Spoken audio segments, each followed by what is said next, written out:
The manor assigned tasks to the laborers, and those who failed to complete them on time would be beaten to death with clubs. While everyone else fought tooth and nail for the easiest jobs, I willingly took on the most difficult tasks, cleaning filthy latrines or serving the most demanding masters. Everyone laughed at me, calling me a fool, but only I knew this was the key to becoming stronger. At that moment, I was standing in line at Iha Manor, ready to sell myself into servitude to pay for my younger brother's tuition. Watching hundreds of people serve just one person, I sighed silently. Such were the times. Come, line up properly if you want to sell yourselves.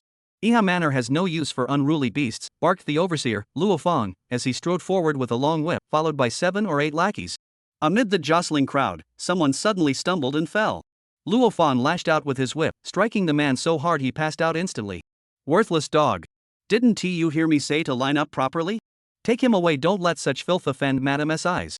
Soon, 2 strongmen dragged the unconscious man away and tossed him onto the roadside like a stray dog.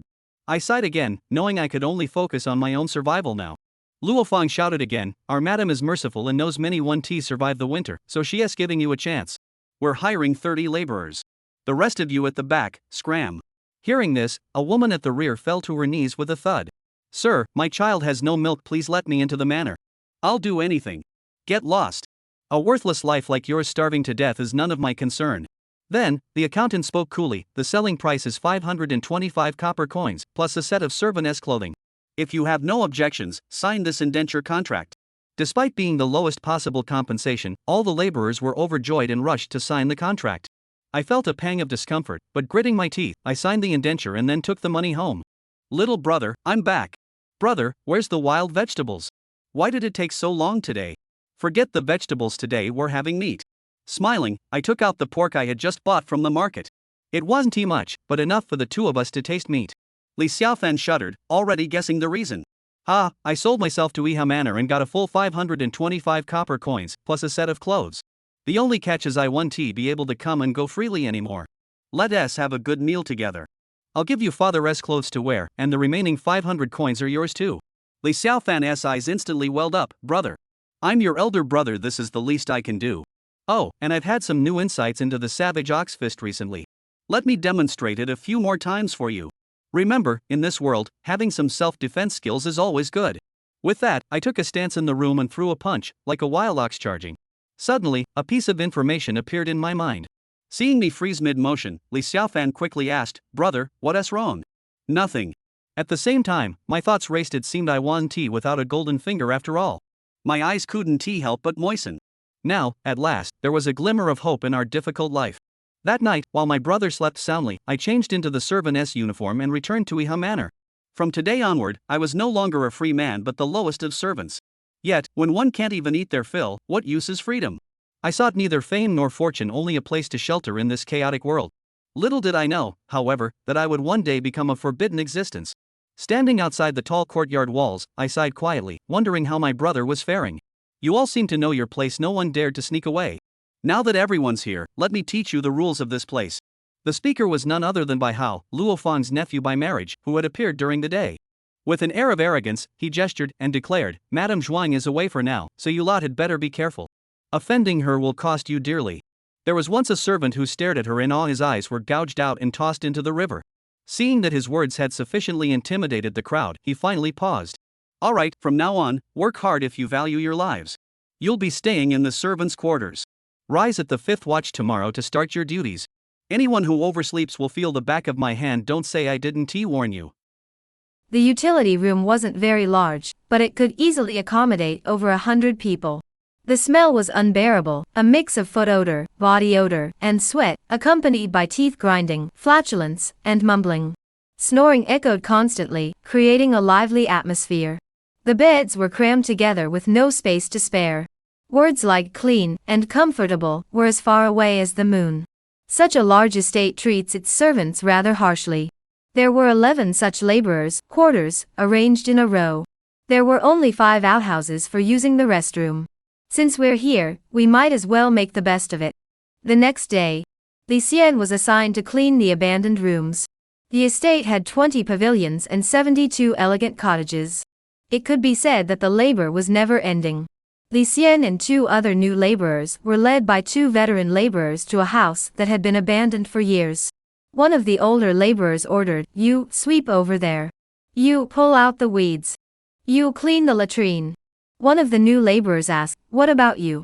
"Nonsense, we have our own tasks. Hurry up and get to work. You think you can slack off on your first day?" The old laborer looked down on them with disdain. Li Xian furrowed his brows but said nothing, obediently following orders to clear the weeds in the backyard of the building. The weeds were extremely thick, deeply rooted in the soil, and difficult to pull out. This kind of work, done for 2 or 3 hours, left one's waist aching and sore. Li Xian endured the discomfort, pulling them out bit by bit. Skill, weeding. Proficiency, subyi nba beginner. Description, weeding a simple skill. Even a 3-year-old child or an 80-year-old man can do it. Mastering it is easy, but becoming an expert depends on one's fate. Golden finger appeared, and every time Li Xian bent down to pull weeds, he gained something, gradually figuring out the trick. Skill level Gayat. Skill level Gayat. The speed also increased, and pulling weeds no longer felt tiring. Skill level maxed out. Skill, weeding. Proficiency, Leng Yetsin mastery. Description, back to the sky, feet on the ground. Though this path is small, it holds hidden beauty. Young man, may you gain some insight? In this world, whether it be skills or martial arts, they can all be divided into 6 stages: beginner, proficient, advanced, mastery, perfection, and ultimate mastery. At this moment, Li Xian, in the art of weeding, was already equivalent to a laborer who had toiled for years. As a menial laborer, one has no control over one's fate. How could there be any spare time? If I finish too quickly, I'll be assigned other tasks. Perhaps I should intentionally slow down, and use this spare time to refine my skills. And so it was. During breaks from weeding, Li Xian occasionally stopped, swung his fists in the air, and practiced the wild bull fist. The wild bull fist has only 3 forms, and a full set takes just a few seconds. Skill level Gayat. Skill Gayat. Li Xian grew increasingly adept, feeling the tangible benefits with each punch. He continued until evening, taking a break for lunch in the middle. Though it wasn't very filling, it was enough to satisfy his hunger. Proficiency max. Rough bull fist remnant technique. Proficiency, Leng Yetsin mastery. Description, though the form is incomplete, the intent remains. The wild bull's courage is fierce, and its punches are stunning. Li Xian felt a warm current slowly flowing toward his lower abdomen. Is this inner energy? Does this world have inner energy? Li Xian sensed the warm current, but couldn't identify it, as he had never been exposed to the ways of martial arts. But he was certain it was beneficial and harmless. Not bad, not bad. This sensation is truly unique, as if my entire body has been revitalized. He tried to control the warm current with his mind, channeling it into his fist, and struck again. The force of the punch surged, friction with the air producing a faint, rumbling sound like a wild bull's bellow. Impressive. Li Xian was overjoyed but dared not let his guard down, quickly bending down to pull some grass. The sky grew darker. Bai Hao arrived at this dilapidated building, and inspected the labor of the servants one by one. What the hell is this? He ran his finger along the corner of the wardrobe, picking up a speck of dust. He immediately erupted into a tirade, punching and kicking the servant. The laborer was beaten until his face was swollen and bruised, dared not utter a sound. Having sold himself into servitude, though he could barely make ends meet, the hardships and humiliations he endured could only be swallowed in silence. Your work is subpar. You won't get any rest tonight. The laundry room is short-handed, go help out. Bai Hao waved his hand dismissively, and continued to inspect other areas. Who did this to the latrine? Upon reaching the latrine, Bai Hao's face darkened with anger. I did it, a new servant stammered. Judging by his age, he was about the same age as Li Xiaofan, only 11 or 12 years old. What is this? Bai Hao pointed to a pile of excrement, glaring down at the servant. Feces, feces. The servant was clueless. Lick it clean, Bai Hao said coldly. What? The servant was startled. Bai Hao sneered, grabbed the servant's hair, pressed him into the filth, and said, What? Lick it clean. I'll lick. The servant obediently carried out the order in humiliation. Bai Hao swept his gaze over the crowd and warned, I'm telling you, don't look down on this place just because it's an abandoned house. Those who live here are the mistress's friends from the underworld. Even their excrement is fragrant and worth its weight in gold. Not just you, even if it were me. If the lady ordered me to do it, I would obey without question and consider it an honor. He then turned to the servant. Does it smell good? The servant, fearing a beating, nodded quickly. It's fragrant, extremely fragrant. Haha. Bai Hao laughed heartily and said, that's more like it. That's what a servant should be, a servant who has sold his soul. If any of you have a skill, you might have some use or status. But do any of you? No one responded. Some looked numb, others gradually accepted their fate. Li Xian shook his head inwardly. No matter how dire the circumstances, or how low one's status, one must never lose one's pride. Not even in death. Next, it was Li Xian's turn. Are you the one who pulls weeds? Bai Hao looked at Li Xian with a meaningful expression. Yes. Li Xian nodded. Good. Bai Hao walked to the backyard and felt the whip wrapped around his waist. Compared to cleaning or emptying latrines, pulling weeds was the hardest task. The former had taught him a lesson. With enough care, it could be managed. Pulling weeds was the most exhausting and hardest to meet the standards. Either you couldn't pull all the weeds, or you ended up with mud all over the ground. Weed pullers usually ended up getting whipped. However, when Bai Hao arrived at the backyard, he was stunned. Where are the weeds? I've already pulled them all and put them on the cart. Li Xian pointed to the cart nearby. Bai Hao confirmed it was correct, then stepped on the ground with his feet.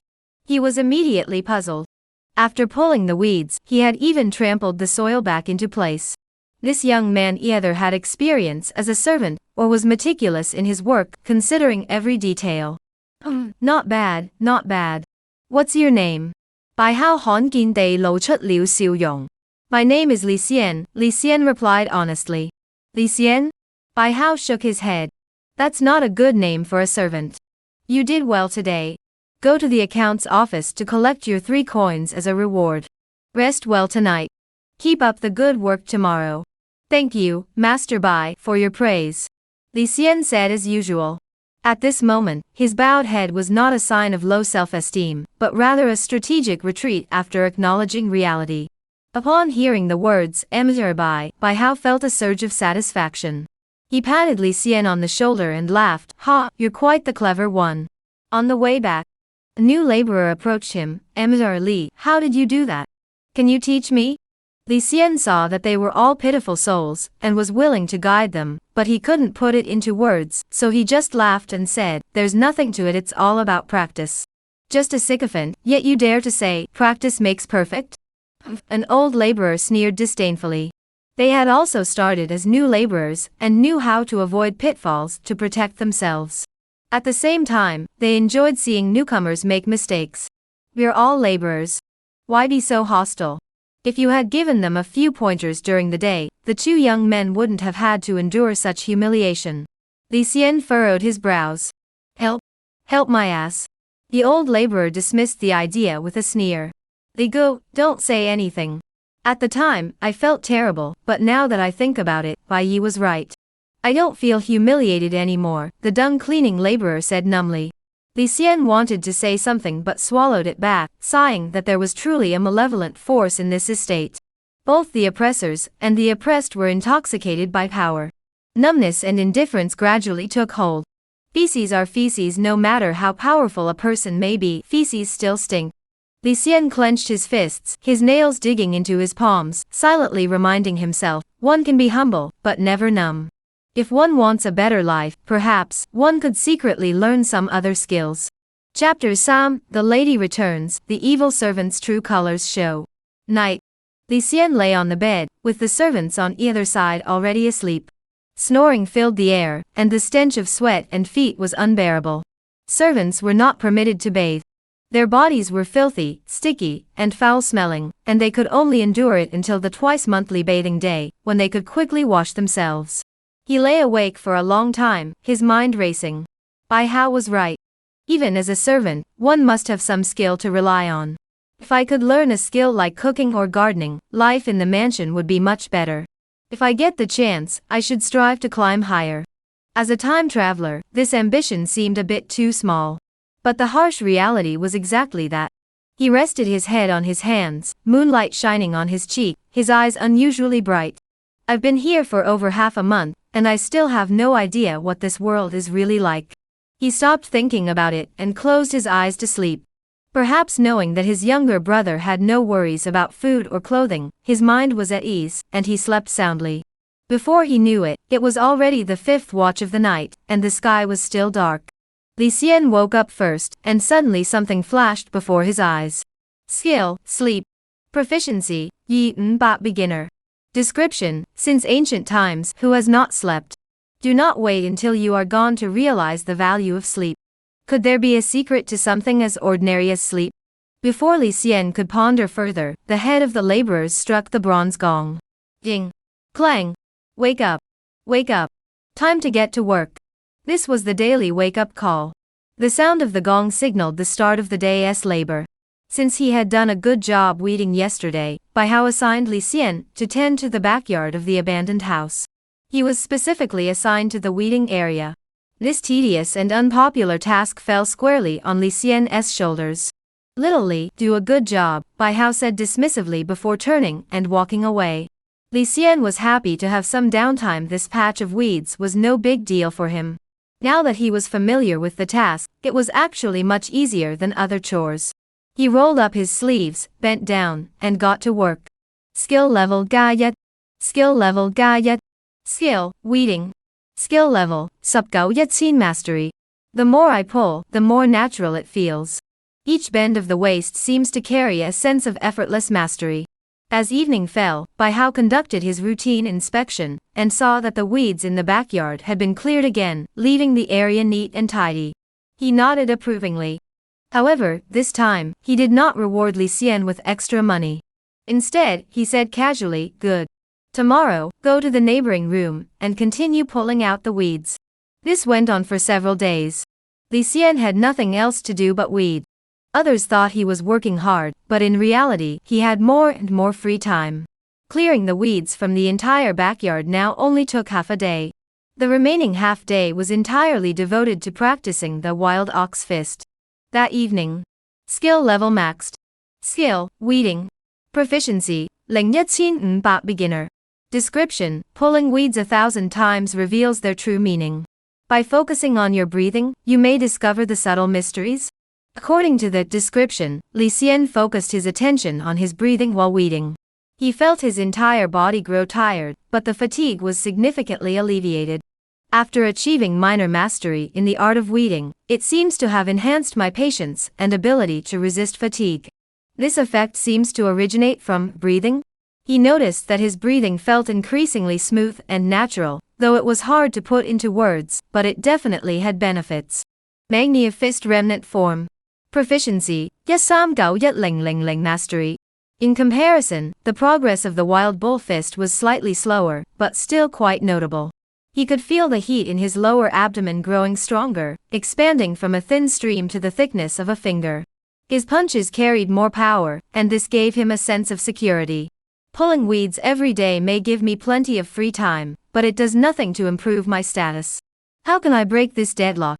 Li Xian couldn't help but ponder. Now that he had entered this grand mansion, the only way forward was to climb the ranks. Just then, he heard a commotion in the courtyard. Footsteps approached quickly. Brotherly, the lady has returned. Master Bai ordered us to hurry to the village entrance to greet her. Anyone who is even a moment late will have their legs broken. A servant shouted loudly. The voice grew fainter, indicating that he was in a hurry to gather everyone, shouting as he ran.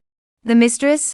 Li Xian had been curious about this mysterious lady for a long time, and immediately ran out of the dilapidated room to join the other servants. Bai Hao and Luo Fong were also there. Bai Hao, who was usually arrogant, now wore a sheepish smile, bowing his head and tucking in his stomach, looking like a subservient servant.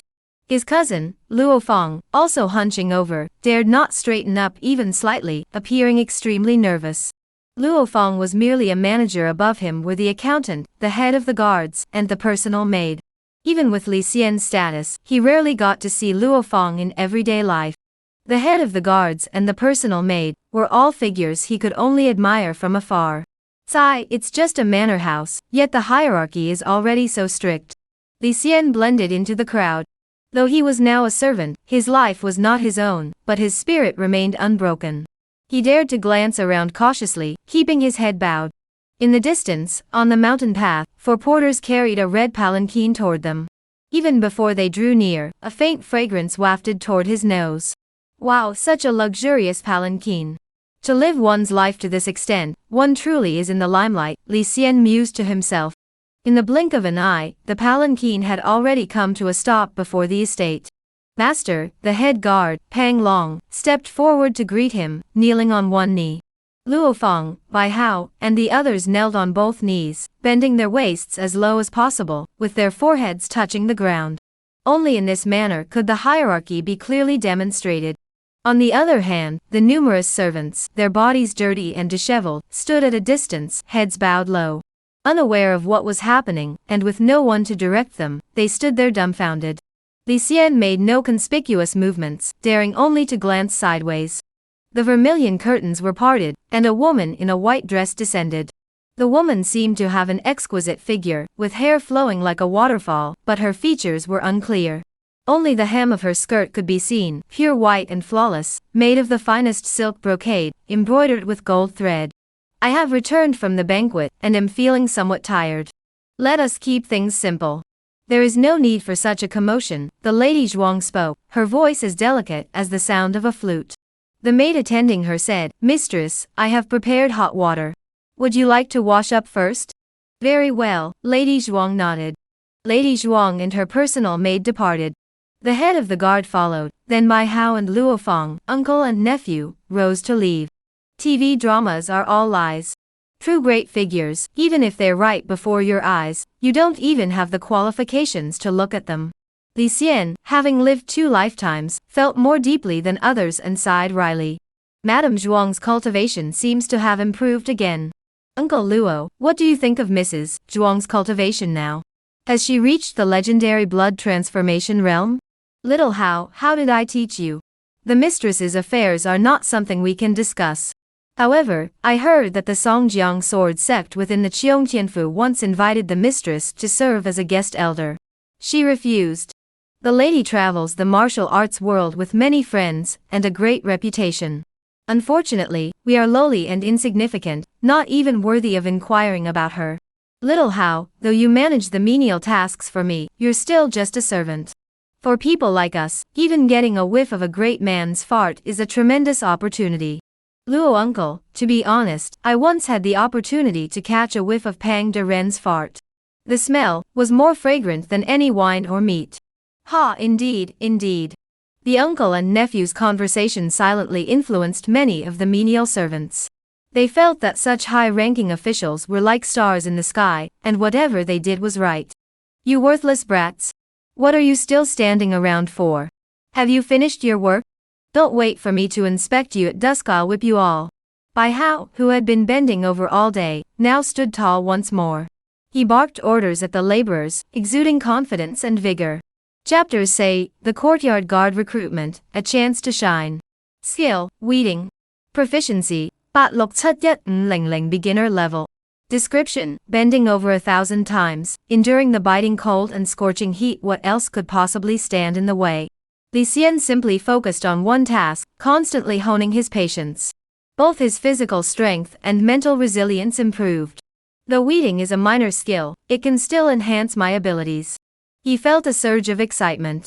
He had once thought that mastering weed removal to such a degree would only mean pulling weeds faster. In reality, that was not the case. Pulling weeds was merely the surface. As any skill is mastered, deeper layers are uncovered. At this moment, Li Xian's weeding was flawless. With a gentle flick of his hands, he could pull a bundle of grass from the ground without much effort. This village had excellent feng shui, and the wild grass had deeply rooted into the ground, making it exceptionally difficult to pull out. Within the village, there were probably no more than 5 people who could achieve his level of skill.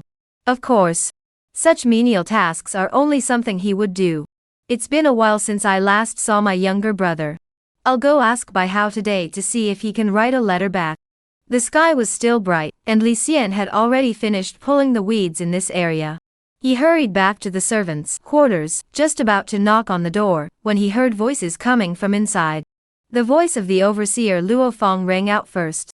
Xiao Hao, you help me manage the laborers. Though it may seem prestigious on the surface, when it comes to status and rank, you're still just a lowly laborer. There were 11 menial laborers' quarters here. Each room housed around 100 people. These 100 or so people form a shift, with each shift led by a shift leader. Li Xian is numbered Yi Subtutshun, the 9th shift. Bai Hao is the team leader of the first team. On the surface, it seems prestigious, but in reality, their status is no different. The only reason he can manage so many laborers is because his maternal uncle backs him. However, the Zhuang family is deeply rooted, and Luo Feng isn't anyone to be taken seriously. Uncle Luo, you're right. I understand that very well, Bai Hao said with a sheepish smile, thinking that Uncle Luo had come to reprimand him. I came to see you today to bring you some news. Peng Deren plans to select a strong and sturdy individual from among the laborers to serve as a bodyguard. If you become a bodyguard, things will be different. You'll receive rewards from the mistress and have the opportunity to practice some basic martial arts. Uncle Luo, is this really true? You must help me. Immediately afterward, a loud thud echoed from inside the room. It was Bai Hao kneeling and begging. He poured a cup of hot tea. Luo Feng nodded silently, took the tea, blew away the foam, took a small sip, and pretended to be a dignitary, but was actually savoring the inferior tea leaves. He exhaled deeply and said leisurely, "Of course, this is crucial for your future. To be honest, I too once served as a guard. Later, I was promoted to manager. Though you are my cousin, if you want to truly make a name for yourself, you must fight your own battles. Emissary Pang instructed me to inform everyone of this matter. Those who are interested should report to him and prepare for the guard competition. I'm telling you first." Bai Hao's eyebrows lit up. Those lowly servants? What do they have to compete with me? The position of bodyguard is definitely mine. Luo Feng spoke calmly. You can't speak so arrogantly. The courtyard guard trials also value martial arts talent, physical constitution, strength, endurance, and temperament. You may have some martial arts foundation, but you've never been in actual combat. Moreover, those lowly creatures aren't stupid. They wouldn't let such an opportunity slip away. They'll fight to the death in the competition. Are you really completely confident? Bai Hao, hearing this analysis, even if he had confidence, couldn't be sure anymore.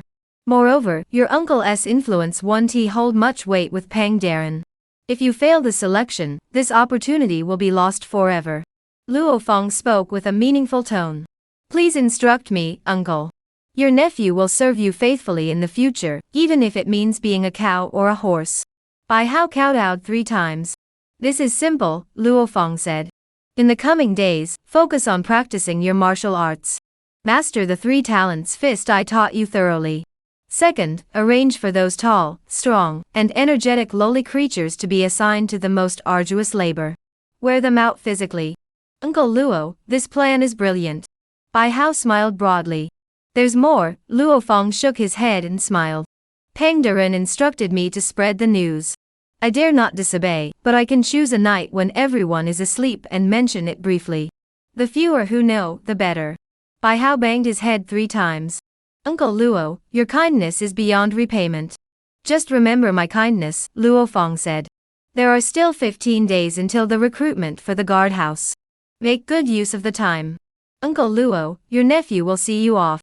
Bai Hao supported Luo Feng as they walked out the door. Li Xian heard every word of their conversation, feeling both angry and delighted. He dared not linger there and hurried back to the dilapidated hut.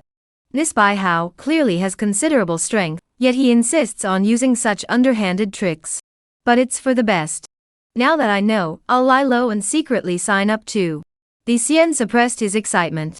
In the backyard of the dilapidated house, he practiced the wild bull fist technique over and over again. Whether he could stand out this time depended on this set of fist techniques. By evening, Bai Hao conducted his routine patrol, and Li Xian acted as if nothing had happened. Bai Hao nodded slightly. Not bad, not bad. You did well today. Little Li, you may go to the accounts office to collect your 3 coins as a reward. Master Bai, you look radiant and your forehead is full. You must have encountered some good fortune. Li Xian wiped the sweat from his forehead, feigning exhaustion. Haha, Bai Hao laughed. You're a sharp one. But don't ask what good news it is, it has nothing to do with you. You just do your job properly and keep pulling these weeds. If you do a good job, you might get a few more coins. Don't overthink things. His tone was dismissive and contemptuous. Just as he was speaking, he suddenly felt a pang of unease and scrutinized Li Xian from head to toe. This kid is pretty tall. Even something as tiring as weeding, he can do it so efficiently. His physical strength must not be bad. Little Li, there are still vast areas of abandoned houses and overgrown weeds. Here's what we'll do, you clear one house a day. I see you're working hard, so I've already spoken to my cousin. If you do a good job each day, you'll receive 3 coins as a reward. Bai Hao said with great satisfaction. He believed that with a few words, he could send them on their way. He expected them to be grateful to him. Li Xian sneered inwardly but exclaimed with surprise on his face. Bai, is this for real? Clearing weeds from one abandoned house a day and you'll get 3 coins as a reward? That means 30 coins in 10 days. Ha! Bai Hao laughed heartily, feeling immensely satisfied. I didn't expect you, a lowly servant, to be so good at arithmetic. After Bai Hao left, Li Xian's expression returned to normal, but he clenched his fists tightly. This opportunity, he must seize it. Bide. In the next 15 days, I must practice the wild ox fist until I reach the preliminary stage. When the time comes to fight, I'll catch Bai Hao off guard and have a chance to win. As a lowly menial, there's no future for me. But as a guard, I might at least get a glimpse of the basics of martial arts. Li Xian felt a surge of determination in his heart, his eyes growing firm and bright. Chapter Cooking refined food, plans in disarray. 3 days passed in the blink of an eye. In the backyard of the dilapidated house, Li Xian struck out with all his might, his fists moving with terrifying speed, creating a sound that seemed like the roar of a blue ox as they collided with the air. Wild Bull Fist Remnant Form. Proficiency, Say Yet Yi Yet Ling Mastery. Description, the wild bull grazes, focusing on lying in wait, keeping its energy still, and its spirit calm, neither arrogant nor impatient, so that it may achieve greatness. Upon hearing footsteps approaching, Li Xian quickly withdrew his stance and bent down to pull weeds. Slacking off. He was already well versed in this routine, pulling a blade of grass and performing a few sets of punches. This way, he could both fend off inspections and keep others unaware that he was secretly practicing his fist techniques. Only 12 days left. At this rate, my wild ox fist will surely reach a new level, achieving minor mastery. Unfortunately, this fist technique is merely a fragmented style, lacking a complete system. His greatest rival was Bai Hao, who had mastered the 3 talents fist. Though he didn't know the specifics of his techniques, at least they were complete. In a direct confrontation, if he couldn't catch him off guard and defeat him with a single move, the opponent, relying on the completeness of his fist technique, would certainly emerge victorious. The situation is not optimistic. Only through diligent practice can I strive for greater mastery of the wild bull fist and seize this opportunity. Know yourself and your enemy, and you will never be defeated in 100 battles. In a few days, I will go and spy on Bai Hao's training. Li Xian heard the footsteps fade away, kicked the weeds aside, spread his legs wide, and resumed practicing the wild bull fist. Proficiency Ga Yat. Skill level Ga Yat. Bit by bit, he was accumulating the capital to turn his fortunes around. 3 days passed in the blink of an eye. The proficiency of the wild bull fist had reached Tsutbak Yasupyi, and before the martial arts competition, he had broken through to the minor achievement realm, a surefire victory. What delighted Li Xian even more was his grass-cutting skills had also made progress. Skill, weeding. Proficiency, Yi Sup Gao Yi Qin Mastery. Description, you've weeded countless times, haven't you gained enlightenment yet? Wild grass never dies, spring winds blow, and it grows again. The principle of endless renewal lies within this.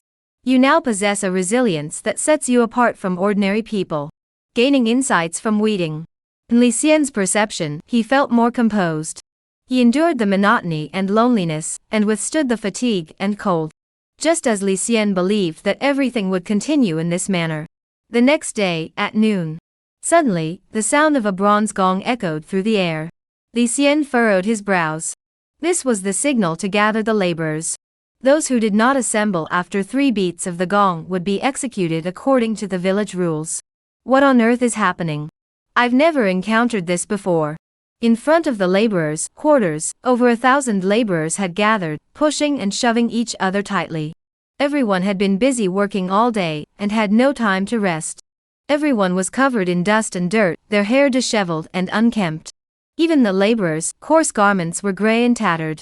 Li Xian was no exception. During the gathering, Li Xian took a closer look but did not see the figure of Bai Hao. Earlier, when passing by Luo Feng's house, he faintly heard the sound of fist strikes. He guessed that Luo Feng had arranged for Bai Hao to enter his house to practice martial arts. This Luo Feng really has no equal when it comes to Bai Hao. However, he must have ulterior motives. If Bai Hao becomes the head of the guards, Luo Feng's position will be even more secure. Among the crowd, Li Xian pondered silently. Luo Feng ordered the squad leaders to count the number of people in their squads. Seeing that no one was missing, he said, "You guys are really lucky, so lucky. Let me tell you, serving Lady Zhuang is an honor, it's something you'd beg for and still not get." Luo Feng, as usual, praised the mysterious Lady Zhuang with heartfelt words. Finally, he said, "Lady Zhuang needs to boil precious essence, which requires a large amount of water. You, over 1,000 people, are to put aside all your current tasks starting today, and focus on transporting water from the mountain spring 3 miles away back to the estate. The foreman should already know what to do. I need not explain further.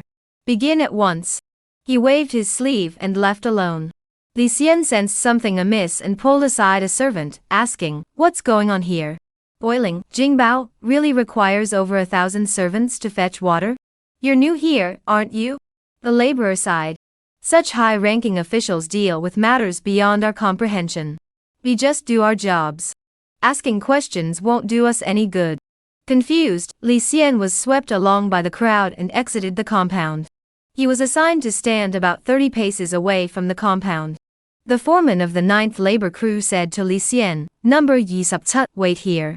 When you see someone bringing water, go and receive it, then pass it on to the next person." Li Xian understood. It turned out that the water transport was done in a relay system. Each person carried the water for a certain distance to ensure the water flow never stopped. What a woman, that village matriarch. A single thought of hers has us all running around like this. Li Xian composed himself and asked, "Foreman, how long does this usually take? Doesn't our village have water?" The head of the village frowned, looking displeased. Li Xian, quick-witted, slipped the 3 coins into the head of the village's pocket and added, "I'm just curious. Please enlighten me." The head of the village guard took the reward, and his expression softened considerably. "I can tell you. A lady of her stature has different dietary requirements than the rest of us. I heard that what they're boiling this time is a special kind of meat that needs to be stewed until tender to remove the toxicity. A conservative estimate, it will take 3 days and 3 nights. Our village has enough water, but what if it's not enough? That's why we need to start transporting water the moment the cooking begins. Do your best. Those who survive such incidents can claim a 10-coin reward. Plus, we'll get to eat our fill. At least a chicken leg, that'll be delicious." The village headman showed a look of anticipation. Li Xian's heart skipped a beat. "There's a risk of death?" "Of course." The foreman snapped. "How long we have to boil the precious metal depends on how long it takes to boil. We only get a half-hour break at noon and evening. At this pace, we'll either be worked to death or boiled to death. You look pretty weak. Whether you can endure it or not is really uncertain." Li Xian felt utterly helpless. This unexpected turn of events had completely disrupted his plans. Staying here to constantly fetch water meant he couldn't refine his martial arts techniques. 3 days. I hope it's ready in 3 days, so I still have a chance. Li Xian clenched his fists. Trapped in this grand mansion, his fate was entirely out of his hands. Meanwhile, Bai Hao was practicing his martial arts in peace. Comparing the two, the gap between them grew even wider. But since he was here, he would make the best of it. In this world, difficult things are many, and easy things are few. To give up easily was not Li Xian's style. By then, autumn had passed, and winter was approaching. After a brief warm breeze, the air grew increasingly cold. "Water's coming. You behind me, hurry up and fetch water. Ouch, be careful, don't splash it, or you'll get whipped." In the distance, on the mountain peak, laborers carried water buckets in both hands and rushed down the slope. After handing over the buckets, they hurried back up the mountain path to continue the endless cycle of fetching and delivering water. Li Xian gazed into the distance. Each laborer was a black dot, and the dots formed a line. Like diligent ants, they were building the warrior's tower with their flesh and blood. And he himself was just one of those countless black dots. Number Yi Subtut, what are you standing there for? Hurry up and fetch water. A laborer in the distance shouted. Li Xian hurried over, carrying a bucket of water in each hand, and quickly handed them to the next laborer. He possessed inner strength, and thanks to his weed removal technique, he had an additional attribute of unwavering resilience. Carrying water back and forth was much easier. He shouldn't be too tired, but it was very time-consuming. Skill, carrying water. Proficiency, Subsam Mbat beginner. Description, carry water, soaking your clothes, exhausting your shoulders, try doing it 1,000 times. Chapter Lo, the lady eats meat, the commander drinks soup. Seeing the laborers begin to bustle about, Luo Feng chuckled softly, thinking to himself, truly, heaven is on my side. You worthless beasts, it's not that I, Luo Feng, won't give you a chance to rise up. It's because you were born with a lowly fate, and lack the fortune to deserve it. Luo Feng lay back in his chair, leisurely watching the bustling crowd. Sometimes, when he grew tired of lying down, he would get up and walk around. If anyone dared to slack off, he would whip them with a lash. Of course, he controlled his strength well, only injuring the skin, and not the bones. And he only struck the back, never the hands or feet. Hurry up, work harder. If you can't keep going, think about the reward money, think about the chicken legs. Hee, after all the hardship, maybe we'll even catch the mistress si. He exuded a sense of superiority, standing there speaking without a care in the world. Seeing the envious and reverent glances from the laborers, he felt a surge of satisfaction. As he passed by Li Xian, he noticed that though Li Xian's steps were not fast, they were extremely steady. He murmured, "You're pretty nimble on your feet, aren't you? I've always loved running around." Li Xian wiped the sweat from his forehead, his back was completely soaked. Keep it up, Luo Feng said without much concern, giving him a parting reminder before heading off to another place. After walking away, Luo Feng spat out a curse under his breath, what a worthless life, but at least you have a good build. What good is that? Before long, evening fell, and they finally had a moment to rest. The cook from the kitchen pushed a cart loaded with fresh meals toward them. He distributed the hot rice and dishes to the laborers one by one. The laborers on the water-carrying line, even when resting, were not allowed to wander around. "Here's yours." The cook handed over the meal tray. Li Xian, starving, said, "Not enough, add some more.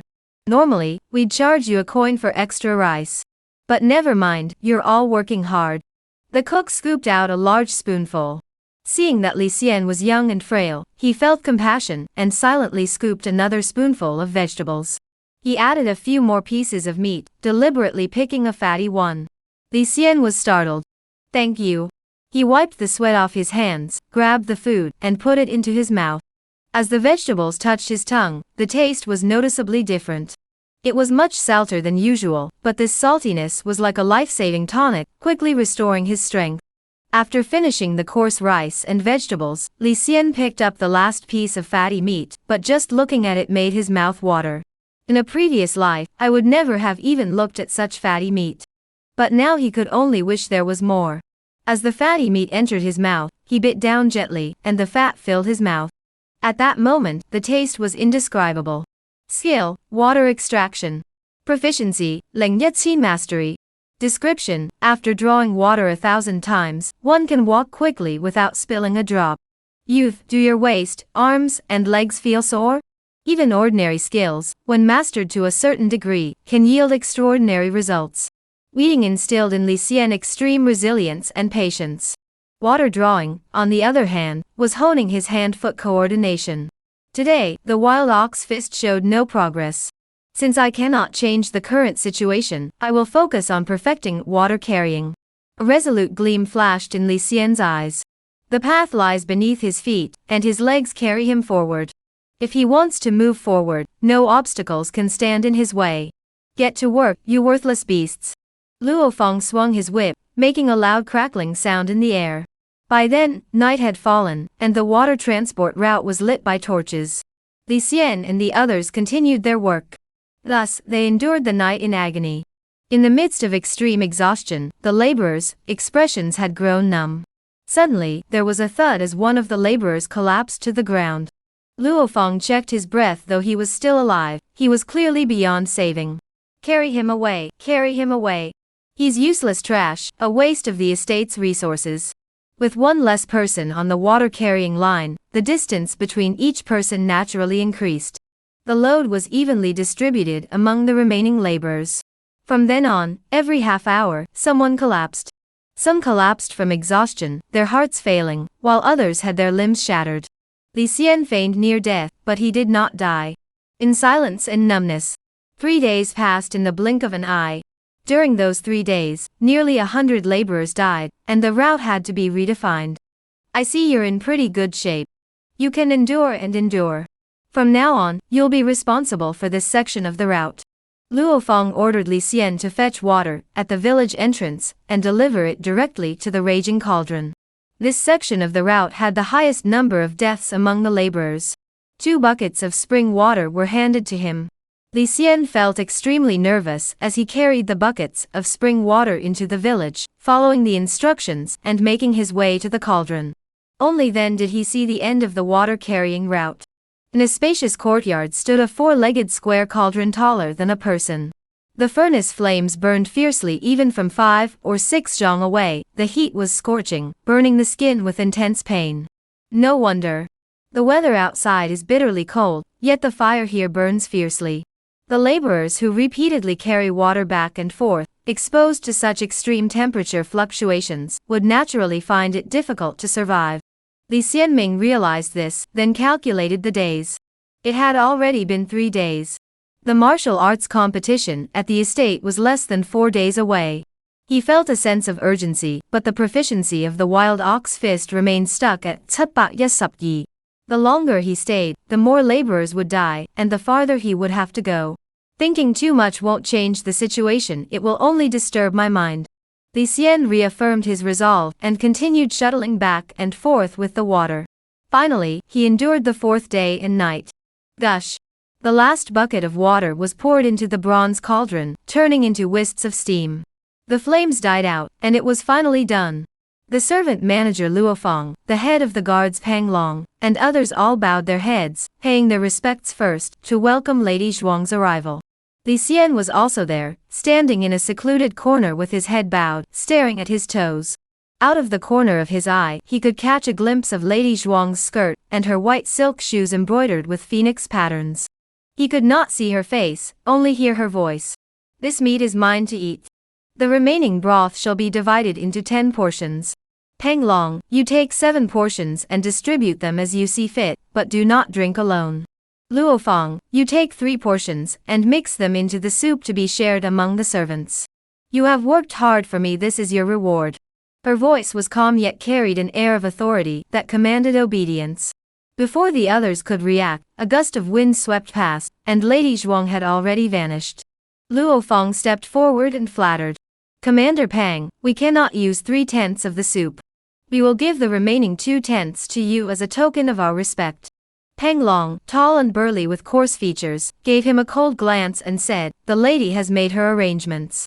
She said 3/10 is 3/10. Do you dare to disobey?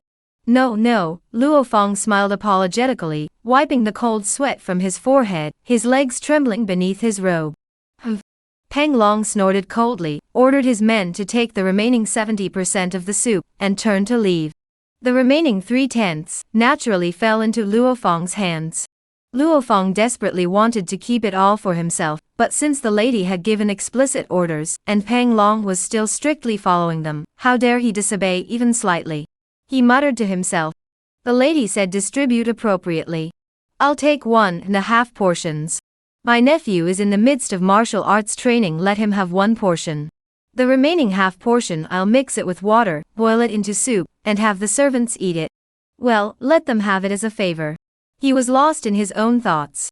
He completely forgot that Li Xian was standing nearby, and had overheard everything, clenching his fists in anger. The phrase, distribute appropriately, clearly referred to Pang Long. As for the latter part, Lady Zhuang's true intention was to add all 3 parts to the soup for the over 1,000 laborers to share. But when it came to Luo Feng's mouth, not a single task was completed properly, yet he managed to secure 1/10 of the soup. Luo Feng even kept 1.5 for himself. Li Xian and the others, who had worked themselves to the bone, could only share 0.5%. The disparity was glaring. Who wouldn't be furious? Especially Li Xian, who was at a critical juncture and about to face off against Bai Hao. Luo Feng noticed Li Xian, but dismissed him with a sneer, not giving him a second glance. Li Xian clenched his fists, his weary eyes gleaming with a hint of determination. In the remaining 3 days, he would do whatever it took to master the wild ox fist. Chapter 2: Bowing like an ox, rising like a tiger. Refining the essence, the matter was settled, and the laborers returned to their usual routines. Li Xian continued weeding, using the breaks to refine his martial arts techniques. Skill level Ga Yet. Proficiency 76100 Mastery. At the current pace, 3 days might not be enough. Li Xian clenched his teeth and remained resolute. He intensified his training even further. 2 days passed in the blink of an eye. Proficiency 87100 Mastery. Only 1 day remains. That day at noon, Li Xian was in the menial workers' quarters, eating a simple meal of steamed buns and plain water. His gaze wandered aimlessly, observing his surroundings. Seeing that Luo Feng and Bai Hao were both absent, and the other laborers' eyes were not on him. The time is right. Li Xian quietly slipped out, moved several miles away from the crowd, and hurried toward the guard compound. Along the way, lush greenery lined the path, creating a pleasant scenery. Occasionally, one could glimpse artificial hills and ponds, typical of a garden landscape. It was a world apart from the laborers' quarters. The registration matter must be finalized at the last moment. Luo Feng is cunning and treacherous. If I register too early, he will surely find out and target me. The same applies to me. If I fail the courtyard guard competition this time, my fate will be dire. Luo Feng won't spare me. This is a gamble with everything on the line.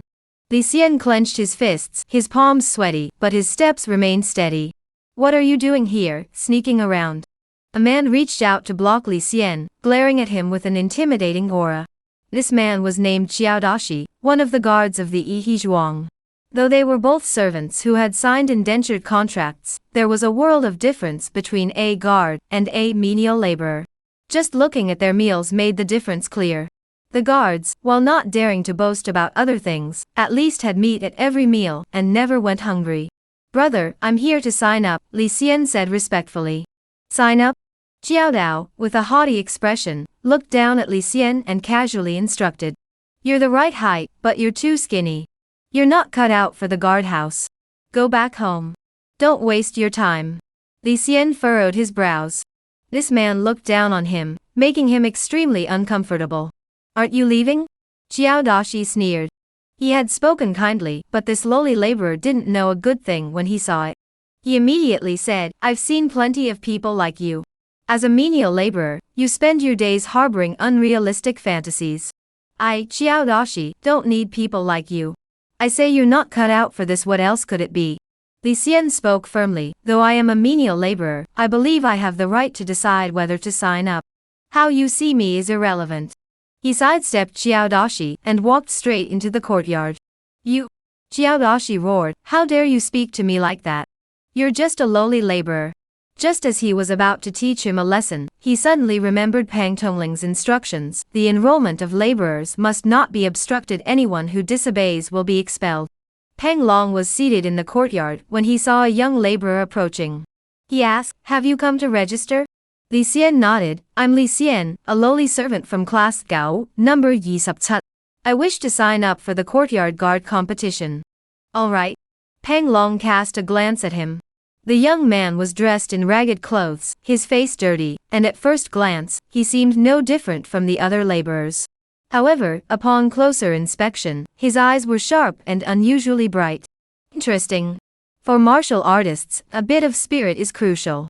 Lately, most of the new laborers signing up have been shady characters. This one is different. Peng Long thought to himself. He did not know that Luo Fengyang was acting in defiance of orders, intentionally concealing the news of the courtyard martial arts competition. He had only leaked the information to those who were weak and frail. Even if they signed up, they would have no chance of winning. This also allowed him to keep things under wraps, preventing Pang Long from growing suspicious. Write your name and menial labor number here. Come back here tomorrow morning. All right. Li Xian signed his name and turned to leave. Pang Long picked up the paper, raising his eyebrows slightly. The brushwork is crisp and clear. Has this Li Xian been educated? In truth, Li Xian was no slouch when it came to reading. If we were talking about natural talent, he would have easily passed the imperial examinations of the Great Wu dynasty. However, education is expensive, and his younger brother, Li Xiaofan, had an extraordinary memory and was naturally intelligent. He was more suited for the path of scholarship. Before Li Xian's father passed away, the family of three made a living by hunting. The two brothers, one scholarly and the other martial, though not wealthy, had a hopeful future ahead of them. That night, Li Xian's eyes gleamed with determination. After being called to the menial workers' quarters, he hid in the dilapidated room he usually cleaned. As night deepened, he stepped out into the moonlight and breeze, punching the air repeatedly, training with unwavering dedication. Skill level Gayat. Skill level Gayat. The world is cruel, and I, Li Xian, am but a lowly life. But I refuse to sink into despair. Whether good or bad, it all depends on tomorrow's fate. I will fight with all my might. He was struck by inspiration, and with a single punch, he fought on without feeling tired or weary. Sweat soaked his clothes, and he was drenched as if in the rain. Time passed. Skill level Gayat. Skill Gayat. Wild Bull Fist Remnant Form. Skill level 9151000 Mastery. Proficiency 9461000 Mastery. By this time, the sky was beginning to grow faintly bright. Li Xian was exhausted both physically and mentally, feeling drowsy. He was sustained solely by sheer determination. His eyes were wide open, bloodshot and strained. Each punch was delivered with steady precision. Like an old ox chewing grass, he was clearly starving, yet his movements were rhythmic and controlled. Despite his youth, he exuded a mature and composed demeanor. Skill level 9761000 Mastery. By now, the sky had begun to lighten, and the copper gongs from the servants' quarters sounded.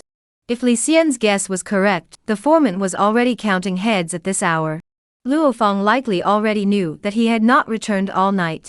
According to the rules of the village, he could even use this as an excuse to accuse him and have him executed. If you don't climb the ranks, what kind of man are you?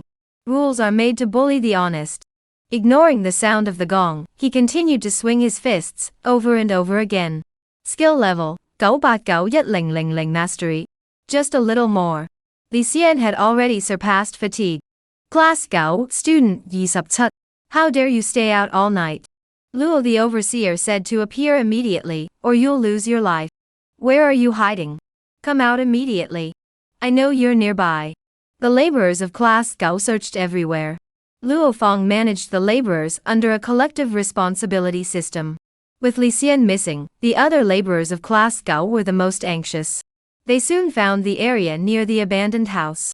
At the same time, Li Xian's body trembled. Skill level maxed. Wild Bull Fist Remnant Form. Proficiency 01500 Beginner.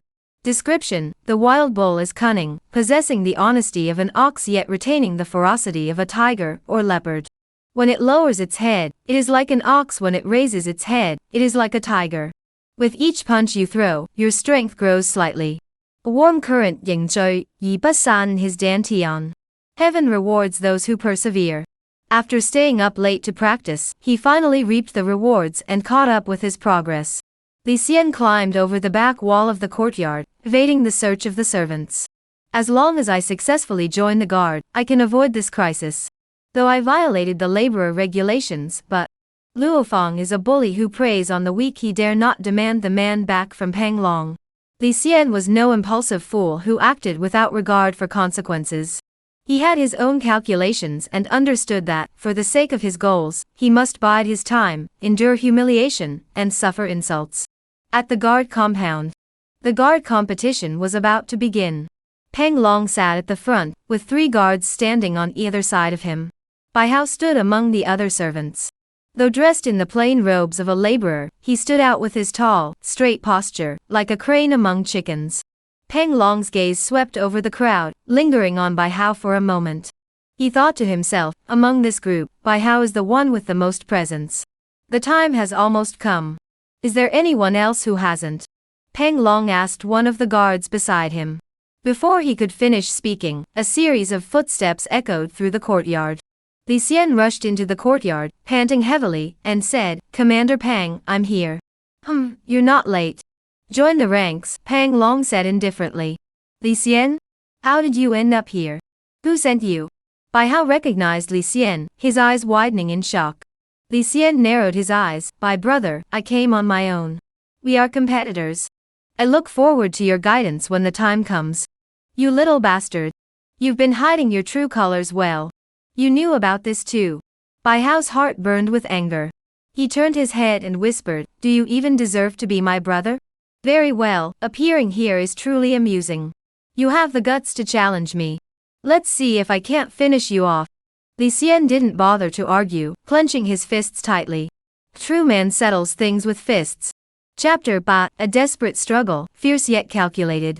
Mr. Luo, he's running this way. What are you standing there for? Hurry up and chase him. This is outrageous. I've never seen such a bold and reckless servant in my life. But, you worthless scum, you lowly creature. Do you think you can protect him? Outside the village guard compound, a commotion erupted. Peng Long stared intently at the water clock before him. In half a moment, the time would be up. Suddenly, he heard the commotion and raised his eyebrows slightly. Who is causing the commotion? Xiaofeng, go and investigate. Yes. The guard on Peng Long's right bowed respectfully and stepped back 3 or 5 paces before turning and striding out of the courtyard.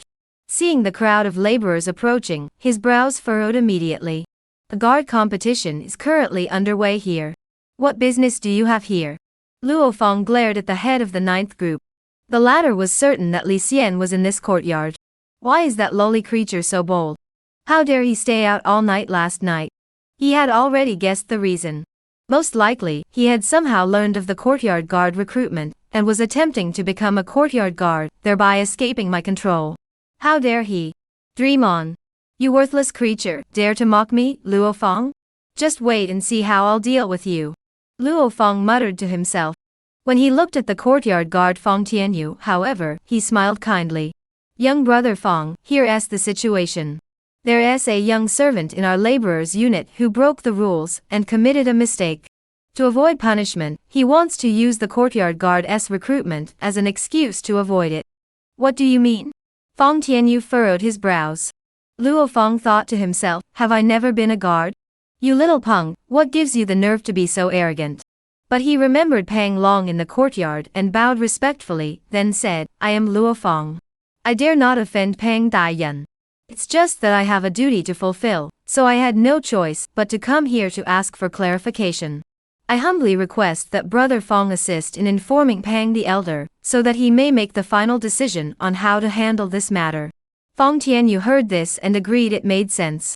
He immediately returned to the courtyard and whispered to Pang Long. Upon hearing this, Pang Long fixed his gaze on Li Xian. Li Xian stood tall and straight, meeting his gaze without flinching. After a moment, Pang Long spoke calmly, Go tell Luo Feng.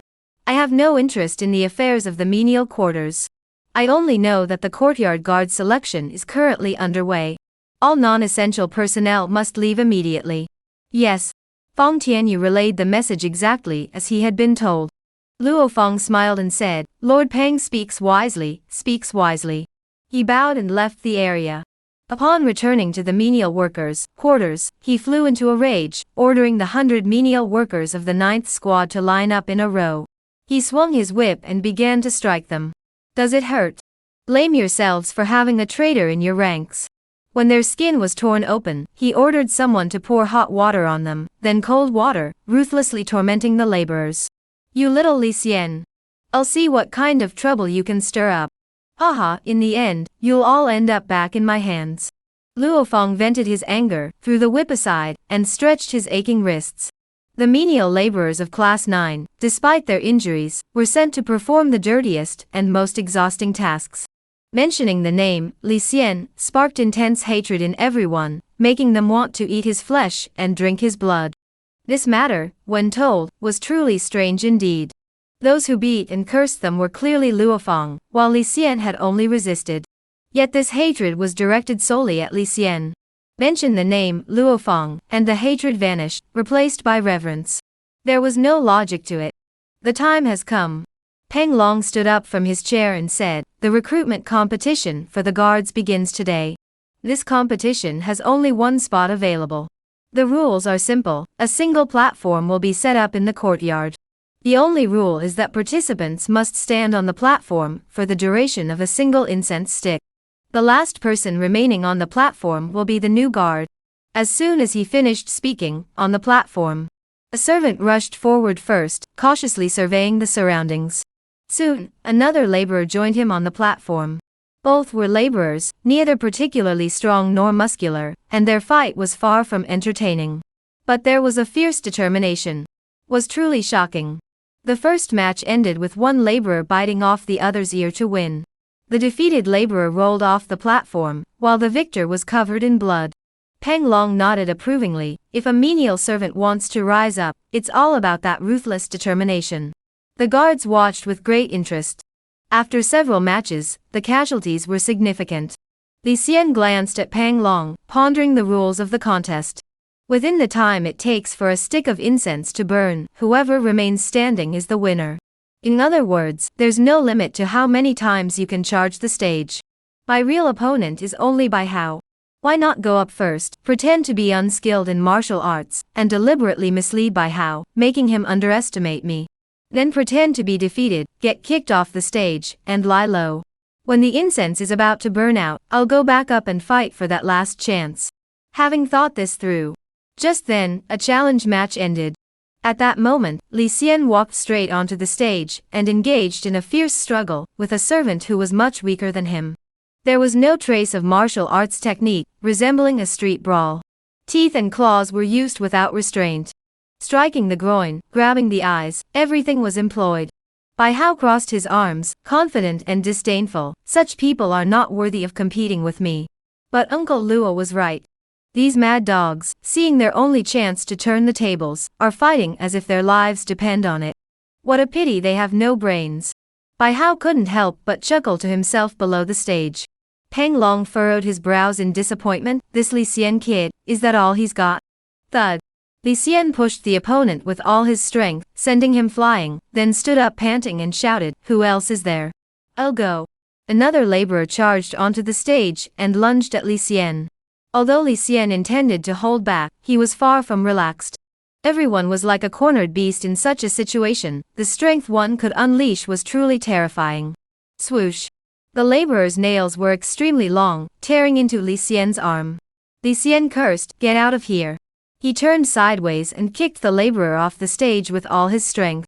Before long, another laborer immediately lunged forward, tackling Li Xian to the ground. This laborer had studied wrestling, and attempted to apply a chokehold. Li Xian's eyes narrowed with determination. He reached out to grab the servant's eyeball. The servant winced in pain, and his strength faltered momentarily. Li Xian seized the opportunity to counterattack. Using every ounce of strength, Li Xian emerged victorious once more. The guard, Feng Tianyu, said, "This kid has only brute strength. But without that Bai Hao, he might have been selected as a guard. Emir Pang, that Bai Hao has a martial arts background. Isn't this too unfair? Rules are rules. I don't negotiate fairness with menial servants," Pang Long said indifferently. Just as they were speaking, Li Xian won again. In the next match, Bai Hao stepped forward. Bai Hao sneered, "You ungrateful dog, let me show you my true strength. Go back to the menial quarters and stay there." Without a word, he kicked out. Li Xian managed to dodge, but deliberately acted as if he couldn't avoid it, using the momentum to roll off the stage. That was a brutal move. Feng Tianyu exclaimed in surprise. Bai Hao's kick had utilized hidden strength, targeting the internal organs. Someone with a weak constitution could have been killed with a single blow. Li Xian was indeed in excruciating pain. However, he had internal energy protecting him, so he didn't lose the ability to move. He lay on the ground, refusing to get up. He feigned agony, but his gaze remained unusually calm as he glanced toward the incense burning in the distance. The act was complete. He was recovering his strength while waiting for the final opportunity. Bai Hao had a solid foundation in martial arts, far surpassing ordinary laborers. Since stepping onto the stage, the situation had been tilting in his favor. Even so, a few reckless fighters had managed to injure him. The incense burned slowly. Bai Hao stood firm, looking down at the scattered laborers below, and laughed loudly. Ha! You worthless dogs! What gives you the right to challenge me? What gives you the right to challenge me? Pang Long glanced at the incense and felt there would be no further surprises. The incense is about to burn out. Who else wants to try? Seize this last chance, Pang Long reminded them. This courtyard guard recruitment was by the book, ultimately failing to surprise him. At that moment, Li Xian slowly got to his feet, said nothing, and once again made his way toward the stage. You defeated loser. How dare you step onto the stage again? Bai Hao saw Li Xian on the stage and flew into a rage for no apparent reason. Li Xian gently rubbed his abdomen, stepped onto the stage, looking as though he might faint, but deep in his eyes, a gleam of determination was beginning to form. Chapter Gao, becoming a bodyguard and defeating Bai Hao. I have no way out now. If I must die, I will die on this stage. Li Xian said hoarsely. Bai Hao's face darkened. Such a lowly creature dared to block his path. He said, Fine, fine, fine. You're asking for death. Pang Long raised his eyebrows slightly, a hint of admiration rising in his heart. Begin quickly. The incense is nearly burned out. The last one standing on the arena will claim victory. His words only added fuel to the fire. Bai Hao clenched his fists, victory within reach, his heart unable to calm down. He longed to knock Li Xian flying and stand alone on the stage, becoming the guardian of the courtyard. Taking a deep breath, he charged forward, delivering a punch straight at Li Xian. Li Xian blocked with both hands to protect his head. Thud! The fist struck his forearm, turning it purple in an instant. This was the Earth Domain Fist technique from the Three Talents Fist style, aiming for simplicity and steady progress, with no obvious strengths or weaknesses. The Three Talents Fist technique is a widely practiced foundational fist technique, embodying the three elements of heaven, earth, and humanity. A few days ago, Bai Hao consumed the Jingbao decoction, which sustained his internal energy continuously. On that day, he achieved a breakthrough in the Three Talents Fist technique. He advanced to the second level. The Earth Plate Fist is simple in execution, but carries a profound sense of depth. Against unskilled laborers who know no martial arts, it is almost a surefire victory. After a few punches, Li Xian's arms were in excruciating pain, but he endured it all with sheer willpower. Although he had never studied the Three Talents Fist technique, he had just observed Bai Hao's fighting style during the previous match. In the previous match, Bai Hao had become arrogant and wanted to show off to impress Pang Long. Therefore, he had intentionally flaunted his martial arts skills, revealing all his punch patterns and techniques, unaware that Li Xian had secretly memorized them. It's almost time. Li Xian waited a moment longer, then saw Bai Hao's movements grow more exaggerated. His heart raced with anticipation. The moment he had been waiting for had arrived. In that instant, he let out a low growl. All the anger in his chest erupted. The first move of the Wild Bull Fist, Wild Bull Charge, was unleashed in an instant, flowing smoothly like water, having been built up with great force. As the fist struck out, it seemed as though a wild bull was charging forward, its sharp horns crashing into the target. Ah! Bai Hao was startled and quickly shifted from attack to defense. Though the punch failed to defeat Bai Hao, it completely disrupted his formation. Li Xian silently chanted, Blue Bull's Tail. He spun around and swung his fist, using the twisting force from his waist and abdomen to enhance the power of his punch. Though it was a fist technique, it was no less precise, resembling a whip. The countless punches he had thrown in the past were all for this moment. A warm current flowed from his dantian to his fist, its momentum deeply rooted. Bang! The punch struck Bai Hao's shoulder, nearly shattering it, with a faint crackling sound of broken bones. But it wasn't Bai Hao's. It was Li Xian's. As a menial laborer, he had never eaten his fill or worn warm clothes, leaving his physique weak and his bones brittle. In contrast, Bai Hao was cared for by his uncle and lived a life of luxury. Li Xian endured the pain in silence. Bai Hao let out an agonized scream, feeling the pain, and tried to create some distance. At first glance, it seemed as though Bai Hao's bones had fractured. Trying to escape, Li Xian knew only 3 moves. This set of techniques required an element of surprise, a single decisive strike to win. Otherwise, they would be useless. In that instant, he extended his left hand and executed the technique, weed removal. On this stage, there was no grass to cut, but Li Xian's target was Bai Hao's hair. Grasping the hair, the third move, Wild Bull raising its head, landed precisely on his face. As the punch landed, Bai Hao's facial features caved in, and a patch of hair on the top of his head was pulled out by the roots, leaving behind a trail of blood. Li Xian delivered a final kick, sending him flying off the stage. At the same time, the last bit of the cigarette burned out, and everything was perfectly timed. He didn't need to win many times, winning the most crucial one was enough. Bai Hao clutched his scalp, feeling blood on his hands, the pain making him gasp for air and curse, "You son of a... You worthless dog. I'll kill you." Bai Hao rolled up his sleeves, ready to climb back onto the stage and fight again. He had finally figured it out, this kid's boxing techniques weren't complete at all. Otherwise, he would have taken the opportunity to kill him instead of kicking him off the stage. "You little bastard, you hit it well. Hiding so deep, probably just for this one move. Come on, let's go again, and I'll show you what I'm made of."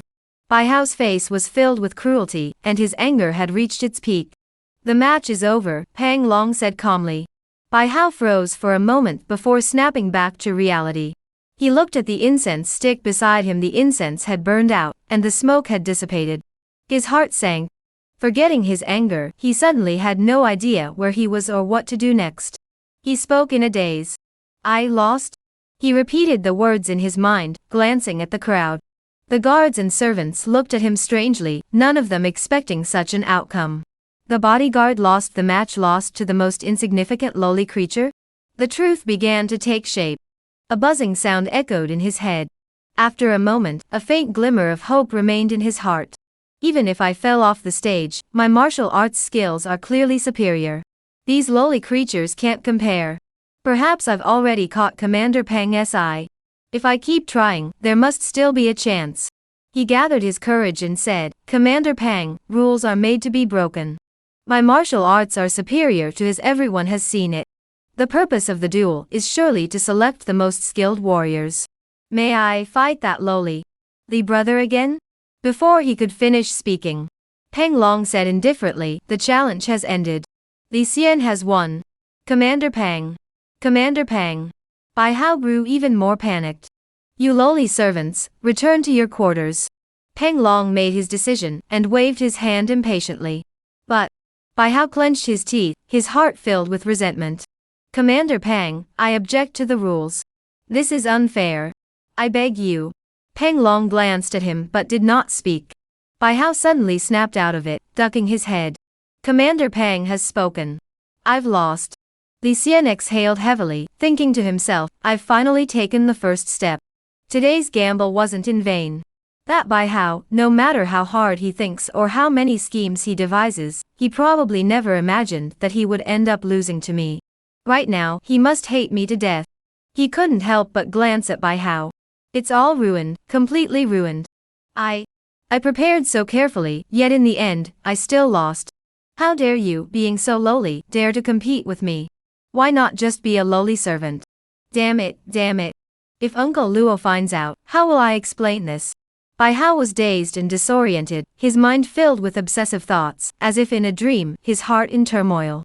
He refused to accept this reality. Li Xian approached him, bowed his hands, and said, "Brother Bai, thank you for your kindness while I was in the menial labor quarters." "You worthless," Bai Hao was about to curse, but met Li Xian's smiling face. Li Xian was now a guard, so the words, "worthless creature," should have been directed at him instead. After all, his cousin, Luo Fong, had risen to the position of manager thanks to his former role as a guard. Becoming a guard gave one the opportunity to come into contact with the rudimentary martial arts techniques the mistress occasionally revealed. For ordinary people, even a single bit of such knowledge could be of immense benefit, and Luo Fong was no exception. The reversal of status and the change in position made Bai Hao even more miserable. All of this was supposed to be his. Li Xian, congratulations, Bai Hao laughed, his smile more bitter than tears. Same to you, same to you. Li Xian had wanted to retort and call Bai Hao a lowly creature to vent his anger. But upon second thought, he decided against it. Those who are insulted naturally feel terrible. But the one who insults, indirectly acknowledges their own inferiority. As long as one is in a higher position, they can treat those below them as animals. In doing so, the one who insults actually embraces the label of lowly creature. In the future, when facing those of higher status or rank, one would unconsciously place oneself a step below them, placing oneself in the category of lowly beasts. After all, they have treated their subordinates in the same manner. Li Xian can adapt to the world's rules and climb the ladder step by step. But he refuses to assimilate and become like Bai Hao. Bai Hao heard the words "same joy" and felt a sharp pain in his heart. The power of those words was far more devastating than any vulgar insults. Bai Hao ground out through clenched teeth, same joy. He clutched his chest, which felt tight, and hurried out of the courtyard. In the distance, Pang Long nodded approvingly. He had power but didn't let it go to his head. He was patient but not weak. This young man is quite interesting. Newcomer, follow me, Pang Long called out. Chapters Sup, Eternal Life, Staying Grounded. Outside the menial servants' quarters. Luo Feng paced back and forth, waiting anxiously. Strange indeed. With his current martial arts prowess, even in a real sword fight, he should have no trouble securing the position of bodyguard. Why do I feel so uneasy and restless? Is it because of that sudden appearance of the rogue Li Xian? He rubbed his chin, his brows furrowed. I'm just overthinking things. Once Bai becomes the guard, my uncle and I will join forces, and our position will be even more secure. Hey, as long as we don't provoke the lady's martial arts friends, life will be quite comfortable. At this thought, a smile spread across his face. Moments later, footsteps approached, and someone was coming this way. But they stopped several paces away, hiding behind a rockery, and did not approach. Luo Feng called out, "Nephew? Is that you?" "Uncle Luo." Bai Hao's voice echoed. "Good nephew, why are you hiding? Come quickly and tell Uncle Luo how you managed to win. What form did this courtyard defense competition take? And, did you gain the favor of the great lord?" Luo Feng followed the sound, but before he could see Bai Hao's figure, all his questions had already come pouring out. "The competition, it's a stage-style match." Bai Hao dodged the question, feeling anxious. "Brilliant." Luo Feng clapped his hands in approval and laughed heartily. "A ring format is right up your alley. I was worried that if it were a test of endurance or brute strength, your martial arts prowess might not shine as brightly. I've seen your 3 talents fist technique. It's extremely solid." Did Commander Pang express any admiration? "My nephew Bai Hao truly has the potential to be a bodyguard." At this point, they finally saw Bai Hao, who was covered in blood and looked utterly disheveled. I was taken aback. "Bai nephew, what? Uncle Luo, that Li Xian was too cunning. He fought to the death and tore off my scalp." Bai Hao looked strange, his eyes darting around, speaking weakly. "I told you so. Those lowly creatures, when faced with an opportunity to turn the tables, will fight to the death." Luo Feng laughed dismissively. "You're a bit disheveled, but as long as you won, that's what matters." "We didn't win." Bai Hao's voice was as faint as a mosquito's buzz. "No." Luo Feng's expression froze in disbelief. "Nothing?" Bai Hao took a deep breath, closed his eyes, and spoke honestly. "Uncle Luo, actually, I didn't win. It was Li Xian who won." "You didn't win." Luo Feng took 3 steps forward, his eyes filled with murderous intent. The warmth of the past was gone. "Say that again. Good nephew, don't joke around. This isn't something to joke about." "Uncle Luo, I really didn't win." As soon as the words left his mouth, a slap landed on his face. His ears rang loudly. Before he could react, his abdomen was kicked, sending him flying 10 feet away. Luo Feng said nothing, delivering 20 consecutive slaps to Bai Hao. His cheeks swelled up, and several teeth fell out. "Useless trash. You drank my precious soup, and you tell me you didn't win. You can't even beat a lowly servant. I'll be damned if I don't kill you, you little bastard. Your mother must have been a whore to give birth to such a worthless piece of trash." "Li Xian, from Laping Alley in Qingning County?" Pang Long walked ahead, recalling the relevant information about Li Xian. "Yes. Li Xian nodded, walking softly to avoid making any extra noise. Peng Long nodded slightly and said, "You have passed the guard recruitment exam. From now on, you are no longer a menial laborer, but a regular guard of the Yi Zhuang. However, there is one thing I must remind you of. While our Da Yuan benefits are better than those of menial laborers, we are, after all, still servants of the mistress. You must be loyal and diligent in your duties, and must not act arrogantly or tyrannically. Can you do that?" Li Xian replied, "Of course I can." But in his heart, he thought, these rules are good, but human nature is complex. The point about not being arrogant and tyrannical is something few can truly uphold.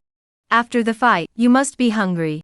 I'll take you to the guard compound's dining hall first, where I'll introduce you to the rules in detail. Peng Long spoke in a gentle tone. He seemed quite interested in the frail Li Xian. If he hadn't misjudged, during the earlier arena competition, Li Xian had deliberately held back, allowing his opponents to underestimate him, before striking decisively at the last moment to secure victory. Even he had been deceived at first, thinking he was just a rough and tumble laborer with brute strength. After walking about a mile, they arrived at a pavilion.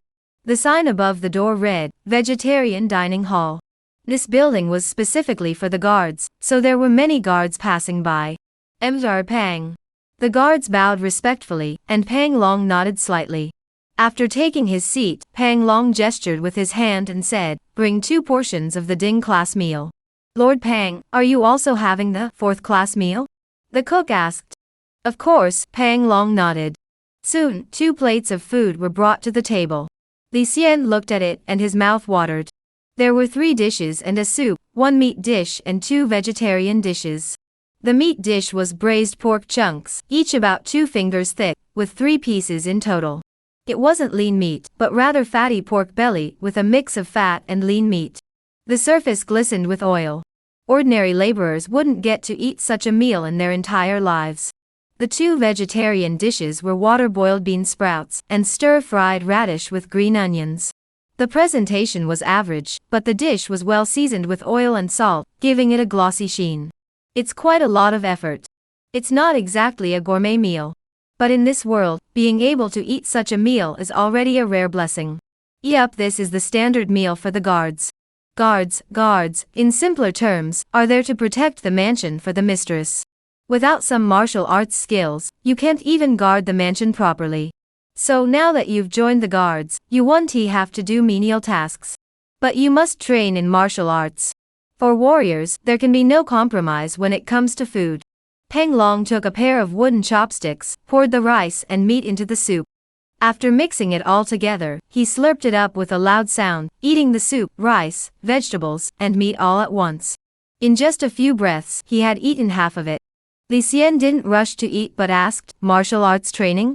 Peng Long didn't answer, instead gulping down the food in one breath. This eating style was truly unique, as if he were drinking water. Amidst the whirlwind of food, there was a hint of refinement.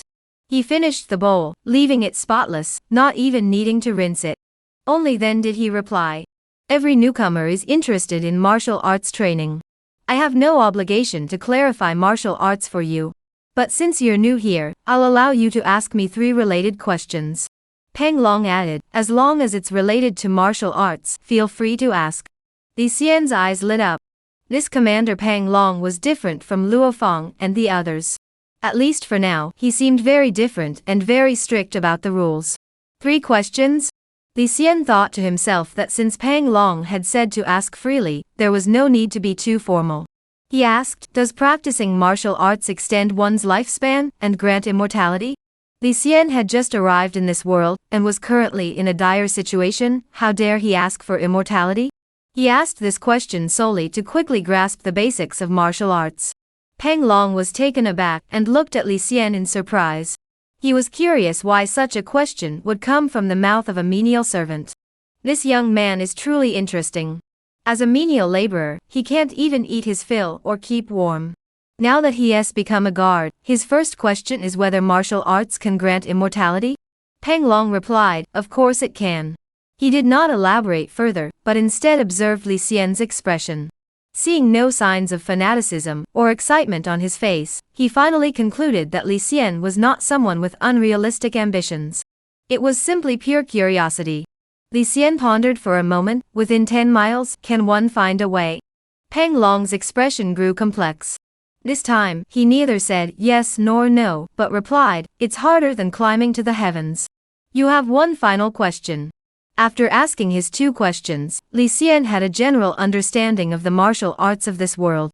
Extraordinary, mysterious, and that Lady Zhuang must be the one who had mastered the essence of this path. For the final question, Li Xian let his imagination run wild. He recalled the numerous stories and novels he had read in his previous life. They all shared a common theme, absorbing a certain energy from the air to enhance one's strength. Whether it was yuanqi, duqi, or lingqi. Could it be that this world operates in the same way? Is there a similar substance in the air that can be absorbed through breathing to strengthen martial artists? He asked, is the so-called martial arts the perception and utilization of some intangible force in the air? Cough. Peng Long looked at Li Xian strangely. I don't know where you got that idea from. But I can clarify for you. Your idea is too far-fetched. There is just air. What mysterious force could it possibly contain? He almost laughed out loud. This young man is quite interesting, with unique and unconventional ideas. Li Xian thought to himself, without spiritual energy, primordial energy, or extraordinary powers, where do supernatural abilities and eternal life come from? He was utterly curious.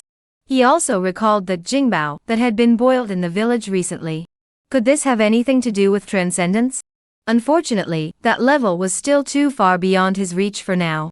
Well, at least he had escaped the life of a menial laborer. His days ahead would be better. The path must be taken one step at a time. Chapter Subject, Guard Rankings, one step at a time. After Li Xian finished asking the 3 questions of martial arts, he already had a general idea of the answer.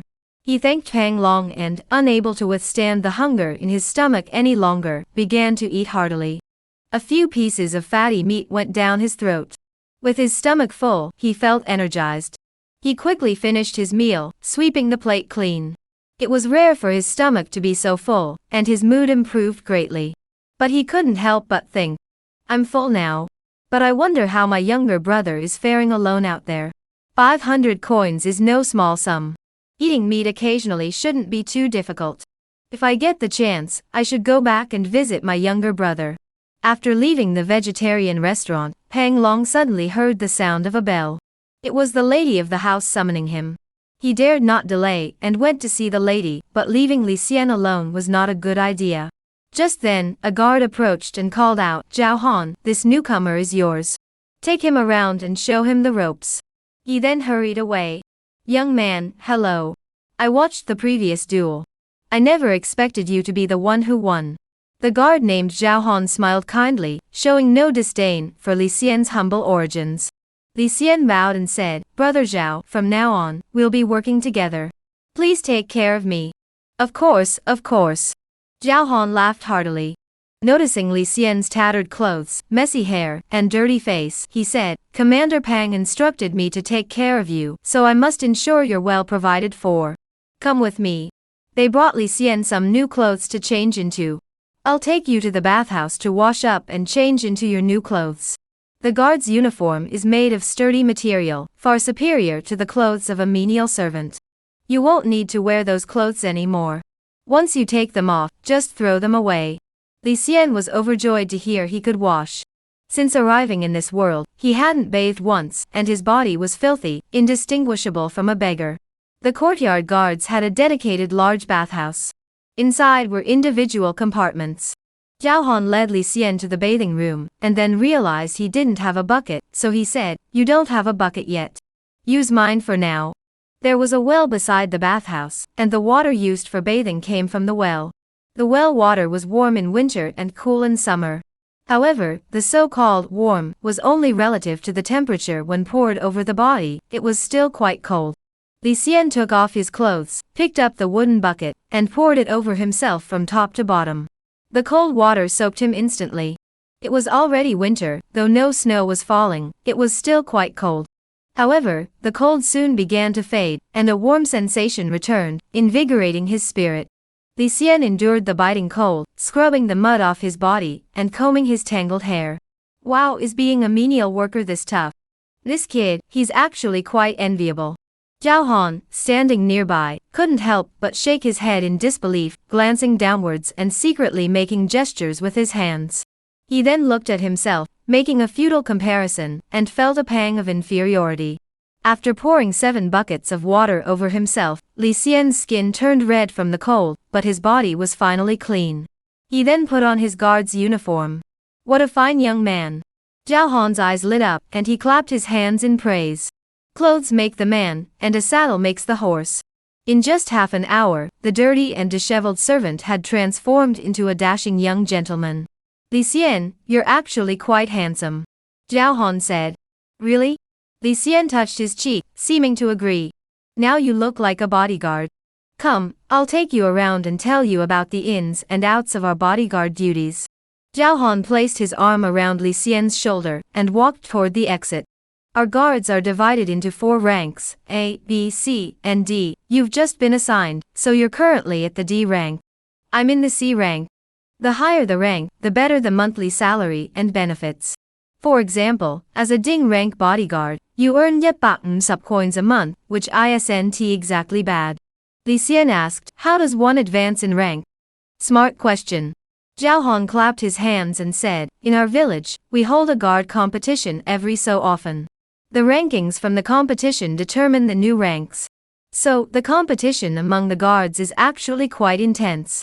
Training is pretty tough. Additionally, higher guard ranks not only increase monthly wages, but also grant greater privileges within the village. Have you been to the dining hall?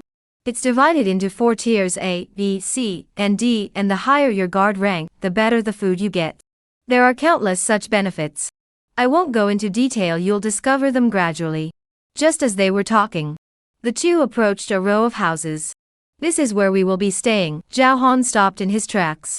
Looking around, the houses were neatly arranged in rows, with paths running through them. The walls were made of red bricks, the roofs of blue tiles, and all the houses were identical in design. Each house could accommodate 4 people. This place finally looks like somewhere people live, Li Xian couldn't help but exclaim, then sighed inwardly, but it's only for servants. The houses were only 10 feet tall, with 4 beds inside, making them extremely narrow and cramped. Each house had a numbered plaque above the door. Li Xian, why don't you stay with me? Our quarters have an empty spot. Zhao Han said with a smile. Great. I'd be delighted. Li Xian agreed readily. Haha, I'll introduce you to everyone else. Upon arriving at room 113, Zhao Han pushed open the door. Big brother, you're back? Who's this? He's quite handsome. Yeah, I've never seen him before. 2 people immediately gathered around, one slim and one overweight, named Wang Chun and Zhuo Ye. Zhao Han introduced them to each other, and after they had exchanged names, he asked, Mr. Li, how old are you? Li Xian replied, just turned 15. 15. You're the youngest, so we'll call you the 4th. Zhao Han said, Wang Chun is 21, so he's the 2nd, and Zhuo Ye is 19, so he's the 3rd. Zhao Han patted everyone on the shoulder and said, Old 4, from now on, we're all in this together. We must help each other out. If you have any questions in the future, feel free to ask us. Night fell. During the day, Zhao Han had led the way and introduced everyone, so Li Xian had already gotten a general idea of the basic rules of the courtyard. He lay on the bed, with no servants pushing or crowding around him. Though the faint smell of feet and sweat was still unavoidable, old Chu Wang Chun had particularly smelly feet, it was already so much better. In just one day, everything has changed beyond recognition. But even so, it's still just a guardhouse.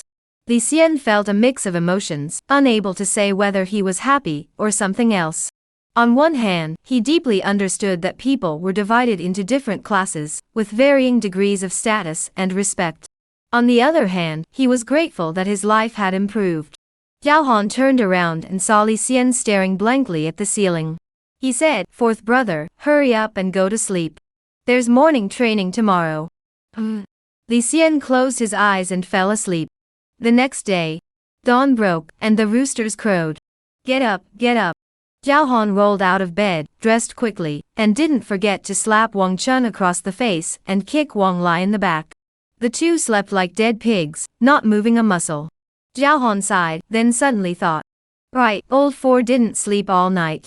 I should wake him up too. Turning to look, he saw Li Xian had gotten up even earlier, already dressed and sitting quietly on the bed.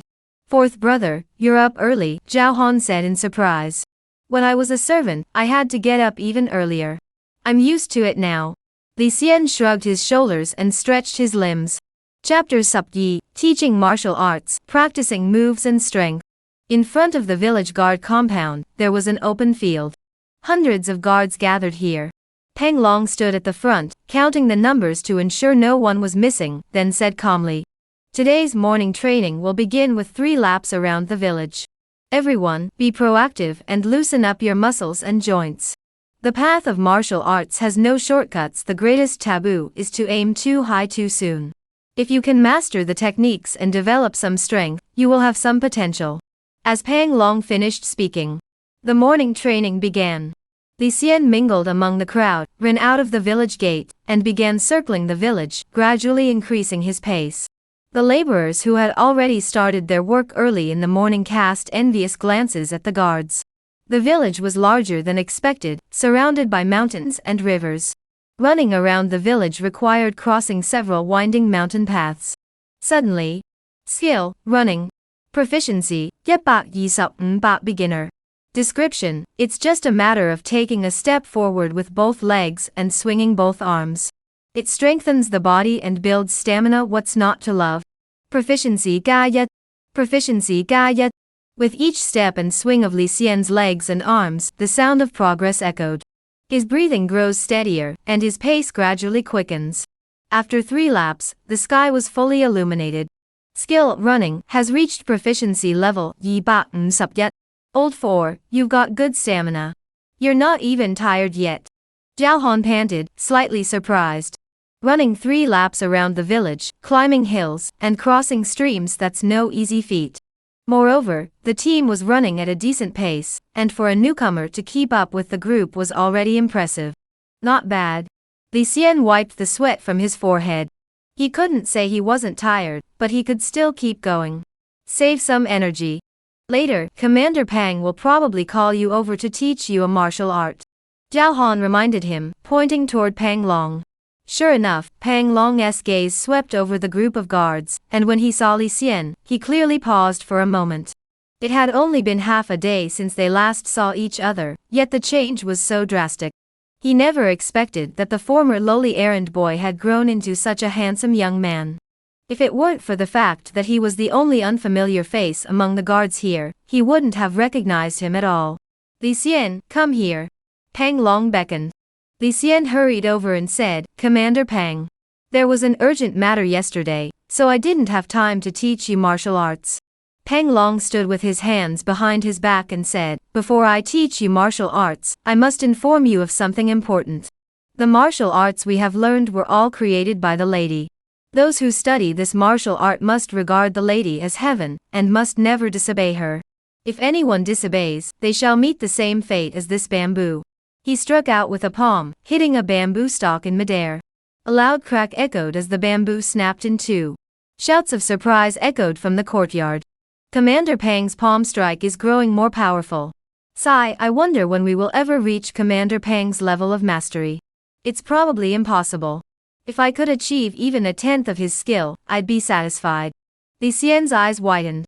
Splitting bamboo in mid-air, that level of strength is already quite formidable. But when I asked him yesterday, is there any way to get into the village within 10 miles? He replied, it's harder than climbing to the heavens. This means there's a connection in the village, and it must be the village matriarch. Even Pang Long couldn't secure that connection. Hence the exclamation, as difficult as ascending to the heavens. In other words, splitting bamboo mid-air is already quite impressive. But in the eyes of a true master, it's not even considered having touched the surface of the connections. The martial arts of this world are truly mysterious and profound, impossible to fully comprehend. In an instant, his thoughts raced. Have you remembered? Pang Long asked casually. I remember. Li Xian nodded. Without sufficient strength, he could only follow the rules. Very well. I see you have a foundation in martial arts, so I will first teach you a fist technique. Take it and study it diligently. Do not grow complacent. Do not think that becoming a guard will allow you to live a carefree life. According to the estate's rules, if you fail to meet my expectations within 15 days, I will expel you from the guards and send you back to menial labor. Pang Long issued a stern warning. Li Xian replied, I will not disappoint Commander Pang's expectations. Pang Long's expression softened and said, we'll see. He leaped into the air. He plunged into the crowd, spread his arms and legs, uttered a low growl, and struck out with a punch. Though it appeared simple and unremarkable, it harbored a hidden danger. 17 consecutive punches were delivered, the wind from his fists sweeping in all directions, striking left and right, front and back. Pang Long gathered his energy and stood still, saying, I know you aspire to that level. But from now on, do not harbor such ambitions. Focus on mastering your techniques and cultivating your strength. That will be more than enough for us to benefit from throughout our lives. Techniques are tools for combat, while strength is the foundation of a warrior. These two are the cornerstones of any martial art. However, strength is something that takes years to cultivate. I will not demand that of you for now. As long as you master the techniques and mantras of this 4 directions fist within the next 15 days, and understand its fundamental principles, that will suffice. Li Xian nodded. After all, being able to learn martial arts was always a good thing. Plus, Pang Long had secretly given him some pointers. When he emphasized the words, any martial art, he did so intentionally. The meaning was to remind Li Xian not to be overly ambitious, and look down on these seemingly ordinary techniques. These seemingly ordinary techniques are actually crucial. Pang Long tossed the handwritten copy of the 4 directions fist to Li Xian, then turned to the crowd and shouted, Where is Lu Tongyun? Commander Pang, I am here. A man with a soft demeanor stepped forward and bowed in response. Pang Long said, You have unique insights into the 4 directions fist. The task of teaching him the art of boxing falls upon you. Luo Tongyun smiled gently at Li Xian and replied, Rest assured, Commander Pang. I will speak without reservation. Pang Long nodded slightly. All right, those of you who need to train, go train. Li brother, the 4 directions fist emphasizes the principle of square within the round. Though it appears rigid, it actually hides flexibility. Let me demonstrate once, and you should memorize the sequence. Luo Tongyun said with a smile. In front of Li Xian, he performed the 4 direction fist once. Li Xian followed suit, mimicking the steps and punch patterns, performing the sequence once. Upon first learning the complete form, it felt a bit awkward. But after practicing several times, he gradually discovered the tricks. Not bad, Li brother. You have a good grasp of the techniques. With more practice, mastering the fist techniques won't be difficult. Luo Tongyun nodded. Before they knew it, it was noon. Luo Tongyun said, Li brother, you continue practicing on your own. I have patrol duties this afternoon. I'll teach you again tomorrow. Alright, thank you for your guidance, brother Luo. Li Xian said gratefully. After Luo Tongyun left, he continued to practice the boxing techniques over and over again. In the past, he had to practice in secret, but now he could do so openly, and he naturally cherished this opportunity. The monotonous training held a unique charm for him. After each punch, he compared it to the boxing manual. Only when he felt he had memorized the moves did he put away the manual and fight freely. Bang! After eating his fill, his strength was replenished, and his punches carried a powerful wind. That desperate fight back then was the right decision. Though the guards are also servants, the martial arts atmosphere here is so much better. Li Xian thought to himself. Half an hour later. Your punches are steady. You are gradually mastering the techniques of the 4 directions fist. 4 directions fist. Proficiency, Subsam Bat beginner. Description, balanced and steady, a foundational fist technique. Outer form is square, inner form is round, resembling both honesty and cunning. Easy to master, but difficult to perfect. Once heaven rewards diligence is activated, progress can be observed from then on. With dedication and hard work, mastering the 4 directions fist will not be a problem. As a guard, I will strive to master this fist technique to the best of my ability. Li Xian's heart was filled with determination. Guards also perform manual labor, and are considered servants. They do not spend their days eating, sleeping, and practicing martial arts. The lower the rank of the bodyguard, the more menial tasks they must perform, and the more trivial matters they must handle. The higher the rank of the bodyguard, the easier their duties become. Generally speaking, they rise at the third hour of the morning for morning training, and from the third hour of the morning, they begin various tasks. Since Li Xian was still a newcomer, during these 15 days, he only needed to focus on martial arts training. After 15 days, he would begin duty shifts, attendance checks, patrols, and all sorts of miscellaneous tasks. However, there was no such atmosphere for martial arts training. While the other guards were out on patrol, he was the only one still practicing his punches. With each punch, sweat flew several feet, and the power of his strikes built up.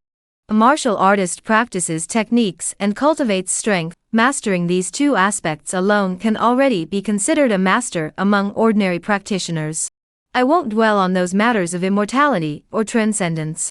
I'll focus on mastering the martial arts before me. With a clear goal in mind, everything becomes more hopeful. Luo Tongyun was on patrol. Suddenly, he was stopped by the servant in charge of menial tasks, Luo Fong, who smiled and said, "Brother Luo Tongyun, it's been a long time. Would you like to come inside for a chat?" Chapter Subsam, Breakthrough in Fist Techniques, Hearing in All Directions. Luo Tongyun furrowed his brows. Who was this Luo Fong? He knew him all too well. The overseer of the menial quarters had some authority, but he had no say over him. If one were to speak of it, Luo Fong had once worked with him, so they could be considered colleagues. "Emir Luo, is there something you can't discuss outside?" Luo Tongyun asked with a smile. "Please come in." Luo Fong pushed open the door, stepped aside to invite him in, and offered no further explanation. "All right." Luo Tongyun nodded with a smile. He had something to ask for, and there would certainly be a reward. How could he refuse? After entering the room and sitting down, Luo Fong poured a cup of tea and said, "We know each other well. I won't beat around the bush. 5 taels of silver to bring Li Xian back to the menial servants' quarters." Luo Tongyun replied casually, "But Li Xian Pang the elder is keeping a close eye on him. It won't be easy." "Haha," Luo Fong laughed. "You on the other hand, have it easy. Pang the elder asked you to teach him the 4 directions fist technique, didn't he? Just cause a little trouble so that he performs terribly in 15 days. It'll be taken care of then." Luo Tongyun merely sipped his tea, remaining silent. 10 taels of silver. Luo Fong's expression darkened. Just to vent his anger, 10 taels of silver was hardly worth it. Luo Fong was afraid that Li Xian, once he gained power, would threaten his own position. "Deal," Luo Tongyun said with a smile. In a few words, he had sold Li Xian. 4 direction fist.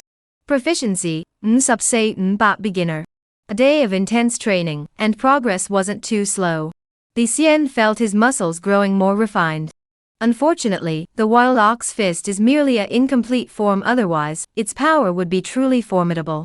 That's right. During the day, Commander Pang mentioned that martial artists primarily focus on mastering techniques and cultivating inner strength. Techniques are the various patterns of martial arts, the angles and techniques of each move, and so on. Power. I suppose that refers to internal and external power. External power can be roughly understood as brute strength. Inner strength is. He felt a warm current flowing in his lower abdomen. Li Xian had cultivated some inner strength through the Manga fist.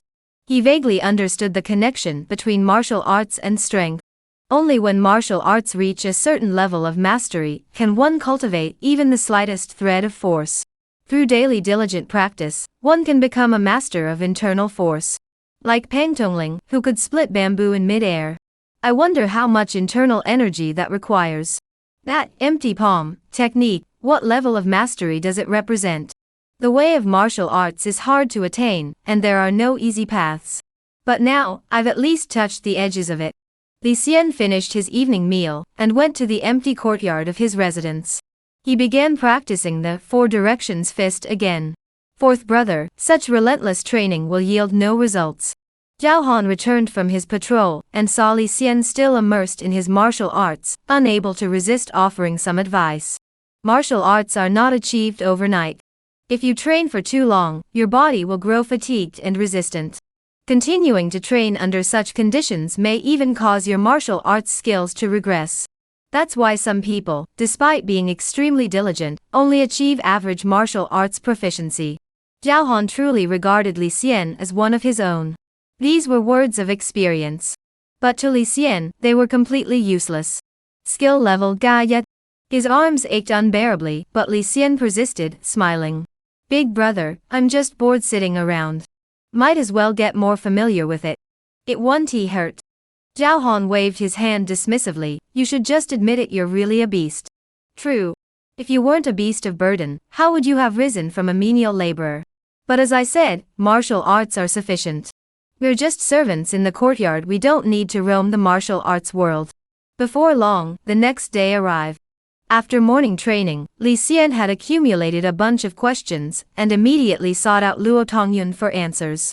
Luo Tongyun smiled as he had the day before. Little brother Li, you've done very well.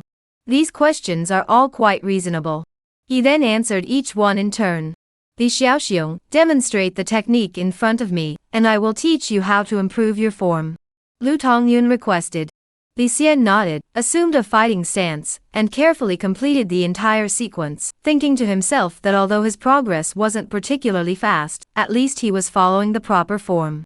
To his surprise, Luo Tongyun shook his head repeatedly. Slow. Much too slow. Li Xiaoxiong, your natural talent for martial arts is truly average. Is that so? Li Xian was puzzled. Yesterday, it didn't seem like that. At that moment, another guard approached. I told you so. He only became a guard because he was lucky. This guard was named Xiao Dashi, who had once crossed paths with Li Xian. When Li Xian had signed up, Xiao Dashi had stopped him and spoken harshly, belittling Li Xian to highlight his own superiority. After being beaten until his face was sore and he had nowhere to hide. From then on, he began to keep an eye on Li Xian and developed a deep dislike for him. Li Xian paid no attention to him and waited for Luo Tongyun's explanation. At this rate, you'll have a hard time passing Pang Tongling's test in 15 days, Luo Tongyun said with concern. Li Xian grew suspicious. Is that true? I didn't slack off yesterday, and my skill level has been steadily improving. Could it really be as bad as he says? Luo Tongyun shook his head and sighed. Well. I'll teach you some tricks. Practice them in the future. I guarantee you'll satisfy Commander Pang. Saying this, he demonstrated a set of practice moves in front of Li Xian. Li Xian practiced it once. Skill level Galing. Rarely seen proficiency did not increase. This set of martial arts techniques is incorrect. Lu Tongyun has ulterior motives behind him. Li Xian studied the other men closely, understanding everything. Luo Tongyun smiled gently, looking concerned. Young brother Li, have you understood it? Practice this way from now on. If you have any questions, come ask me again. Alright, you may go now. Li Xian decided not to tip his hand yet and pretended to comply. Once Luo Tongyun had gone far enough, he immediately switched back to his original martial arts style. He repeated the movements over and over, increasing his proficiency and honing his physical strength. 4 directions fist. Proficiency, beginner. 4 days passed in the blink of an eye. Morning runs to exercise the body, martial arts training to strengthen the physique. Since Li Xian joined the courtyard guards, he had been well fed, warmly clothed, and well nourished. It was just the right age for growth, and his height began to shoot up. On this morning's training session, everyone else had already sat down to rest, but Li Xian was the only one left, repeatedly practicing his martial arts techniques on the wooden zhongzi. That brute, the 4th one, is still practicing his punches. In my opinion, just go through the motions. We'll never amount to anything more than guards, even if we train until we die. Why push yourself so hard? Old 4 is really ruthless. In my opinion, only Hua Haining from room 1 can match his determination. Hua Haining. I heard that a few days ago, he killed a thief who was stealing wood with a single palm strike. I wonder if it's true. It's true. He struck him with one palm, shattering his lungs. They say he pleased his wife, who rewarded him with a set of palm techniques. He is the most likely candidate to inherit Commander Pang's position in the future. Zhao Han and the others chatted idly, discussing the matter with great interest. Seeing Li Xian practicing martial arts seriously, they didn't disturb him and quietly walked away. Li Xian paid no heed, suddenly striking out with a punch. In the instant the punch was released, the meaning contained within underwent a profound transformation. His entire body trembled, and a flash of light appeared before his eyes. 4 directions fist. Proficiency, Yet Mastery. Description: combining hardness and softness, the hard can shake the 8 directions, and the soft can turn the heavens and earth. Through your diligent practice of the fist technique, you have achieved mastery while grasping its essence, and have understood the hear in all directions characteristic. By focusing your attention, your hearing becomes heightened. You can also discern your opponent's punch patterns based on feng shui. Li Xian was both surprised and delighted. Heaven rewards diligence with enough hard work, success will inevitably follow. Little brother Li, it's been a while. How has your martial arts training been? At that moment, Luo Tongyun approached him with his usual gentle smile. Chapter Subsay, Mastering Fist Techniques and Receiving a Salary. Brother Luo, hello. Li Xian withdrew his fists and stood upright, smiling as he replied. Li brother, it's not that Brother Luo is scolding you. I've been busy with work, and when I get busy, I tend to forget things. You should be more proactive. If there's anything you don't understand, come ask me. Don't be afraid to bother me. Luo Tongyun spoke earnestly, as if genuinely concerned for Li Xian. Certainly, certainly. Li Xian smiled awkwardly, but he knew exactly what was going on. Luo Tongyun had mastered the essence of the 4 directions fist, appearing gentle on the surface, but cunning and manipulative within.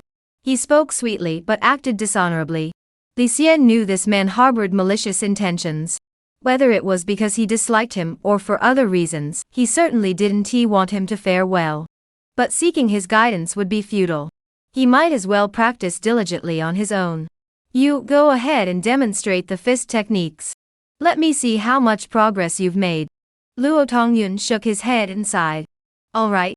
Li Xian threw a clumsy punch, deliberately exposing weaknesses in his form. Stop. Luo Tongyun felt a sense of triumph, thinking to himself, excellent. If this continues, in 10 days, I will have achieved my goal. But he spoke harshly, as if disappointed. No progress at all, no progress at all. If this continues, I'll be getting impatient for you. Well, since things have come to this, everyone has their own natural talent. This isn't something that can be forced. If I had made you practice blindly earlier, it would have been the same. Let's put the martial arts aside for now and focus on strengthening your physique. Li Xian said, Brother Luo, what about Commander Pang's assessment? Don't worry, just follow my instructions. I'll explain everything to Commander Pang for you. Lu Tongyun patted Li Xian on the shoulder and said earnestly, Little Li, you must strive hard. If you fail the assessment, I'll lose face too. Thank you for your kindness, Brother Luo. Li Xian bowed his fist. After Luo Tongyun left, Li Xian's eyes flashed, and he continued his training. No matter how dire the situation, only by mastering the martial arts quickly could he break free from this predicament. Peng Long was the head of the guard, responsible for maintaining peace in the village. There were 2 patrols daily, one in the morning and one at night. The rest of the time, he stayed at his own residence, diligently practicing martial arts. Recently, I had the honor of receiving a bowl of soup from the lady. I drank 2/3 of it and shared the remaining 1/5 with my brothers. After finishing the soup, I felt a subtle change in my body. Could it be that I'm approaching the state the lady mentioned? Peng Long practiced his fist techniques, palm techniques, and body movements, each to perfection. He had reached a plateau, and his daily rigorous training was merely to ensure he did not regress. Martial artist. Once you embark on this path, it becomes a lifelong commitment. A day without training is a day wasted. 3 days of effort followed by 2 days of slacking off will yield no results. He placed even greater emphasis on innate talent and intuition in martial arts. Peng Long's empty palm technique had made little progress in years. His intuition told him it was due to his limited natural talent. Alright, that young man has been in the guardhouse for 5 or 6 days now. I wonder how he is faring. Peng Long wiped the sweat from his brow and dressed himself. He sent someone to summon Luo Tongyun and asked him directly. Little Luo, what's the situation with that kid now? Luo Tongyun replied, he's obedient, but his natural talent is lacking, but he's willing to work hard, so it doesn't matter. Peng Long's brows relaxed slightly. After all, it's just the guardhouse. Having natural talent is good, but it's not essential.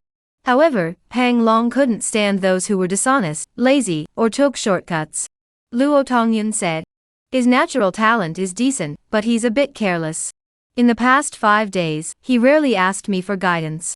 Every time I go to inspect him, I don't know if he's taken my advice to heart. So far, his progress in martial arts is somewhat slow. His words were honest, with no falsehoods. Pang Long furrowed his brows. Could it be that becoming a guard has made him complacent? He had seen too many like him. They could endure hardship and hunger, but couldn't he withstand flattery? Very well. Give him another 10 days. If he doesn't meet my standards, send him back where he came from. Pang Long waved his hand dismissively. Luo Tongyun saw that the plan was going smoothly, and that Pang Long had no special connection with this young man, so he couldn't help but feel a surge of joy and dared to scheme further in secret. 4 days passed in the blink of an eye. After morning training, Li Xianlei remained unmoved. He chose a secluded spot and practiced his boxing techniques diligently. 4 directions fist. Proficiency, 3191000 mastery. Description, using the body as the center, punch in all 4 directions. The fist style is simple and traditional, yet contains the profound mysteries of the universe. One remains unafraid of enemies coming from all directions. Skill, running. Proficiency, 3191000 mastery. Description, you run through the mountains and fields, landing lightly, your speed already quite impressive. Li Xian has grown slightly taller, and his build has become much more robust.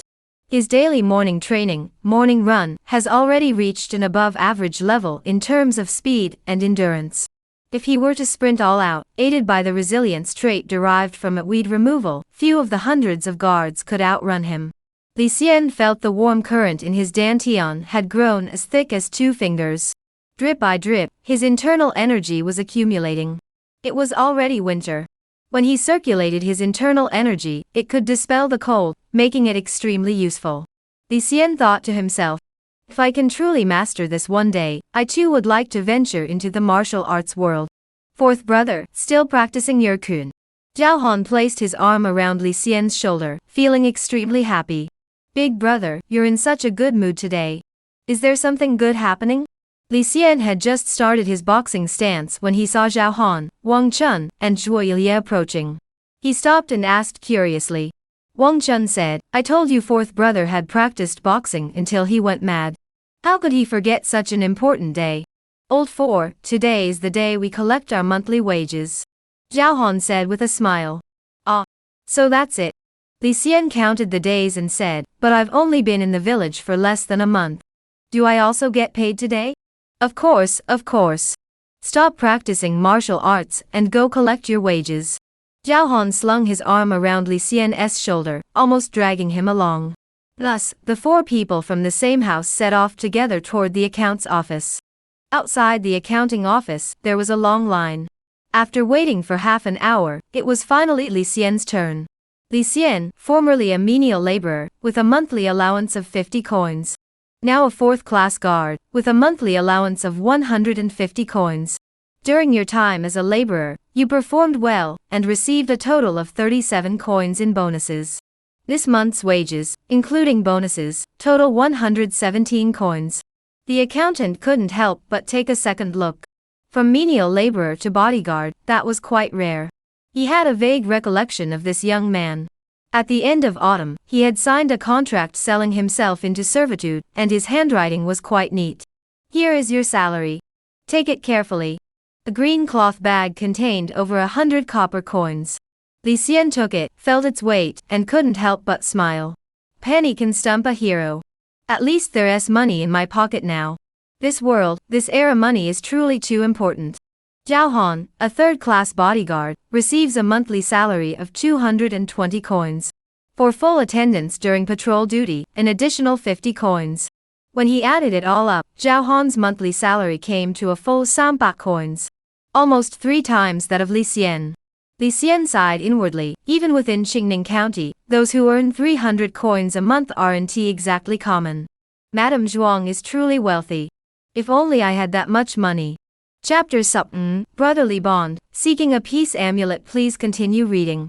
The 2nd son, Wang Chun, and the 3rd son, Zhuo Yilie, were both 4th-rank bodyguards, earning around 200 coins each. A base salary of 110 coins, plus a few dozen coins for full attendance bonuses. It's Jiang Yun. Suddenly, the crowd grew noisy. Zhao Han looked around and saw a tall woman approaching from the distance. The woman had a delicate face, proud eyebrows, and long hair tied into a high ponytail. As her gaze swept over Li Xian and the other laborers, she emitted a faint from her nostrils, exuding arrogance. Who is Jiang Yun? After watching Jiang Yun leave, Li Xian asked. Zhao Han explained, she is a second-class bodyguard. This woman has always looked down on men. Her jade leg technique is extremely formidable. Fourth brother, if you encounter her in the future, it's best to keep your distance. Don't provoke her. Wang Chun added, I hear she has some connections. She's related to Qiu Yu, the personal maid of the estate mistress. Old 2, Old 3, Old 4, let us go over and listen. Let us see how much she is worth. Zhao Han couldn't hide his curiosity. Li Xian wasn't particularly interested in the matter, but he followed their lead, and returned to eavesdrop outside the accounting office. Jiang Yun, a second-class laborer, earns 600 coins a month, plus a bear's blood pill. This month there's even a bear's blood pill? Thank the master for his generosity. If you must thank anyone, thank the mistress. Everything in the estate, from top to bottom, belongs to her alone, including you and me. The voices of the two inside the accounting room drifted out. Li Xian couldn't help but be amazed. He had sold himself for only 100 coins. That wasn't even enough to cover the other person's monthly salary. Big brother, what is that bear's blood pill? Li Xian asked. Bear's blood pill, that's a precious item, Zhao Han said, licking his lips enviously. It's a pill that enhances one's strength.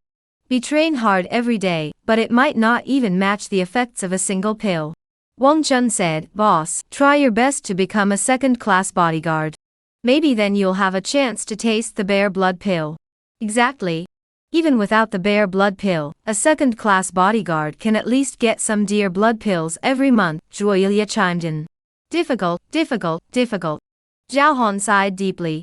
Yet, a gleam of determination flashed in his eyes. He indeed coveted the position of a second-class bodyguard. If there's a chance, it might be worth taking a chance. After collecting their wages, on the way back, Zhao Han and the others had no patrol duties today, so they were able to gather together for a rare moment. Li Xian asked the question on everyone's mind, we're in the estate. Even if we have firewood, where should we spend it? We could go to the Midan Pavilion to exchange them for pills. The effect of a single pill is equivalent to several days' worth of food. You must understand that in martial arts, the most important thing is not training but eating. If you eat well, your physical strength will improve, and you can achieve greater mastery in martial arts. Zhao Han chuckled sarcastically, of course, you could also take a leave of absence, and go to the nearby Qingning County. There are plenty of places to spend money there. Just make sure to return on time. Li Xian's heart stirred, how do I take a leave of absence? Just tell Commander Pang. What's the matter, old 4? Want to go out for a stroll? Zhao Han nudged Li Xian with his elbow, his expression teasing. Li Xian nodded, indeed. Alright, since the 4 of us have nothing to do today, why don't we all take a day off and go to Qingning County together? We've been training too long. We should find someone to vent our energy on. Otherwise, we'll burn ourselves out, huh? Zhao Han spoke with great enthusiasm. Wang Chun and Zhuo Yilia both agreed, took the money, and looked forward to going out to have some fun. Li Xian smiled, but his thoughts were not on venting his frustration. Instead, he was thinking about how long it had been since he last saw his younger brother. The exams were approaching, it was best not to overexert oneself. As for taking leave, Zhao Han was well versed in the process and handled it efficiently. The 4 of them left the village and followed the mountain path into Qingning County. I hear that this county has several prominent officials with considerable wealth. Speaking of which, if there is a wealthy young lady in this county who takes a liking to you and is willing to spend real money to buy your freedom, would you be willing? The third man, Zhuo Yilia, suddenly had an idea. Whether we're willing or not. Zhao Han laughed, it all depends on how the young lady looks. If she's as beautiful as a fairy, we'd be more than willing. But if she's ugly, then forget it. Eldest brother, if she's not ugly, she wouldn't have set her sights on us 4 brothers. Oh, so you're willing, second brother? Grit my teeth and endure it. What is there to fight against? Don't fight against money. Once I, Wang Chun, make it big and have money, I'll splash out and give each of our older brothers a mansion, and keep a few beautiful concubines. As for me, I'll just have to sacrifice myself. If I don't go to hell, who will? Second brother, I never expected you to have such a broad mind. The four walked side by side, chatting and laughing, the atmosphere very harmonious. As Li Xian passed by an alley, he said, "Eldest brother, second brother, third brother, you go ahead. I won't be going to the brothel. Fourth brother, you." Zhao Han was surprised. "My younger brother is alone at home. It's rare for me to go out, so I need to check on him." Li Xian smiled. "All right." Zhao Han waved his hand dismissively, saying nothing more. The fourth brother had always been a loner. It was nearly noon, and thinking of his younger brother, Li Xian couldn't help but quicken his pace. His younger brother had been sensible and intelligent since childhood, with a pure and kind-hearted nature. After their father took his own life, Li Xian, as the eldest brother, had taken on the responsibility of caring for his younger brother. Brotherly love was deeper than anything else. Leak Bottle Alley. In front of the dilapidated thatched cottage, Li Xian shouted loudly, "Adi, Adi." After calling out 3 times, a voice filled with joy came from inside the house. "Brother, is that you?" A small, frail figure rushed out, wearing the tattered hemp robe left by his father. His small frame could barely hold the large garment, his hair disheveled and his face dirty, but his eyes shone brightly. The moment Li Xiaofan saw Li Xian, his eyes welled up with tears, and he ran over to embrace his older brother. Li Xian was also deeply moved. His younger brother was still so young, living alone in this chaotic world, hiding in a thatched hut.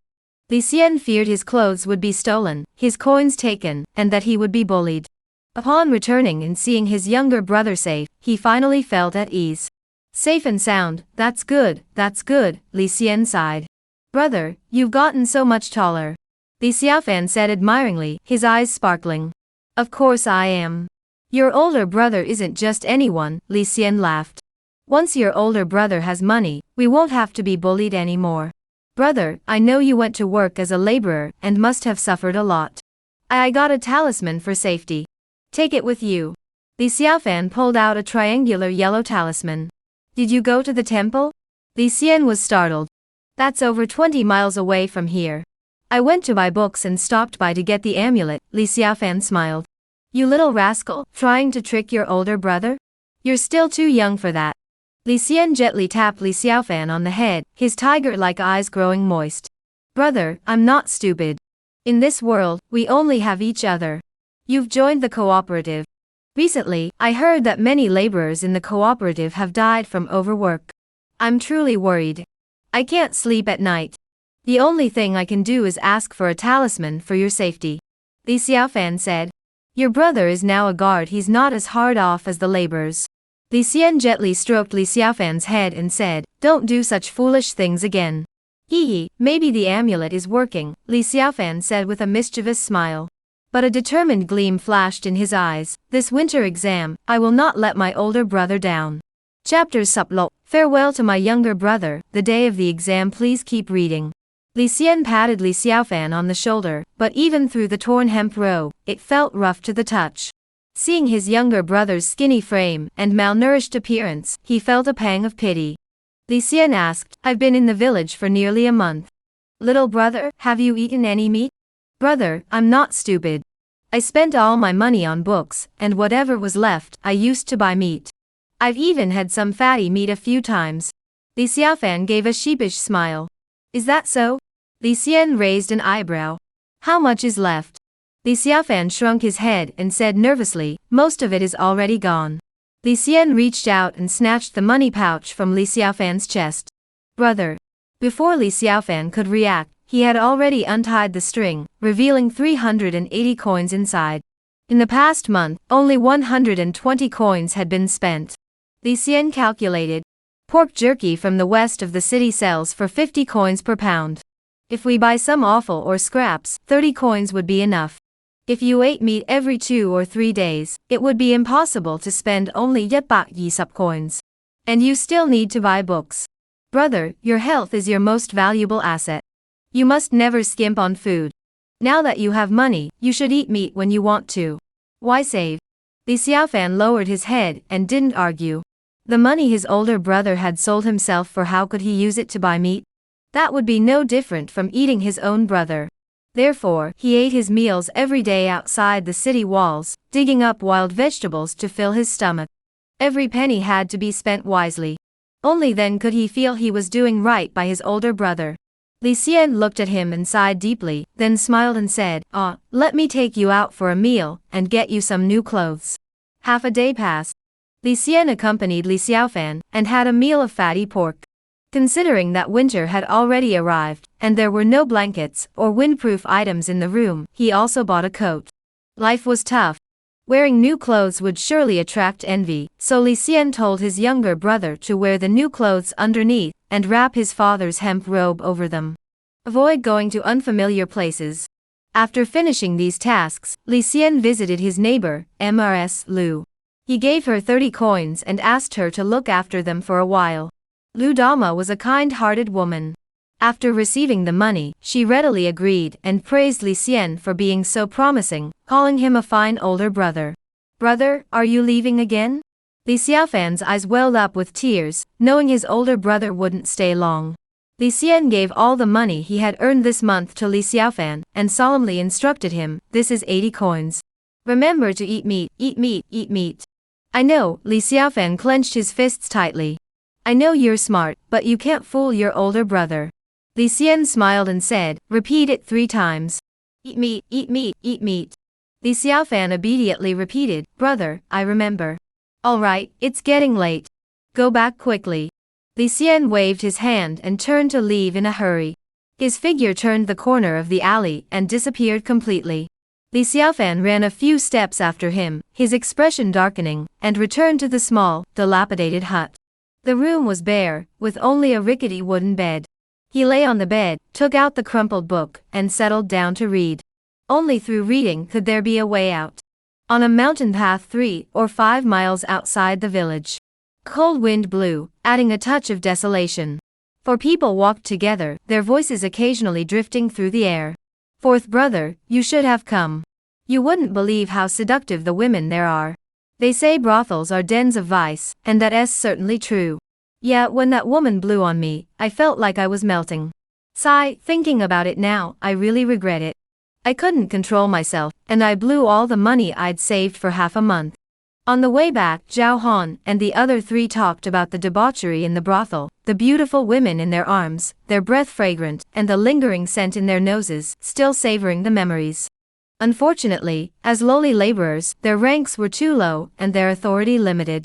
Even if they took leave, they couldn't spend the night outside the estate. As night fell, they decided to return to the estate together. Commander Pang.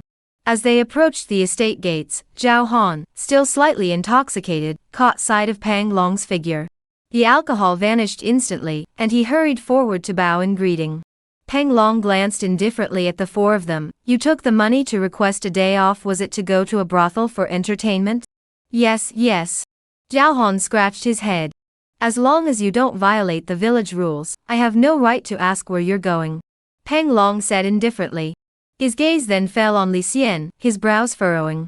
He sighed and shook his head, revealing a look of disappointment. Li Xian, you are still in your probationary period. They can indulge in pleasure, because they have already established themselves. You've only just become a guard. Instead of focusing on mastering the 4 directions fist technique, you're wasting your time like this. You've truly disappointed me. Commander Pang, you misunderstand. Li Xian smiled, about to explain. No need to say more. Martial arts don't lie.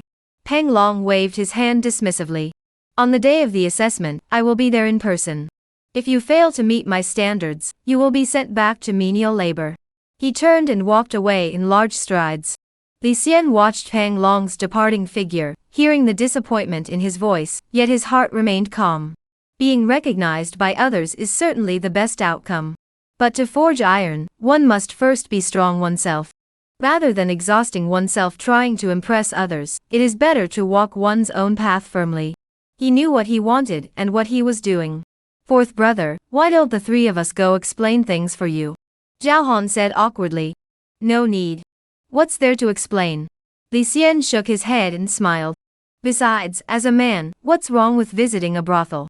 The second brother, Wang Chun, widened his eyes in disbelief. You speak so boldly about visiting a brothel. Old four, you're better than me. Time flew by, and the day of the assessment arrived. That morning, the guards conducted their usual morning training. Li Xian stood in a secluded corner, legs spread apart, punching rhythmically. 4 directions fist. Proficiency, 6581000 mastery. Li Xian felt he was gradually getting into the groove. When throwing punches, he no longer needed to recall the patterns from the manual. With a single thought, his fists would strike instantly. He was getting faster and faster. According to martial artists, this was the stage of breaking free from the manual. It meant he had transcended the manual and begun to develop his own understanding, cultivating his own style in the art of boxing. This 4-direction fist has been of great help to me. Though this fist technique is basic, it forms a complete system. It teaches how to face enemies and how to defend against them, all based on experience. Li Xian felt a warm current in his lower abdomen. His internal energy had accumulated to the size of a fist. With a single thought, he channeled the energy into his fist, and when he struck out, it created a gust of wind. A loud crack echoed through the air. The subtlety of this fist technique lies in how to borrow force and counterattack when attacked from both front and back, and how to maneuver skillfully. For a bodyguard, it was more than sufficient. Skill, running. Proficiency, 164100 beginner. Description, you run as swiftly as a bird, with energy flowing like a river, never stopping. Through climbing mountains and crossing rivers, you have mastered the secrets of running. Your blood circulation has slightly improved. The morning training runs hardly drain my stamina at all. But it's perfect for warming up. Li Xian was immersed in his newfound insights. Commander Pang is here. Suddenly, a commotion arose from the crowd. Turning his head, he saw Pang Long striding toward the courtyard. Li Xian composed himself and walked toward Pang Long. Li Xian, today is your evaluation day. I think there's no need for me to say more. Pang Long got straight to the point. All the guards gathered around, forming a large circle, enclosing Pang Long and Li Xian within. Every guard must undergo the newcomer's assessment. To put it bluntly, a guard's martial arts talent can be discerned through this assessment. However, people are different, and their circumstances vary. The martial arts they practice naturally differ as well. Some had long legs and were suited for learning the 4-direction leg technique.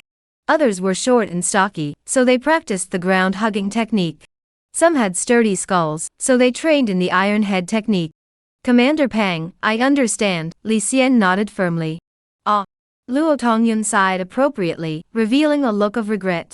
Luo Tongyun, Li Xian is your disciple. This assessment should naturally be conducted by you. Pang Long spoke indifferently, do not show favoritism, otherwise, even you will be punished. Whatever should be done must be done. Li brother, you heard that too. Luo Tongyun shrugged helplessly and stepped forward. Chapter Subtut, passing the exam, rewarded with tiger blood pill. Please continue reading. The guards quickly noticed that Pang Long and Luo Tongyun both lacked confidence in Li Xian. They began to discuss among themselves. It seems that Li Xian won't make it through this test. If he can't even pass the new recruit assessment, keeping him in the guard unit would be a disgrace to us. That's right. If he's really that bad, he might as well go back where he came from. Luo Tongyun was a third-class guard, and his daily duties weren't too demanding. However, he had to put in extra effort to teach Li Xian martial arts, which was a hassle. Better not to see him and avoid the hassle. So, during this period, he deliberately took on more tasks than usual, appearing as though he was working non-stop. This way, he could avoid Li Xian's requests for guidance, and was certain that Li Xian wouldn't figure anything out. Since joining the guards, Li Xian wasn't exactly reclusive, but he rarely interacted with others. When practicing martial arts, he always sought out secluded, quiet places to train alone, immersing himself in his own world. Few noticed him, and no one knew the true depth of his martial arts skills. People merely followed the crowd, assuming his skills were likely inadequate. Brother Luo, please enlighten me. Li Xian bowed and stepped forward, speaking softly. I will strike without mercy. If I injure you, please forgive me. Luo Tongyong gave a perfunctory bow, keeping his left hand behind his back, and said, I will face you with one hand. If you can withstand over 100 moves in my hands, you will be considered an initiate. He then turned to look at Pang Long, seeking his opinion. Commander Pang, do you think this is feasible? Pang Long nodded, as you wish. Martial arts are no place for pretense. The truth will be revealed once the fight begins. Alright. Li Xian didn't waste any words, assuming a fighting stance and gazing directly at Luo Tongyun. Come on. Luo Tong raised his head proudly, confident in his abilities, and calmly motioned to Li Xian with a flick of his hand. Li Xian saw this, took 2 steps forward, and delivered a straight punch toward him. The punch was ordinary, straight and direct, showing no signs of any martial arts techniques. As expected, you haven't learned anything, Luo Tongyun thought to himself, lightly brushing the punch aside with his right hand, intending to effortlessly deflect it to showcase his own strength. Just as the fist and palm were about to make contact, Li Xian twisted his toes, causing his body to shift slightly. This minor adjustment in posture caused the punch to suddenly veer off course. What had been a direct strike to the face now aimed diagonally at the lower abdomen. This was a technique from the 4 directions fist style, known as point east, strike west. Fist techniques are straightforward feints, and real strikes are easy to discern. Especially in basic techniques. The moves are limited, either feints or strikes, making them easy to learn for beginners. However, once a punch is thrown, the force is concentrated at the fist's tip. It must follow a single path until the end. Only the most skilled martial artists can achieve freedom of movement, allowing them to retract their punch and change their technique on the spot. The 4 directions fist is subtle in its yin aspect. Its fist patterns are straight, but through the twisting of the body, the fist patterns can be redirected, achieving the purpose of pointing east and striking west. For novice martial artists, this technique is highly effective in close combat, as it is both unexpected and practical. Moreover, Li Xian had the upper hand, not only using pointing east to strike west, but also showing weakness to deceive the enemy. This technique never failed him. Luo Tongyun deeply understood the principles of the 4-direction fist, and in an instant, his scalp tingled. This simple punch not only demonstrated that Li Xian had mastered the basics of fist techniques. It also revealed that his mastery in this area was beginning to rival his own. He quickly drew his other hand to block, but because he had been overconfident at the start, it was already too late. A loud bang echoed, and his palm went numb and swollen with pain. Luo Tongyun cursed inwardly, this kid isn't holding back, he's using all his strength. He was knocked back 3 or 5 steps. His face turned red and purple, and he couldn't bear the humiliation. Just moments ago, he had stood with his hands behind his back, looking elegant and composed, like a true master. Now he looked utterly disheveled, his expression completely out of control. He took a deep breath and forced a generous compliment, good punch. You haven't wasted my teachings. That move, pointing east and striking west, you've already grasped the essence. Before he could finish the word Wei, Li Xian sneered and, taking advantage of Luo Tongyun's pause, stood up and followed him, delivering 3 consecutive punches to his abdomen. Martial artists engaged in a life or death battle. The worst thing is to lose your momentum. Shouting the name of the move can boost one's momentum and aid in channeling one's energy. However, if one utters irrelevant words, the energy is bound to disperse. That would be dangerous. Luo Tongyun was too arrogant, boasting about his status and believing he was merely instructing Li Xian. He wanted to comment to salvage some face. But he didn't know that while Li Xian didn't hold grudges, he did settle debts. He truly wanted to use this opportunity to beat him soundly. He wouldn't let any chance slip away. Every punch he threw was with all his strength, aiming straight for the vital points. Luo Tongyun realized something was wrong, and stepped back repeatedly, his expression looking terrible. At this point, he no longer wanted to back down, but the initiative had already been lost. Trying to find an opening to counterattack in the midst of the storm was no easy task. Who would have thought that this skinny kid had such incredible strength?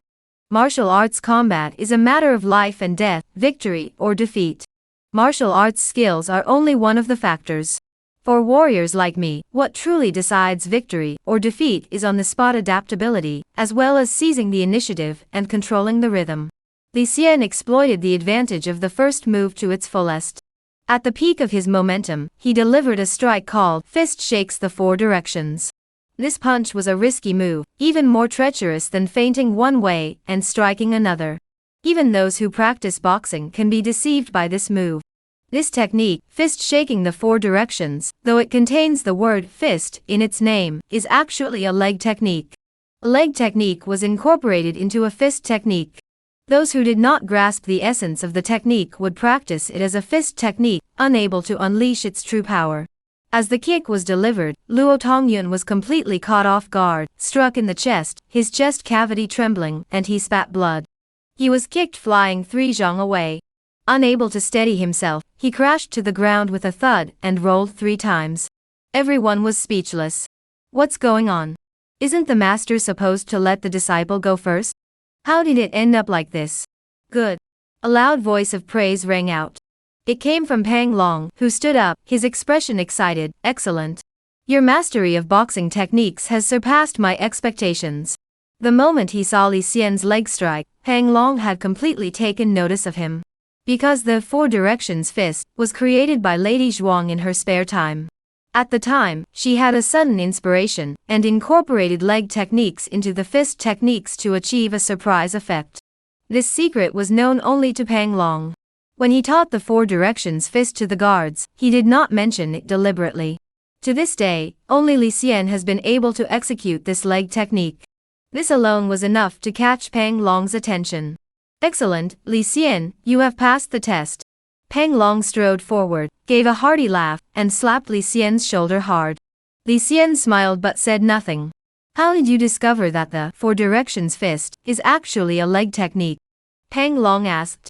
It just came naturally through practice. I felt that using my leg was more appropriate than using my fist, Li Xian replied casually. Ha! Excellent, excellent. You have a natural talent. Pang Long said, here is a tiger blood pill. Take it and consume it. From now on, you are officially a guard. Starting tomorrow, in addition to your martial arts training, you will also need to participate in the duties of the courtyard guards. Work hard and do not slack off in your martial arts training. I will, Li Xian nodded firmly. With the assessment concluded, Luo Tongyun wiped the blood from the corner of his mouth, walked up to Li Xian, and tried to say something, but his expression changed repeatedly: anger, confusion, astonishment, embarrassment. He seemed to want to maintain some dignity, but ultimately couldn't contain his anger. Finally, he narrowed his eyes, gave up on pretending, and left with a cold, heavy hum. Fourth brother, congratulations. Zhao Han and the others approached, also feeling happy for Li Xian. Old Four, you've really made something of yourself. Do you know that Commander Pang holds you in high regard? Wang Chun said. Oh. Li Xian asked, what do you mean? Tiger blood pill. This is the tiger blood pill. Zhuoilia said, we passed the new recruit assessment, but Commander Pang only rewarded us with deer blood pills. The difference between the two is no small matter.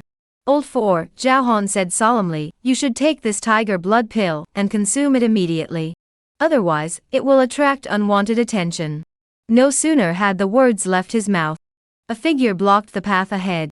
It was Jiang Yun, the second-class bodyguard they had encountered a few days earlier. You are Li Xian?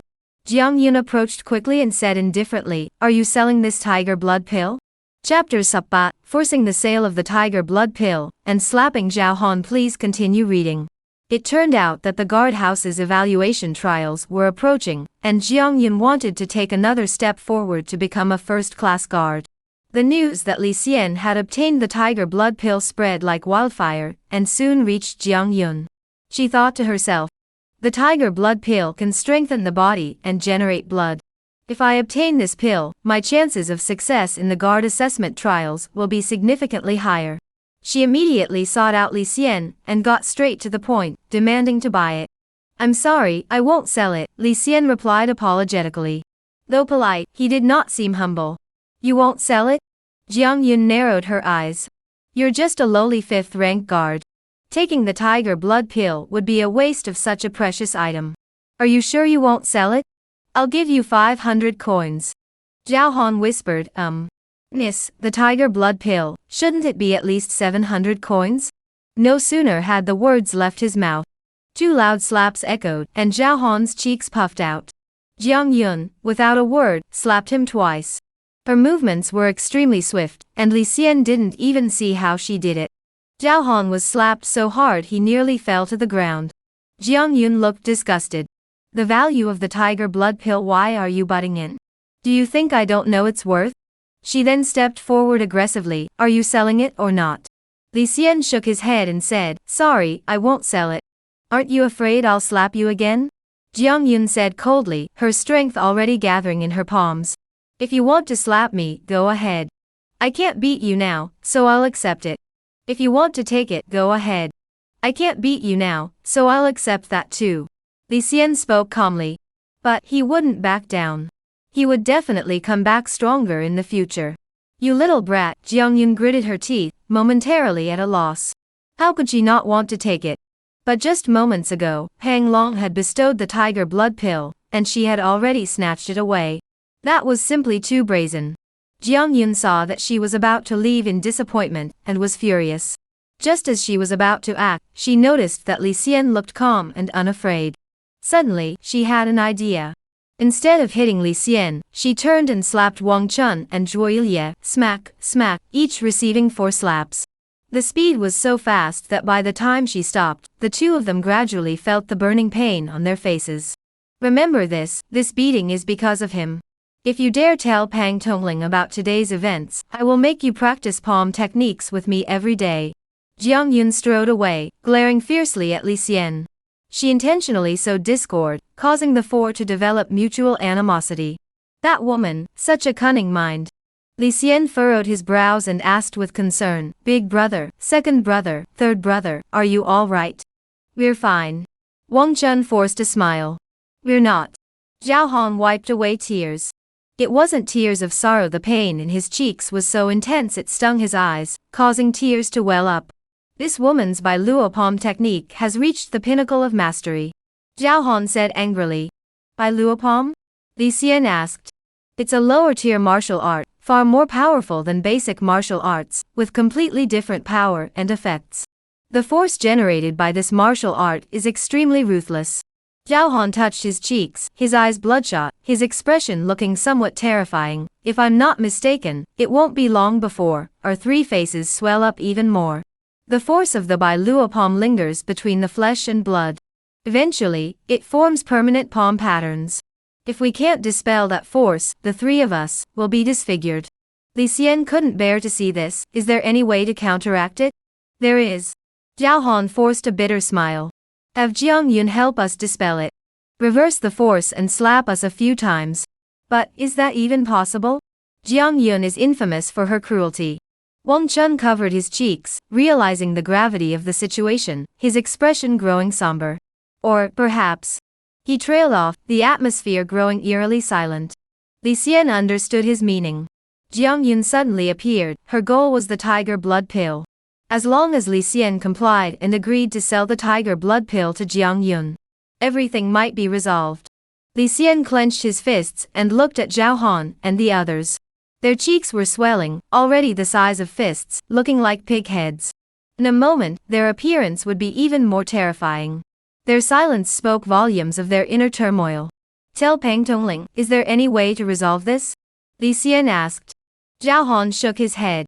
There are hundreds of guards in the compound, all of whom are martial artists. They have their daily conflicts and friction, but Commander Pang rarely intervenes. Martial artists should have a warrior's spirit, they cannot be overly restrained. Pang Long values rules above all else. Since the rules are clear, he will certainly not intervene. With no viable options, Li Xian pondered, they have treated me well, and stood up for me, yet they are now unjustly suffering. If it were just me, I wouldn't mind being beaten with sticks. But involving them is something I truly don't want. Seeing the 3 of them in such a pitiful state, Li Xian sighed softly and followed in the direction of Jiang Yun. Not long after, he indeed spotted Jiang Yun's figure. Li Xian furrowed his brows and called out in a deep voice, you want the tiger's blood pill, don't you? Jiang Yun was sitting on a tree branch. Knowing Li Xian would come, she smiled faintly, I don't want it anymore. Unless you kneel down and beg me to buy it. I might show mercy and reluctantly purchase the tiger blood pill. Li Xian stared at Jiang Yun, his brows furrowed, his eyes narrowed. Earlier, out of concern for his friend, he had indeed considered giving up the tiger blood pill. However, upon seeing Jiang Yun again, he no longer felt that way. Selling the tiger blood pill for Zhao Han and the others was indeed an act of loyalty beyond reproach. But there are some things that cannot be obtained by begging or showing weakness. Was Jiang Yun really going to help him and heal Zhao Han's injuries just because he was kneeling and begging, selling the tiger blood pill for a pittance? Not necessarily. In fact, the likelihood was extremely low. Because she had the power to break her promise. The weak kneel and beg for mercy. The resilient fight bravely. Selling the tiger's blood pill may bring temporary peace. But in the future, if Jiang Yun is in a bad mood, she'll slap us again. What then? Rather than that, I'll find a way to obtain the Bailuopom technique, master it to perfection, and help Zhao Han and the others neutralize their inner strength. Li Xian's thoughts raced, and his gaze grew firm. He said, since you don't want the tiger's blood pills, that's fine. Let's part ways here. He turned and left. Jiang Yun froze, staring at Li Xian's back, her eyes gleaming dangerously. This young man, does he have principles, or is he simply self-serving? Zhao Han and the three others stood under a patch of tree shade, using their sleeves to cover their faces, revealing only their eyes. When they saw Li Xian rushing back, they asked in a calm voice, "Fourth brother, how did it go?" Li Xian shook his head. It didn't work out. No deal? Zhuo Ye paced back and forth anxiously. How could there be no deal? We did nothing to deserve those slaps. What are we going to do now? Old third. Zhao Han said calmly, it's not old fourth's fault. It's that woman, she was too ruthless. Though he said this, Zhao Han knew this in his heart, but he still felt bitter. The atmosphere between the four of them shifted subtly. Li Xian said, don't worry. I'll find a way to help you recover. Where can we learn the Bailuopom? Does Commander Peng have it? Zhao Han was in a turmoil of emotions and didn't feel like dealing with Li Xian at the moment. But he still said, the martial arts in our estate are all the rudimentary techniques that the lady passed down to us. The Bailuopom is recorded in the Xianwu Pavilion, which is managed by lady's personal maid, Xiao Yu. Chapter Subgao, the first realm of martial arts, consuming essence and treasures. That night, Zhao Han, Wang Chun, and Zhuo Ilya's cheeks swelled even more, distorting their facial features and stretching their skin taut like a balloon. The pain was not intense, but it was relentless. The power of the Bailuopom technique had Yingguo in their flesh, causing the blood to thicken and stagnate, leading to pain from the blockage. Every moment felt like being pierced by needles, though bearable, it was enough to drive one mad. By the latter half of the night, the skin on their faces swelled to such an extent that it finally burst open, oozing out a mixture of blood and pus, a sight that was truly terrifying. Li Xian felt for the first time that martial arts were no trivial matter. A few light slaps could be so torturous. All he could do was fetch clean water to help the three clean the bloodstains. He placed ice from the well on their wounds. This was to alleviate their pain. Damn it. Wang Chun's anger boiled over, and he punched the bed with all his might. This curse was not directed at anyone in particular, it was either a cry of pain, or a vent of anger. Or was he truly cursing someone, and if so, who? His gaze, however, drifted unintentionally toward Li Xian's cheek. Deep down, he felt a sense of injustice. Fourth brother, go to sleep. Remember to report for duty at the guardhouse tomorrow. I want to accompany you. Remember to ask for leave for us. In this state, if we go out, we'll be laughed to death. By the latter half of the night, the pain had subsided, and there were signs of swelling beginning to recede. Zhao Han spoke weakly. All right. Li Xian saw that the three were stable and gradually felt at ease. After tidying up the room, he lay down on the bed and closed his eyes. But he did not fall asleep. He thought to himself, martial arts, martial arts. Only martial arts can make one strong enough not to be bullied. Occasionally hearing the groans of the three, Li Xian slept restlessly. In a daze, he had a dream. In the dream, he found a treasure trove of martial arts, containing many martial arts techniques, and discovered the path to becoming stronger. The next day, as he woke up, a flash of light appeared before his eyes. Skill, sleeping. Proficiency, 293 beginner. Description, 1 sleep a day, and you won't get it. It's not stupidity, it's just that your luck hasn't come yet. Li Xian was surprised. Usually, after waking up each day, his sleep skill proficiency would increase slightly. But it wasn't very high, typically around, say, or points. Yet today, it had increased by 28 points. Could it be that last night's dream actually improved my sleep? Never mind, this skill has no apparent use, there's no need to dwell on it. Since the swelling hadn't subsided, Li Xian helped the 3 others take a day off and had them rest in bed. Relying on others is no substitute for self-reliance. Early morning training. After running several laps around the village, Li Xian didn't go to find Jiang Yun but headed straight to Pang Long's residence. Li Xian? Pang Long was shouldering a stone mill to strengthen his physique. Upon seeing Li Xian approach, he flung the stone mill into a corner of the courtyard. Remarkably, though the millstone was a heavy object, it landed as lightly as a feather. Li Xian was amazed by such martial arts prowess. You didn't practice your martial arts today, you came all the way here specifically to see me. What's the matter? Since you're here, have some water. Pang Long poured a cup of water and tossed it toward Li Xian. Li Xian caught it, took a sip, and asked, Pang Commander, I wish to discuss a matter with you. Oh. Pang Long smiled. Are you asking about the secrets of martial arts? Li Xian's heart stirred, but he had not come today for that matter. I was wondering if I could exchange the tiger's blood pill you gave me for a martial art technique? What martial art? Pang Long asked casually. The Bai Luo Palm. Li Xian said firmly, exchanging the tiger blood pill for the Bai Luo Palm, is that possible? Pang Long wiped the sweat from his brow, draping a damp cloth over the bamboo frame. His brows furrowed. The Emerald Palm? That is an advanced martial art. It is not under my jurisdiction, and I have no qualifications to teach it. Moreover, at your current stage, your body is weak. Practicing an advanced martial art would not be beneficial, it would drain your vital energy. This tiger blood pill is your best option right now. If I were you, I would take it as soon as possible. Li Xian asked, then, Commander Pang, if I wish to obtain the Bai Luo Palm, is there any way? Pang Long shot him a piercing glance. You really want to learn the Bai Luo Palm? Li Xian nodded firmly, I really want to learn it. The Bai Luo Palm is housed in the Xianwu Pavilion, under the jurisdiction of Qiu Yu, the maid of the lady. When it will be opened and when you can enter are not decisions I can make. Since you wish to go, very well. I will keep an eye out for any updates.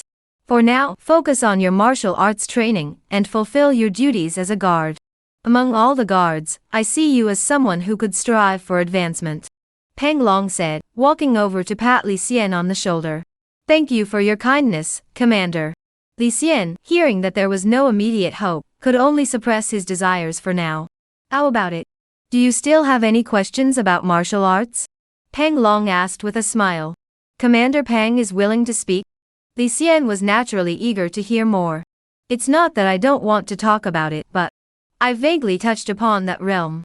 I was just looking for someone to show off to. Pang Long laughed heartily, his rugged features clearly showing his joy. Li Xian thought to himself, indeed, when one encounters good fortune, one's spirits are lifted. However, this was also a good opportunity to glimpse into that mysterious realm. Pang Long sat down in the courtyard, reminiscing about the past, and said, I was once a martial artist roaming the Jianghu, having traveled to many places, killed people, and nearly been killed myself. Later, I was taken in by the lady, and became the head of her guards, tasked with protecting this vast estate. Recently, I was given a soup by the lady. After drinking it, I finally made some progress. I'm getting closer to that realm. Li Xian asked, what realm are you talking about? The realm of rebirth. Pang Long emphasized, his eyes flashing with intensity. All martial artists seek rebirth. The ultimate goal of martial arts is to achieve rebirth. I didn't tell you before because I didn't want you to get ahead of yourself and become arrogant. I once was like that myself. Then why tell me now? Li Xian asked. Haha, Pang Long said, naturally. I'm also nearing that realm. If I succeed, the guards in the village might also have a chance.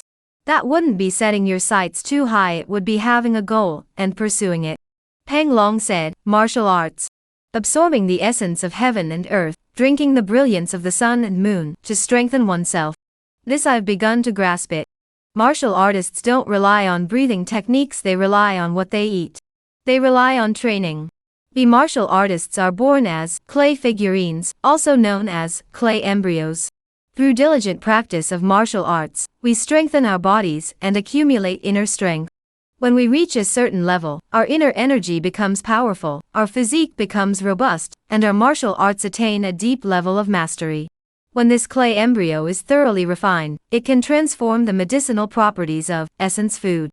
This marks the first stage of martial arts transformation, eating essence. At this point, Pang Long also looked full of anticipation. He had only taken a small step into the realm of eating essence, and the path ahead was still long and arduous. Little immortal. Pang Long sighed, you may not be able to feel my joy. But there is one thing I can tell you in advance. Martial arts are always the foundation of martial arts. This is what the lady said. She passed it on to me, and I am passing it on to you. You will have to experience it slowly. Li Xian looked at Pang Long's confident face and suddenly understood, I get it. A martial artist is someone who, after reaching a certain level in martial arts, begins to seek a complete transformation to become a true master. So the initial stage of martial arts is the mud clay realm. I suppose I am now in the mud clay realm. Chapter Yi Sup. The world remains the same, returning to the menial labor quarters. With Pang Long's guidance, Li Xian finally caught a glimpse of the true form. The initial realm of martial arts, clay form. Martial arts realm yet, consuming essence. So every martial arts manual is extremely valuable, as they can accumulate inner energy and martial arts insights. These can serve as the foundation for future transformation and growth. Where does inner energy come from? Ordinary running or physical training does not generate inner energy. It is cultivated through the practice of different martial arts, naturally nurturing the force within the body. The deeper one's efforts, the greater the rewards in that case. There are no breathing techniques in the world, only martial arts mastery matters. Li Xian sensed the warm energy flowing in his lower abdomen. It was already much larger than a fist. Part of this internal energy came from practicing the wild ox fist. Since the wild ox fist was incomplete, this portion of internal energy was limited. The other part came from practicing the four directions fist. Though the four directions fist is basic, its techniques are complete. After mastering it, Li Xian's movements flowed smoothly and effortlessly. His progress was actually quite swift. Four directions fist. Proficiency, 6581000 mastery. At this rate, reaching the small achievement stage is not far off. In the patrol room, there is a row of duty schedules. The schedules for hundreds of guards are recorded and arranged on the charts. Li Xian has become a formal guard, so he has less time for martial arts training. He only has 2 hours in the early morning each day for free practice. The rest of the time is assigned to patrol duties, requiring him to patrol the estate.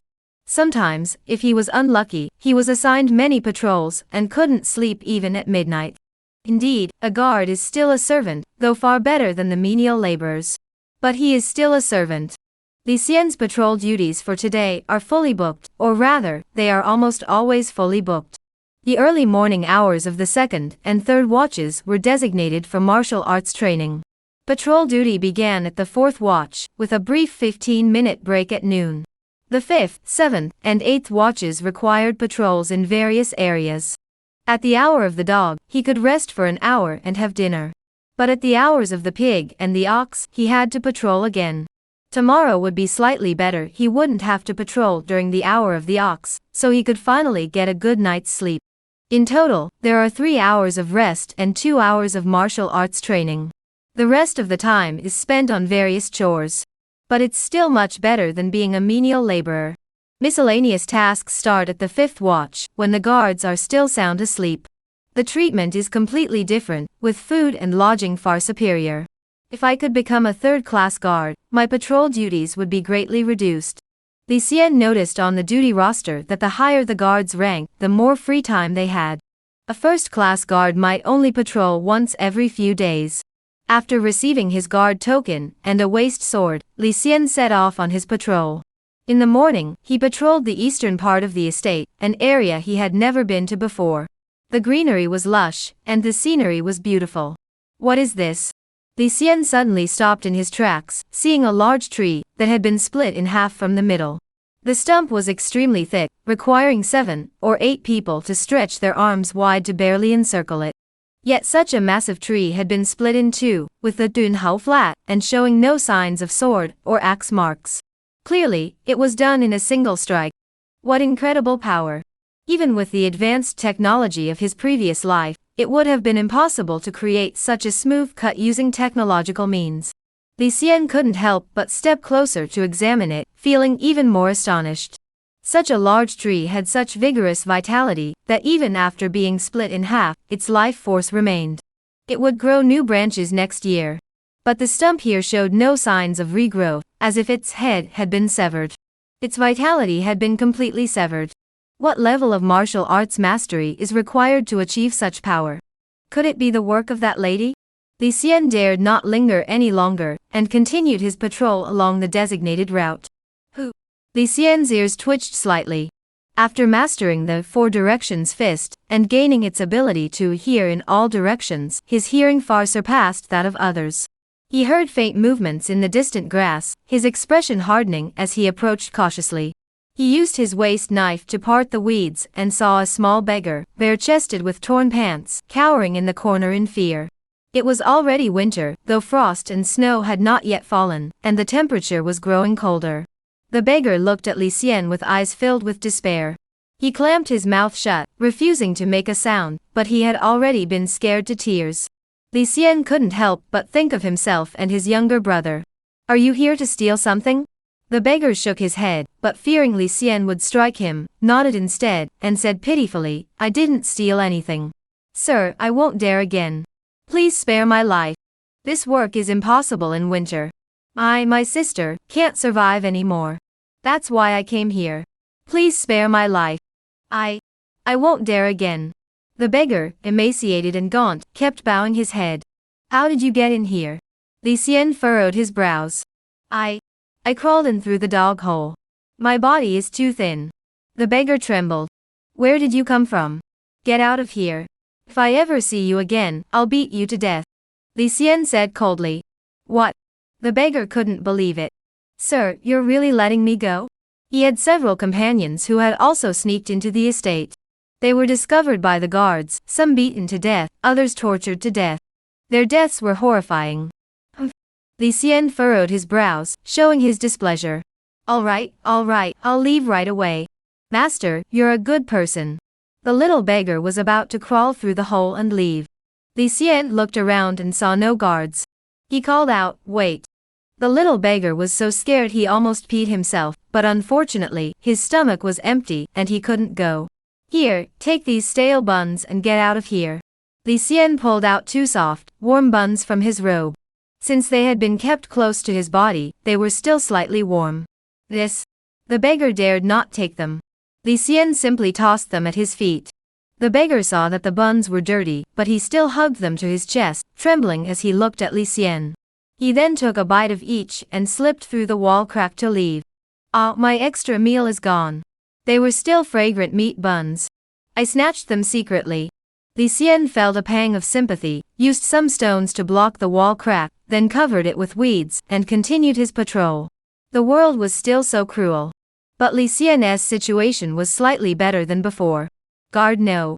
Yi bat lok sup gao, Li Xian. Your afternoon patrol is cancelled. Come with me to the menial labor quarters to help with duty. About half an hour later, while Li Xian was feeling bored, a middle-aged man approached him, waving his hands and calling out.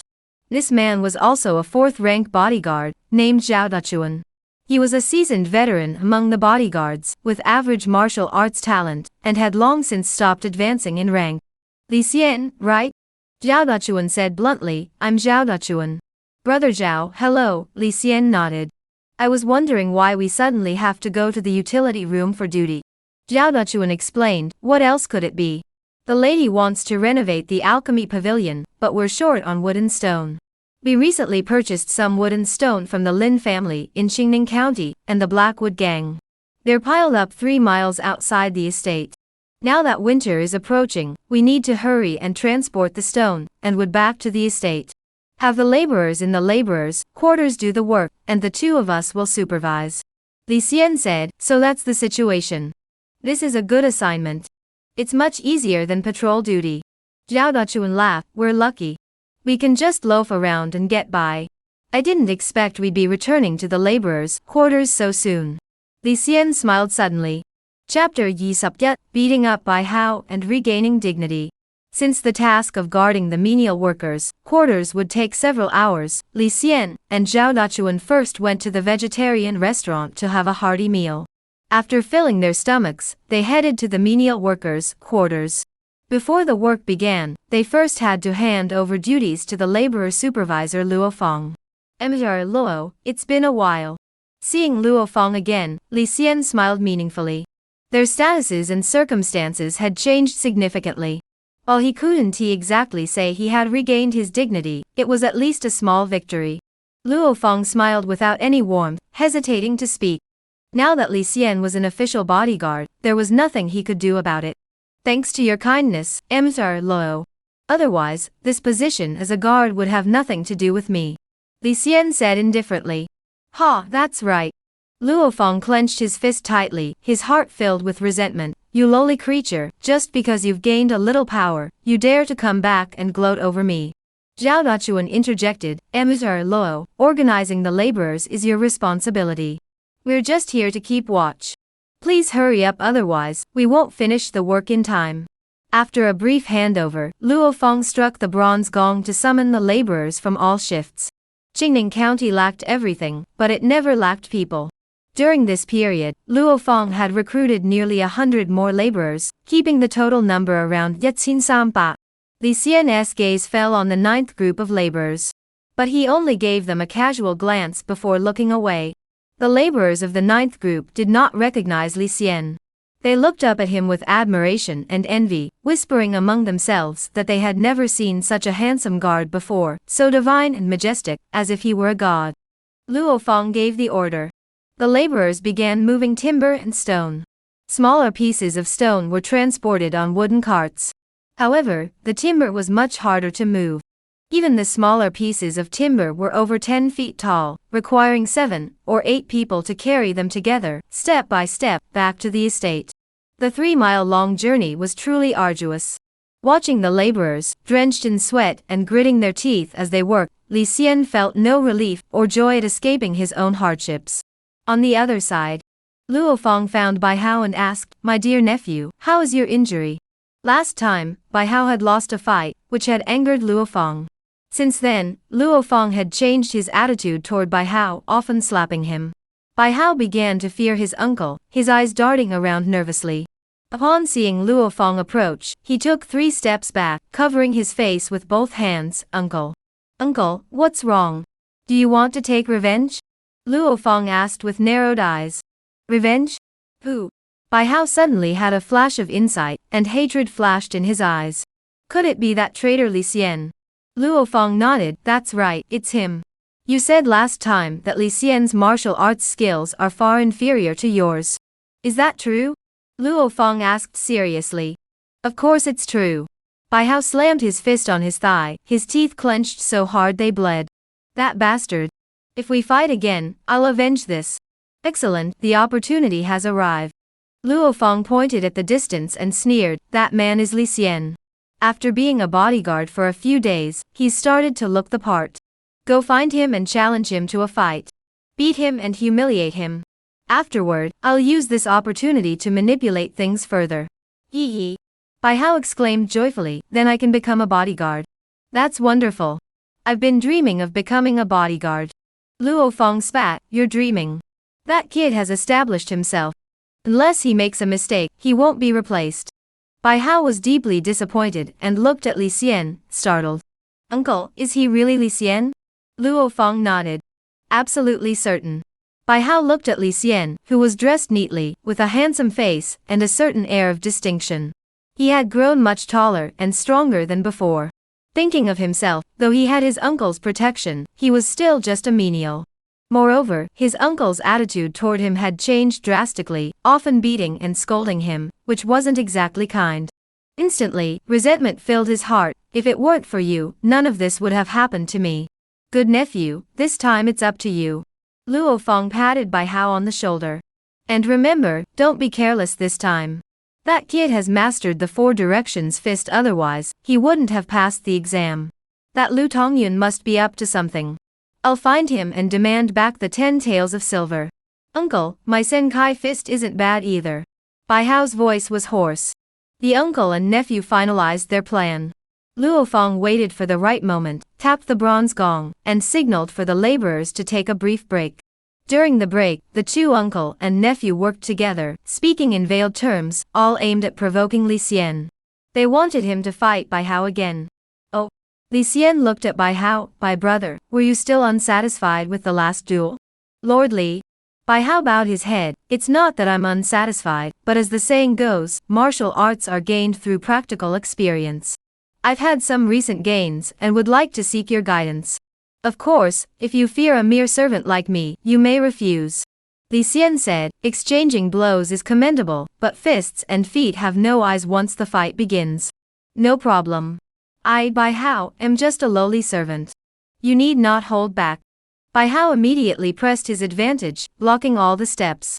Very well, very well." Li Xian shook his head. Luo Feng saw that the plan had succeeded and signaled the other menial servants to form a circle and watch the two men fight. "You lowly beasts, this is a rare treat you don't get every day. Everyone, watch carefully. If we can learn even a little, and with a bit of luck, who knows? Maybe the next Li Huayuan will be one of us. I'll let you go first." Bai Hao clenched his fists, assumed a fighting stance, and gathered all his focus. After a moment of building up momentum, he suddenly stepped forward and threw 3 faint strikes to test his opponent. Li Xian saw through all of them and remained standing still. "Good kid, you're putting on a good show." Seeing that he couldn't intimidate Li Xian, Bai Hao immediately concealed his true strength and struck with a ground punch aimed at Li Xian's chest. Li Xian executed the Wild Bull Charge technique from the Wild Bull Fist style, wrapping his inner strength around the fist. As the fist struck, it created a wind like a charging bull. The two fists collided. This time, it was Bai Hao whose bones cracked. The power of the Wild Bull Fist, though seemingly peaceful, harbored a hidden tempest.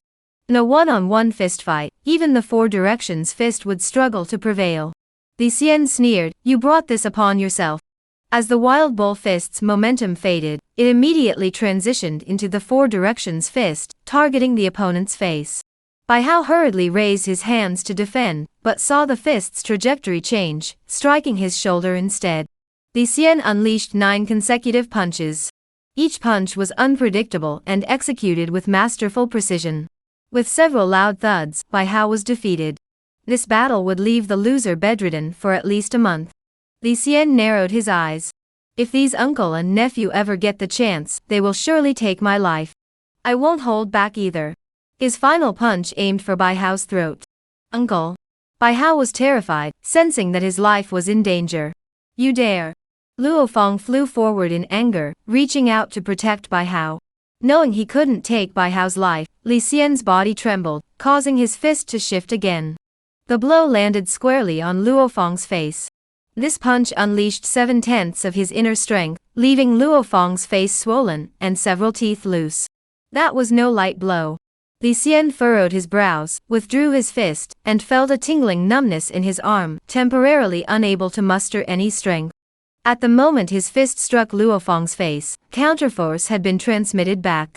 This Luo Feng's martial arts are no joke. I'm no match for him now. Li Xian thought to himself, then smiled and said, "Bai Xiaoxiong, did you gain any insights from my earlier guidance?" Bai Hao was both shocked and angry. Instruction? He had nearly lost his life, and now he was being asked for instruction? Luo Feng spoke first. "Thank you, Emperor Li, for your guidance. My foolish nephew should have gained a great deal from this." His voice was somewhat somber. That's excellent, Li Xian laughed. This time, he hadn't lost out. He had given Bai Hao a sound beating and slapped Luo Feng across the face. Chapter Yi Sup Yi, Greatly Improved Strength, for Directional Fist Power. Please keep reading. Luo Feng pressed further. "I noticed that Li Huayuan seemed unsatisfied. Why not give me some guidance?" Li Xian replied indifferently, "Emperor Luo, I advise you to check the time, and not forget your duties. Little cutie. Just showing off. If I don't fight you, what can you do?" Li Xian crossed his arms and took a step back. Luo Feng froze, realizing he had let anger cloud his judgment, and completely forgotten his duties. As a labor supervisor, he had neglected his duties, and instead challenged the guard to a martial arts duel. If word of this got out, the mistress would be furious. He snorted coldly, summoned the other laborers, and ordered them to continue moving the timber and stone. His anger could only be vented on the laborers. Li Xiaoga, not bad. Your square fist technique is quite skillful, Zhao Dachuan praised with a smile, giving him a thumbs up. Nothing special.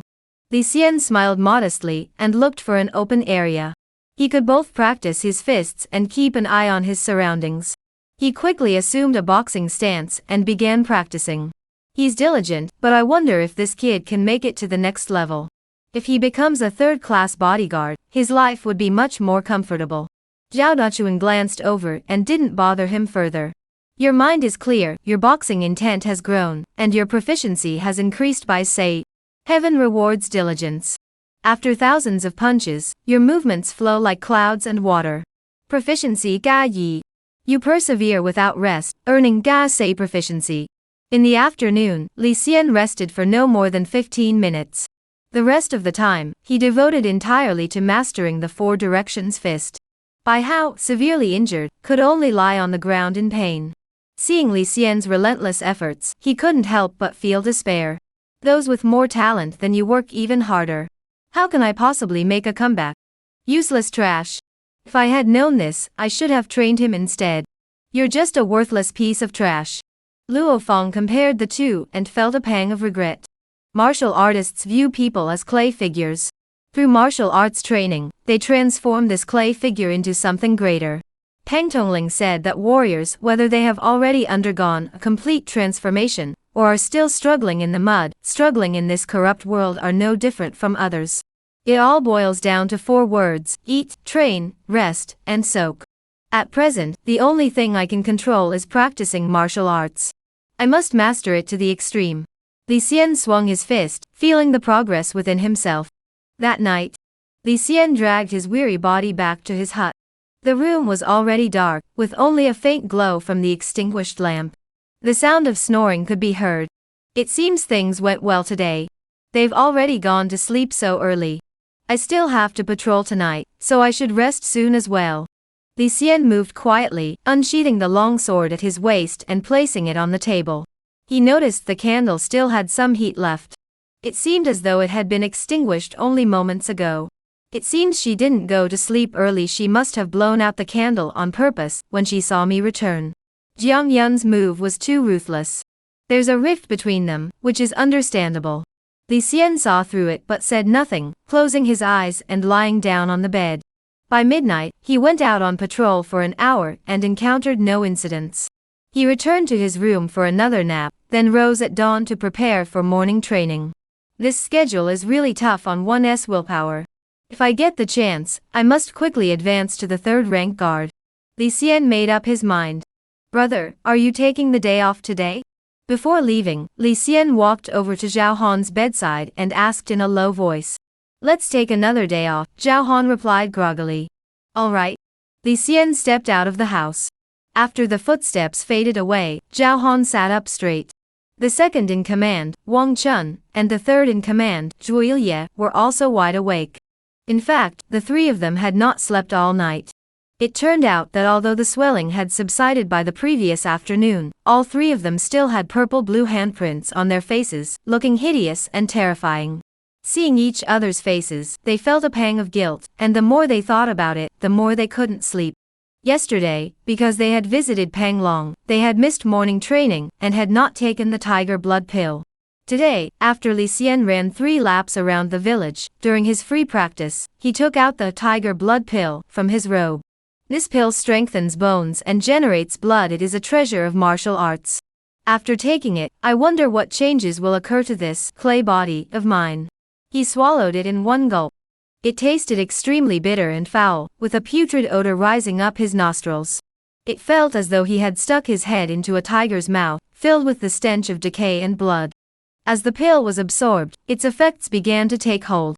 Li Xian's breathing became slow and deep, and his chest emitted a faint, thunderous roar, reminiscent of a tiger or leopard. Li Xian growled and struck out with a fist. Under the pill's enhancement, his momentum surged like a charging tiger. Blood surged forth, and his energy was boundless. He longed to strike 1,000 punches to release all his energy. Taking advantage of this time to train would be twice the result with half the effort. He could use the pill's effects to toughen his body, accumulate internal energy, and strengthen his bones and muscles. Upon first consuming a rare item, master a technique, consumption. Proficiency, Sam Mbap beginner. Description, heavenly treasures and earthen treasures, all enter my mouth. With treasures before you, knowing how to eat them is crucial. Mastering this skill allows you to use one part of the medicine, and achieve twice the effect. When consuming refined medicinal substances, absorption efficiency is significantly enhanced. Li Xian consumed only one tiger blood pill, yet the effects he absorbed were 百分之10 greater than that of a single pill. As skill proficiency increases, one day, perhaps one truly can achieve 1 part medicine, as 2 parts effect. However, this ingestion technique requires immense resources to master. Heaven is on my side. Li Xian's spirits soared as he channeled the effects of the pill through martial arts techniques. For the next 2 hours, he focused solely on punching. Finally, the elixir's effects were exhausted, and Li Xian had gained much. 4 directions fist. Proficiency, Yet Ling Ling beginner.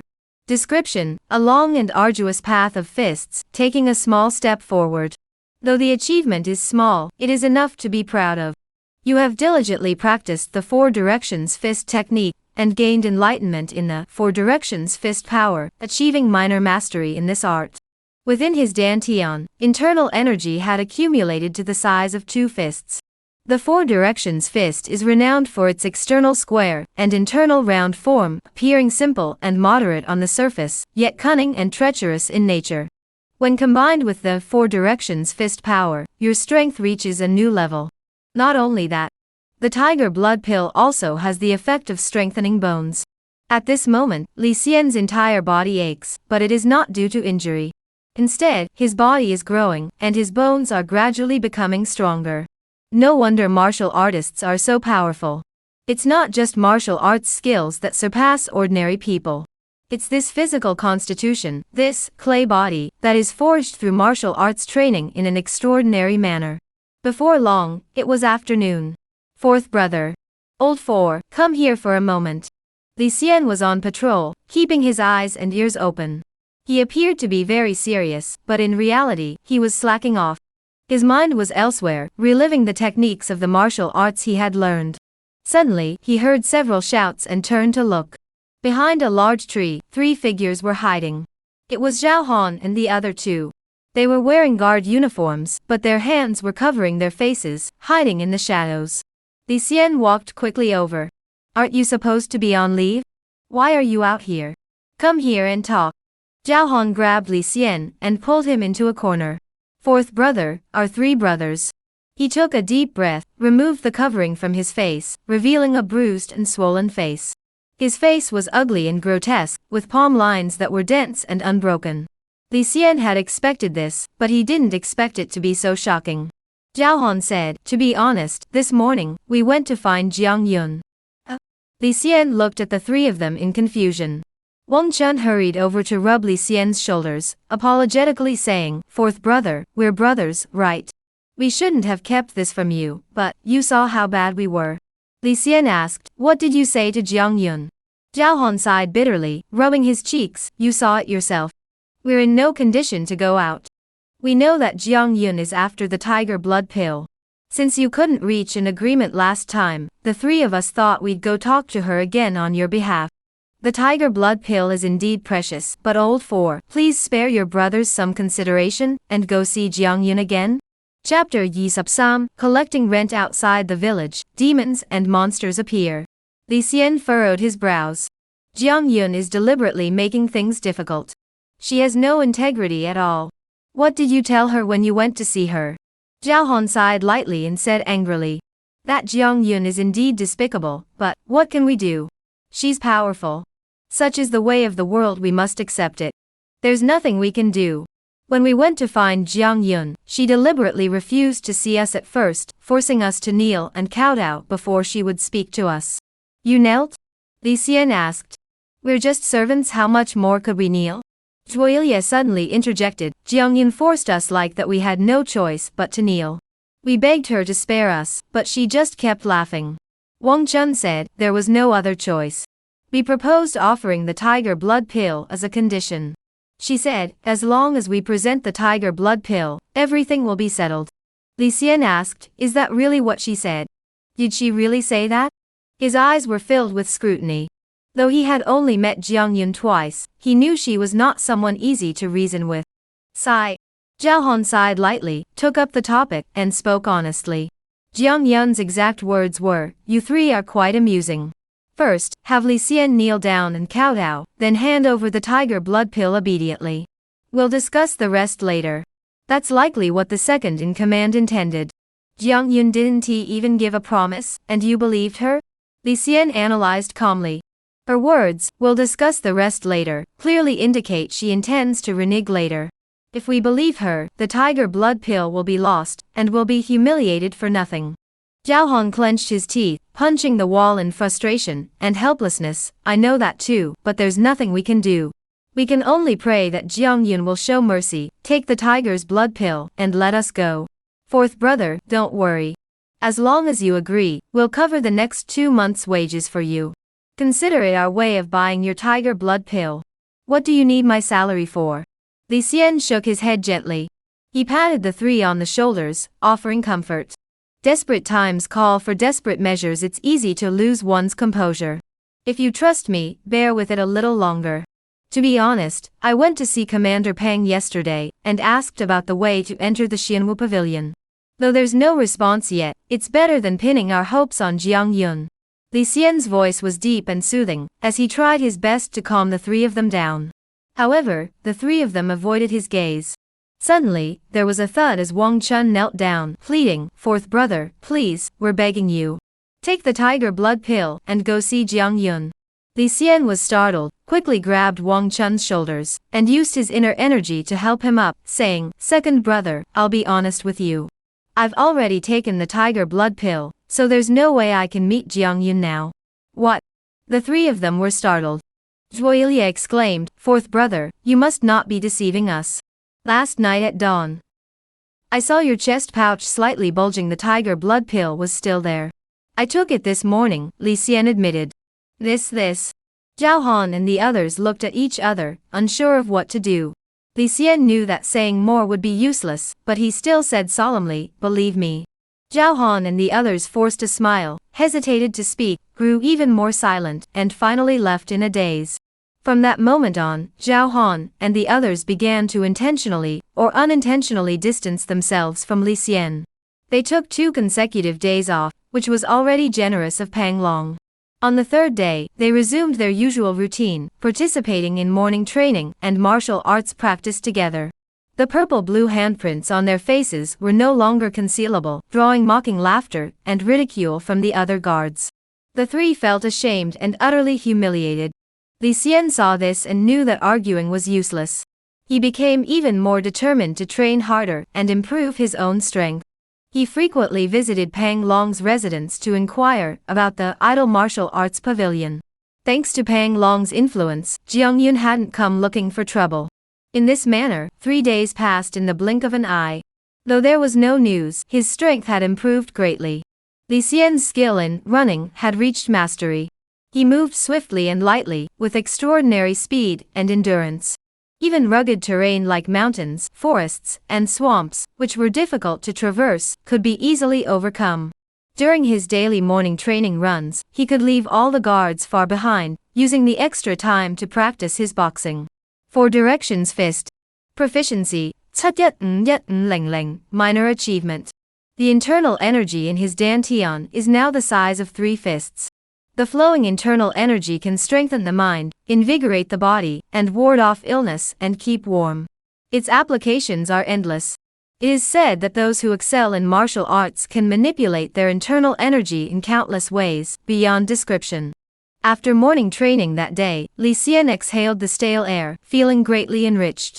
Ding class bodyguard, number 269, Li Xian.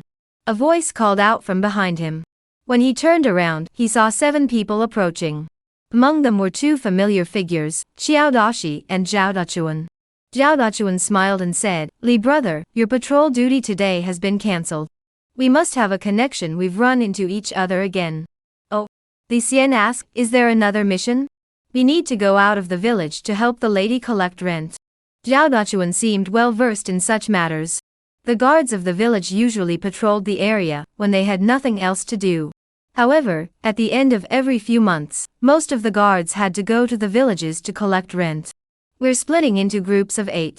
Our group is heading to Changsha village to collect rent. Let's get ready quickly. The journey isn't short, so let's aim to return as soon as possible. The speaker was Manhwa, in his 30s, lean and muscular, a third-class guard and currently the leader of the 8-man team. Alright. Li Xian wiped his sweat. There wasn't much to pack. Before leaving, the 8 of them went to the vegetarian restaurant to collect food for the journey. Each took their share, trying to take as much as possible, as there might not be enough on the road, and they would have to endure hunger if necessary. Li Xian ate as he took his share, filling his stomach. He then flattened the steamed buns and dry cakes with his inner chi, and hid them in the pockets, between the layers of his sleeves. In these times, having extra food was always a good idea. The weather was growing colder, and snowflakes were already falling outside the village. Li Xian thought to himself, though it's cold, I bought a new coat for my younger brother last time. With my father's hemp robe, we should be able to withstand the cold. The guard's robe was warm in winter and cool in summer. Plus, Li Xian had cultivated inner energy, giving him far greater resistance to the cold than ordinary people, so he wasn't afraid of the snow. Damn it, this is weird. Why did it have to start snowing now, when we're on our way out?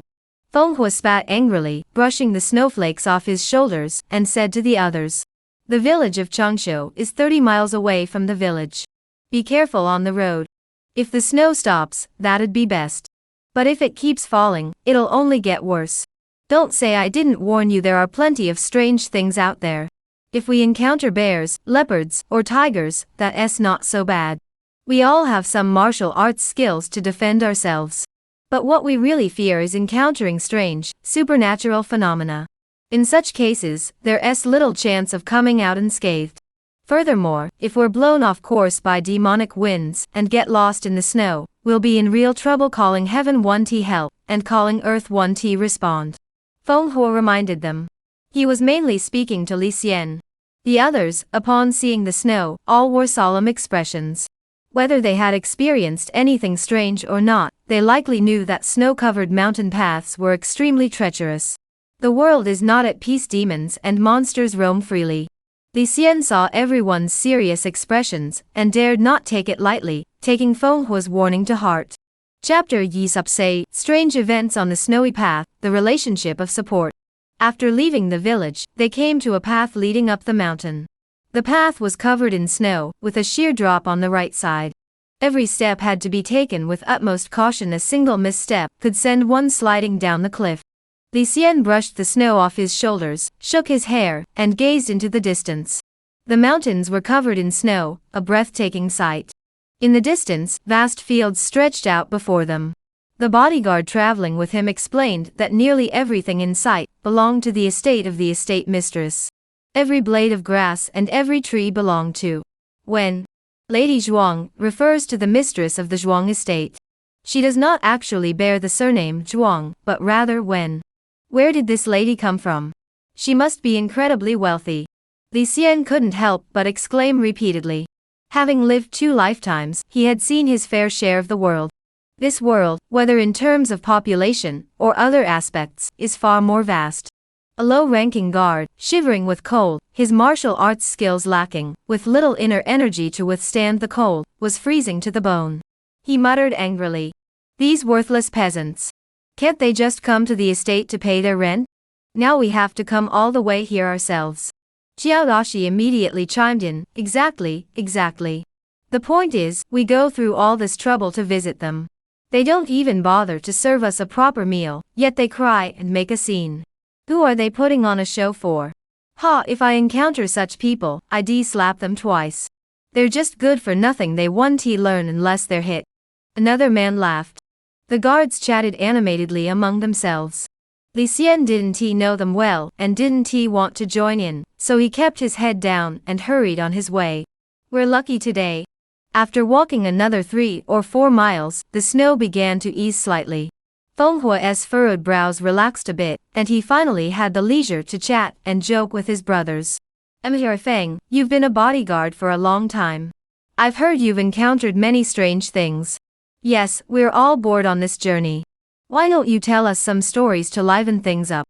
Someone started a commotion, demanding to hear some wild tales from the mountains. Manhwa shuddered, recalling some unpleasant incidents, and shouted, "What are you listening to? Hurry up and keep moving. Get back quickly. Do you think this is a sightseeing trip?" His loud outburst immediately silenced the crowd. Manhwa thought to himself that he would need the brothers' help later, so he didn't want to cause too much trouble. He gave a brief explanation. "It's not that I don't want to tell you, but it's too unsettling. If you all want to hear it, we can talk about it when we get back to the village." They came to a fork in the road, with a signboard by the side. The right path led to the village of Longevity, while the left path led to Tiger Bear Mountain. This Tiger Bear Mountain also belongs to the lady. Zhao Dachuan looked toward the left. A vast range of mountains stretched out before him, with the faint sounds of beastly roars echoing in the distance. The lady enjoys going into the mountains for winter hunting every year. I suppose it won't be long before the winter hunt begins again. We lowly guards are just going through the motions. Winter hunt? Li Xian's heart stirred, and he asked, "What is a winter hunt?" All the guards suddenly turned to look at him. Along the way, everyone had been chatting and joking, but he had been walking silently with his head down. Now that he had suddenly asked a question, no one felt like paying him any attention. Zhao Dachuan cleared his throat and explained reluctantly. "The winter hunt is a task for our village. The guards can participate, but..." Before he could finish, Xiao Dashi deliberately interrupted, let's go. Hurry up. Why bother talking about such useless things?"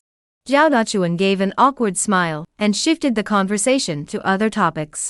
Outside Chengshou village, Li Xian and the others finally arrived. "I told you to practice martial arts diligently every day, but you were lazy and took shortcuts. Now look at you can't even match a newcomer." Yi Xiaoluo, a 5th-rank bodyguard, suddenly caught a chill on the way, breaking out in a cold sweat.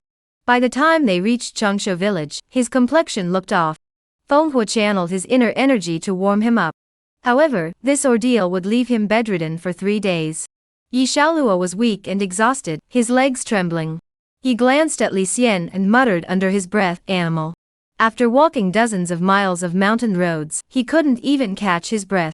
It is important to note that flat ground and mountain paths are not the same, and mountain paths in the snow are even more challenging. What appears to be a short distance is actually exhausting to traverse.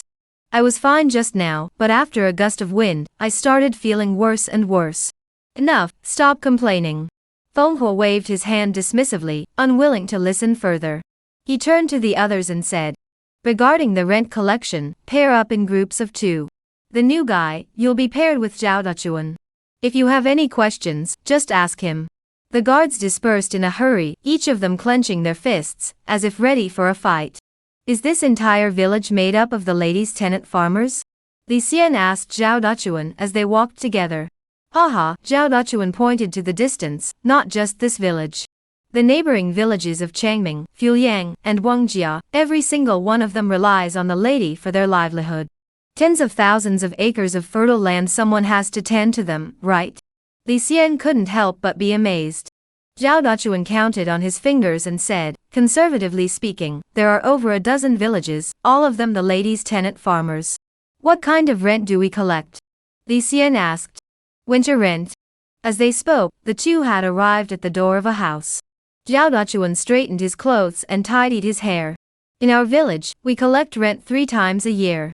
The ladies' fields are all fertile land, capable of 2 harvests a year, with each acre yielding 2 shur of grain. Rent is collected after the harvest. We usually take half of the crop. In winter, during the off-season, these farmers may not be working the fields, but they still need firewood. There are plenty of mountains belonging to the lady within a radius of dozens of miles. However, these tenant farmers can't be left to starve. So the winter rent is usually half of the regular amount. The lady is kind-hearted. This is already generous." The Lin family in the neighboring Qingning County is also a large landowner, though not as wealthy as the lady. But they have many tenant farmers under them. They are the ones who exploit people ruthlessly. Zhao Dachuan spoke endlessly.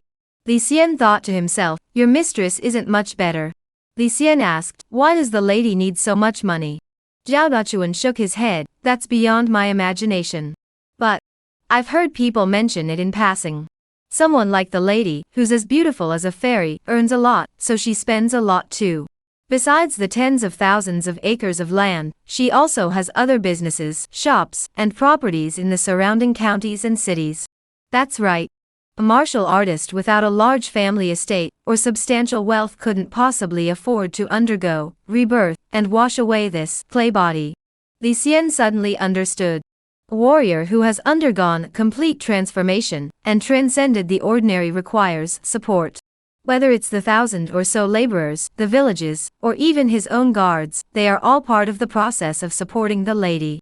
Of course, looking at it from the other side, the existence of that lady also brought stability to both inside and outside the estate. Zhao Dachuan suddenly leaned in and whispered, "Don't say a word later. Just watch carefully." They had arrived at a thatched cottage. He knocked on the door and shouted, "Open up. The village guards are here to collect rent. Open the door quickly. If you don't open it, I'll kick it down." Zhao Dachuan was no different from the other guards. When threatening and intimidating the farmers, his eyes gleamed with malice, truly terrifying. "Sir, I'm coming." Cough, cough. A hoarse voice came from inside. The door opened, revealing an old man. His hair was white, his back hunched, and he seemed to be suffering from a cold. "Old Zhu, you're not too old to be of use anymore, are you? Why did it take you so long to open the door?" Zhao Dachuan pushed the door wide open, letting the cold wind rush in, grinned, and walked straight into the house. Chapter Yi Sup. He is a good man, encountering demons on the road. This old man has caught a cold. Cough, cough, please forgive me, sir. The old man surnamed Zhu gave a sheepish smile, his face full of flattery.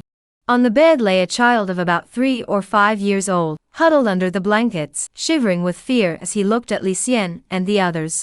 The house was simple but managed to shield the cold wind. However, as Zhao Dachuan opened the door, the cold wind swept inside, instantly dispersing the warmth that had been barely gathered. Li Xian closed the door with a flick of his wrist. The cold eased slightly, and Zhao Dachuan frowned, feeling annoyed. This brat is just causing trouble. If we don't freeze them, how will they hurry up and pay the rent? Cough, cough. Zhao Dachuan glanced around. "Where's your little Zhu? It's the middle of winter, where did he hide?" The elderly man surnamed Zhu cried out in despair, my son, he was eaten by a mountain tiger. Only this old man and my grandson are left. Father, you died so tragically." The child on the bed wailed loudly. Good child, don't cry, we're all we have left. You still have your grandfather." The old man hurried over to comfort his grandson. "Oh, I see," Zhao Dachuan laughed. "That's pretty pitiful. Last time I saw him, he was full of life. Who would have thought his life was so short? Once you're dead, you can't come back to life. Let's not dwell on it." The Zhu grandfather and grandson heard these cold words and felt even more sorrowful, but they dared not utter a single word in defense. "But even though he's dead, the rent can't be waived. Playing the pity card with me won't work. Hurry up and pay the rent if you have grain, if you don't, pay money." Zhao Dachuan said coldly. Yes, we'll prepare it as soon as possible, just waiting for the master to arrive." The old man surnamed Zhu took off his shoes and carefully removed a few copper coins. "Your family owes the landlady 10 acres of land. Each acre requires half a share of grain, so 10 acres is 5 share. Converted to silver, that's 2 taels of silver." Zhao Dachuan was illiterate, but when it came to converting money and grain, he was as familiar with it as the back of his hand. Yes, this old man understands. The old man went to the bedside, flipped the pillow over, and felt around in the inner compartment, pulling out a few pieces of silver. He searched everywhere in the room, and finally managed to scrape together 2 taels of silver. He had drained every last penny of his savings. Alright, that was pretty straightforward. Zhao Dachuan collected the rent, but instead of leaving, he glanced around. "Sir, you," the elderly man surnamed Zhu looked puzzled. "I traveled all this way to help you transport the rent money, and you don't even give me a tip." Zhao Dachuan glared at him. But the old man surnamed Zhu stammered, "We really have nothing left. We only have some grain to get us through the winter. My grandson and I are counting on it to survive the cold." "You have none?" Zhao Dachuan slammed the table and stood up angrily. "I see you don't want to give it. Fine, you ungrateful wretch. Do you think I'm easy to bully? Sir, you're mistaken. Sir. The old man surnamed Zhu knelt down with a thud, begging humbly. This old man is kneeling before you, begging for mercy. I dare not deceive you. Go to hell. Zhao Dachuan shouted. Your son is dead. What good is that little bit of money for his coffin? Just give it here. Just as he was speaking, his shoulder was suddenly grabbed. Zhao Dachuan knew it was Li Xian, and since he had been harboring some resentment toward him, he immediately cursed. Damn you. I've put up with you for too long. His shoulder trembled as he tried to shake off Li Xian's hand. But to his surprise, Li Xian's hand clung to him like a suction cup. Good. You think you're something special, don't you? Zhao Dachuan's inner energy surged upward, causing his shoulder to tremble again. But he found that his inner energy dissipated like mud into the sea, vanishing in an instant. Li Xian exerted a little more force, pressing his inner energy forward. Zhao Dachuan's face alternated between pale and red, and he felt a sharp pain. This kid, his internal energy cultivation is actually higher than mine. Could it be he's already mastered a martial art, and reached the initial stage of mastery? Zhao Dachuan strained to resist, his body trembling slightly. He couldn't speak. Since we've already collected the rent, there's no point wasting time on trivial matters. Understood? Li Xian asked casually. Zhao Dachuan nodded. Li Xian withdrew his internal energy and exhaled lightly. Zhao Dachuan felt as though a heavy burden had been lifted, collapsing onto the wooden chair. After a moment, he gathered the strength to curse. You're both guards, after all. We used to get along pretty well, and we were like brothers. To offend a brother over such a lowly peasant, I've never seen anyone like you. Li Xian replied coldly, since we're not of the same kind, why bother with appearances? Let us go. Zhao Dachuan rushed out the door, cursing his bad luck, and parted ways with Li Xian. Li Xian was about to leave when he noticed the grandfather and grandson, both emaciated and frail. The grandfather had lost his son in his youth, and the grandson had lost his father in his old age. Their plight was truly pitiable. He pulled out 2 dry biscuits from his pocket, and tossed them to the grandfather and grandson. Without saying a word, he turned and left. The world is cruel, and I am no saint. I cannot help everyone. But doing what one can, with a clear conscience, is not difficult. Li Xian walked away in large strides. While conforming to the ways of the world, he could also have a little of his own support. Foolish kindness is not to be taken, and the measure of it, Li Xian had his own considerations. The grandfather and grandson peered out the window, watching the figure disappearing into the wind and snow. This old guard seems a bit different. Longsho village had over 100 households, and by the time the rent was collected, it was already nearing evening. The villagers gathered at the village entrance, ate some dry rations, and drank water, preparing to return by the same path. Zhao brother, what's wrong? You look so downcast. Did you not receive your transportation fee? Xiao Dashi noticed Zhao Dachuan's gloomy expression, and, out of curiosity, leaned over to ask. I met the wrong person. There's nothing to say. Zhao Dachuan muttered, waving his hands dismissively. I'm not saying this to criticize you, but you're too greedy. You dared to keep the horse rental money for yourself. That's right, that's not proper. Zhao, don't worry, we'll stand up for you. The other guards nodded in understanding, and turned to look at Li Xian. Manhwa furrowed his brows. The newcomer, the best you can get for the foot washing fee is a sub split. There's never been a case of keeping it all for yourself. You should at least give some to Dachuan. Zhao Dachuan muttered, what's there to give? I didn't even collect the foot washing money. Didn't collect? Everyone was speechless. Zhao Dachuan explained the reason in detail. After listening, everyone looked at Li Xian as if he were an alien. They all unconsciously took a step back. Li Xian ignored them completely, unconcerned. Collecting rush money was an unwritten rule, a side income for the guards, one of their ways to make money. He knew what he was doing, and was fully aware of the consequences. Alright, let us just leave it at that. It's getting dark. Let's head back to the village. Manhwa glanced at the sky, unwilling to linger on the matter, and led the group back on their way. After traveling 7 or 8 miles, they passed a mountain halfway up the slope. Whether it was the height of the mountain causing strong winds, or the dense, chilling mist. As they reached this spot, the wind and snow grew even stronger, making the path difficult to traverse. By then, it had grown completely dark, and the wind and snow were blowing fiercely, stinging their faces. Feng Huo was leading the way at the front. He had been urging everyone on intermittently earlier, but at some point, he fell silent. The low-ranking bodyguard named Yi Xiaolu suddenly stumbled and fell to the ground. Damn it, you're holding us back. You newcomer, you're strong. Carry him on your back. Feng Huo said anxiously. Li Xian furrowed his brows, looked around, and asked, Feng Huayuan, did you hear footsteps? Nonsense. We're all grown men, of course we make footsteps when we walk. Feng Huo muttered angrily. Li Xian could tell that Feng Huo was afraid. Whenever the wind and snow grew fierce, he became fearful, having undoubtedly encountered something terrifying in the storm. At this moment he was clearly worried about something, but didn't he mention it to the others? My hearing is sharp. I clearly heard footsteps, but they weren't from any of the 8 of us. Something is following us from behind. With Feng Huo's experience, he must be able to offer some advice. But he's pretending to be relaxed and acting as if he doesn't know. This means he prioritizes self-preservation. If my guess is correct, he might use an excuse to flee.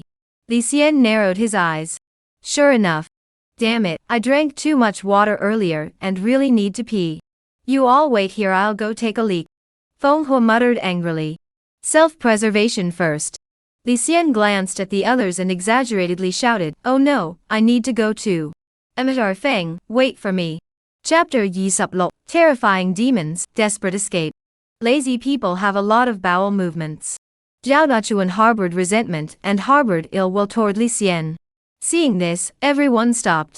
The area was densely forested, making it difficult to determine the direction.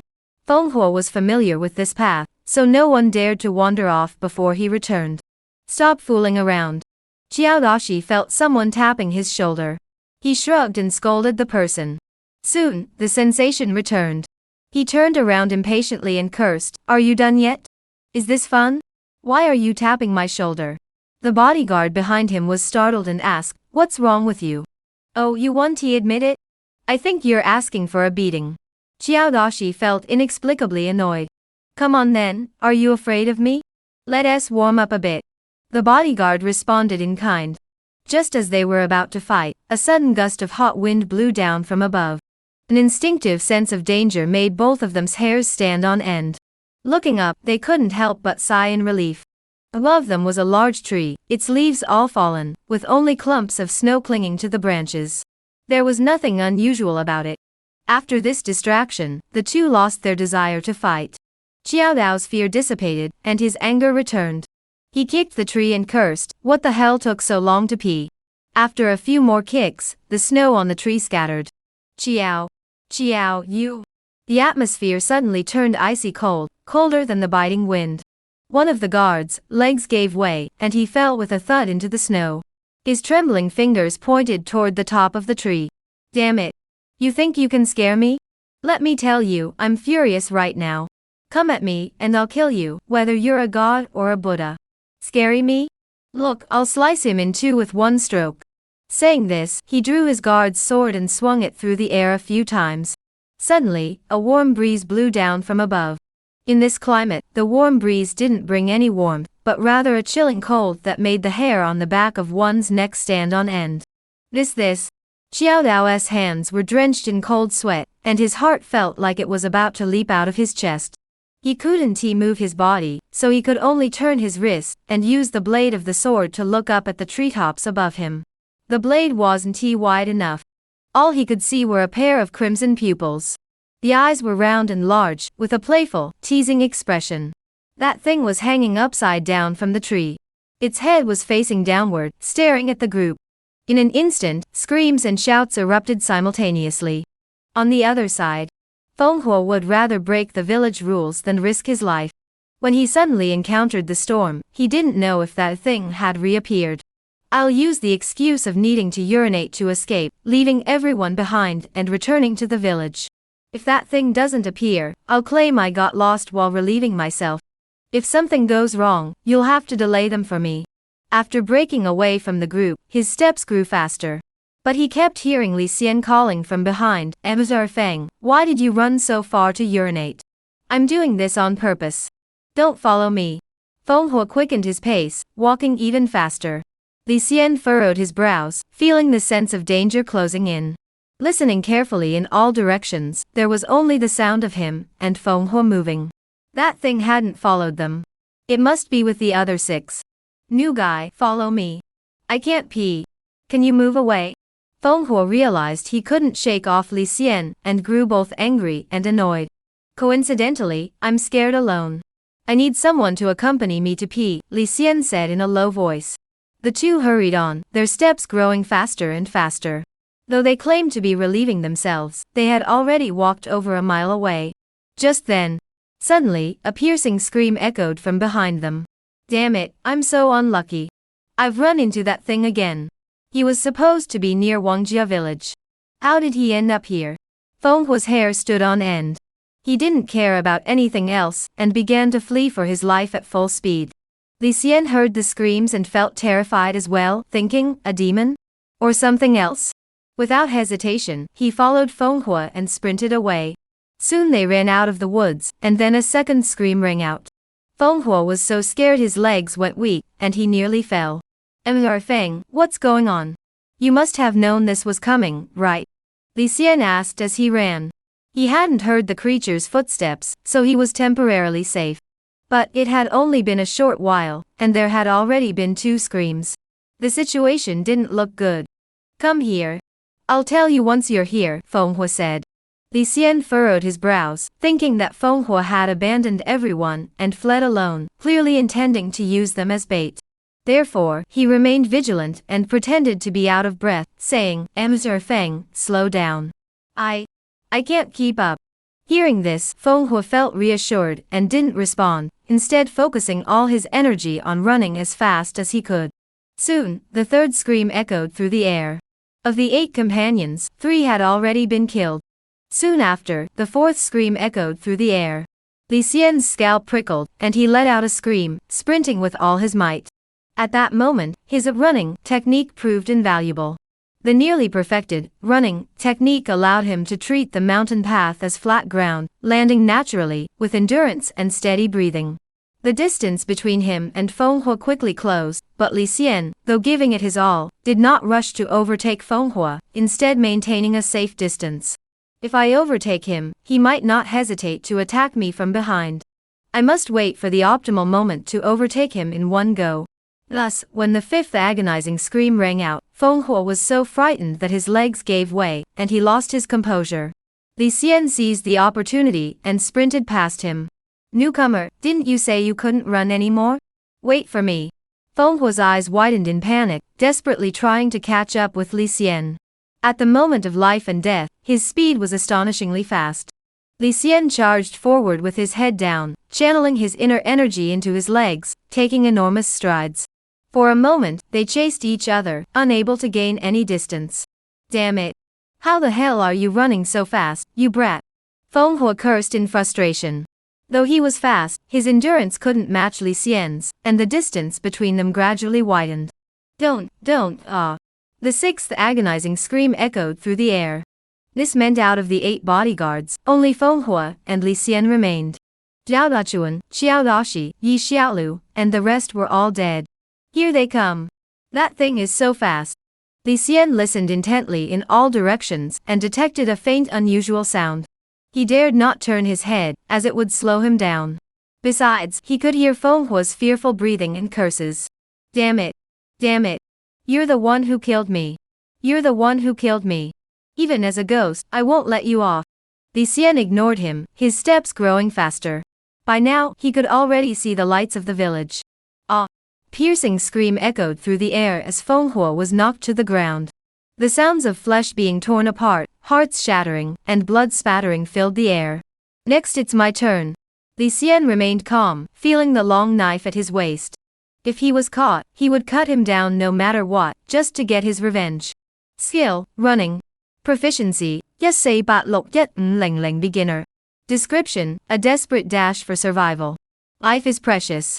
Run faster, faster still. The faster you run, the longer you live. Youth, you should be grateful for your daily training, never slacking off. Proficiency 加2. Proficiency 加1.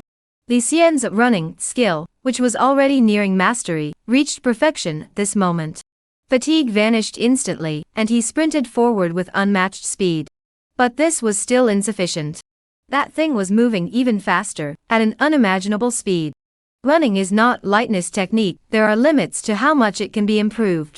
Li Xian finally understood. Manhwa had been right when he said that he had been killed by his own actions. Even if 8 people scattered and fled, they couldn't outrun it. But every time it knocked someone down, it would pause for a moment, perhaps to devour its prey while it was still warm. Manhwa was doomed. Next, it was Li Xian's turn. Footsteps approached rapidly. That thing was already here.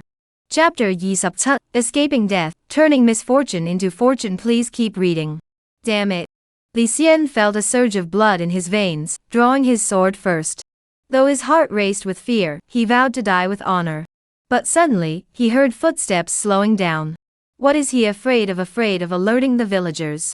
Li Xian quickly came up with a plan and shouted several times. The thing slowed down even more, then suddenly stopped, seeming to hesitate whether to pursue or not. Madam One, you've come. Li Xian shouted loudly. The lady of the village was surnamed One, and her name could not be spoken directly. She was always referred to as Lady. This shout proved effective, and the thing began to retreat. In fact, at that moment, they were still several miles away from the estate. Li Xian seized the opportunity, accelerated once more, and finally entered the village entrance. He gasped for breath, turning to look into the darkness. All he could see were a pair of copper bell-sized crimson eyes. Those eyes fixed on him before turning and departing. Li Xian sighed in relief. This escape was entirely due to the lady's prestige. Coming to his senses, he was startled to find his entire body drenched in cold sweat, his clothes completely soaked. Of the 8 guards, only 1 had returned. The scene was gruesome. The commotion at this location quickly came to the attention of Pang Long. He brought Li Xian back into the house, gave him hot tea to warm his body, and channeled his inner energy to calm his mind. This young man is indeed clever. Though he seemed slightly panicked earlier, he has now completely regained his composure. Pang Long praised him silently. When he felt Li Xian's pulse, his blood flow was rapid but steady, with no signs of chaos. Clearly, he was unharmed and hadn't been scared out of his wits. This isn't the first time this has happened. Then Manhwa was unlucky to encounter it twice in a row. Pang Long said, but once we return to the estate, everything will be safe. That thing dares not approach, fearing that the lady will take its life. Commander Pang, what exactly is that thing? Li Xian asked curiously. I do not know either, Pang Long said. Later, I will take you to the inner courtyard. You can explain the situation to the lady in detail. The lady? Li Xian was still curious about this lady. Rest up. The lady hasn't gone to bed yet, Pang Long instructed. The inner courtyard was where Lady Wen frequently went. No guards were stationed there, but occasionally, if there was business to attend to, guards would be summoned to enter. They passed through a long corridor. Li Xian looked around curiously and saw a lake with lotus flowers growing on its surface. The lotus flowers were golden green in color, truly beautiful. Clearly, these were not ordinary lotus flowers. Although it was snowing outside, the inner courtyard was as vibrant as spring. In terms of area, the inner courtyard was several times larger than the outer courtyard. This place is so large, I wonder if that lady can even live here comfortably. I heard from Commander Pang that the lady has many friends from the martial arts world and sometimes comes here to visit. The martial arts world. What is that world really like? Li Xian couldn't help but feel curious, but if he were to say he longed for it, he couldn't quite put it into words. From the details, he could tell that this martial arts world must be a ruthless place. But if he were a free man, even if the martial arts world was dangerous, he would be willing to give it a try. Lady, the person has arrived. Pang Long knelt on one knee outside the first-floor pavilion and spoke respectfully. Let him come in. A gentle yet authoritative voice came from inside. He entered the house. A fragrant scent filled the air, having a calming effect. Li Xian saw that the lights in the room were dim, with a screen in front, and behind it, a graceful figure. Speak. There was no further ado. Li Xian bowed his head, and recounted the events that had transpired. Moments later, Lady Wen said, I am already aware of the situation. Despite all you've been through, this young guard still speaks clearly. Peng Long, take him down and give him a few coins to calm his nerves. Without lingering for a moment longer, he was led out of the inner courtyard. Peng Long smiled and patted Li Xian on the shoulder. You lucky boy. A tael of silver should be enough for you to visit the brothel a few times. Li Xian smiled awkwardly. The misunderstanding from last time had yet to be resolved. Peng Long firmly believed that he enjoyed frequenting such places. Being able to get so close to the lady is a rare opportunity. If you tell others about this, it will be something to boast about. Peng Long said. Commander Peng, Li Xian asked, what will the lady do? Peng Long replied, I don't know. This is not something we can speculate on. Whatever the lady decides, she has her reasons. A few coins were enough to cover several months' worth of firewood. Li Xian held them in his hand, feeling their weight, and couldn't help but feel overjoyed. Money, this thing is so important. After gaining a deeper understanding of warriors and the way of martial arts, Li Xian realized that warriors cannot afford to be idle. The martial arts were a bottomless pit. Even thousands of silver taels might not yield a single sound, so one must have a way to make money. Otherwise, why would Madam One have to manage this estate and maintain the family estate? The image of a carefree, wandering knight roaming the world in a state of bliss might exist, but the vast majority could never achieve such freedom. Upon returning to the house, Zhao Han and the others had already extinguished the lamps and gone to sleep. Li Xian was about to step forward when he suddenly noticed an overturned chair blocking his path. He had noticed it earlier and didn't trip over it. He stepped over it lightly and picked up the chair. He closed his eyes and fell asleep. The next day, the incident involving Li Xian had spread, but the daily morning training remained unchanged. This was the only time he could practice martial arts, and Li Xian cherished it dearly. Having learned from yesterday's lesson, when running around the village, Li Xian ran an extra lap compared to usual. Though his running speed was fast, it ultimately had its limits. Because it had started to snow, the mood among the guards practicing martial arts was not high. By the hour of Chen, some guards had only practiced their forms a few times before resting, preparing for their duty shifts. Li Xian persisted tirelessly. Perseverance and diligent practice of martial arts, proficiency ga yi. Mental resilience, unwilling to follow the crowd, destined for greatness, proficiency ga sam. After over an hour of intense practice, the proficiency in the four directions fist increased by 7 points. Four directions fist. Proficiency, 8121500 beginner level. I do not seek instant success, but strive for daily progress. Unfortunately, as a Ding rank bodyguard, I don't have enough time to train. If I could become a Bing rank bodyguard, not only would they have less patrol duty time, but they'd have an extra hour each day to train, and they could eat C rank meals. C rank meals have beef and lamb, much better than fatty meat. Thinking of this, he couldn't help but swallow hard. A full stomach leads to lustful thoughts. Now that he was well fed, he naturally wanted to eat better.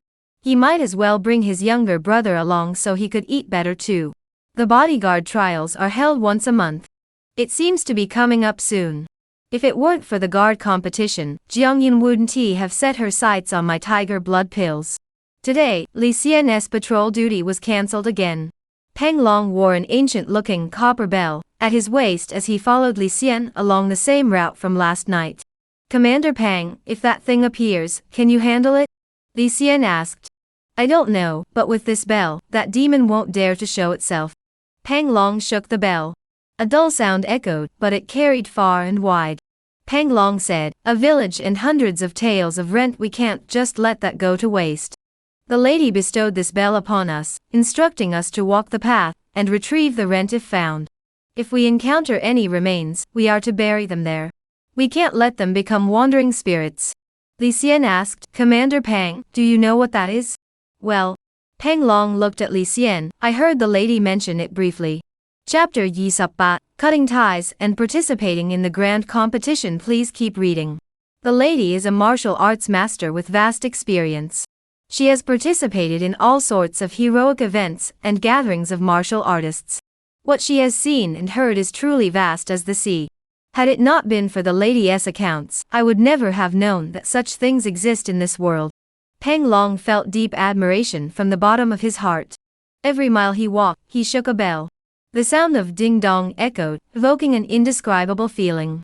The lady said this object is called the snow demon monkey. It is a demon from the heavens and earth. And this bell is a treasure called the demon-repelling bell. Such demons, upon hearing it from afar, will flee swiftly and dare not approach even a hair's breadth. Pang Long explained. It was around noon, when the young energy was at its peak. Li Xian led the way, following his memory, and turned into a side path. After walking about 3 or 4 miles, they came upon a pool of blood. Feng Hua's body lay in the pool of blood, his abdomen slit open, with his internal organs spilling out. Due to the blood having drained completely, his skin had turned a horrifyingly pale white, and his features were frozen in the final moments of his life filled with hatred, resentment, and fear as if he were a lifelike ice sculpture. It seems Lady Zhen was right after all. Pang Long furrowed his brows, bent down to examine the body for a moment. The internal organs that had flowed out had already solidified, mixed with frost. He said, that thing is a picky eater, preferring human livers and gallbladders.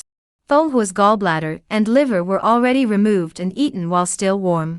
That's why it kills by tormenting and terrifying its victims, draining their courage until their livers and gallbladders shatter. This makes the flesh even more delicious to it. What a vicious demon! Li Xian recalled last night's ordeal, and felt he had narrowly escaped death. Seeing Feng Hua's gruesome state, Li Xian felt the world was dangerous. He and Pang Long buried Feng Hua by the roadside, and erected a small wooden monument. While burying Feng Hua, Li Xian reached into the folds of his clothes and searched around, finding 70 copper coins. This is the money for the funeral. You have no fortune to enjoy it, so I'll take it. The greatest tragedy in this world is that people die before they can spend all their money. Rest assured, I will help you spend it all. He then calmly placed them into his own pocket. Pang Long was aware of this but did not care. Hurry up and find the rent to complete the lady's task. The rent was originally on Feng Hua's person, but last night in the panic of fleeing, Li Xian saw him throw it away. After searching along the way for 7 or 8 miles, they found it on a tree. Over 100 taels of rent were all in the bag.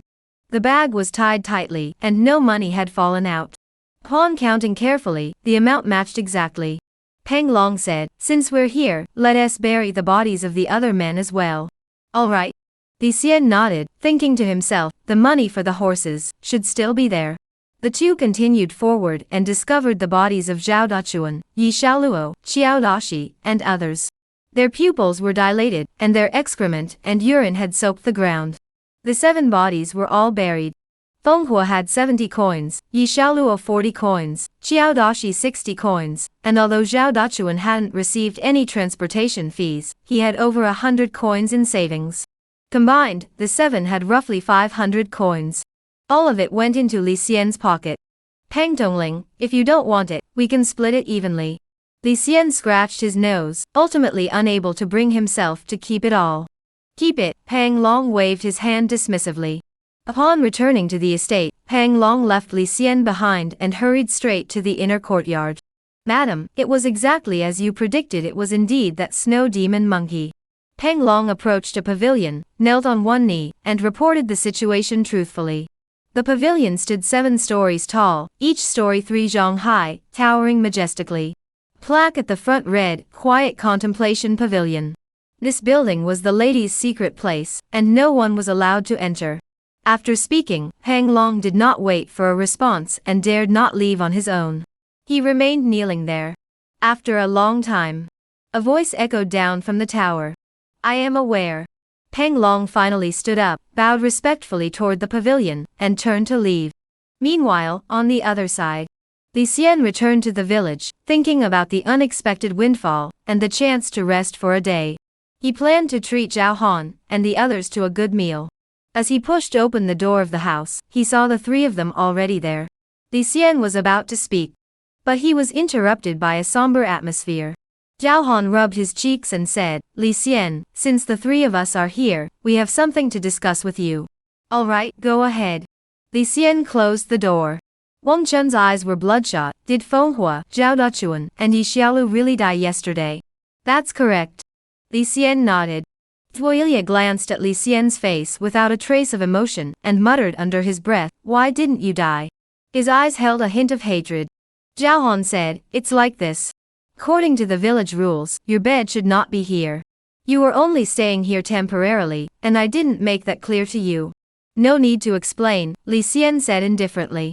"Just tell me where to move." How could they not understand?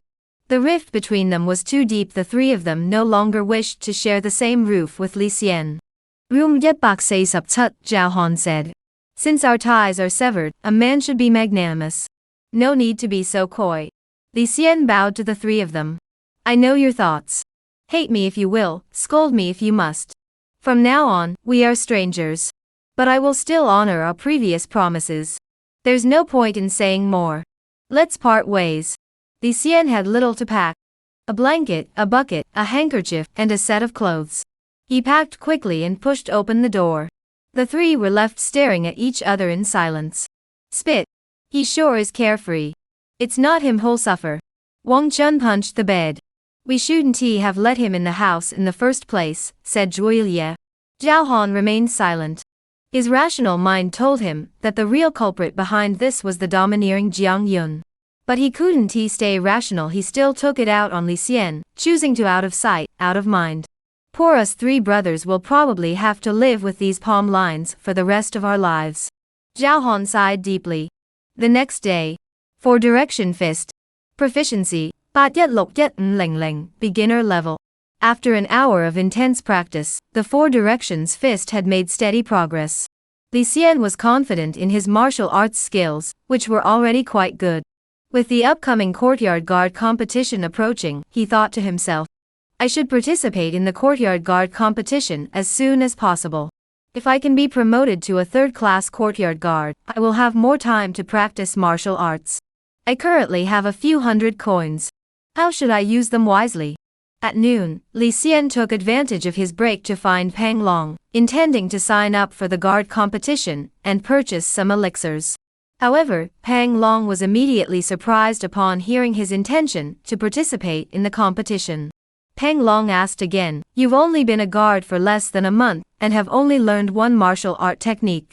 You want to participate in the guard competition?" "Yes," Li Xian nodded firmly. "At least I should give it a try. Even if I fail, I can gain experience." "I advise you not to think that way," Pang Long said solemnly. "In a martial arts competition, injuries are inevitable. If there's a significant difference in strength, losing your life in the competition is not impossible. Though the competition between D rank and C rank guards isn't too intense, some veteran D rank guards have been training for 7 or 8 years. How can you possibly match them? If I were you, I would focus on mastering one martial art until you reach a decent level. Then learn other martial arts to broaden your skills before attempting the bodyguard competition again. By then, even if you don't guarantee victory, at least the gap in strength won't be too great. Even if you lose, you'll still be able to protect yourself and avoid leaving any lingering threats." "But," Li Xian said, "Commander Pang, my 4 Directions Fist is already at the basic level." "Only mastered the basics? You're still far from it. What? You've already mastered it?" Pang Long was so shocked his jaw dropped. Chapter Yi Sup Gao, 3rd Class Bodyguard Purchases Elixirs. After a moment of surprise, Pang Long thought to himself, "This young man has been practicing martial arts alone, without any guidance, relying solely on his own efforts. He may have made some progress and mistakenly believes he has reached the initial stage of mastery. Such mistakes are common among the young, and it is understandable." He spoke solemnly, "Those who practice martial arts must avoid being overly ambitious. Do you know what the mark of minor achievement in the 4 Directions Fist is?" As he spoke, he spread his legs wide and assumed a boxing stance. He struck out with a punch, creating a gust of wind. Strangely, though his fist pointed to the right, the wind blew to the left. Pang Long intended to instruct him. He struck 4 punches in succession, 1 punch to the east, with the wind blowing west, 1 punch to the south, with the wind blowing east, 1 punch to the north, with the wind blowing south, and 1 punch to the west, with the wind also blowing west. The purpose was to demonstrate that a punch has punch power, and the hallmark of mastering the 4 Directions punch is the separation of punch power from the punch path, achieving an element of surprise and making it impossible to defend against. Though it appears ordinary, it requires immense effort and profound insight to achieve mastery. Can you discern the subtleties? This This is true mastery. Even I, Pang Long, spent over a year mastering this technique before.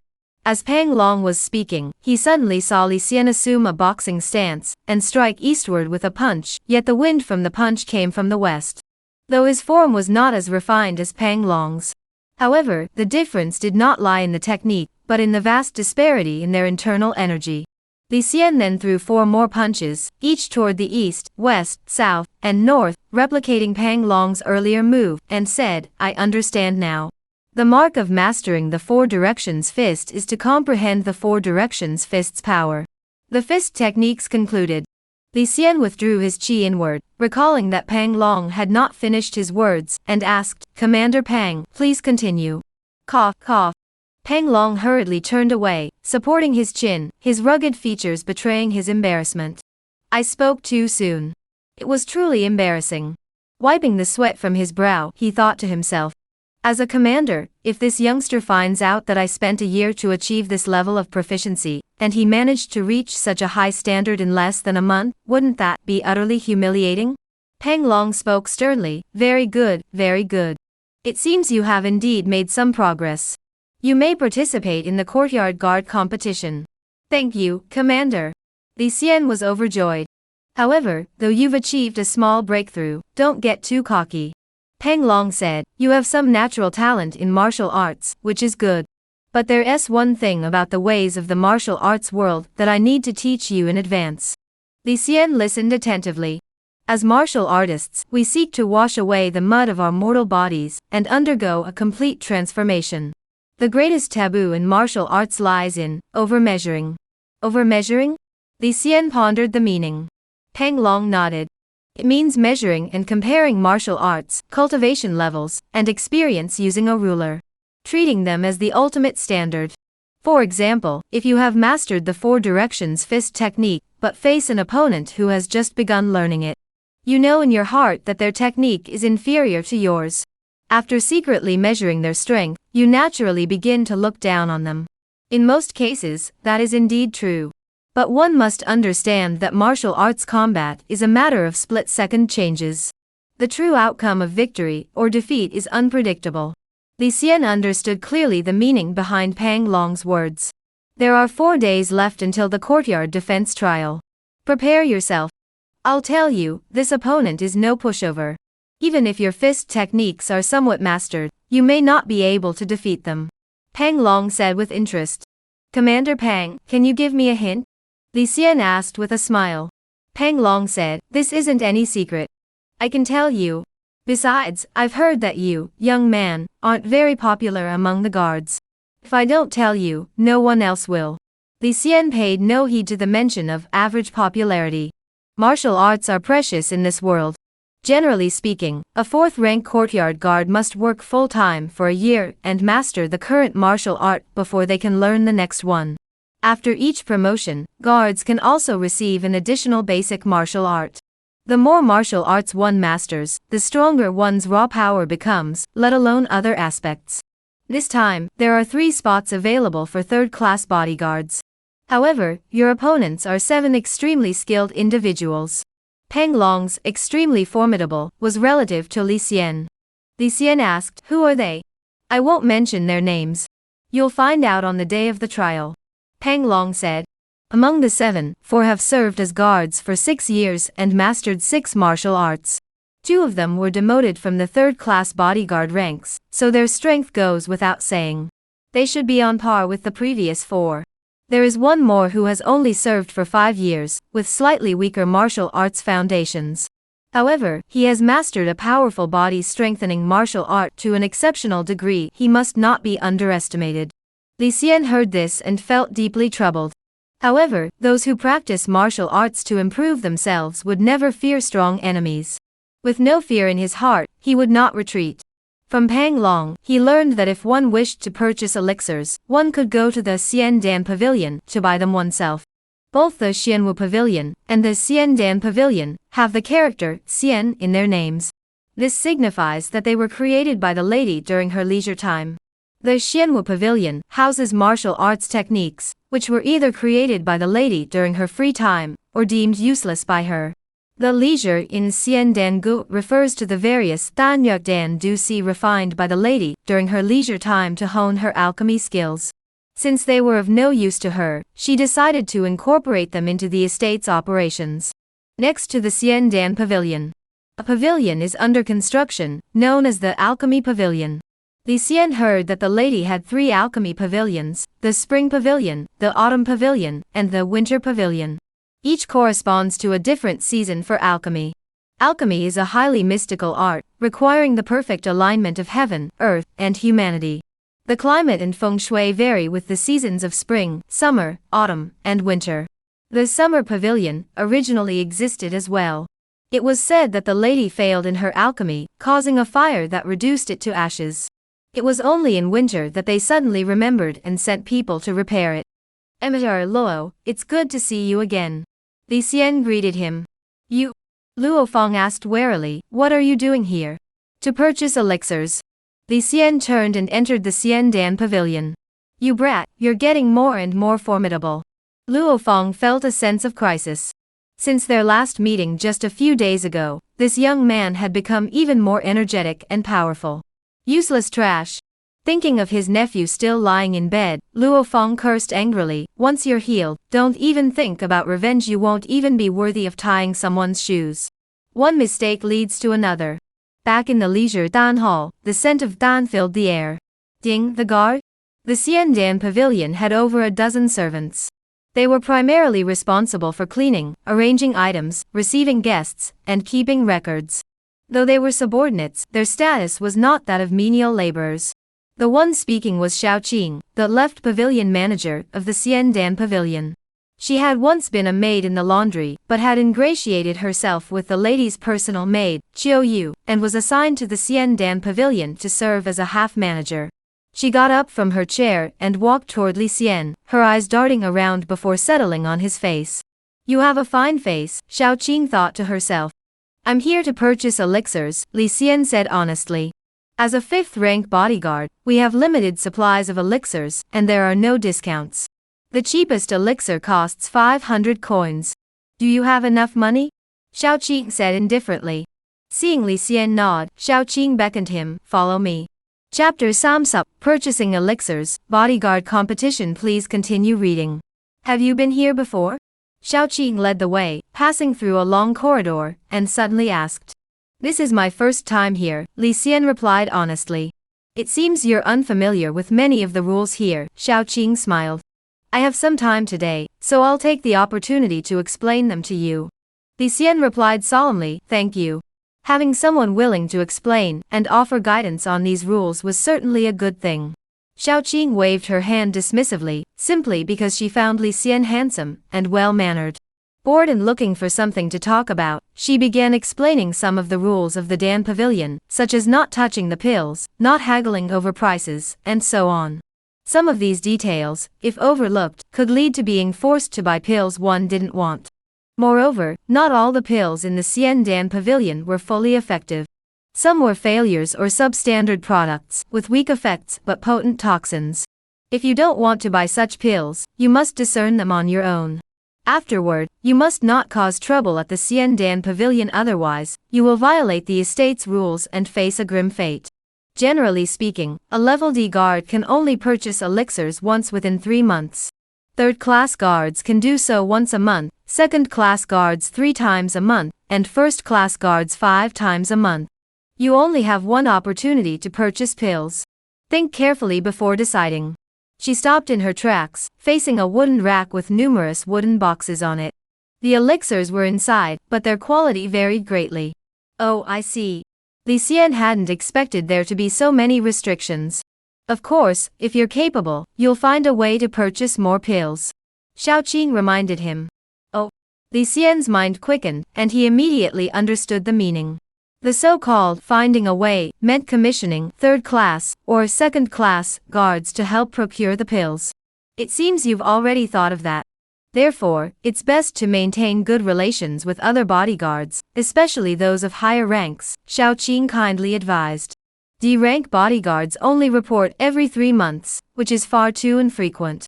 This often leaves them in urgent need of pills, forcing them to rely on C-rank bodyguards. Third-class bodyguards, of course, demand compensation. As a result, a chain of benefits emerged, allowing third-class guards to earn an extra few hundred coins each month. Li Xian focused his attention on the wooden rack, which held over 100 pills of various types and designs. Sometimes, even pills of the same type differed greatly from one another. For example, Li Xian came across a type of deer breath pill. One was pitch black in appearance, emitting a faint foul odor, and barely recognizable as a pill. Another was pale green, round in shape, and emitted a faint fragrance. However, his intuition told him that the blackish-brown deer breath pill was closer to being fully refined. Deer breath pill, leopard bone pill, deer blood pill, ox horn pill, strengthening pill, chi restoring pill, tendon strengthening pill. As a low-ranking guard, he could only afford these pills. These were the most basic pills. Hence, their names and functions were simple and straightforward. Those with the character beast in their names are generally made from wild animals. Their effects revolve around strengthening the body, fortifying bones, enhancing vitality, and replenishing essence. Strength-enhancing pill, when taken, it stimulates the flesh and blood, enhancing physical strength. Li Xian selected them carefully. The tiger blood pill he had taken last time was a second-grade pill, and had been in high demand but scarce for years. To obtain it again was akin to a fool's fantasy. I have 1,500 coins. Buy the most expensive ones available. Among them, the leopard bone pill is the most expensive, with effects of strengthening bone membranes, replenishing qi and blood, and enhancing leg strength. Li Xian quickly narrowed down his options. On the wooden rack, there were 7 leopard bone pills, each differing in color and texture. There was a rule: they could only be viewed from a distance and not touched.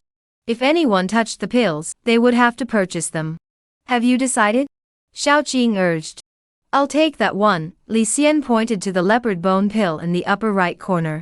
Xiao Qing nodded slightly. Judging by his expression, this pill should not be too bad. This pill cost 1,289 coins, equivalent to 1 tael, and over 200 coins.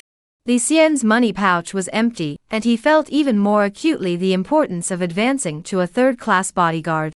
Third-class bodyguards could get a bafunzi sub-discount. After calculating the savings, he realized he could save over 100 coins. Only 4 days left. I must make the most of every moment to practice my martial arts. Otherwise, the next martial arts manual will have to wait another year. That's too slow and too long. The next day, while Li Xianchen was training, he swallowed the leopard bone pill, and its effects began to take hold, causing his leg bones to feel slightly warm. Skill, consumption. Proficiency, Sup Yi Nba beginner. This skill progressed extremely slowly, but Li Xian was surprised to discover that even ordinary food could increase the proficiency of digestion. However, it was far less effective than swallowing pills.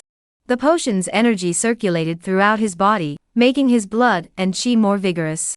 Li Xian practiced his fists silently, accumulating inner strength and building up his punch power. Heavy snow fell, but his resolve remained unwavering. The proficiency of the 4 directions fist increased by approximately 2 each day, though it had not yet reached mastery. The daily progress was significant. He was getting closer to his goal, bit by bit. This feeling was very solid. The only drawback was that the patrol duty was too time-consuming, often waking him up in the middle of the night to walk back and forth in the courtyard in the biting cold. In recent days, Li Xian has had a heavy schedule, so busy that he is rarely seen. 3 days before the courtyard defense competition, a notice board suddenly appeared in the courtyard where everyone was practicing martial arts. The board listed a roster. All the names were of those participating in the courtyard defense competition. Guard members ranked A, B, and C must all participate. Guard members ranked D have say subgao volunteers. The list of participants is as follows. You may review it at your convenience. The guard competition will officially begin in 3 days. Peng Long spoke briefly and left. The courtyard guards gathered around, looking at the list and discussing it. Purple Face Spring, why isn't your name on the list? A month ago, weren't you bragging about wanting to be a Class C guard? Ha, with your appearance, you'd better stay in the Class D guards. You're just making a fool of yourself. A burst of laughter echoed through the crowd.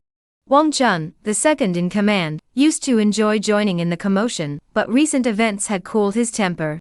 When he saw the list being posted, he instinctively reached out to take a look, but upon touching his cheek, he pretended not to see it and took a detour to leave. Little did he know that the palm prints on his face were clearly visible, and someone seized the opportunity to mock him mercilessly. "Hey! You won't believe it. Guess who I saw? That Li Xian is also on the list. Purple-faced Spring, blue-faced Table, black-faced Zhao, you can rest assured. During the courtyard martial arts competition, if I end up facing that Li Xian, I'll definitely give him a few slaps for you all, to vent your anger." The mocking laughter echoed out. More laughter followed. Wang Chun was so angry he ran away. Li Xian watched his back and shook his head silently. Gossip and idle talk, why bother paying too much attention? Lost in his own world, he kept punching the air. After everyone had dispersed, he approached the bulletin board to check the names of his opponents. True opponents are often few in number. Unfortunately, one can't tell much from the names alone. Well, we'll see what happens when we face each other. Before he knew it, the day of the competition arrived. The weather grew increasingly cold and harsh, with heavy snow and strong winds.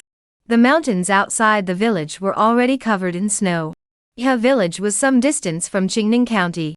Apart from the village itself, there was no sign of life within a 10-mile radius. Li Xian's four directions fist technique had reached a proficiency level of nearly mastered. Focusing his mind, he felt a warm current in his lower abdomen, with qi in his dantian now the size of 4 fists. He channeled his qi through his flesh and blood. A warm current seeped out from his skin, melting the snowflakes that landed on it. Mastering the art of cold resistance, this mortal body of mine is no longer what it once was. Chapter Samsupyat, Promotion to Class C, a resounding victory. The competition was divided into 3 rounds, corresponding to the A, B, C, and D ranks. The D rank bodyguard competition began first. The rules for this competition are simple. Whoever wins 7 consecutive matches will be promoted to Class C bodyguard. Peng Long sat in a makeshift shelter, where it was snowing heavily, everything white and blank.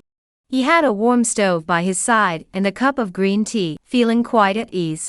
After explaining the rules, he took a sip of the hot tea. This was the Kung Fu tea, bestowed by his wife, which helped to invigorate the muscles and detoxify the body. His wife had told him he was already at the half-step spirit-consuming realm, a critical juncture. She cared deeply for him, frequently inquiring about his health and offering guidance. In front of him was a spacious open area with a stage. On the right side of the platform stood over 40 people, all of them were the 4th-rank guards participating in the competition. Li Xian was among them. Each match will be arranged by me. When I call your name, you must quickly step onto the platform to compete. Do any of you have any objections to these rules? Peng Long set down his teacup and scanned the crowd with a piercing gaze. No objections, the crowd replied in unison. Peng Tong, as the leader, knows the strength of every guard best. Having him arrange the opponents is indeed the most appropriate choice. Given Li Xian's understanding of Peng Long, having him oversee the matches should ensure fairness. After all, one must rely on their own strength as long as one is skilled, everything else is meaningless. The competition begins. First match, Gao Xiong vs Zhang Wei. As the voice fell, a loud "good" echoed through the crowd. Suddenly, a figure leaped out of the crowd and landed on the stage. His movements were so light and agile that everyone was amazed. This man was Zhang Wei, who had served as a bodyguard for 3 years, and was skilled in the Lianjiang leg technique. The man named Gao Xiong walked onto the stage. After a brief bow, they began their duel. Zhang Wei struck first with a kick, but his ankle was grabbed by his opponent, who swung him forcefully. He flew off the stage, sliding several meters sideways before coming to a halt, leaving a deep groove in the snow. He was unable to get back up. This man is truly formidable. Li Xian furrowed his brows, growing wary. He thought to himself. According to the rules, one must win 7 consecutive matches. Although there are 40 participants, the probability of facing this man in the 5th, 6th, or 7th matches is extremely high. He kept his guard up but remained composed. Gao Xiong wins. Peng Long looked at the list, pondered for a moment, then called out 2 more names. One after another, people took to the stage to fight. The winners stayed, while the losers went to stand outside the arena. After a few matches, the number of participants had dwindled significantly. It wasn't until the fourth match that Li Xian's name was called. Using his four directions fist technique, he easily secured victory. Good lad, you've got real talent. Peng Long's eyes sparkled with approval. After the initial round, nearly all those eligible to compete for the third-class bodyguard positions had emerged. Including Li Xian, there were a total of 8 people. They were all aware of each other, sizing each other up and silently comparing their skills. Li Xian vs. Yi Qing.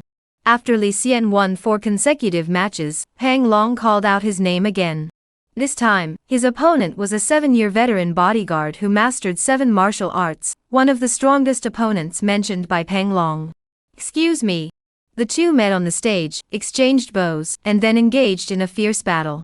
It was indeed a fierce battle. Yi Qing had mastered several martial arts techniques, including the opening and closing palms, flying flower hands, 4 directions fists, and ground circling legs.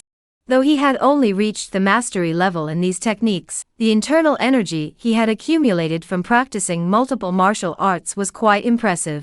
Seeing that Li Xian also knew the 4 directions fist, Yi Qing used it to test him, with the intention of showing off his strength and determining who was superior. This man is reckless and brave, but lacks precision, Li Xian thought to himself after a few exchanges.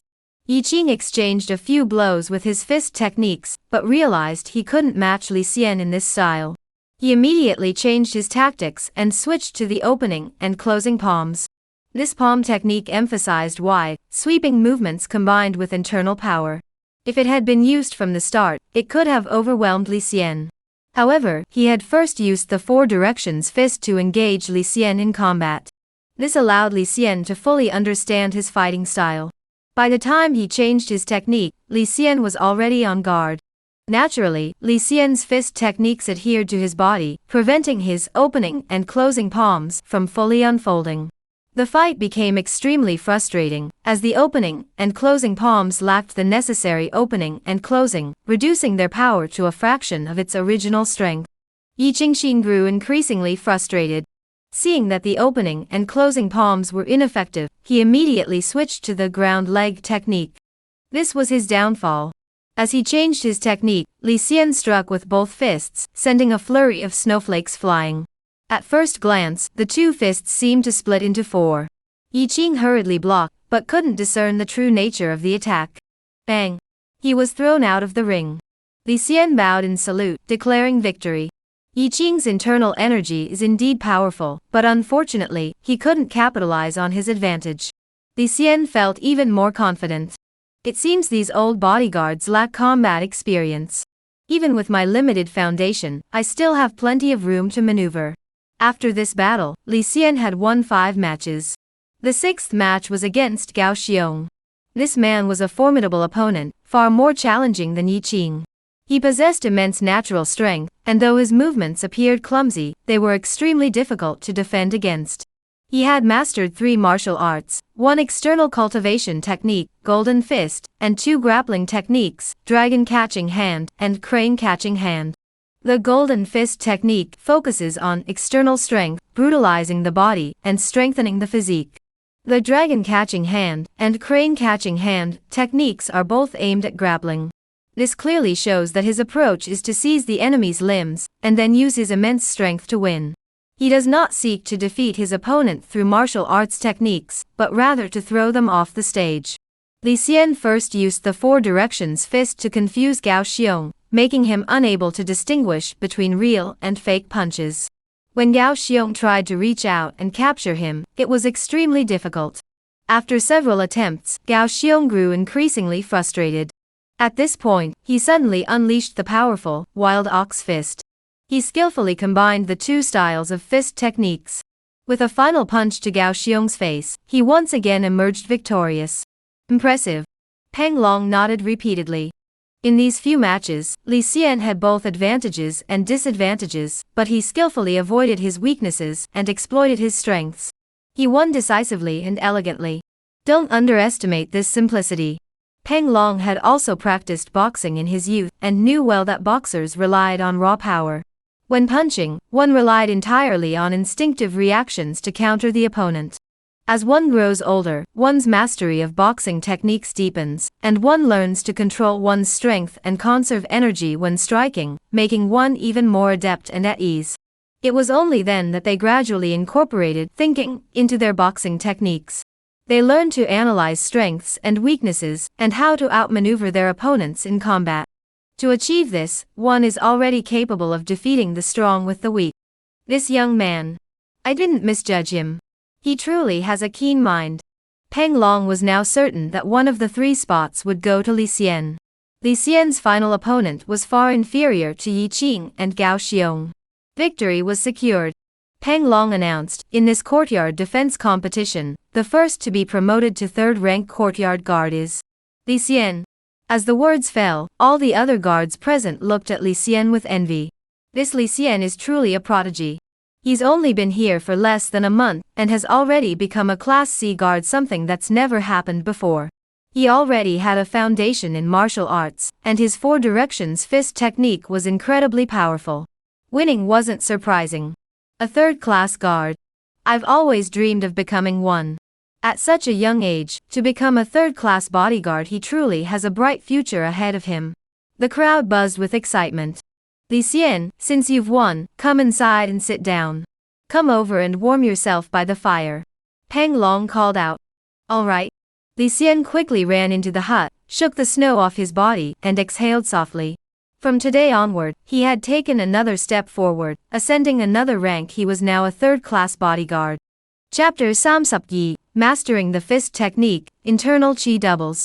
After each guard competition, the list of those who advanced, and those who were eliminated was displayed in the courtyard for everyone to see. In the promotion list, the prefix before the name, Li Xian, changed from Ding to Bing. This signified that he had become a 3rd-class courtyard guard, no longer considered low-ranking even among the courtyard guards. There were over 300 class guards, mostly in their 20s to 40s. By the time one reaches the Bing class, the number drops sharply to over 40. Not only do they enjoy better benefits, but when sent on missions, they are assigned as squad leaders, allowing them to receive more rewards. You have mastered 2 martial arts techniques. With this promotion, you may choose one foundational martial art. I recommend you select leg techniques. Li Xian had always been a loner in the village. Despite his promotion, he had no one to share his joy with. Instead, he returned to his small hut with a copy of Clear Wind Leg Technique. Peng Long's words flashed through his mind. This leg technique was recommended by Peng Long, who had said at the time, "A martial artist has strengths and weaknesses, but that's for the old-timers. As a beginner, you should try various styles, and not limit yourself too early. Choosing a fist technique may allow you to grasp related skills quickly, and even master them, but in the end, it's merely icing on the cake. Switching to leg techniques may be difficult at first, but the benefits will be greater." Li Xian found this reasoning very convincing. This clear wind leg technique, though a foundational martial art, has its own unique merits. Practicing it not only strengthens leg techniques and lower body stability, but also significantly improves foot strength. I am currently a 3rd-class bodyguard. My patrol shifts have been reduced, and I have more rest time. Instead of 7 patrols a day, it's now 4. That's 3 extra hours. With so much extra time, learning another martial art would be just right. After briefly glancing through the Qingfeng leg technique and memorizing the basics, Li Xian didn't rush to practice immediately. He first went to the vegetarian restaurant to enjoy a 3rd-class meal, savoring the perks of being a 3rd-class bodyguard. Old Li Xian, congratulations! Wang Chuang had just heard about Li Xian's promotion, and didn't expect to run into him at the vegetarian hall. He greeted him with an awkward expression. Just luck, Li Xian nodded. Wang Chun lowered his head and walked around, joining Zhao Han, Zhu Ilye, and the others. The 3 of them whispered to each other, their voices low. Li Xian only glanced at them briefly before continuing on his way. This village, from top to bottom, it's ultimately a place where people devour one another. The 3 of them have always hated and resented me. Now that I've been promoted to Class C, they don't seem to hate me as much anymore. Li Xian could clearly sense the change in their attitudes. It wasn't just Zhao Han and the others, even many of the Ding rank guards had shifted their demeanor. The meals for those of the third rank included beef and lamb, rich in fat and nutrients, excellent for replenishing qi and blood. Today's meal consisted of 3 meat dishes and 2 vegetable dishes. Martial artists expend a great deal of qi and blood in their training, so meat is essential. After eating their fill, they felt energized. The next day, Li Xian began practicing the clear wind leg technique. The first step was to follow the leg manual, mimicking the movements as best as he could. Following the leg technique, he first took a large iron basin filled with water. He tied large stone bricks to his feet and stood on the edge of the basin. Keeping the waist still, he used the strength of his ankles to rotate the basin, causing the water inside to form a gentle whirlpool. The vortex should not be too large, on the contrary, the smaller the better. Once the basin spins rapidly but the water inside no longer forms a vortex, one can begin practicing how to kick. After mastering the clear wind leg technique, the legs move like a breeze, able to tread on grass without leaving a trace and kick without causing injury. However, the force penetrates the skin and reaches the inner body. The eating essence realm revealed by Pang Tong. I do not know when I will be able to touch it. But this clay-like body of mine is already far stronger than before. Among the many guards, many martial arts techniques overlap. Take the clear wind leg technique, for example. Over 20 guards at the Ding rank can perform it. However, most are only at the entry level to mastery. As long as one masters the foundational martial arts to the minor achievement level, one can eventually advance to the C rank, as the courtyard guards hold monthly competitions. Sometimes, with a weaker opponent or a bit of luck, one can be promoted. It just requires time and effort. Commander Pang said. Third-grade guards only need diligence and self-discipline to advance. But second-grade guards require some natural talent. A martial artist seeks to transform their body and mind, to wash away the impurities. But the process is not easy. By the age of 27 or 28, if one cannot accumulate internal energy to the qi circulates throughout the body stage. If one cannot cultivate their internal energy to nourish their physique, their vital energy will begin to leak out through the cracks, leading to a decline in bodily functions. Reaching the eating essence realm becomes even more impossible. But what exactly is qi circulating throughout the body? Does it mean that the internal energy has accumulated to a certain level? Li Xian pushed aside distracting thoughts and focused on training his legs. 2 hours passed in the blink of an eye. Suddenly, there was a splash as Li Xian fell out of the iron basin. Water splashed everywhere, soaking his clothes. Li Xian grew frustrated, stripped off his upper garment, and stood once more in the iron basin. Using the torque of his ankles, he gradually caused the basin to spin. As it spun, the vortex grew larger and more difficult to control. It seemed like failure was imminent. Li Xian suddenly had an idea. When I was drawing water earlier, I already knew how to apply force to eliminate the water's impact inside the bucket, saving energy. Is the principle the same? Let's give it a try. The clothes are already wet anyway. He applied the technique he had used for drawing water to the clear wind leg technique. Sure enough, it worked. The water vortex gradually shrunk and eventually dissipated completely. You have mastered the training method of the clear wind leg technique. Clear wind leg. Proficiency, yet but beginner.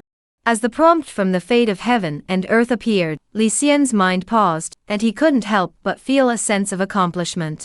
Skill, weeding, skill, water lifting, skill, running, skill, consumption, wild ox fist, for directions fist. Now he had added another skill, Qing Feng leg. Once I master all the martial arts I've learned, I will perfect them to their limits. Perhaps then I can carve out a place for myself in this world, and no longer have to rely on others. Even if one is a bodyguard, one is still a servant. What others give, they can take back. Only what one possesses oneself is unshakable. Li Xian thought silently. The courtyard guards' trials were typically held at the end of the month. 2 days after the trials, it was already early October. On this day, Li Xian was practicing his martial arts. Though he had recently taken a liking to the clear wind leg, the four directions fist had not fallen out of favor. As he swung his fist, his entire body trembled slightly. A flush of red spread throughout his body, followed by a warm current that flowed endlessly from his limbs and bones. It surged throughout his body, causing Li Xian's breathing to grow hot, and a white mist enveloped his face. 4 directions fist. Proficiency, yet unseen mastery. Description: the fist technique has reached perfection, with chi flowing throughout the body, making one as hot as a furnace, bringing endless benefits. Through repeated strikes, you have mastered the fist technique, gradually uncovering the true essence of the 4 directions fist and glimpsing the original form of the fist technique. Torrent of heat surged from his dantian, rushing ceaselessly. The scene before his eyes shifted, and he caught a glimpse of a blurry figure. This is the initial vision of the fist technique. Who created this technique, and for what reason? This is a great opportunity. The vision of the initial scene often directly points to the true essence of the fist technique, surpassing any teachings from a master. Judging by her form, she must be a woman. The woman extended her slender fingers and casually traced patterns in the air. She drew a line to the left, then to the right, and finally up and down. She then swept her sleeve, and that was the end of it. Li Xian was startled. He had heard Pang Long mention that the 4 directions fist was created by the lady. The figure in the initial scene must be the lady herself. To create a set of boxing techniques with such casual gestures. It was truly astonishing. Just as he was lost in thought, a sudden cold breeze blew by, sending a chill down his spine. Coming back to his senses, he focused his mind and felt the chi in his dantian surge threefold. Chapter Sam, the youthful spirit of a young man, and the younger brother's search for the village. The warm current in the dantian is referred to by martial artists as internal strength, internal energy, or internal chi. It is something that martial artists cultivate through the refinement of martial arts, emerging from the depths of their flesh and blood. When applied to martial arts techniques, it can trigger a qualitative transformation. With chi protecting the body, it can also counteract extreme cold, ward off external evils, and enhance vitality, among other marvelous uses. Li Xian, still in the early stages of martial arts cultivation, was still exploring these possibilities. Li Xian channeled his inner energy, complemented by his mastered 4 directions fist, delivering a single punch that was rich in martial arts intent. It even evoked a sense of returning to the essence of martial arts. Li. Master Li? Suddenly, a man approached, bowing and scraping, his face filled with flattery. This man was named Shi Xiaodong, an ordinary guard of the lowest rank. In terms of age, he was 25, while Li Xian was only 15. At that moment, he was hunched over, wearing a sheepish smile, and behaving with extreme humility and respect. He even addressed him as master. What is it? Li Xian lowered his fists. Today's arduous training had paid off. He had mastered the 4 directions fist, and improved the proficiency of his clear wind leg by over 6 points. He was just about to rest. I heard that you have become a 3rd-class bodyguard? Shi Xiaodong asked with a smile. Li Xian nodded. Shi Xiaodong immediately bowed with a smile. Congratulations, Master Li. Congratulations. This is remarkable. Everyone has been talking about you these past few days, saying you're handsome, and heroic, graceful, and extraordinary. After a string of compliments, he finally got to the point. It's like this. I have a small favor to ask of you. Go ahead. Li Xian bent down to pick up the sword on the ground and tightened the wrist guard. Though young, he already possessed an air of distinction. His features were striking. He didn't look like a servant or a bodyguard, but more like a young hero with a striking presence, full of vigor, and wearing fine clothes and a horse. Shi Xiaodong was momentarily dazzled. He wasn't unfamiliar with such young heroes. The village often had visitors, some of whom were young nobles of distinguished lineage. To them, these were all godlike figures. These figures possessed that very same heroic spirit. But seeing it in a bodyguard was truly a first for him. As for 3rd-class guards, though their rank was already quite high, there were many who were even higher. But Hei's charisma was a mysterious thing, coming from the heart. It either existed or it didn't, and it couldn't be learned. Have you purchased any pills this month? Shi Xiaodong rubbed his hands together. I would like to ask you to help me purchase a 3rd-class pill. Li Xian understood, rubbing his sore shoulders and stretching his limbs. This was a small detail in maintaining the meridians. To help the chi and blood circulate smoothly and soften the blood vessels. Tell me more. Li Xian exhaled, walking as he spoke. He had a patrol duty later. I've been eyeing a jade pill, and have saved up money for half a year. If you agree, Mr. Li, please help me buy it from the Xian Dan Pavilion. Rest assured, I understand the rules. Besides the cost of the pill, everything else is yours. Shi Xiaodong smiled and took out a pouch, presenting it with both hands. Li Xian did not take it but asked, Jade pill? The Jade Dan pill is sold in the Idol Dan Pavilion for 1 tael and 700 coins. It enhances internal energy. My martial arts have stagnated for years, so I want to use the pill to make some progress. Shi Xiaodong laughed awkwardly, daring not to hide anything. I've never heard of this pill before. Li Xian was in need of money, so helping this young man out was no big deal. He took the money bag and weighed it. It was filled with shoyuan and copper coins, making a clinking sound. Upon opening it, he estimated that the shoyuan and copper coins inside were worth about 2 taels. The value should be around 2 taels. This Shi Xiaodong knew how to handle things. Alright, let us go now, Li Xian said. Now? Shi Xiaodong was startled, his face lighting up with surprise. But quickly, a trace of worry flashed in his eyes. Following closely behind, he watched Li Xian enter the Xian Dan Pavilion. Shi Xiaodong lingered outside the door, muttering to himself. This Mr. Li is indeed generous, promising help immediately. But what if he harbors ill intentions and wants to embezzle my money? What then? He couldn't afford to dwell on it. Generally speaking, when a Ding-ranked bodyguard seeks a Bing-ranked bodyguard to purchase elixirs, the rules and customs involved are numerous and complex. Usually, orders are placed in the first few days of the month. However, third-class bodyguards don't buy immediately because they're not sure if they'll need the pills that month. They'll keep putting it off until the end of the month, when they're certain they don't need the pills, before going to buy them for the Ding-class bodyguards. And this is the best-case scenario. Once someone gains power, they will find ways to make life difficult for those without power, thereby savoring their authority. This is especially true when it comes to purchasing elixirs. Could it be that they're going to keep all my savings from half a year for themselves? Oh no, what am I to do? What am I to do? Shi Xiaodong was so anxious he was pacing back and forth, nearly in tears. Such incidents were not uncommon, after all, one was in need of others' help, and one could only swallow one's grievances. If the third-rate bodyguards truly intended to embezzle the money, it could only be considered a token of respect, and losing it would be no great loss. After all, if a conflict arose, the losses would be even greater. If I had known, I would have gone to Yen Yang instead.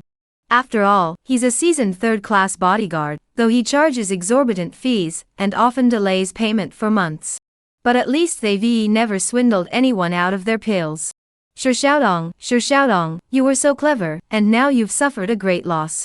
Shi Xiaodong's eyes were red, and he was about to cry, feeling extremely frustrated. After an unknown amount of time, Li Xian emerged from the building, and tossed a silk-lined box toward him. Shi Xiaodong was startled. He quickly caught the box and looked at Li Xian in astonishment. What's the matter? I asked you to buy the pills for me, and now you're giving me that look? Li Xian furrowed his brows. Oh. Shi Xiaodong hurriedly opened the box.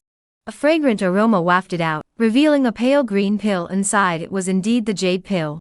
Its color, shape, and fragrance were all exceptional. The transaction is complete. The remaining 390 coins are all mine now. Li Xian rubbed his nose. He felt a bit embarrassed. This round of transactions had earned him 2 months' worth of wages. Though even as a low-ranking guard, there were plenty of opportunities for extra income. But 390 coins were no small sum. In this world, it was enough to buy a life. If there's nothing else, I'll be on my way. With a wave of his hand, Li Xian departed gracefully. This? Shi Xiaodong stared dumbfounded at Li Xian's departing figure. Pay the money today, hand over the pills today. No unnecessary words, no oppression, no deceit, no bullying. Such things were unheard of and unseen in the village during his 5 or 6 years there. This was the first time. Vaguely, he seemed to understand where that youthful vigor came from. Mr. Li, you're truly a gentleman. Shi Xiaodong raised his thumb in admiration, genuinely impressed. Earlier, among the gossip about Li Xian, his voice had been among them. Now, thinking back, he felt ashamed beyond words. The biting wind howled, as if tearing flesh from bones, leaving no room for life. Li Xiaofan's winter exams were approaching, and he was about to join the exam candidates group to head to the neighboring Huangtian County to officially begin the winter exams. The Great Wu Empire values martial arts as much as it values literature. Martial artists seek to transform themselves completely, while scholars use their literary prowess to vie for fortune. Those who possess fortune are highly esteemed. The so-called academic exams are tests to seize fortune. Li Xiaofan obeyed his older brother's words, took the money, and ate some noisy meat, which improved his nutrition. As he was about to leave Qingning County, he longed to see his older brother one last time. Braving the cold wind, his body draped in dirty, smelly hemp cloth, his small face was filled with determination. His snot had frozen stiff, sticking to his skin. He tried to wipe it off, but it hurt too much. He spotted a distant estate. "Is this the estate where my older brother lives?" Li Xiaofan silently prayed, "I hope I can see my older brother."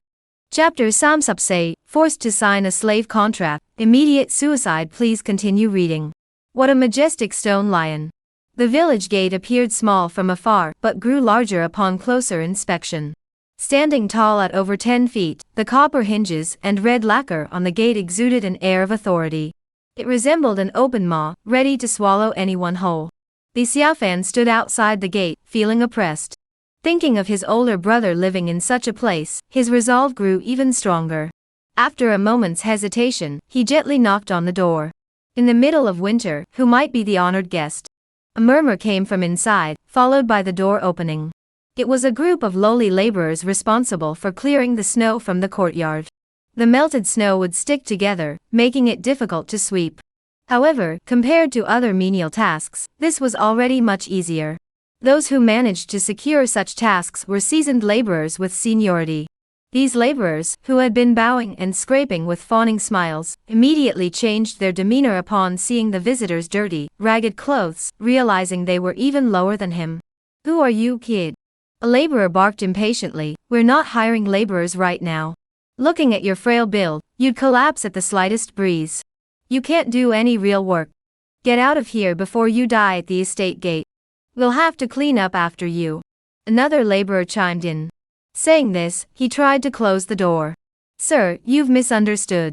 Li Xiaofan exhaled a puff of hot air, rubbing his hands together. "I was hoping to find someone who could kindly inform someone for me." His voice was young but polite. "Looking for someone?"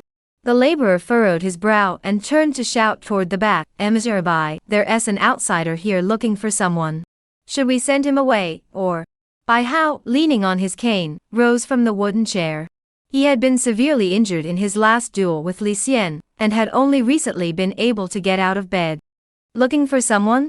Bai Hao was also puzzled. Selling oneself into slavery was rare enough, but having relatives come looking was even more unusual. "Who are you looking for?" Bai Hao asked with interest. Li Xiaofan replied earnestly, "I'm going to take the winter exams, and will be leaving Qingning County. My older brother is in the village. I want to see him." "What's your older brother's name?" "If he's just a laborer, he might be dead by now," Bai Hao teased. No, that's not true. My older brother is already a guard." Li Xiaofan shook his head repeatedly. "Oh." Bai Hao furrowed his brows. "He's a guard now, huh?" The teasing tone faded. "My older brother's name is Li Xian. Could you please go and inform him?" Li Xiaofan pleaded. "Li Xian?" Bai Hao's expression changed, but he quickly suppressed it. "Are you sure your older brother's name is Li Xian? What's wrong?" Li Xiaofan grew tense. "Nothing, just wait here for a moment." Bai Hao gave a subtle signal to several servants. He then quickly left, leaning on his cane. Those servants were all foremen of their respective groups. They had no special skills, but they were close to Bai Hao and knew his intentions. They immediately dispersed silently, intentionally or unintentionally blocking Li Xiaofan's path. "Uncle." Bai Hao hurriedly found the manager Luo Feng. Luo Feng frowned and waved him away. "Go away. Seeing you annoys me. Cousin, please listen to me." Bai Hao briefly explained the situation at the village entrance. "Oh." Luo Feng raised an eyebrow, a cunning plan forming in his mind. "If that's the case, we can get what we want without lifting a finger." "Uncle, what do you mean?" Bai Hao pressed. "You good-for-nothing fool, you're stupid and clumsy. But you have one good quality.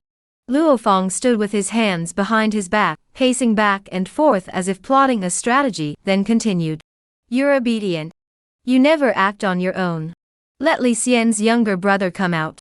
We just need to trick him into signing a contract of indenture, and he'll become a menial laborer. Isn't that a way to hold Li Xian hostage? Bai Hao's eyes widened with delight. Uncle, you're truly the smartest person in the world. Ha! Not at all, not at all. Luo Fong laughed heartily and said, prepare the contract. Let's hurry to the front gate. Not long after. At the front gate, Luo Fong indeed saw Li Xiaofan. Though his clothes were dirty and disheveled, his eyes were bright, and his brows bore a three-part resemblance to Li Xian. Young brother, do you want to see your older brother? Luo Fong smiled gently, his smile hiding a knife. Yes, is that okay? Li Xiaofan asked faintly. This is a bit difficult, because the village has a rule that outsiders are not allowed to enter without permission. Luo Fong feigned reluctance. Li Xiaofan sighed softly, gazing toward the village. In this way, he would not be able to bring the news of his upcoming exams to his older brother. However, Luo Fong deliberately dragged out his words, pulling out a piece of paper. If you wish to see your older brother, sign this contract, and you will be allowed to enter the village. I will take you to see him then. Li Xiaofan glanced at it briefly and recognized it as a contract of indentured servitude. His heart skipped a beat, and his thoughts raced. Though young, he was not foolish, his ideas were quite clever. The laborer mentioned earlier said they're not hiring laborers now. This man heard my older brother's name, and came looking for me, trying to force me to sign this indentured servitude contract. He must have a grudge against my older brother, and wants to use me to control him. My older brother said that everyone in the village is like beasts. He was right. Li Xiaofan feigned innocence. Oh my. I ate some wild fruit on the way, and my stomach hurts. I'll go to the bathroom and come back to sign. Please wait for me, sirs. Luo Fong stroked his short beard. All right, go ahead. Li Xiaofan broke out in a cold sweat and turned to run. Luo Fong waited for a moment, sensing something was wrong, as it was winter and everything was covered in snow. It wasn't hard to see that Li Xiaofan had already started running. Luo Fong cursed, damn it, that kid is trying to escape. Catch him and bring him back. What are you standing there for? Go after him. Ouch! Bai Hao, seeing the urgency, kicked the servant beside him, but accidentally aggravated his injury, causing him to wince in pain. Several laborers quickly gave chase. Li Xiaofan, being small and short-legged, and dragging the adult's clothes, couldn't outrun them. He was soon caught. Make him press his fingerprints, Luo Fong said coldly. No way. Li Xiaofan struggled wildly like a trapped beast, but he was outnumbered, and his limbs were firmly held down. He suddenly spotted an opportunity, bit down hard, and one of the laborers, feeling the pain, let go. He quickly got up and fled. You little bastard. I can't handle the big guy, but you think you can handle me? Luo Fong was also furious. These two brothers were indeed a tough nut to crack. He leaped forward, grabbed Li Xiaofan by the back of the neck, and channeled his inner energy. No matter how much Li Xiaofan struggled, he was powerless to resist. He gripped Li Xiaofan's palm, channeling his inner strength, causing the tip of his index finger to bleed, pressing it against the paper contract. Ha! Li Xiaofan suddenly burst into laughter, glaring coldly at Luo Fong. You want to use me against my brother? Forget it. If you press down, I'll kill myself right now. He no longer resisted at all. Upon hearing these words, Luo Fong felt an inexplicable chill run down his spine. He hadn't expected these two brothers to be so stubborn. If that were the case, wouldn't his plan backfire? Haha, you little punk, still daring to talk tough. Luo Fong reached out to press down on the contract. Just then, he suddenly felt a hand rest on his shoulder. The fingers dug in, as if trying to tear into the flesh. Chapter Samsupn, striking out in anger, saying goodbye to my younger brother. Brother! Li Xiaofan suddenly shouted excitedly. Luo Fong's hair stood on end as he gathered his inner energy, raised his shoulders, and countered the force. But he was startled to find that the shoulder and hand were as hard as rock, and the internal energy was also extremely powerful. The two streams of internal energy clashed secretly. However, Luo Fong's hands were still gripping Li Xiaofan, while Li Xian, who had rushed up from behind, still had one hand free. He clenched his fist tightly, filled with anger, and unleashed the punch to subdue the 8 directions technique. This punch aimed for thickness and solidity. The moment it struck, the 8 directions were leveled. Luo Feng's scalp tingled, and he suddenly turned around. An iron fist came before him, striking him solidly. Bang! This punch was filled with intent to kill, leaving no room for mercy. Luo Feng knew there was no way to dodge it, and could only use his internal energy to protect his face. However, Li Xian had been building up his strength, while Luo Feng had been caught off guard. The difference between them was vast. In an instant, his nose was shattered, and several teeth were knocked out. His body was sent flying, plowing several feet into the snow. Li Xian looked like a god of death, his face filled with a murderous aura. He helped his younger brother to his feet, brushing the snow off his body, and asked, "Are you okay, little brother?" "Brother, I've caused you trouble." Li Xiaofan hung his head in shame. "It's not your fault." Li Xian glared coldly at Luo Feng, his intent to kill unhidden, like icy needles. Within the compound, Ding-class guards patrolled in linear formations, while Bing-class guards patrolled in block formations. They also had the authority to temporarily reassign Ding-class guards. He heard the commotion outside the compound, and was informed by a Ding-ranked guard. He immediately came to investigate, and saw Luo Feng forcing his younger brother to sign a contract of indenture. He was naturally furious and couldn't contain his anger. "Spit!" Luo Feng spat out a mouthful of blood and struck first. "You dare to attack me, a manager, for the sake of an outsider? Do you know that this violates the estate's rules? You abandoned your post without permission. I will report you to Commander Pang." Li Xian replied coldly, "Sorry, but this area is under my jurisdiction, not yours. Now, it's you who should be held accountable. You abandoned your post and, as a manager, actively disrupted the peace of the estate. You're just a lowly 5th rank guard. How dare you speak so boldly?" Luo Feng was so angry he stomped his feet. "Ding class?" Li Xian pulled out the Bing badge. "Open your eyes and look clearly." "What badge is this?" Luo Feng looked closely. He recognized the token immediately. It was the C rank guard token. He had once been a C rank guard, but despite his seniority, he had never been promoted. After his vitality waned, his energy was no longer what it once was. With no other options, he retired from the guards, and took on the more leisurely role of a miscellaneous affairs manager. "You've become a Class C bodyguard." Luo Feng's eyes widened in shock. The fierce and arrogant aura was immediately suppressed by several degrees. "Uncle, don't listen to him. He's only been a guard for a short time, there's no way he could be a 3rd-class guard." Bai Hao couldn't hide his jealousy and shouted hysterically. "Shut up!" Luo Feng barked. "That's correct. I am now a 3rd-class bodyguard," Li Xian said coldly. "You are menial laborers yet refuse to handle menial tasks. You have disrupted the estate's regulations. According to the estate's rules, I have the authority to punish you." Before he finished speaking, Li Xian took a step forward and struck Bai Hao first. He channeled a stream of internal energy into the area where Bai Hao had been injured. Martial artists fear not external injuries, but internal energy entering the body that cannot be dissipated. This causes injuries to recur and lead to severe chronic conditions. Li Xian flickered again, grabbing the shoulders of the other laborers with both hands and twisting them forcefully, causing the sound of bones shattering. With each punch, he swept his leg out, kicking up snowflakes to block both their views. Although Li Xian's vision was also obstructed, he had the advantage when executing the 4 directions fist. His movements were even more unpredictable. Enough. After exchanging over a dozen moves, a loud shout suddenly rang out, scattering the suspended snowflakes. It was Pang Long arriving. Pang Long was still over 4 zhang away, yet with a single shout filled with inner strength, he could sweep away the snowflakes like a gust of wind. Li Xian was secretly amazed, thinking, Commander Pang's martial arts are profound, and his inner energy is so powerful that it's hard to imagine. Pang! Pang Commander! Luo Feng was beaten until his face was bruised and swollen, hunched over, holding his lower body, the pain bringing tears to his eyes. He felt a surge of relief. That kid had been too ruthless. If Pang Long hadn't arrived, he might have been beaten to death. I am already aware of this matter. None of you need to explain further. Let it be. As soon as Pang Long emerged, he put an end to the matter. He then gave Li Xian a meaningful glance, You are granted a day's leave to accompany your younger brother. Li Xian coldly glanced at Luo Feng. Seeing that matters had come to this, he could only temporarily give in. Alright, I'll follow Commander Pang's orders.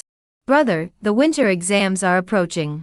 I must accompany the group to Huangtian County. Li Xiaofan was overjoyed to see his older brother. His eyes were filled with admiration. His older brother seemed so capable now. The bullies can't touch us brothers now. Do your best. Li Xian smiled lightly, gently stroking his younger brother's head and speaking softly. If you don't pass, it's not a big deal. Now that your older brother is in a better situation, I can take care of you. Oh right. Li Xian took out a pouch from his robe. There are over 300 coins inside. Keep them safely. If you need them, use them. Don't be stingy. As the saying goes, a man's clothes make him look good, and a horse's saddle makes it look good. When you go to take the exams, throw away your old clothes and wear the ones inside. That way, you won't be mocked by others. Li Xian sighed deeply. Once we're successful, we'll buy a proper house in the county and have an acre of land. That would be wonderful. Our mother passed away early. Isn't that what we've always hoped for? Brother, as Li Xiaofan parted, he was deeply reluctant, his eyes brimming with tears. But he didn't want his brother to worry, so he forced a proud smile and said, Brother, if I happen to pass all the exams and become the top scholar, I'll buy you a big house in Xinjiang. Ha! Li Xian laughed. A deal is a deal. When you become a top scholar, you'll be quite the sensation. The two brothers chatted for a while longer. Seeing that it was getting late, Li Xiaofan hurriedly bid farewell. But in the wind and snow, the slender figure grew smaller and smaller. Li Xiaofan sometimes squinted in the snow, unable to discern the direction, and turned to look back. As long as he saw Li Xian's figure, the direction became clear, and he walked faster. Li Xian watched his back, sending him off with a lingering gaze. His heart was filled with worry and reluctance. Now that his younger brother had taken this step, there would be less he could do to care for him. Chapter 36. Hua Haning returns, feasting on tiger meat. Please continue reading. The weather grew colder. Qingning County, located in the southeastern region, was known for its fierce winds and heavy snowfall every mid-October. In recent days, the village distributed winter coats, which, when worn, provided some warmth. Morning training was not cancelled. Li Xian sprinted through the snow, leaving everyone behind. After completing 3 laps early, he still did not stop. His breath was steady, his blood flow uninterrupted, and he ran through the snow as if on level ground. Suddenly, his speed surged, and his strides became even lighter. Skill, running. Proficiency, 1953 mastery. Description, running through the snow, riding the wind. You have mastered the essence of running on snow. The snow was soft and fluffy, like cotton spread on the ground.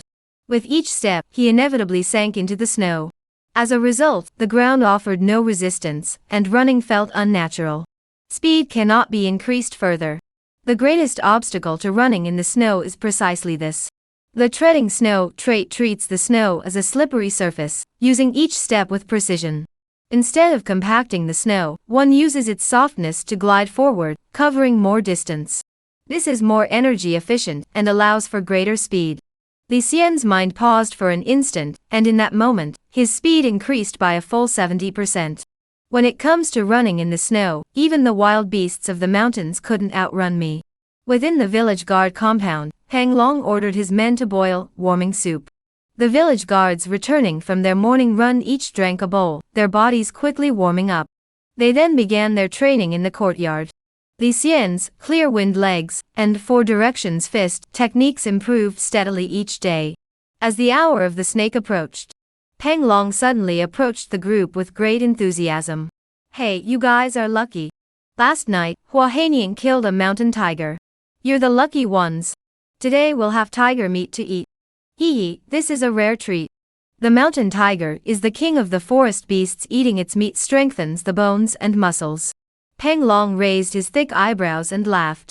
His features were coarse, with large eyebrows, eyes, mouth, and ears, making his expressions clear and unable to hide his thoughts.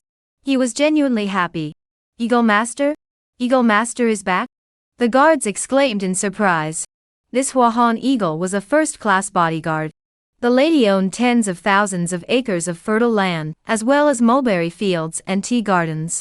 Some of the guards were stationed outside the estate to guard remote areas. To deter petty criminals. Haha, it seems you all still remember me. As he spoke, a tall man stepped out from behind Pang Long with a hearty laugh. This man was Hua Haning, a true standout among the bodyguards. His eyebrows resembled majestic peaks, exuding an air of arrogance. As he swept his gaze over the crowd, he showed no signs of hiding his superiority. Haning, it's been ages since you returned. Why not show us your skills? Pang Long laughed. Seeing the admiration in the bodyguard's eyes, Hua Haning was delighted and eager to showcase his martial arts skills. He said, "All right, I'll show you what I've got."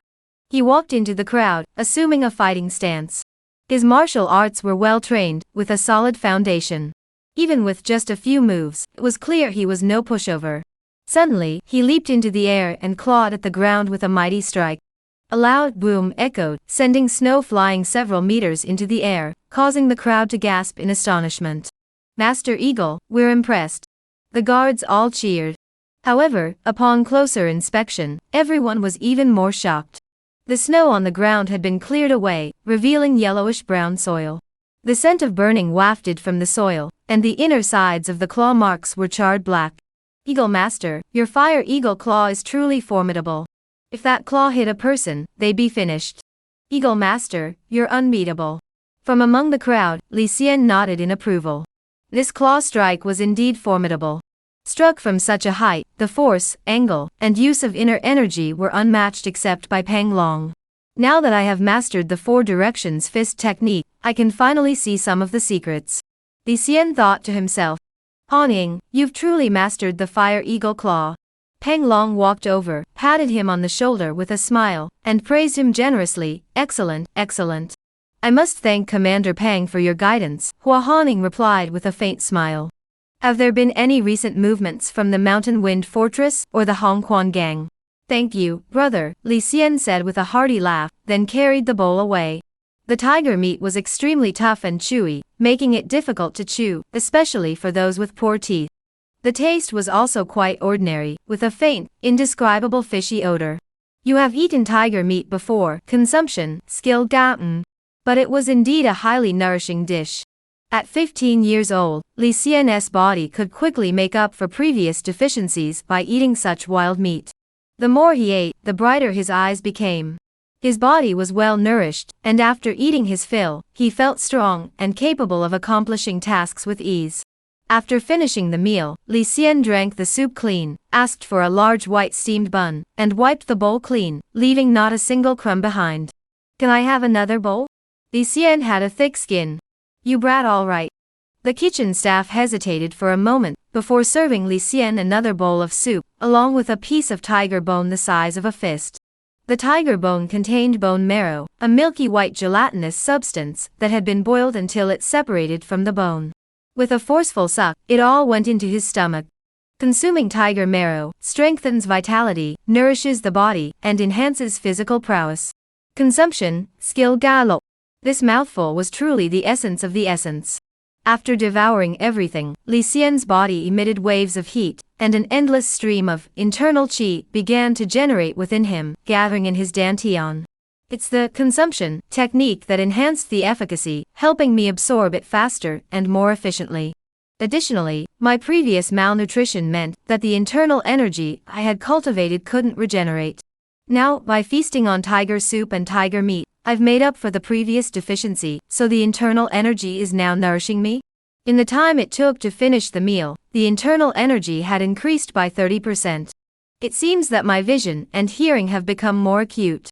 Chapter Samsaptut, a day of heavy snow, going to buy lipstick. They say that martial artists rely on eating, nurturing, training, and soaking. It seems to be true. Eating a meal of tiger meat is better than training for several days.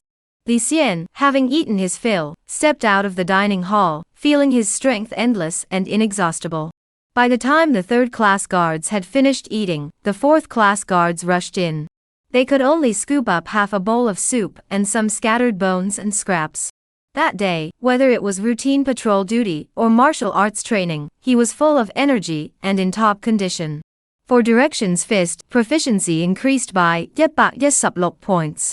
Clear wind leg, proficiency increased by 97 points. As evening fell, Li Xian took a break from his busy work, found a picturesque spot in the village, sat down on the snow, and lay back with his hands behind his head. He gazed leisurely at the blue sky. His mind gradually emptied. My younger brother has already left Qingning County to take the exams in Huangtian County. Now, in Qingning County, I can say I have no one left. Suddenly, he saw a few wild geese flying by. Li Xian reached out to catch them, but his hands grasped only air. Freedom, selling oneself into slavery, freedom has become a luxury. But if one can't even survive, what's the point of freedom? Li Xian did not regret this decision. Otherwise, he and his younger brother would have frozen to death in the thatched hut. Li Xian sat up straight. He rubbed a handful of snow in his right hand, using his inner qi to apply gentle pressure. The snowball turned into ice crystals, and before him was an emerald green lake. The water in this lake originated from a hot spring vein. Even on the coldest winter days, it never froze. Not only that, but the lotus flowers and water lilies in the lake bloomed as vibrantly as in spring. Fish swam freely, seeming utterly carefree. Li Xian tossed the ice crystal into the air, creating a series of water ripples that traced a beautiful arc across the surface. I've heard that in the Iha village, there seems to be no precedent for redeeming one's freedom. Once you enter the village, you're bound for life. The wages for menial labor are meager, one can never hope to redeem oneself. As for the guards, the words, redeem oneself, have never been mentioned. It must be a taboo. Li Xian had achieved a small victory. He had risen from a menial laborer to a third-class guard. Though the leap was small, the improvement in his circumstances was evident. Taking advantage of this downtime, Li Xian pondered his future path. His heart yearned for freedom, but a true man must know when to yield and when to fight. Given my current circumstances, there is only one path for me. Continue on this path. Setting aside the difficulty of redeeming oneself, even if one were to leave the estate, obtaining martial arts would be even more challenging. Moreover, Commander Pang's connections, the transformative realm of martial arts at present, only within the estate can one glimpse its superficial aspects. Li Xian exhaled deeply, walked to the lakeside, and gazed at his reflection in the water. He gently tapped his cheeks to invigorate himself. The strict rules of the Zhuang family, one level at a time. Climbing upward is no easy feat. October subsath, already mid-month. At the third hour of the morning, the sky remained overcast. The wind and snow were so fierce that even the sunlight was obscured, making it indistinguishable from night. The cold wind howled outside. The past 2 days had been rare holidays. Even the lowest-ranking laborers did not need to go out to work. Inside the dwelling, 3 guards huddled around a brazier, shivering uncontrollably. I say, Emir Li, why don't you come over and warm up with us? One of the guards shifted his body to the left, making room for Li Xian to sit down. All right. With nothing else to do, Li Xian also sat down by the brazier. It's freezing cold. Jia, a fellow guard sharing the same quarters, rubbed his hands vigorously to stay warm, and muttered under his breath. You're right. This weather. If we step out of the room, we'd be gone in an instant. No exaggeration. Bao Yongkong, another second-rank bodyguard, nodded in agreement. This weather is so bad, we don't even need to patrol. Another second-class bodyguard, Kong Sun, also a Ding-class bodyguard, said. As for the cold, that's the least of it. The real problem is the low visibility, we can't even tell which way to go. Li Xian nodded. That's right. If you get lost and end up wandering around, with this snow continuing for another 3 or 5 days, you'd freeze to death for sure. Bao Yongkong immediately chimed in. Emir Li, you arrived late, so you probably don't know, Kong Sun said. The guard next door once had to go out in the middle of a blizzard, because he had to urinate urgently. Can you guess what happened? As soon as he stepped out of the door, he disappeared. Later, when the snow eased, they found him frozen to death 15 steps away. This snowstorm, it's no joke. Li Xian heard this and glanced outside at the wind and snow. It wasn't an exaggeration. It was pitch black, and even a torch would be extinguished instantly. Forget 10 steps, even 3 steps could be fatal. Plus, the wind was so strong that you couldn't tell which direction you were facing. The more you panicked, the more likely you were to die. Right. Jia suddenly remembered something and said, "Everyone, wait here for a moment." He hurriedly retrieved a wine jar from under the bed, removed the seal, and a strong aroma of wine filled the air. Li, have some wine to warm yourself up? Jia raised his eyebrows. In such a blizzard, having a little wine was actually quite enjoyable. Li Xian was about to speak when he heard a knock on the door. Li. A voice echoed. In the midst of the wind and snow, the voice had become faint. However, it was still clear enough to discern that the speaker had a powerful inner energy and was highly skilled. Li, could it be the snow demon? Come to claim your life? The three of them shrunk their necks, huddled together, and hid behind Li Xian. It's not the snow demon, it's Commander Pang. Li Xian furrowed his brows. As the door opened, a cold wind swept in, and the outside was pitch black. Peng Long, wrapped in thick animal fur, held a lantern in his left hand. Li Xian, follow me. Peng Long spoke only once before striding ahead. Li Xian hesitated for a moment before following. The world was pitch black, and the cold wind felt like a bone-chilling knife. Li Xian channeled his inner energy to ward off the cold, but his skin still stung from the wind. Peng Long held the oil lamp, its light shining steadily. Li Xian didn't lose sight of him, and, with his mastery of the snow-walking technique, found it easy to keep up. Not bad. Your internal energy is well cultivated. Peng Long nodded. Commander Pang, on this cold winter day, what is the matter that you have come to find me? Li Xian asked. Peng Long sighed and said, it was the lady's orders. The lady? Li Xian was taken aback. The lady's orders, I never ask questions or speculate. I simply follow them. I hope you will do the same. Peng Long stopped in his tracks and looked at Li Xian. This task, the lady specifically named you to carry it out. Specifically named? Li Xian asked, what is it that only you can do? The two walked on for a moment before reaching the entrance to the estate. Peng Long removed his fur-lined cloak. This matter, it's difficult to say whether it's hard or easy. He handed the cloak and oil lamp to Li Xian and continued, the lady suddenly ran out of rouge and powder. She wants you to go to Qingning County to buy a box. This? Li Xian found it absurd. In such weather, go buy rouge? Just head east, and you'll reach Qingning County. Put on the cloak, take the oil lamp, and set off. Peng Long looked regretful. He sighed again and again. He dared not speculate on the lady's intentions. But he knew that leaving the estate at this hour, even for him, meant certain danger and likely no return. Let alone Li Xian. Chapter Samsapbat, sensing the wind, returning to Qingning. Here's some rouge money. Take it. Peng Long tossed over a silk pouch. Peng. Li Xian was about to ask more, but Peng Long sighed heavily and turned to enter the estate. Looking out, the sky and earth were pitch black.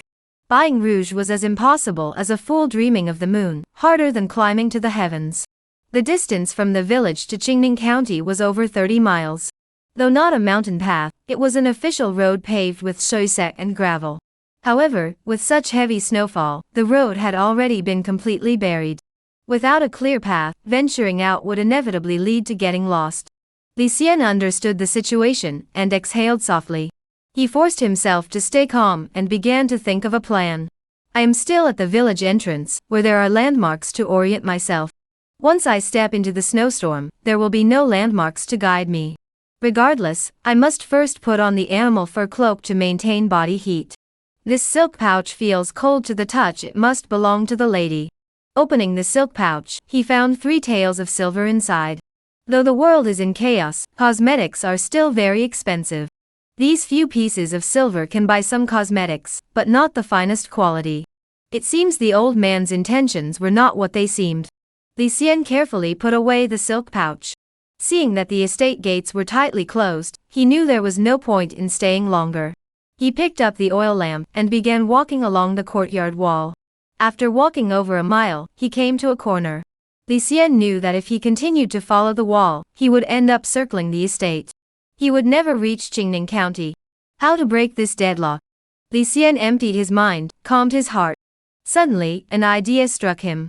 In this environment, his eyes were useless. What truly mattered was the skin, the senses. If I head east, I can reach Qingning County. The challenge here is how to keep moving east without veering off course. Eyes are useless, ears are useless, the only things that matter are memory and sensation. Li Xian spread his hands flat, feeling the direction of the wind. At this moment, he had not lost his way and knew the directions of east, west, north, and south. A faint resistance could be felt ahead, blown by the east wind. After a moment, the wind shifted direction and became a south wind. The wind direction was constantly changing. Fortunately, I have mastered the four directions fist, and by applying its principles here, I can break through this stalemate. I use my own body as a flag, feeling the winds from all directions, and treat the winds as enemies from all directions. First, remember the initial wind direction.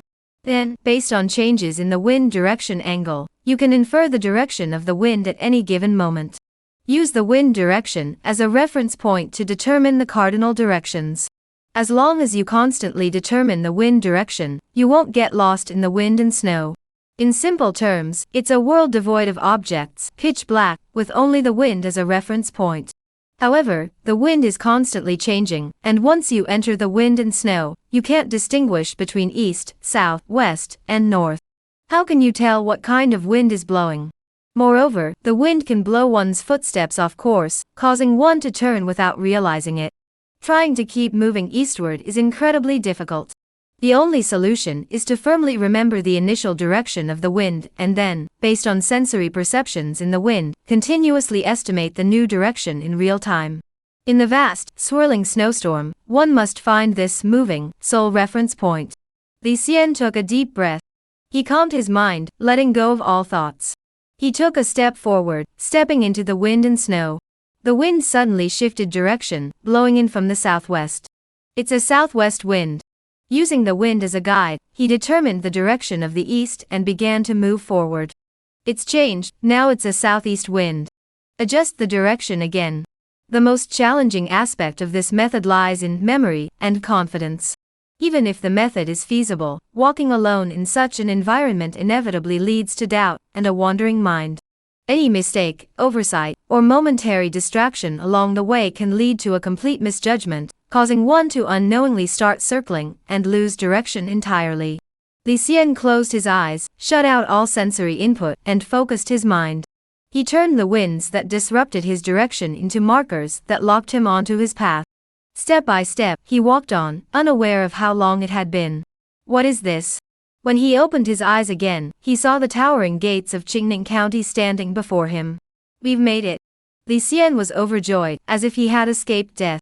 He leaned against the city wall and walked along the edge. Not far ahead, he spotted a dog hole.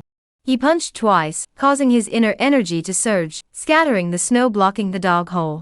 He crawled through the hole and successfully entered the city.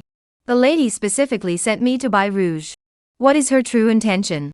Is it to kill me and silence me, or is there another purpose? Li Xian spotted a stable, activated his treading snow ability, and lightly leaped over the fence, using the stable to rest. On this day of heavy snow, all the doors in Qingning County were closed. Why not take this opportunity to escape? From now on, I'll be free. I'll find a new place and make a new life. Li Xian was suddenly overcome by a strong desire. Just then, he sensed something as if someone was watching him. He looked around, but saw no one. No. Li Xian silently warned himself, in this snowstorm, she had me by rouge. There must be another reason. If I escape now, perhaps I'll only invite disaster upon myself. He composed himself. He channeled his inner energy throughout his body, gradually warming his frozen limbs. Without my inner energy, I would have frozen to death long ago. Li Xian muttered to himself, deciding that since he was already here, he might as well take a stroll down Leipin Alley. He saw that the houses were dilapidated, with thatched roofs scattered by the strong wind. Fortunately, his younger brother had already left, so he didn't have to endure the cold there. The Liu family next door had reinforced their roof, plastered it with mud, and covered it with some wood. It could barely withstand the strong winds. Inside, a fire was burning, and the family of three huddled together by the warm stove. Li Xian felt much better. He left Leak Bottle Alley and made his way along the path, feeling his way around the houses. This oil lamp is quite sunky, the strong wind can't blow it out. Though it illuminated the surroundings, it was insufficient for warmth. The county had many houses, providing numerous landmarks, so he didn't get lost. Li Xian identified the street names by passing several tall buildings. Water Silk Alley. This is the place. If one were to ask where in Qingning County to buy cosmetics, it would be the Water Silk Alley, next to the Red Candle Alley. Hongzhu Alley is a place of nightly music and revelry, a hub of the entertainment district. Shueisha Alley, on the other hand, is a street where silk and brocade are traded, along with cosmetics and decorative trinkets.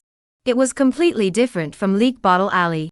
The ground is paved with blue bricks, and during peak hours, the area is brightly lit. Delicacies from all over the world are abundant, so much so that they are simply laid out on the ground. But beggars were never allowed to eat.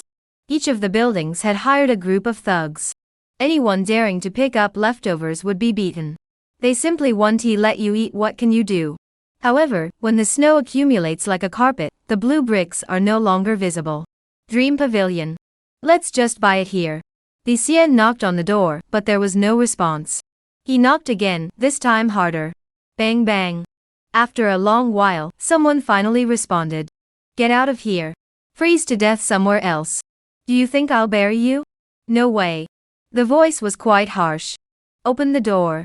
We're here to do business. Li Xian gathered his inner energy and shouted with full force. After a long while, the door creaked open a crack, and an eye peered through the gap. Sir, it's the middle of winter. Have you perhaps come to the wrong place? The voice was much kinder. Li Xian replied in a deep voice, this is the place. I'm here to buy rouge. Are you really here to buy rouge? The woman asked. What else would it be? Li Xian brushed the snow off his body. All right, come in. The woman widened the crack. Li Xian slipped inside and closed the door behind him. The room was very warm. Several fireplaces were burning. Li Xian removed his outer garments, shook the snow from his hair, and began to examine the woman. She was a middle-aged woman in her 40s, plump in build, holding a red and green handkerchief, and her body emanated a strong scent of perfume. Oh, a young master. Upon recognizing Li Xian, the middle-aged woman relaxed considerably. It turned out to be a young man. What kind of cosmetics do you have? Let me take a look. Li Xian spread his hands and stood by the stove to warm himself. Cosmetics? We have plenty of them, the woman giggled. Come with me, young master. Chapter Samsupgao, the lady appears and orders the demon monkey's death. The woman was a seasoned businesswoman with sharp eyes that darted around, glancing here and there. She had already figured out Li Xian. The attire was made of animal fur. The price was no small sum, only the wealthy or noble could afford such attire. But who could this noble be, coming to buy rouge in the dead of winter? Beneath the cloak, she wore standard-issue garments. Clearly, she was a servant or a slave. They were likely unpopular, and had been disciplined, otherwise such a dangerous task would never have been assigned to them. Young master, come take a look over here. The woman's attitude was dismissive, swaying her hips and trying to walk with grace. But her figure was ill-suited, and Li Xian quickly averted his gaze to avoid the sight. She opened a box. Inside were nothing but makeup boxes, red, blue, green, and every color imaginable, adorned with pearls, jade, and other jewels. Take a look. If there's anything wrong, just tell me, the woman said. Li Xian picked up a box at random, and gave it a gentle sniff, a faint fragrance lingering at her nostrils. How much is this? Li Xian asked. This one? It's cheap, just over 700 coins, the woman laughed. Let's trade it for something around 3 taels of silver, Li Xian waved his hand. All right. The woman turned to a display wall, these ones are all in this price range. Li Xian stroked his chin, looking at the display wall, lost in thought. Once I sell all the rouge, I'll have to return to the village. The risks are too great. If I can stay longer, I'll stay longer. Li Xian sighed inwardly, feeling his life as fragile as the snow and wind. On the surface, he was carefully selecting the rouge, but in reality, he was silently struggling. Hey, young master, are you going to buy or not? You've been looking for ages. The woman said impatiently. Do you have anything to eat? Li Xian replied noncommittally. Yes. The woman went to the kitchen and brought back a bowl of plain noodles. Eat your fill, but you must make a decision. It's not that I don't want to keep you here, but even if I keep you for a little longer, what good would it do? You'll have to go back eventually, won't you? This snowstorm won't stop for days. The woman sat across from him, shaking her head. It's a shame about your good looks. If we were somewhere else, I might be able to find you some work. But now, I don't even know if we'll survive this storm. Though the woman was speaking coldly, there was a hint of compassion in her words. Li Xian said nothing, eating his noodles in large bites and drinking the soup until it was gone. He picked up a lipstick case he liked and paid for it. As he was leaving, Li Xian passed by a heater and felt a pang of emotion. He had been lucky to make it to Qingning County, but whether he could return was uncertain. If he had a heater to keep him warm, it would at least be more comfortable. He said, "Kind sister, could you give me this heater? Oh, you have a sweet tongue. Take it." The woman waved her hand dismissively. Li Xian crawled through the dog hole and emerged outside the city walls. After confirming his direction, he began to sense the wind's direction. The heater was held tightly against his chest, separated by a layer of clothing, so it wouldn't burn his skin, but the intense burning pain was unbearable. But it was better than freezing to death. It's a southwest wind. Li Xian took a step forward, firmly remembering the initial wind direction. Without a reference point, subsequent wind directions would be inferred based on the initial direction. He walked like this for half an hour. Li Xian silently thanked his luck for having mastered the treading on snow technique in advance. Otherwise, with the deep snow blanket, his footsteps would have sunk into the snow, distracting him. In that case, his skill in discerning direction by the wind would be of little use, making it extremely easy to lose his bearings. Suddenly, the wind stopped. A golden opportunity. At that moment, he was facing due west, the direction back to the village. With no wind to interfere, he seized the opportunity to speed up, greatly increasing his chances of survival. Li Xian exerted all his strength and sprinted forward as fast as he could. After walking about 3 or 5 miles, the wind and snow returned. Li Xian slowed his pace, intending to use his old method again, using the wind direction to estimate his location. Suddenly, his entire body shuddered. Chill crept through his body, and his hair stood on end from head to toe, refusing to settle for a long time. In the darkness, 2 flickering lights appeared in the distance, glowing red and swaying back and forth, as if approaching this direction. As he drew nearer, the 2 flickering lights transformed into eyes the size of copper bells. Snow demon monkeys. This creature was entirely snow white, with silver hair as sharp as needles, a protruding mouth without cheeks, and a terrifying appearance. Damn it, how did it find me? Such an encounter was like adding insult to injury. Li Xian had no time to think, covering his head and sprinting away. The snow demon monkey, on all fours, gave chase. Though it resembled a monkey, it did not climb trees, instead moving through the snow like a leopard. It seemed to possess a natural, snow-treading ability, moving at incredible speeds without leaving a single footprint. Li Xian was furious. As the demonic creature lunged toward him, he suddenly rolled sideways. With his right hand, he grabbed a clump of snow, channeled his inner energy, and squeezed it. He shaped it into sharp ice crystals and hurled them at the snow demon monkey. This was a small trick he had devised himself, somewhat reminiscent of the style of a master who could kill enemies with a single leaf.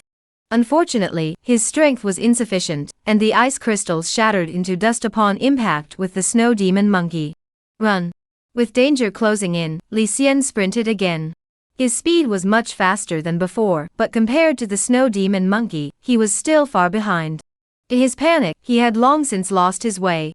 He ran into a mountain peak, surrounded by complete darkness, with no trace of the snow demon monkey in sight.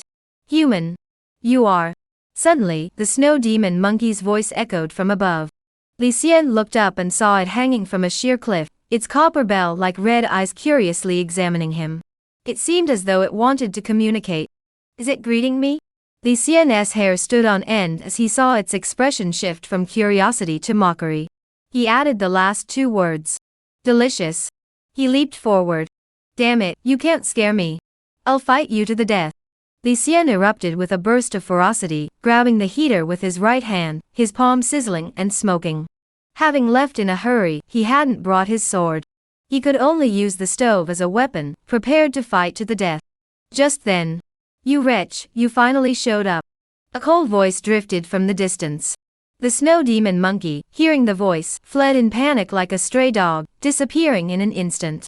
Its speed was so fast that it was even faster than when it was chasing Li Xian. It suddenly opened up a distance of dozens of zhang. Following closely behind, Li Xian caught a glimpse of a white figure darting past. The wind and snow were too fierce, and the white figure moved too swiftly. In the blink of an eye, it had already pulled ahead. He could only vaguely make out the figure of a graceful woman. The snow demon monkey, knowing it couldn't escape, emitted a sss sound. "Human, you're so cunning." It suddenly pounced toward the woman, wildly lashing out. The force was so great that it whipped up a whirlwind. Yet the woman stood firm in the snow, calm and composed. Facing the snow demon monkey's attack, she simply extended her fingers and pinched it. She seized the demon monkey's paw. An invisible force enveloped the snow demon monkey's entire body, rendering it unable to move. "To become my nourishment is your fate." The two fingers trembled slightly, and the force grew from weak to strong, spreading from her palm throughout the demon monkey's body. A series of crack sounds echoed, as if its bones were shattering piece by piece. Almost instantly, the snow demon monkey was no longer recognizable. This wasn't a fight, it was pure slaughter. The snow demon monkey had skin as hard as iron, hair like needles, and bones as strong as steel. It had many deadly techniques. However, the disparity in strength was too great, leaving it unable to utilize any of its skills, and it was completely defeated. Chapters 6 up, the cycle of chi, this and that. Please continue reading. Are demons and monsters the essence treasures? Or perhaps the flesh of demons and monsters is also considered a type of essential treasure.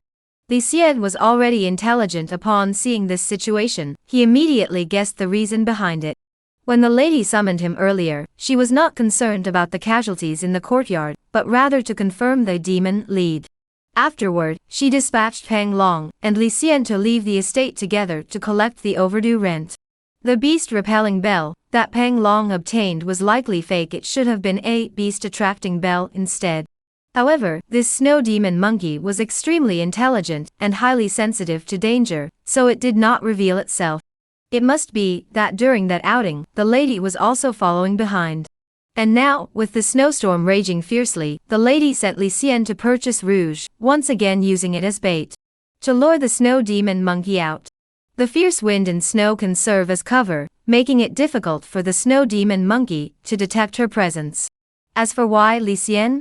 It is likely that the snow demon monkey possesses a trait known as narrow-mindedness. Any human food it has missed out on will be consumed if given another chance. Manhwa was no exception. And this, Lady Wen had long been aware of, hence using Li Xian as bait. So in that case, the snow demon monkey's speed in the snow is so fast that even the lady herself couldn't catch up. Then why bother luring it? Li Xian secretly speculated on the lady's abilities. "You're not bad. If you don't want to freeze to death, follow me." A faint voice drifted through the air, the sound of wind and snow howling ceaselessly, yet the voice was clear and distinct. Li Xian snapped back to reality. The lady walked several zhang ahead, never once glancing at Li Xian. To avoid losing his way, Li Xian followed closely behind. In the wind and snow, he could catch a faint whiff of a delicate fragrance. Li Xian lowered his head and hurried on, the fire in his heart burning ever brighter. He had to grow stronger, strong enough to control his own fate. Today, he was the bait. It was out of necessity. If he could, he would never want to experience it again. Inside the village. So that's how it was. Pang Long sighed deeply and brought Li Xian a pot of hot tea. The charcoal burning in the stove was Xiangyang charcoal, known for its excellent heat retention properties. It gradually warmed Li Xian's frozen limbs, restoring sensation. After taking another sip of hot tea, he was almost completely restored. Pang Long saw that the charcoal had burned out and added a few more pieces. He already knew about this experience in the snow. He patted Li Xian on the shoulder and said, "Surviving this ordeal is already a blessing. Don't dwell on it." As for someone like the lady, he wanted to say more, but stopped himself. "I understand everything." Li Xian held the hot tea, his expression calm. If one were to think of that lady as a compassionate living Buddha, that would be a grave mistake. Someone who established such strict rules could never be ordinary. But Commander Pang, does fine food refer to the flesh and blood of demons? Li Xian asked, taking advantage of the moment. If that is the case, then for martial artists, demons aren't a threat their treasures? Yes, but not exactly. Pang Long furrowed his brows.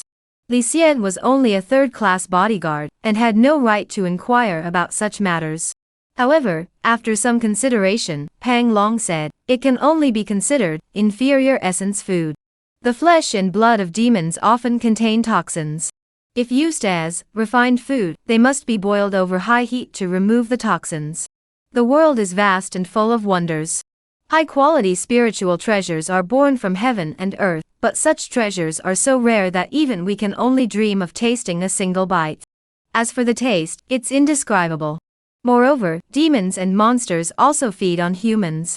How many martial artists who have undergone profound transformations have ultimately perished at the hands of demons? They kill and devour one another. It is more like the behavior of natural enemies. At this point, Pang Long felt a glimmer of hope. He had once been fortunate enough to catch a glimpse of the true Jingbao. Commander Pang, earlier when we were walking in the wind and snow, your internal chi flowed through your meridians, resisting the cold, and the effect was several times better than clothing. Li Xian asked, if I could achieve chi circulation throughout the body, wouldn't I no longer fear the cold? No, Pang Long shook his head. While circulating chi throughout the body does indeed enhance resistance to cold, prolonged exposure to wind and snow is still not advisable. Moreover, within the heavens and earth, there are many peculiar climates. For instance, in certain abyssal regions, snow falls ceaselessly for 1,000 years, filled with an extreme cold energy. In such places, even a warrior who has undergone complete transformation would be frozen into an ice sculpture upon entering. Li Xian said, I've heard you mention Qi Yunzhou Tian many times, but I don't understand what it means.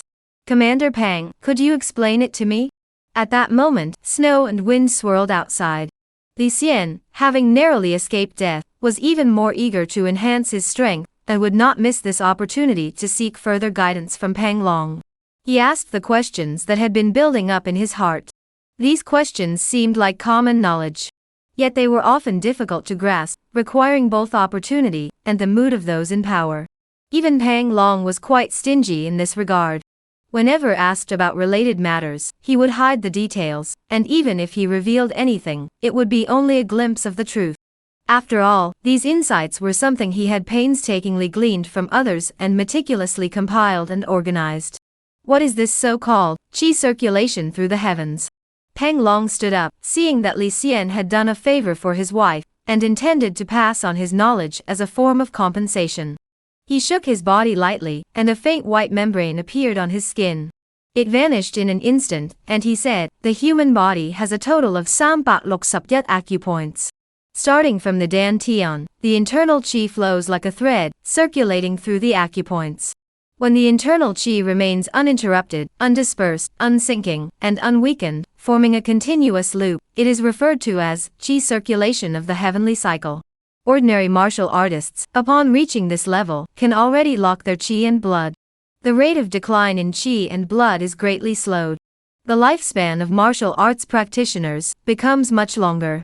Men at the age of 27 or 28, and women at 30 or 32, are at the peak of their blood and chi. If one cannot attain the chi circulation of the heavenly cycle realm by this age, their blood and chi will grow increasingly depleted each year. Without extraordinary encounters, their martial arts path would reach its limit. All of this falls within the realm of the initial stage of martial arts, the clay fetus realm. I reached chi circulation at the age of 29, barely making it.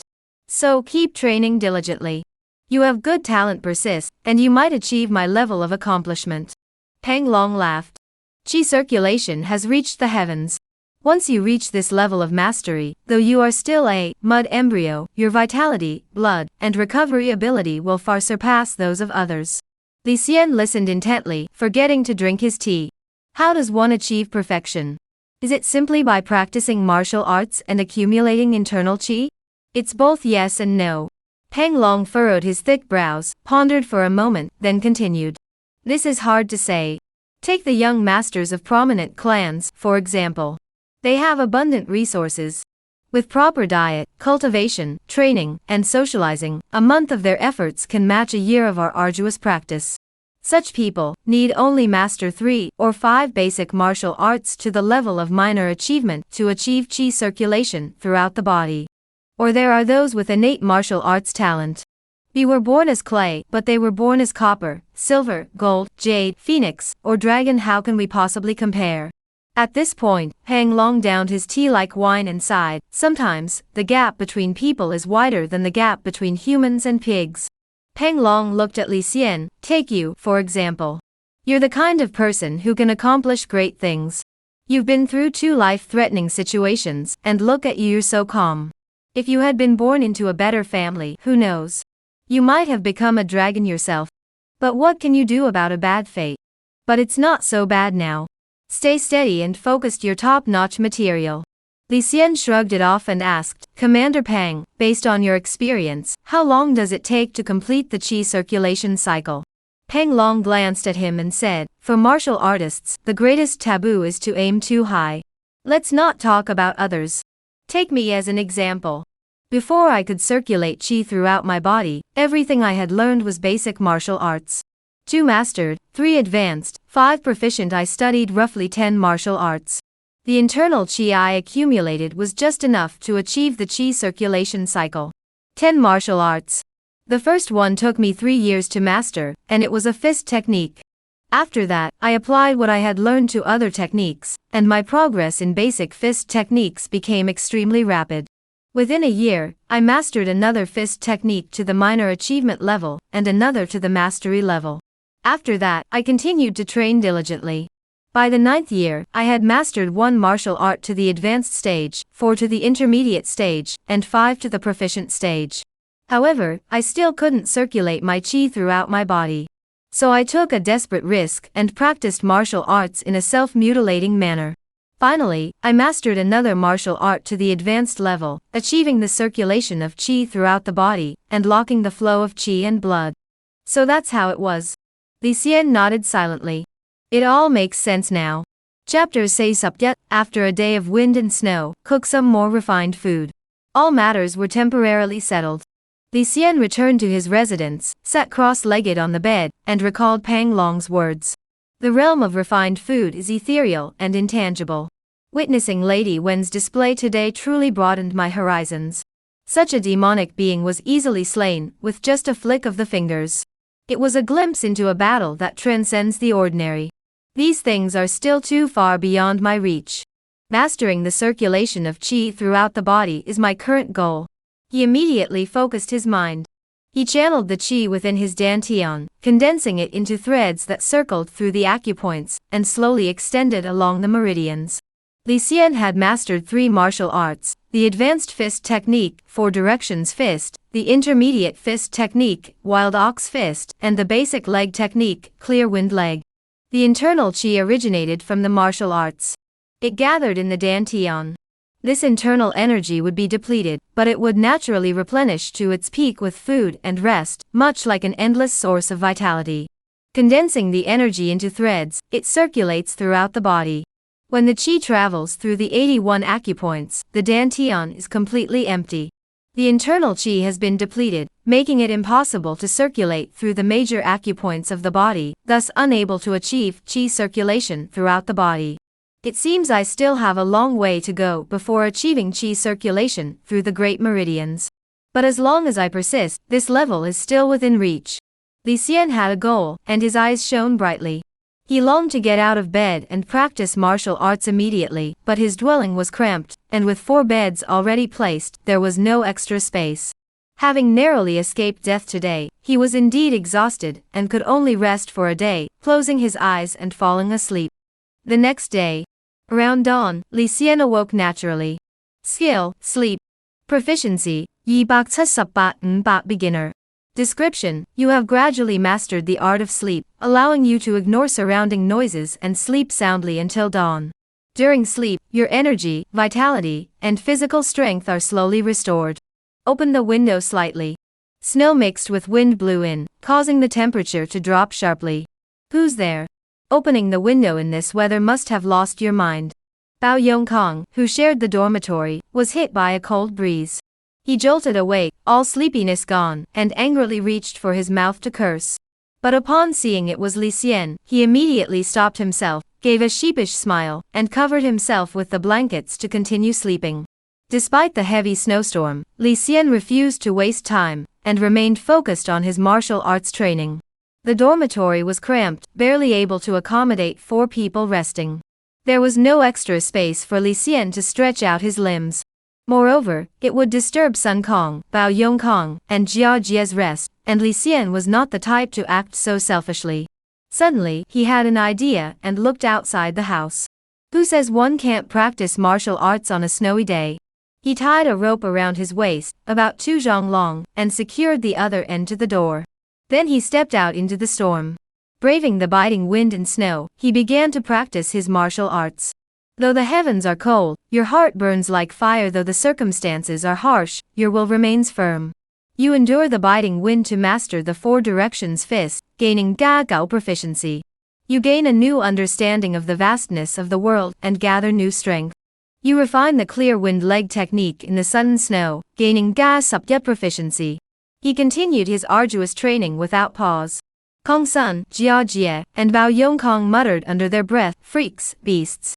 Even in such weather, they still insist on practicing martial arts. He deserves it for standing out.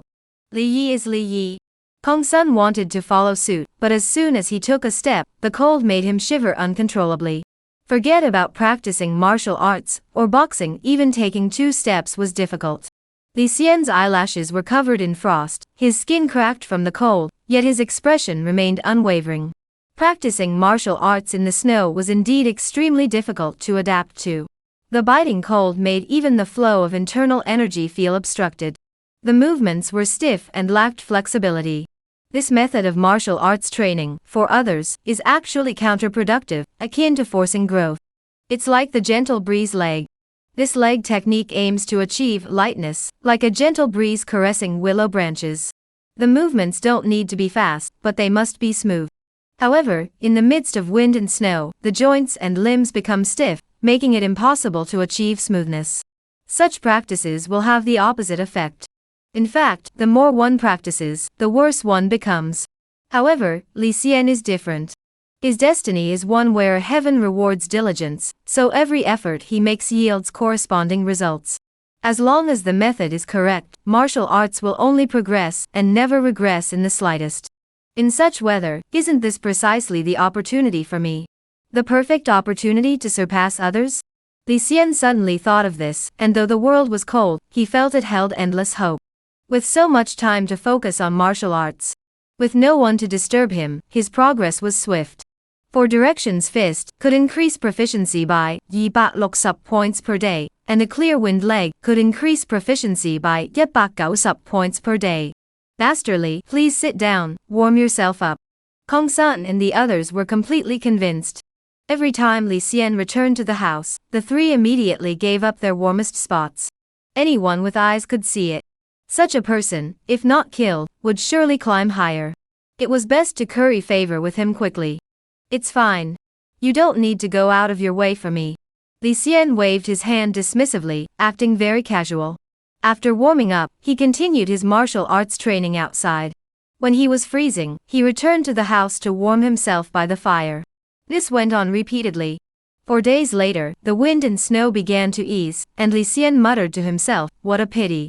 4 directions fist. Proficiency, 1591 mastery. Description, you practiced boxing in the wind and snow, using the principles of the 4 directions fist to intuitively master the technique of listening to the wind to determine position, which complements your innate ability of hearing in all directions. Your boxing intent is now powerful yet restrained, gradually approaching perfection. Clear wind leg. Proficiency, 49100 mastery. Description, your legs move like a breeze, showcasing exceptional leg strength. In recent days, my martial arts training has made significant progress. This progress has filled Li Xian with great joy. However, there is one drawback, the food is too simple. Over the past few days, unable to go out, they have been surviving on dry rations mixed with hot water, barely enough for a meal. For martial artists, eating comes first in the principles of eat, train, rest, and soak. Without meat to replenish the body's qi and blood, it would hinder the progress of martial arts training. That day at noon, the wind and snow finally subsided, and the guards emerged from their quarters, sighing in relief. The long-awaited sunlight bathed the earth. The snow piled up in front of the door was already over 10 feet high. Li Xian had been practicing on the snow pile for the past few days. Finally out. Bao Yongkong shouted aloud. Li Xian walked into the sunlight on his own, enjoying the warmth on his skin. A gentle warmth spread through him, bringing an indescribable sense of comfort. Though the heavy snowstorm allowed me to train freely, it's still better with sunlight. Li Xian stretched his limbs, and his joints cracked with a series of pops. His body seemed to be filled with immense power. Suddenly, the sound of a gong echoed from the distance. It was Luo Feng summoning the laborers again. The heavy snowstorm had left thick layers of snow and ice piled up both inside and outside the village. The laborers would have their hands full. Over the next few days, their only task would be to clear the snow and ice. Peng Long, who had just emerged from the snowstorm, approached with a cheerful expression, smiling as he walked toward the crowd. Everyone, perk up. Li Xian, select a few guards and follow me to a certain place. Peng Long said cheerfully. Commander Peng, what's the matter? Li Xian asked. It's good news. Ha! Peng Long slung his arm around Li Xian's shoulder and laughed. The lady is going to boil the cauldron again to cook refined food. If the lady eats the meat, we can drink the soup. There's a large pile of snow in the village, which we can use. At this point, Peng Long whispered to Li Xian, given the lady's temperament, you'll probably get a bigger share this time since you'll have contributed to the special dish. Chapter Say Sup Yi, an extra bowl of food, the value of dragon's roar charcoal. Please continue reading. In the southeast corner of Zhuangzi's residence, there was an open space surrounded by large water pools on all sides. In the center stood a massive red copper cauldron. The process of boiling and refining the elixir was carried out here. As soon as Peng Long announced the news of the boiling and refining, everyone became excited. Over 10 people gathered at the cauldron. Remove the lid. Peng Long gave the order. Li Xian and the other guards climbed up the wooden ladder to the top of the cauldron. The cauldron was over 10 feet tall, and its body was extremely heavy. The cauldron had 4 handles, and the rim was thick enough for several people to stand on. After securing their footing, Li Xian bent down, gripped the lid with both hands, and looked around at the others. After making eye contact, everyone nodded and began to exert force in unison. Boom! The lid shifted slightly, and the heavy sound echoed around them. Including Li Xian, there were 5 people lifting the lid. Despite their combined efforts, they could only barely lift the lid slightly. The sheer weight of the object was truly astonishing. Internal energy can be regarded as a form of force. By channeling internal energy outward to envelop the heavy object, lifting it becomes much easier. But this object is massive and thick, and my internal energy cannot fully envelop it, making it extremely difficult to lift. Li Xian gritted his teeth and exerted all his strength, lifting the lid another 3 inches. The lid was square in shape. Peng Long, seeing how difficult it was for everyone to lift it, shouted, "Bring a rope." As soon as he finished speaking, a guard threw a yellow rope with great force. Peng Long caught it, swung it like a whip, and flung it toward the tripod lid. With a loud thud, the rope wrapped around the lid. At that moment, Peng Long flickered his wrist and pulled it back. Amazingly, he tied a knot in mid-air, securely binding the lid to the tripod. Impressive skill. Li Xian praised. Peng Long smiled, passed the rope to the other guards, and said, "Pull with all your strength and work together to remove the lid." It was like a tug of war. Li Xian and others were lifting the cauldron from above, while over a dozen guards were pulling from below. Working together with all their strength, it took an enormous effort to finally pry the lid off. It crashed onto the snow, causing the ground to tremble 3 times. Li Xian's hands and feet trembled slightly, a normal reaction after such exertion. Just opening the cauldron was already so troublesome. These things, when I was a menial servant, I never had the chance to touch them. He couldn't help but feel a sense of nostalgia. The last time he had boiled the refined food, he had been waiting outside the estate, running back and forth to fetch clean water. Times have changed, and this time he could finally get a taste of the delicacy. Be careful with your movements. This is Dragon's Roar charcoal. It's only the size of a palm, but it costs a tael of silver. If you break it, according to the estate rules, it will be deducted from your firewood allowance. Keep your hands and feet steady. After opening the cauldron, it was time to arrange the charcoal. The charcoal is placed at the bottom of the large cauldron. This Dragon's Roar charcoal is cylindrical in shape, with hundreds of tiny holes on its surface. A single piece can burn for a long time, and reaches extremely high temperatures, with penetrating heat. It is a commonly used charcoal for simmering delicate dishes. When burning, it emits a whooshing sound, resembling the breath of a giant dragon, hence the name, dragon roaring charcoal. 1 ounce of charcoal is worth 1 ounce of gold. Li Xian clicked his tongue in admiration.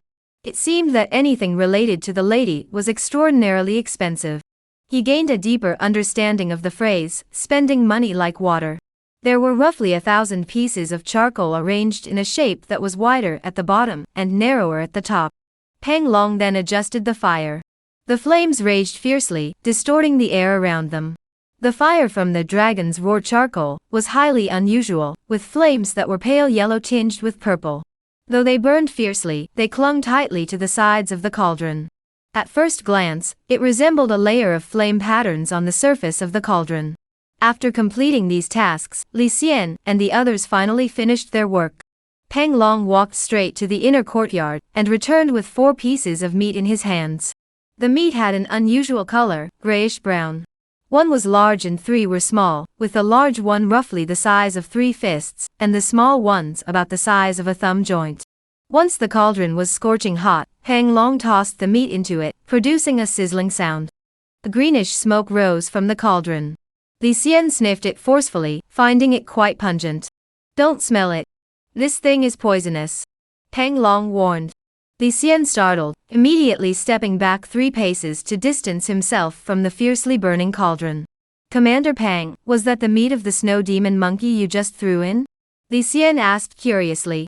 "That's correct," Pang Long nodded. "Snow demon monkeys aren't this small. Why didn't you cook them all together?" Li Xian asked. "It can't be cooked," Pang Long pointed at the dragon roar charcoal and said, "Everything has its cost. In theory, every part of the snow demon monkey could be considered delicacy, but the only meat truly suitable for stewing is the piece on the back of its neck. It's all already been put in. Commander Pang, please explain further." Li Xian was eager to learn, thinking that the concept of cost hadn't been fully clarified, so he humbly asked for clarification. Pang Long didn't understand these things either, but he had heard his wife mention it before, so he repeated what he knew. The flesh and blood of demons can be made edible if one is willing to put in the effort. The toxicity can be removed through boiling, and it can be consumed as delicacies. It all depends on whether it's worth the effort. Snow demon monkeys are demons that emerge in winter and hide in summer, feeding on human livers and gallbladders, with unpredictable movements. Among their flesh, the piece from the back of the neck has the weakest toxicity. Boiling it for 2 days and 1 night will completely remove the toxicity.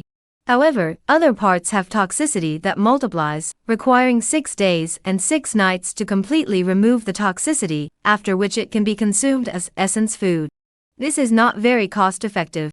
Burning for 6 days and 6 nights would consume dragon's roar charcoal, worth over 10,000 taels.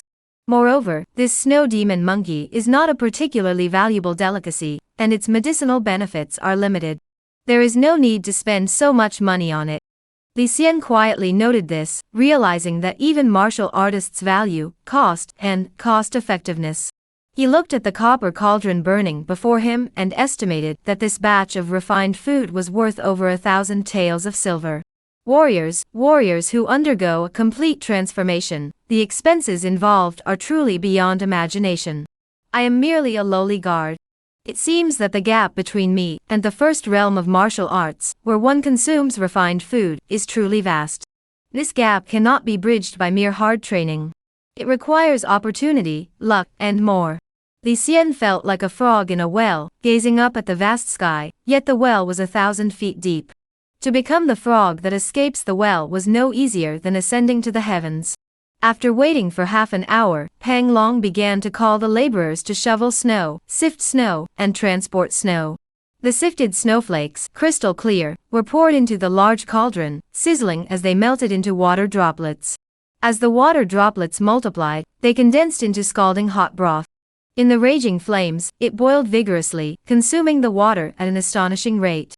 To prevent it from drying out, one had to continuously sift snow, transport snow, and pour snow into the cauldron. Constantly replenishing the water supply maintained a dynamic equilibrium, keeping the cauldron in a state of constant boiling. The evaporating steam carries away the toxins from the flesh. The snow piled on the ground is there to be used. In the process of boiling and refining precious substances, water is the most consumed material. A steady and abundant supply of water is required. Not a moment can be wasted, otherwise, the precious ingredients will be scorched dry, losing their efficacy, and all this hard work will be in vain. A fortune in silver would be wasted. The area around Iha Manor has ample water sources, with several mountains, lakes, waterways, and rivers within 3 miles. These were all carefully considered factors by Madam Wan when establishing the estate. Transporting water is a lengthy process, and accidents are highly likely along the way, leading to insufficient water supply and ultimately ruining the entire effort. Boiling the refined food in icy weather can significantly reduce water usage. However, it increases the consumption of charcoal. This is a cost-increasing but efficiency-enhancing measure. Conversely, during the summer heat, boiling refined food saves charcoal but increases water demand. This is a cost-reducing but efficiency-lowering measure. Both have their pros and cons. It all depends on the choice made. Li Xian pondered the operational patterns of the estate. Perhaps one day, he too could manage a Zhuangzi estate. Though it seems distant, learning in advance can only be beneficial. Chapters say Subsam, to whom should the meat be given? The lady's praise. A large cauldron was set up, and it took 2 days and 1 night. This time, though the process of simmering the refined food was bitter and tiring, no one died. The dragon-shaped charcoal had burned almost completely. The broth in the cauldron had been simmered from a grayish-brown color to a pale green, and finally turned milky white. The flavor had transformed from murky to clear, gradually wafting out, causing one to feel a sweetness on the tongue with just a whiff. A faint, delicate fragrance drifted out, lingering in the air without dissipating, leaving a scent that lingered for miles. This refined food broth is truly a precious treasure. The lady is truly a heavenly being. Without her, we would never have tasted such a thing in our entire lives. Indeed, this precious soup, the lady even shares it with the servants. Alas, those lowly servants are as worthless as mud. How could they possibly deserve such kindness from the lady? When the task was completed, the fire under the cauldron had died out. The guards were dismissed and stationed several miles away. The tall buildings and dense greenery of the estate blocked their view, preventing them from seeing the copper cauldron. The scene of opening the cauldron was something they would never witness. The lady is as beautiful as a fairy, yet so mysterious and elusive. Everyone shared similar thoughts. Suddenly, one person spoke up. The lady eats the meat, and we eat the soup. I wonder how it will be distributed this time. At these words, everyone perked up. According to past tradition, the guards get 7 parts, Commander Pang gets 2 parts, and the remaining 5 parts are divided into 2 parts for the first-class guards, and the remaining 3 parts are evenly distributed among the second, third, and fourth-class guards. We in the D class are numerous, so each of us might manage to drink 2 or 3 sips. At this point, everyone desperately wanted to climb higher up the ranks. The higher one climbed, the fewer peers one had at the same level. The share one could get, naturally became larger. This time, it might not be the case. Didn't you notice? There are 4 pieces of meat in total. The largest one is naturally the lady's. But what about the remaining 3? That's true. Now that you mention it, it does seem suspicious. Pang Tongling gets 1, Qiuyu gets 1, but what about the third one? When the conversation reached this point, everyone's interest grew even more. Though the piece of meat had nothing to do with them, the question of who would get it was worth investigating. I suspect it must be for Eagle Master. I recall that once, the lady glanced at Eagle Master. Ah, you mean the winter hunt last time? When Eagle Lord killed the striped tiger, the lady turned to look. A stir arose in the crowd, all eyes turning to the front. Hua Haning stood tall and proud, basking in his own glory. His thin lips curled upward, and his thoughts were stirred by the crowd, growing more lively and expectant. Could it be really for me? During the last winter hunt, the lady did indeed glance at me. His heart pounded wildly, and the more he thought about it, the more likely it seemed, a look of joy spreading across his face. Cough, cough. Don't speak nonsense. How could we dare to speculate on the lady's intentions? Hua Hanying feigned indifference and gently scolded him. Eagle sir, everyone saw it with their own eyes. It's no harm to talk about it. Wan Xingke, another first-class bodyguard, nudged Hua Hanying and said with a smile. Though they were both first-class bodyguards, they still valued strength and seniority. Among the hundreds of bodyguards, Hua Haining was unmatched in both natural talent and martial arts prowess. Very well. Hua Haining waved his hand dismissively, actually enjoying the discussion, as it brought him some glory. The others continued. Eagle Master has such good fortune. Ah, it's because he's strong. The winter hunt happens every year, but only Eagle Master could hunt back a spotted tiger. Congratulations, Eagle Master. Best wishes to Eagle Master. I wonder what the meat tastes like. Please share the experience with us when you return. If this piece of meat is truly for me, and the lady truly values me, I must seize this opportunity, strive to impress her, and hopefully catch her eye again, and have her remember my name. Hua Haining could no longer contain his excitement. He turned his head toward the cauldron, his lips curling into a smile, exuding confidence. Soon, the sound of footsteps approached. The guards looked at Hua Haining with envy that seemed almost tangible. Peng Long entered the group's field of vision, and laughed heartily. Hua Haining's eyes burned with intensity, as he stared intently at Peng Long. To his surprise, Peng Long merely nodded at him before turning, and striding past, heading straight toward the third-class guards and calling out to a figure, Li Xian, the lady is calling for you. The words, the lady is calling for you, left everyone speechless, their expressions filled with astonishment. Everyone looked around, their gazes gradually converging on one person, filled with astonishment, surprise, and confusion. A mere third-class bodyguard was actually summoned by the lady. All right. Li Xian had anticipated this and calmly stepped out of the crowd. Stay here and wait. Behave yourselves. There's plenty of the special soup this time, everyone will get some. He. Peng Long felt in high spirits. As the two walked away, the guards immediately grew noisy. Li Xian? Is that the one who started as a menial laborer, became a guard, and was promoted to third class within a month? Whoa. I've heard a lot about this guy. I never expected that the one receiving the meat this time would be him.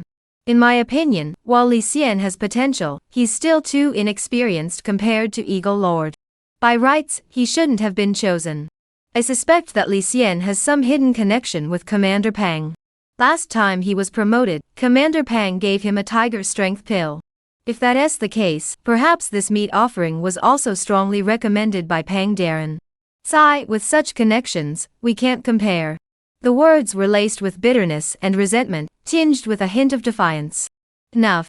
Hua Haining coldly said, the decisions made by the lady and Commander Pang are not for you to speculate about. All of you, shut your mouths. This time, his tone was laced with anger. Everyone immediately fell silent. Hua Haining clenched his fists tightly, glaring coldly at Li Xian and Peng Long's backs. The jealousy and anger in his heart were beyond words. He thought to himself, who is this Li Xian? Why did the lady bestow her favor upon him, and not me? Pang Tongling. I have always respected you, yet you treat me this way. Second-class bodyguard Jiang Yun also stared intently at Li Xian's back. This boy must have some connections. I should find some time to ask Chiu Yu about him and investigate his background. 3 others also felt deeply moved. They were Zhao Han and 2 others who had once shared a room with Li Xian, and had previously gotten along quite well. How much time had passed? It felt as though Li Xian had already risen higher and higher. Near the bronze cauldron, Luo Fang was kneeling on the ground. The refined food had been simmered to perfection, awaiting the lady's distribution. According to custom, Luo Fang's servant quarters would receive 3/10 of the portion. Li Xian? What is he doing here?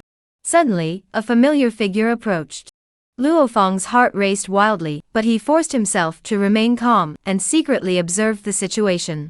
What is your name? By the large cauldron where the refined food was being simmered, Li Xian was brought before the lady, his head bowed downward, staring at his own toes, and could smell a faint fragrance. I am Li Xian answered truthfully. Lady Wen nodded. Tell me, how did you manage to traverse the wind and snow to reach Jingning County? Li Xian paused for a moment, then thought to himself, sure enough, after I left that day, the lady had been secretly following me. Fortunately, I didn't choose to flee then. If I had been chased by that snow demon monkey, I might still have had a chance. But if the lady had been watching me, my chances would have been slim. He spoke honestly, I have always had keen hearing, and am highly sensitive to the wind. By discerning the direction of the wind, I can roughly determine my location. That I managed to reach Qingning County that day was also partly by chance. Perhaps there was some predestined fate at work. You are quite observant. Madame Wen's voice sounded again, with a hint of approval. She had observed Li Xian's actions that day. After purchasing the rouge, Li Xian immediately returned, which at least proved his loyalty. Madame Wen heard Li Xian's steady voice, but he was still very young, and she couldn't help but wonder what he looked like. She ordered, "Lift your head up." Chapter 6 The Essence of Heaven and Earth, a Fine Appearance. Please continue reading. Luo Feng listened with a chill running down his spine, thinking to himself, this is bad, this is bad. What kind of person is this Li Xian? His ancestors must be rolling in their graves. How dare he catch the lady's eye? I offended him so badly before. In the future, this life will truly be unbearable. His heart was burning with anxiety. Yet he dared not utter a single sound. Li Xian obeyed the order and raised his head. Though young, his features were clear and well-defined, and he was quite handsome. He does have a fine appearance. Madame Wen did not hesitate to praise him, nodding and saying, but he is still too young. Give him a few more years, and he will be more to my liking. Peng Long casually remarked, Madam, I told you so. This young man is the most handsome in the guardhouse. Li Xian humbly replied, I dare not. But in his heart he thought, when did you ever say that? How come I didn't know? As he raised his head, he finally caught a glimpse of the lady's true appearance. Perhaps this lady had already reached the realm of rebirth, as there was not a single trace of martial arts training on her body. Her posture was graceful, exuding an air of dignity and elegance. Her skin was fair, yet it glowed with a faint, icy, distant radiance. He dared not look closely at her features or clothing. Li Xian only glanced at her briefly, daring not to examine her closely. However, he did notice a tear tattoo beneath the lady's right eye. This added a touch of charm to her already striking features. He thought to himself, I had heard that the lady was exceptionally beautiful. Seeing her today, it is indeed true. Such a woman, even in 2 lifetimes, I have only seen once. But even though she is extraordinarily beautiful, she is still just a human being. It's no wonder they made such a fuss about her. He lowered his head again, able to see only the white skirt of the lady, and the tips of her white boots peeking out from beneath. Every stitch of this dress must have cost a fortune. Li Xian muttered to himself. He cared more about the value of her attire than her appearance. Next came the distribution of meat and soup. Lady Wen was always fair in her rewards. Calling Li Xian over was not out of admiration or favor. Someone like her would never value a mere bodyguard. She simply rewarded those who deserved it and punished those who didn't, that was all. Li Xian was well aware of this, feeling neither joy nor sorrow. This small portion of fine food was the result of his 2 life-threatening missions. He had earned it fairly. Peng Long, take a piece of meat and give it to Li Xian, Lady Wen ordered. Yes. Peng Long obeyed, placing a piece of fine food, the size of a finger joint, on Li Xian's palm, still dripping with milky white broth. The moment it touched his palm, Li Xian felt a sharp tingling sensation. This clearly indicated that the item was extraordinary and highly potent.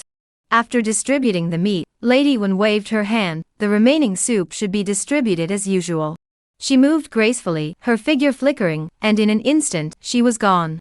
Li Xian, you have done a great service with this refined food. Take 3 bowls of the refined soup and eat it with the meat. Peng Long spoke bluntly. All right. Li Xian didn't hesitate, filling 3 bowls with the soup. As he caught the fragrant aroma, he couldn't help but swallow. This was the original broth, simmered for 2 days and 1 night, making the broth thick and viscous, resembling gelatin. The soup portions distributed to the other guards had been diluted, mixed with other herbs, and re-simmered. Compared to the original broth, their effects were significantly weaker. This was why Peng Long had instructed Li Xian to drink the soup immediately. Li Xian held the large bowl and drank it all in 1 gulp. As the soup entered his stomach, it immediately turned into a warm current, spreading rapidly throughout his internal organs, leaving him with an indescribable sense of comfort. You have consumed a bowl of snow demon monkey's essence soup. Skill, consumption, proficiency ga 29. However, shortly afterward, Li Xian's expression changed. The warm currents coursing through his flesh and muscles felt like a stream washing away the crevices of rocks. It carried away impurities while nourishing the body. But soon after, it began to rapidly dissipate from the body. The 9 orifices of the human body, the eyes, ears, mouth, and nose, became like 9 drainage holes. Commander Pang, what's happening? Li Xian looked on in confusion. You felt it too. Ordinary clay-like bodies cannot retain this energy, Pang Long laughed. But it still has its benefits, and it's a rare opportunity. Having you try it early is also a good thing. Li Xian drank the second bowl. Just like before, the soup entered his abdomen, and transformed into an invisible warm current, spreading throughout his flesh and muscles. It then flowed out through his skin, and the 9 orifices. This energy was an intangible substance. It came with form but dissipated without a trace. Though it couldn't be retained, as it flowed through his flesh, it seemed to nourish his body. Li Xian felt brimming with vitality, his strength, bones, and meridians all growing stronger and more resilient. The third bowl was finished. Though the energy dissipated, within the dantian, internal qi continued to emerge endlessly. Li Xian suddenly felt a stir in his mind. The circulation of the inner qi seems to slightly influence the flow of this energy. Does this mean that only when the energy circulates through the entire body can this energy be barely retained? Unfortunately, this thing was like a breeze. It brought a momentary sense of comfort, but before one could react, it had already dissipated. Essence is the most precious. When I was your age, I didn't even know what essence food was. You're just lucky. You encountered the snow demon monkey and nearly lost your life. But you could also say your luck was terrible. At such a young age, you've already had the chance to consume essence food. In the neighboring Qingning County, there are countless wealthy families whose children are training in martial arts. Though they are wealthy beyond measure, by the time they reach their teens, they may not even have the opportunity to consume essence food to strengthen their bodies. Pang Long sighed deeply. The refined food was no larger than the tip of a little finger, translucent and crystal clear, resembling a piece of jade. As he swallowed it, Li Xian's body trembled, his skin flushed red, and his blood surged through his veins like a rushing river. Cracks echoed throughout his body. First consumption of snow demon monkey essence food. Technique, consumption, proficiency ga cutling. Skill, consumption. Proficiency, 398 beginner. Description, a tiny clay figurine, broken and laughable, easy to eat but impossible to keep. You have no choice but to continue consuming the heaven and earth essence treasure, gaining a glimpse into the secrets of eating, with slightly improved absorption effects. Pang Long said. This energy is called heaven and earth essence, an essential element for achieving a complete transformation. You cannot retain the essence of heaven and earth, but the medicinal properties within your flesh are sufficient to transform your physique. For today, just rest. No need to practice martial arts or boxing. Let your bones and muscles adapt on their own. The essence of heaven and earth quickly dissipated, but the medicinal properties within the flesh continued to nourish the body endlessly. Li Xian lay on the bed, with surging qi and blood overflowing from his body. Perhaps due to his youth, he felt a burning sensation that was almost unbearable. I only took a small bite, yet it has such an effect. I wonder how Commander Pang and his wife managed to handle it. This was the calmest day Li Xian had ever experienced. By the next morning, Li Xian was rinsing himself with cold water by the well. He washed away the sweat, feeling refreshed all over. To his surprise, he seemed to have grown taller. Previously, due to malnutrition, he was slightly smaller and frailier than his peers. Later, when he became a bodyguard, his height gradually caught up, but after only a month and a half, the changes were still limited. But on this early morning, he was astonished to notice that he had grown an inch in just one day, and his body had become much more muscular and robust. Wow, that's quite the transformation. Li Xian punched into the air, executing the technique, Wild Bull Fist, with both power and momentum surpassing his previous efforts by over 30%. Wild Bull Roar, fist strikes like a bull, proficiency ga sam.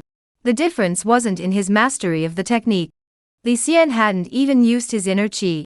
Rather, it was the improvement of his tendons and bones that made his power build up, punch execution, and follow through more seamless.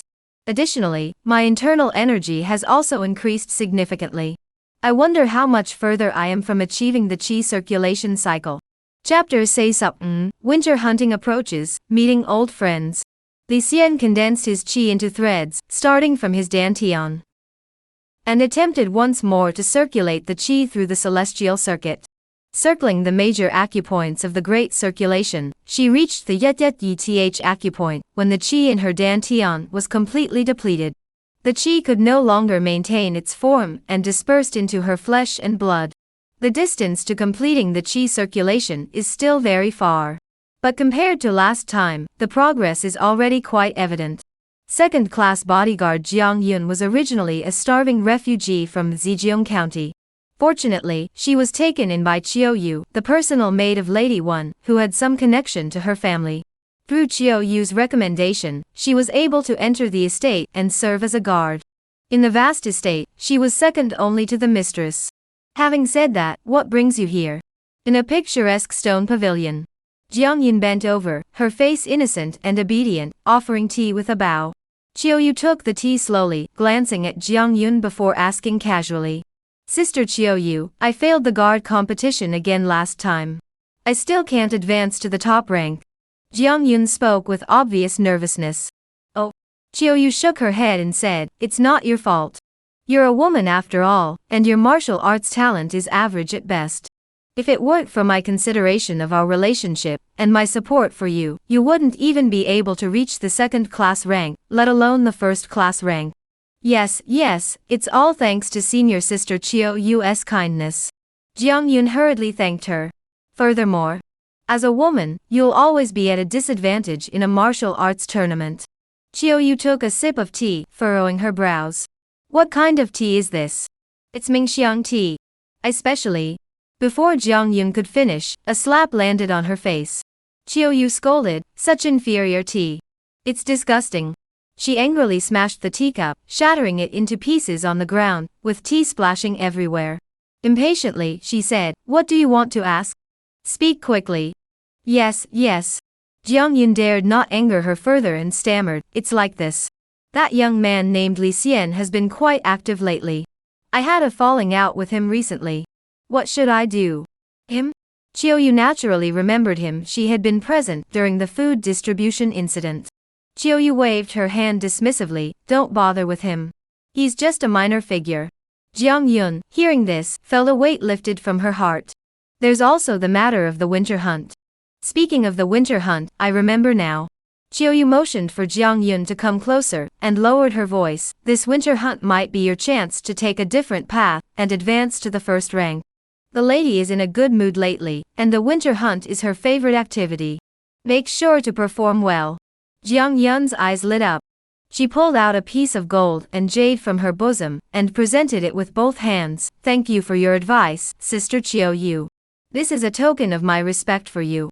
Qiu Yu raised her eyebrows slightly. The gold and jade were of fine quality, intricately carved with floral and bird patterns. Gold and jade were hard currency. In times of turmoil and political upheaval, such items retained their value, and no one would refuse them. She accepted it without hesitation. Seeing that Jiang Yun had gone to great lengths to obtain it, she softened her tone. You're not so bad after all. Don't say I didn't come by. She rose and left. Several days had passed since the distribution of the fine food. Life went on as usual, calm and uneventful. The guards who encountered Li Xian felt a mix of jealousy, fear, and resentment, but none dared to provoke him. Li Xian had no friends, and didn't go out of his way to make any. However, he was kind and gentle, which earned him some goodwill. It's nearly the end of October now. I wonder how my younger brother's exams are going. Li Xian's thoughts drifted as he hugged his long sword and leaned against the tree trunk.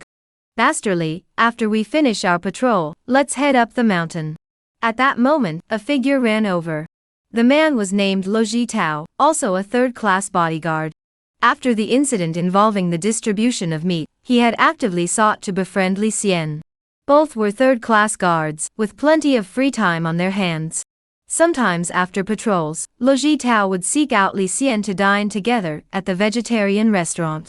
Though they were close in proximity, their friendship was not deep. Li Xian, with his outwardly warm, but inwardly cold nature, would respond to anyone who approached him. He wouldn't refuse to accompany someone, but forming a true friendship wasn't so easy. Go up the mountain? Why go up the mountain? Li Xian asked. Lo Jitao replied, you don't know? The winter hunt is coming. I've heard of the winter hunt, but what does that have to do with going up the mountain? Li Xian shook his head, stood up slowly, and brushed the snow off his body. The bows for the winter hunt need to be prepared in advance. Don't you know? If you don't go up the mountain to cut wood and make bows, you won't be participating in the winter hunt. Lo Jitao explained. Li Xian furrowed his brows. Cutting wood to make bows?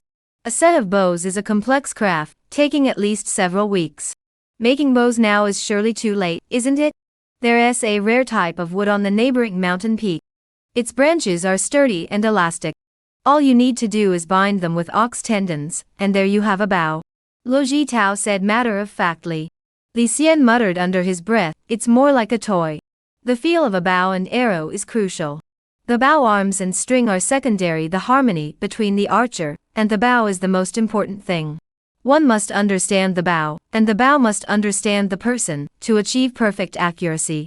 Li Xian was born into a family of hunters, and was most skilled in this art. Since the age of 5, he had been crafting his own bows and arrows. By the age of 11, his archery skills had surpassed his father's. Throughout history, archers have held a highly respected status. Whether in the military or in the martial arts world, this was always the case. As the winter hunt drew nearer, Li Xianqing couldn't help but think, rather than make a new bow, why not bring out my old friend? He immediately said to Lo Jitao, you go ahead, I won't be joining you. Ah. Lo Jitao shook his head and said, what a pity, what a pity. After being reminded by Lo Jitao, Li Xian finished his patrol duty, took half a day off from Panglong, and set off for Qingning County. It was late October, the weather was bitterly cold, the ground was covered in snow, and cold geese occasionally flew across the sky. Ordinary wild geese migrate with the seasons, but these cold geese take an unconventional path. They head toward wherever it is coldest. Having not left the village for a long time, Li Xian walked along the road, his mind clear and at peace. After walking 7 or 8 miles, he suddenly heard distant cries of distress. Master, master, spare my life. I won't dare again, I won't dare again. Oh, stop hitting me, stop hitting me. Turning to look, he saw 5 guards surrounding a man and beating him. Judging by the scene, the man must have been caught red-handed while cutting down trees. Is it him? Li Xian glanced again and realized that the man being beaten was Wang Yongho, the husband of Mrs. Liu. He immediately walked over quickly and said, stop. Get the hell out of the way. Keep beating him. These men were bodyguards from the Lin family of Qingning County. They glanced at Li Xian but paid him no mind, continuing to punch and kick Wang Yongho. Li Xian furrowed his brows, leaped forward, and kicked one of the guards in the buttocks. The guard was sent flying, landing in a heap, looking quite disheveled. The other guards were startled. One of them cursed, you bastard, you have reinforcements. Brothers, deal with him first. 4 or 5 men rushed forward. Li Xian snorted coldly, charging straight toward the guard who had spoken, delivering 2 punches in quick succession, aiming directly at his face. He then leaped into the air, swept his legs out, and kicked each of the surrounding guards once. In no time, he had disposed of them all. You, who are you? How dare you attack us? You'll pay for this. The guard howled in pain, pointing at Li Xian, both afraid and angry. Wait. Li Xian roared, if I'm not mistaken, this is the mountain forest of the Hehe village. When did it become your Lin family's business? This. The other guards fell silent. They truly had no idea whose forest this was. They had only seen someone cutting down trees, and thought there might be some trouble, so they attacked for fun. You Lin family, do you think you can take on the Hehe village? Think carefully before you speak. If you have nothing to say, shut your mouth and get out of here. The final words, get out of here, were spoken by Li Xianyun with a burst of inner energy, his voice shaking the very foundations of the ground. It sent the cowardly guards fleeing in disarray. Chapter Say Suplok, moved to tears, lipstick for life. Uncle Wang, are you all right? Li Xian helped Wang Yongho to his feet, and brushed the sand and snow off his body. Wang Yongho leaned on his waist, wincing in pain, his face a patchwork of bruises. When he noticed a large tear in his robe, he felt a pang of sorrow as if his heart were bleeding. He would rather endure a few more blows than have his robe torn so badly. I'm fine, Li Xian, thank you so much. I knew you were capable. That martial arts technique you just used was truly impressive. You helped me vent my anger. Thank you. As he spoke, Wang Yongho suddenly realized something and hurriedly said, that. I haven't chopped any firewood yet. Could you spare Uncle Wang this time? I want to hit you. Otherwise, Aunt Lu will scold me to death. Li Xian smiled. Wang Yongho finally relaxed, and the two returned to Qingning County together, traveling side by side. You youngster, your greatest virtue is that you don't forget your roots. Wang Yongho sighed. Seeing him limping and struggling to walk, Li Xian knelt down and gently massaged his ankle. After he stood up, though it still hurt, he could walk without issue. Those bastards really hit you hard. If you hadn't come, I might have really met my end here. Wang Yongho drew in a sharp breath. Li Xian asked, Uncle Wang, why were you stealing firewood? Don't you know how dangerous that is? Wang Yongho sighed, what else could I do? Your Aunt Lu fell ill a few days ago, and has had a high fever that won't go down. The doctor said that if we can't afford medicine, we must at least make sure she doesn't catch a cold. That's the only way she might get better. That doctor is just talking nonsense. In the middle of winter, who can avoid catching a cold? Let that old woman freeze to death, for all I care. I don't care anymore. I don't care. As he spoke, he began to sob, wiping away tears with his sleeve. But seeing the footprints on his clothes, he could not express his suffering. He swallowed all the bitterness. It all turned into a soft sigh. Is Aunt Lu sick? Li Xian furrowed his brows. At this time of year, ordinary people couldn't afford to fall ill. Young and strong individuals might manage to endure it. But for those who were a bit older, the illness could worsen and lead to death. With that demonic wind blowing a few days ago, is it so surprising she got sick? Wang Yongho muttered angrily, that old hag, why didn't she get sick earlier or later? Why now? Now I got beaten for nothing. Li Xian could tell that the couple was actually very much in love.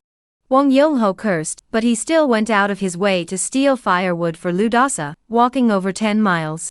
Unfortunately, their luck was bad, and they were caught. Li Xian told Wang Yongho that he was passing by anyway, and suggested they go together to check on Lu Dasa, and Wang Yongho agreed. In Laping Alley. You old hag, I'm back. Don't you dare die on me. Wang Yongho shouted several times.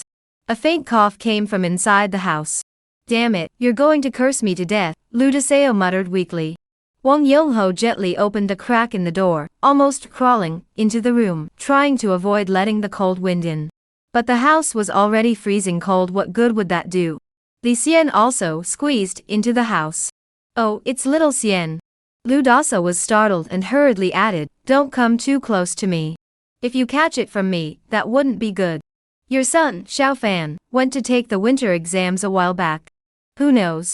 Maybe he'll come back and make something of himself. Lu Daseo said with a smile. Li Xian felt a pang of sadness.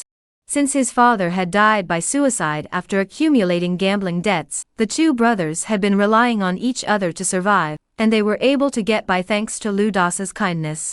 To say nothing of other favors, just the matter of borrowing the stove was a great kindness.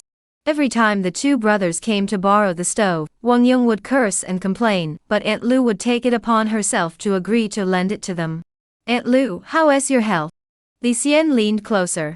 Ah, this illness. Lu Dasa sighed. Whether I'll recover or not is uncertain. Stop talking nonsense, you old woman, shut up. Wang Yongho scolded. Aunt Lu, what did the doctor say? Li Xian touched her forehead to check her temperature, and found her palm was quite hot. She must have a high fever. The doctor said it's a cold condition. If we had money, a few doses of herbal soup could help. But where would we get the money? And those doctors are so greedy. They say it's hard to gather herbs in winter, so the herbs are expensive. As Lu Dasa spoke, she suddenly noticed the bruises on Wang Yongho's face and sat up straight. Old bastard, you've been beaten? No, Wang Yongho shrunk his neck. Did you go stealing firewood? Aunt Lu frowned, her sickly frame still exuding a certain authority that was unsettling. Yes. Wang Yongho was now being honest. Your clothes are torn. Aunt Lu said sorrowfully, come here, I'll mend them for you. The couple, both over 50 and childless, treated each other with respect. At that moment, the sight of the injured husband and sick wife leaning on each other for support moved Li Xian deeply. No matter how chaotic the world becomes, there will always be genuine emotions in the corners of the unknown. Li Xian watched silently, not wanting to disturb them. He had no money on him, but he did have a box of rouge, which he had bought last time, but hadn't given to his wife. His wife, of course, would never look at it. But at this moment, it could save a life. Li Xian turned and left, walking to the Water Vale Alley, and the Dream Fairy Pavilion, where he saw the seductive middle-aged woman again. "Hey, young master, you're still alive." The woman smiled broadly. "I came to buy the rouge, it's still sealed." Li Xian got straight to the point, stating his purpose. After some negotiation, the woman laughed and said, "All right, this rouge was bought for 3 taels of silver. I'll give you 700 coins for it. Don't look down on the price. 700 coins is enough to save a life, maybe even 2. When you sold yourself, you were only worth a few hundred coins, weren't you? If you agree, it's settled. If you think it's too little, go find someone else. After all, people pawn jewelry, paintings, and bronzeware, but who would pawn rouge? Besides my kindness, no one else would bother with you." Li Xian nodded quickly and said, "Deal." The woman smiled, took out a cloth bag, and handed over 700 coins. Not a single coin was missing. "Shopkeeper, you're not usually this easy to deal with." After Li Xian left, a clerk at Mengxian Pavilion couldn't help but say, "Go. I like him. If you want him, you'd better be as handsome as he is. Don't even mention being a makeup artist. If you wanted me, I'd consider it." Upon hearing this, the clerk hurriedly said, "No, no." Before he could finish speaking, 2 loud slaps landed on his face. The shop assistant's face was swollen, and the woman sneered, You dare look down on me? Don't you know your place? On the other side." "That's enough." Aunt Lu put away her sewing, and Wang Yong's clothes now had several patches. "You stop stealing firewood. We all know I probably won tea, make it much longer. Our children, our brothers at home, how many more will go like this? Try to look on the bright side, it's not that bad." Aunt Lu gently patted her husband's back. "You old woman, if you leave, what will I do? You know, even when we're hungry, suffering, or tired, we count the days and endure them one by one. It's not so bad, is it? But this. Wang Yong turned away, and the couple silently shed tears. Suddenly, Lu Dasa saw a silk pouch catch her eye. She tapped her husband and gestured for him to take a look. Opening the pouch, they found 700 coins. Wang Yongho was overjoyed. This unexpected windfall was like a lifesaver for the 2 of them. "You old woman, you don't have to die now. With this money, we can buy medicine, and with medicine, we'll get better. It must be us who moved heaven itself," Wang Yongho said happily. "What moving heaven? This money is probably. It's the little deity left it here. It must be him." Chapter 6 Winter Hunting Rules, Arriving on Horseback. In Laping Alley, the Li family of hunters had accumulated a massive gambling debt before the father passed away. Everything of value in the household had been looted. The most valuable item was the hunter's bow and arrows. At the time, Li Xian could not bear to let the bow and arrows fall into the hands of others, so he buried them in a mountain forest. Now, following his memory, he arrived at the same mountain forest. After confirming no one was around, Li Xian knelt down, dug up the soil with his hands, and dug for over an hour. There it is. He saw a wooden box. The bow and arrows had been buried in the soil, which would cause them to corrode and be eaten by insects. They needed to be kept in a wooden box to be buried for a long time. He carefully removed the wooden box and knocked on the iron latch. A longbow came into view, just as familiar as ever. "Old friend, I never thought we'd meet again." Li Xian couldn't help but sigh. The surrounding mountains and forests were all inhabited, and Li Xian had thought he would never be able to draw his bow and hunt again in this lifetime. But, in this village, there was actually a winter hunt taking place. The wooden bow was adorned with animal fur. These were all taken from the skins of animals Li Xian had hunted, which he had attached to the bow as keepsakes. Li Xian raised the wooden bow. Skill, archery. Proficiency, 997100 mastery. Description, standing shots, running shots, and jumping shots are no problem. He can shoot with precision in complex terrain. Hunting deer and tigers is a breeze. Before activating Heaven Rewards Diligence, Li Xian had already mastered archery. At that moment, as he picked up the bow, an odd sensation arose, and with each breath, he felt as though he had become one with the bow.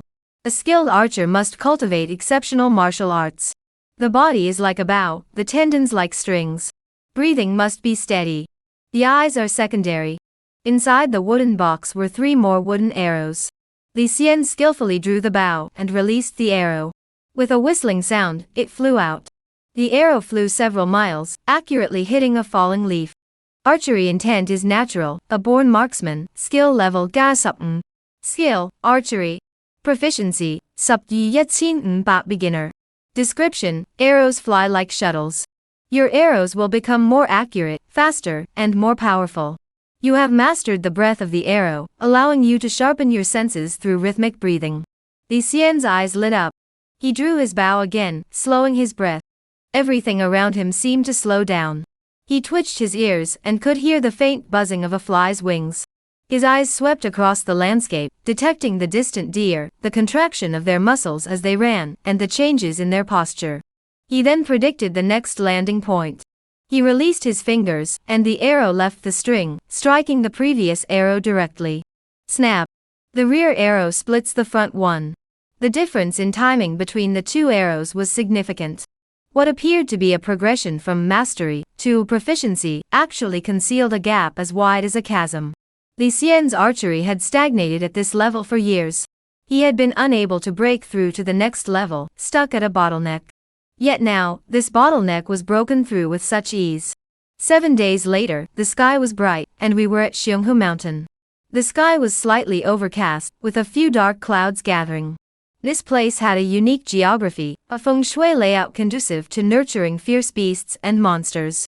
It was the depths of winter, yet the forests here were lush and green, with snow covering the ground, yet the plants beneath remained vibrant and untouched by the cold.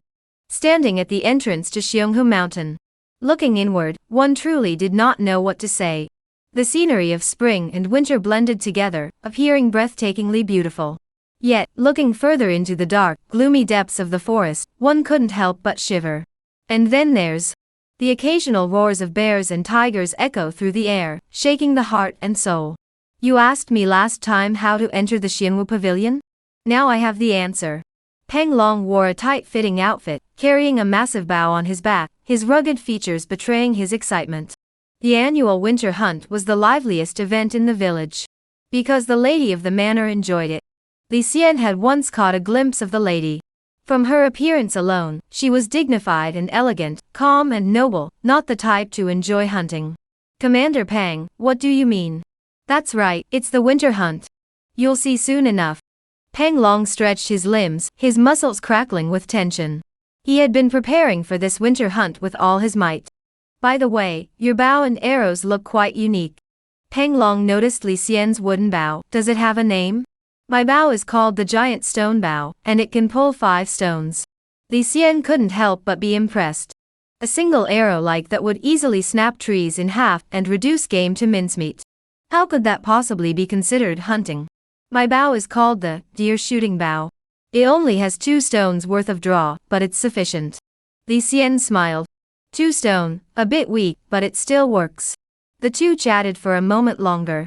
Soon, the guards from the estate, all participating in the winter hunt, had gathered one by one. Peng Long shouted 3 times, gathering all the guards before him. Every year during the winter hunt, the guards were allowed to participate.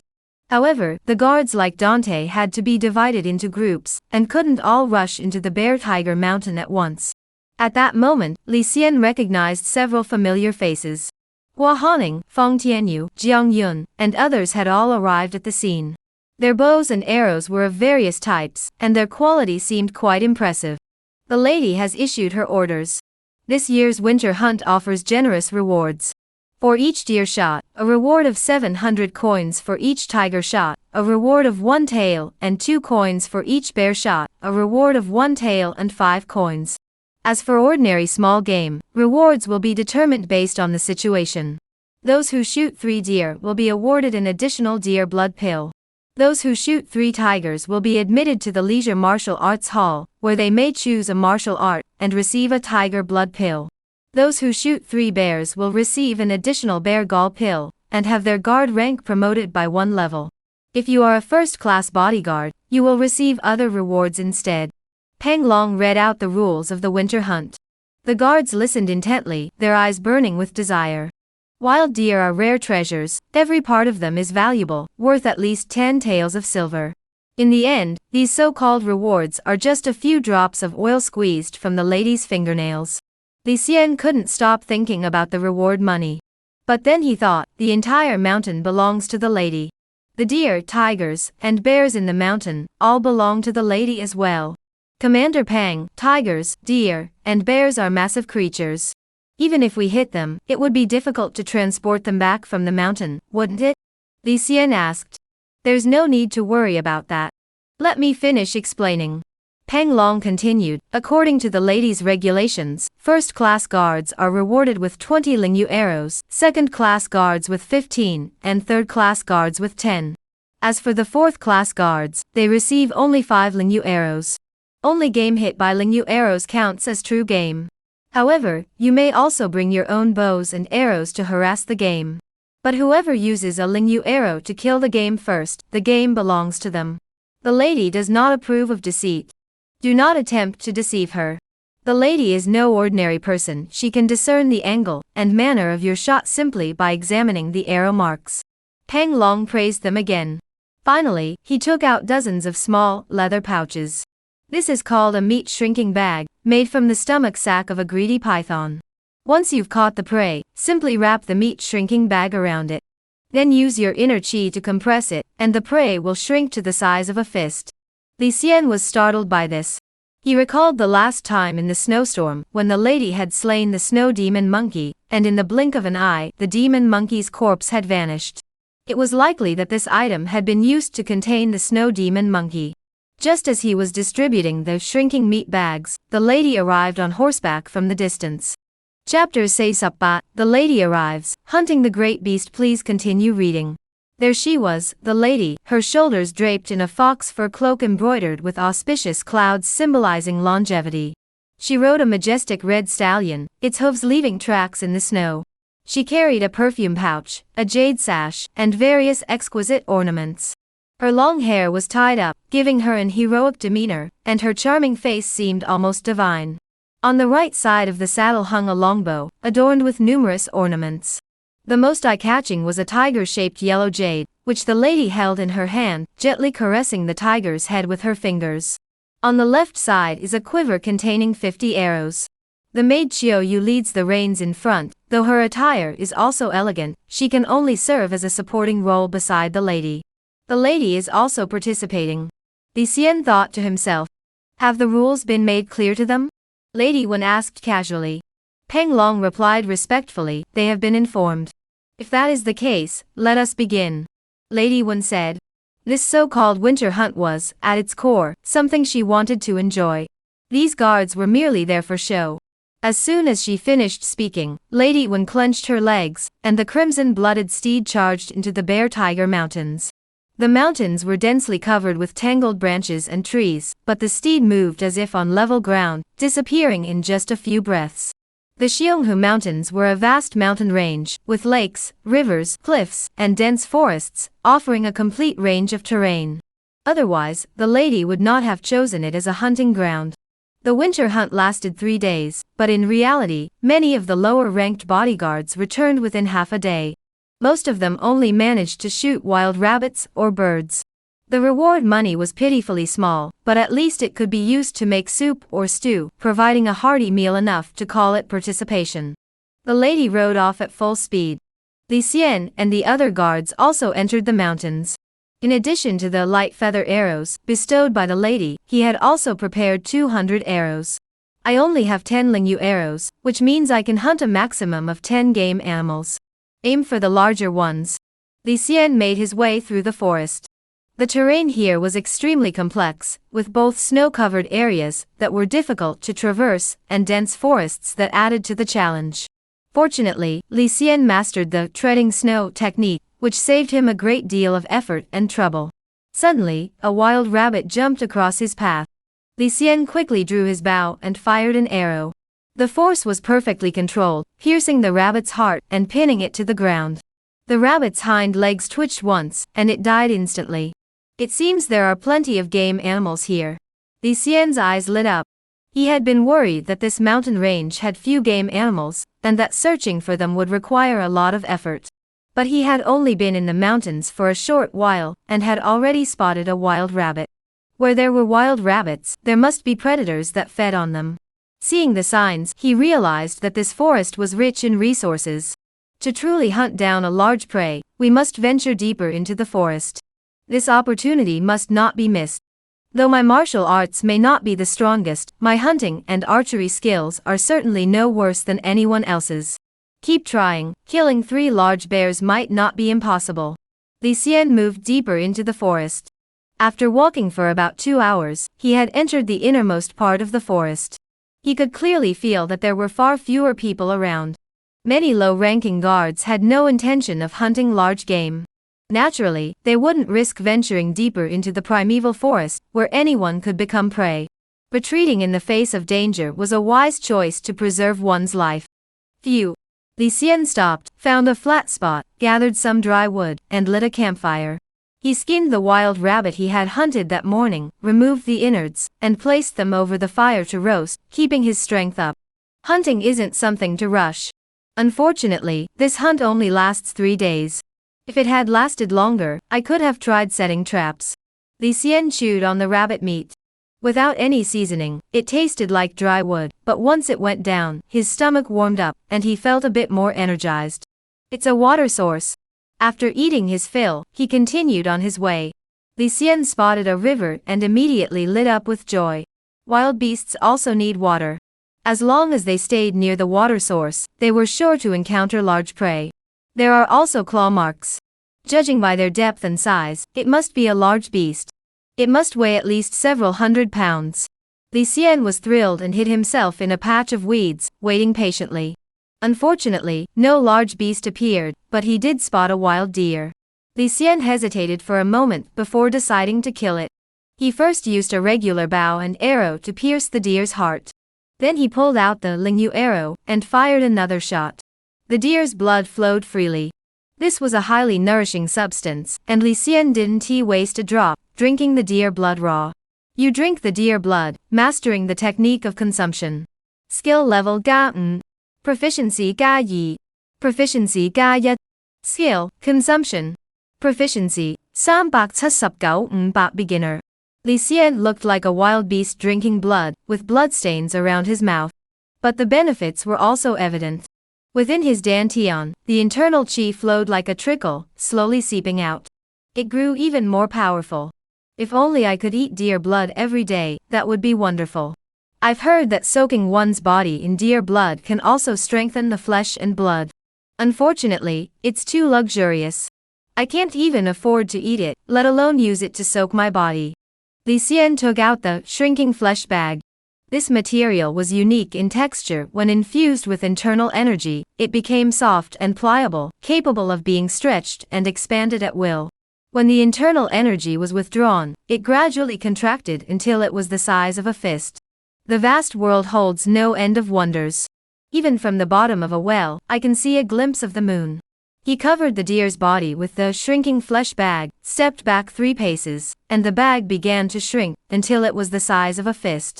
A wild deer weighing over 100 pounds had been compressed to such a small size. What astonished Li Xian was that when he pulled open the shrinking flesh sack again, and removed the wild deer, its form was intact. It hadn't turned into a meatball or minced meat. The underlying principle was truly beyond his comprehension, leaving him marveling at the wonder of it all. Just then, Li Xian suddenly rolled to the right, only to see a colorful giant insect lunging toward the ground where he had been lying. That was close. I almost fell into a trap. In this forest, I too am prey. Li Xian narrowed his eyes, remained calm, and swept his right leg through the snow.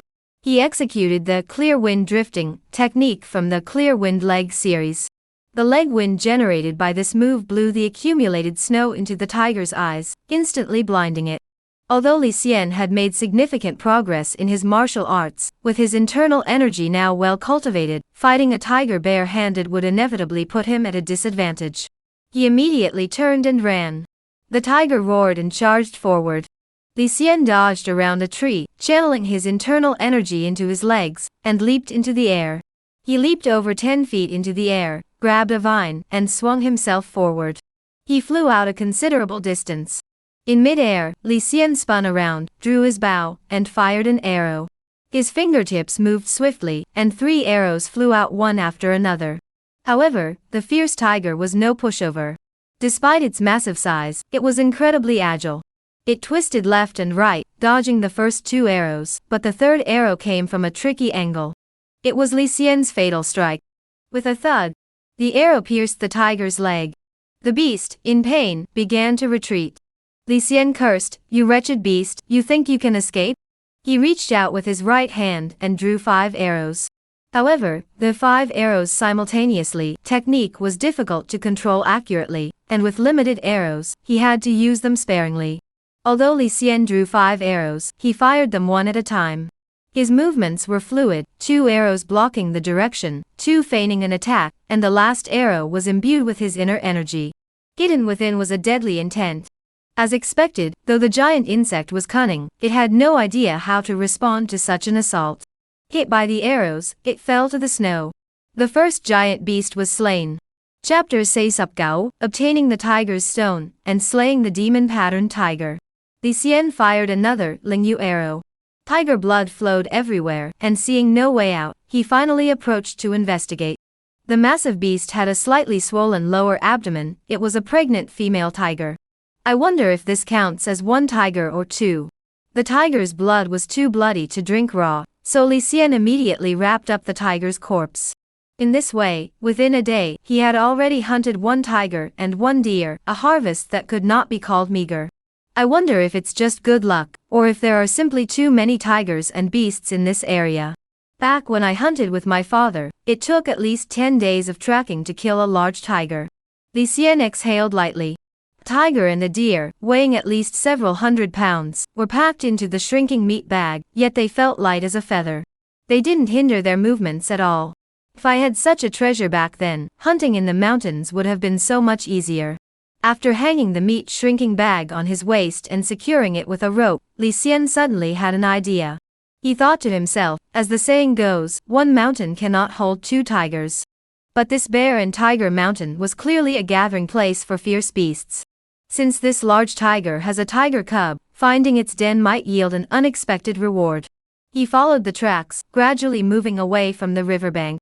Upon reaching a small slope halfway up the mountain, he caught a whiff of a foul odor, confirming his suspicion that the tiger's den was nearby.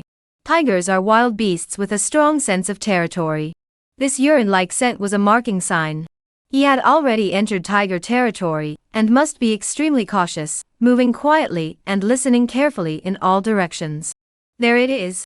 He discovered a cave and crouched down to listen for a moment. The tiger's snoring sounded like thunder, extremely loud. If Li Xian couldn't hear any movement, it meant the cave was empty. He entered the cave to investigate, moving deeper inside. The tiger's den was foul-smelling, and he could occasionally see white bones. Wow! This mountain tiger must have eaten quite a few people. Li Xian felt a chill run down his spine. Suddenly, he spotted a faint light ahead and discovered a glowing stone. He picked it up, and it felt warm to the touch. Tiger saliva stone, a precious mountain treasure. Li Xian was overjoyed. Of course, the term precious was only applicable to ordinary households. This stone had been licked by mountain tigers every day, its surface polished smooth by their tongues' barbed tips. It was said to be a highly young object. Legend had it that soaking it in water and drinking the liquid could strengthen the body. It could also be used to ward off the cold in winter. This item was quite useful to Li Xian. Holding it in his hand, it felt as smooth as jade, with a slight heaviness to it. There must be another tiger in that den. If I take this item, it will surely come looking for it.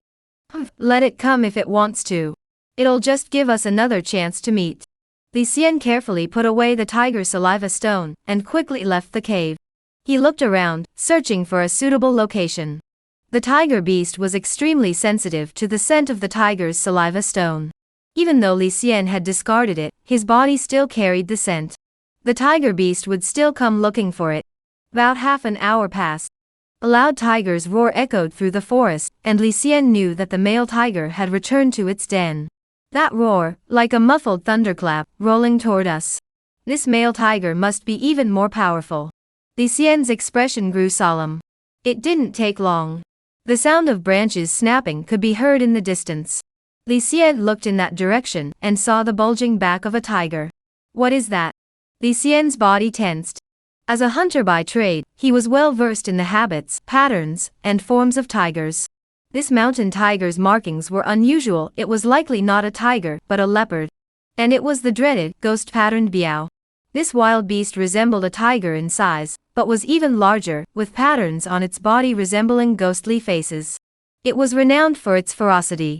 If you provoke it, there's only one outcome, a fight to the death, with no mercy. Even if you flee 1,000 miles, it will follow your scent, tracking you down relentlessly until the end. Roar. The tiger's roar echoed suddenly, and the ghost-patterned beast leaped into the air, revealing its full form within Li Xian's field of vision. It was truly fierce. The aura of the king of beasts seemed to naturally suppress humans. Li Xian's hair stood on end, but he forced himself to stay calm and immediately drew his arrow and fired. The ghost-patterned beast's eyes flashed with a sharp gleam, and its legs kicked off a large tree. It shifted to the left. It dodged the arrow and began to move along the tree, like a monkey, looking down on Li Xian from above. What a clever beast! Li Xian fired 3 more arrows, all of which were easily dodged by the ghost-patterned beast. The beast suddenly let out a thunderous roar, leaped off the tree, and plunged toward Li Xian from above. Li Xian's mind raced. If he dodged backward now, the ghost-patterned beast would land, and use the momentum to pounce forward, making it impossible to defend against. Instead, he darted forward and downward, slipping beneath the beast's belly. This would give him more reaction space.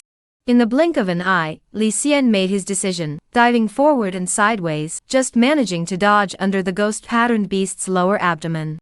At the same time, he braced himself with both hands on the ground and, in the midst of the chaos, kicked the ghost-patterned beast in the abdomen.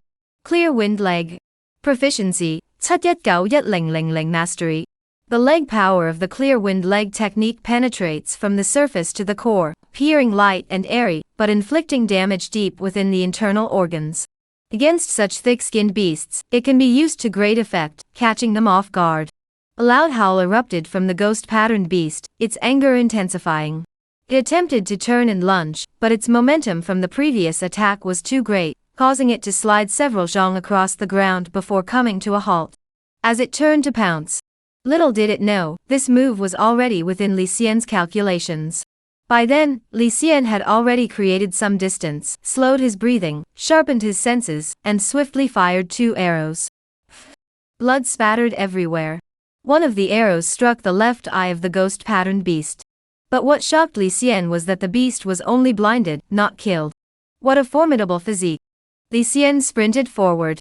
Gui Wen Biao, driven by his bloodlust, felt no pain. At that moment, his eyes were fixed on Li Xian, and his tiger-like body charged forward recklessly. Crash!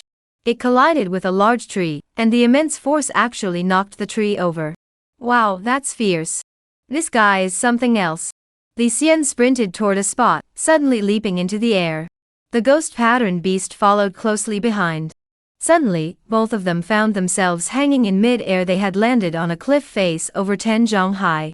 Li Xian's ankle was somehow hooked onto a vine. He pulled with all his strength, canceling out the momentum, and quickly dropped downward. His feet were hooked onto the vine, hanging upside down on the cliff. The ghost-patterned beast plummeted straight down the cliff, crashing with a loud thud. Its eye sockets burst open, and feces and urine flowed out. However, the creature's vitality was truly terrifying. Despite the height of the fall, it was still alive, struggling to get up. Li Xian, hanging upside down, looked down from above and aimed at its heart. He fired 3 arrows in quick succession, each hitting the same spot. Finally, he managed to pierce an opening. He then drew the Lingyu arrow, aimed at the wound, and fired with all his inner energy. The ghost-patterned beast finally met its end on the spot. What a terrifying beast! Li Xian wiped the cold sweat from his brow. Hunting in the mountains, utilizing the terrain, is the most crucial aspect. With a frail human body, one must rely on tools and strategies to survive in the mountainous forests surrounded by fierce beasts. Li Xian had already planned how to deal with the mountain tiger. Though it was more perilous than he had imagined, the overall plan was still being executed as intended. 1 deer, 2 tigers. 3 arrows with feathered tips. On the first day, the harvest isn't too bad. Li Xian made his way to the base of the cliff and secured the ghost-patterned tiger. After a quick calculation, ordinary arrows had been used over 30 times. If we can maintain this rate, the harvest this time will be no small feat. Chapter Sup, a sudden downpour venturing deeper in the rain. Please continue reading. It was already night. After killing a deer and 2 tigers, Li Xian was severely exhausted.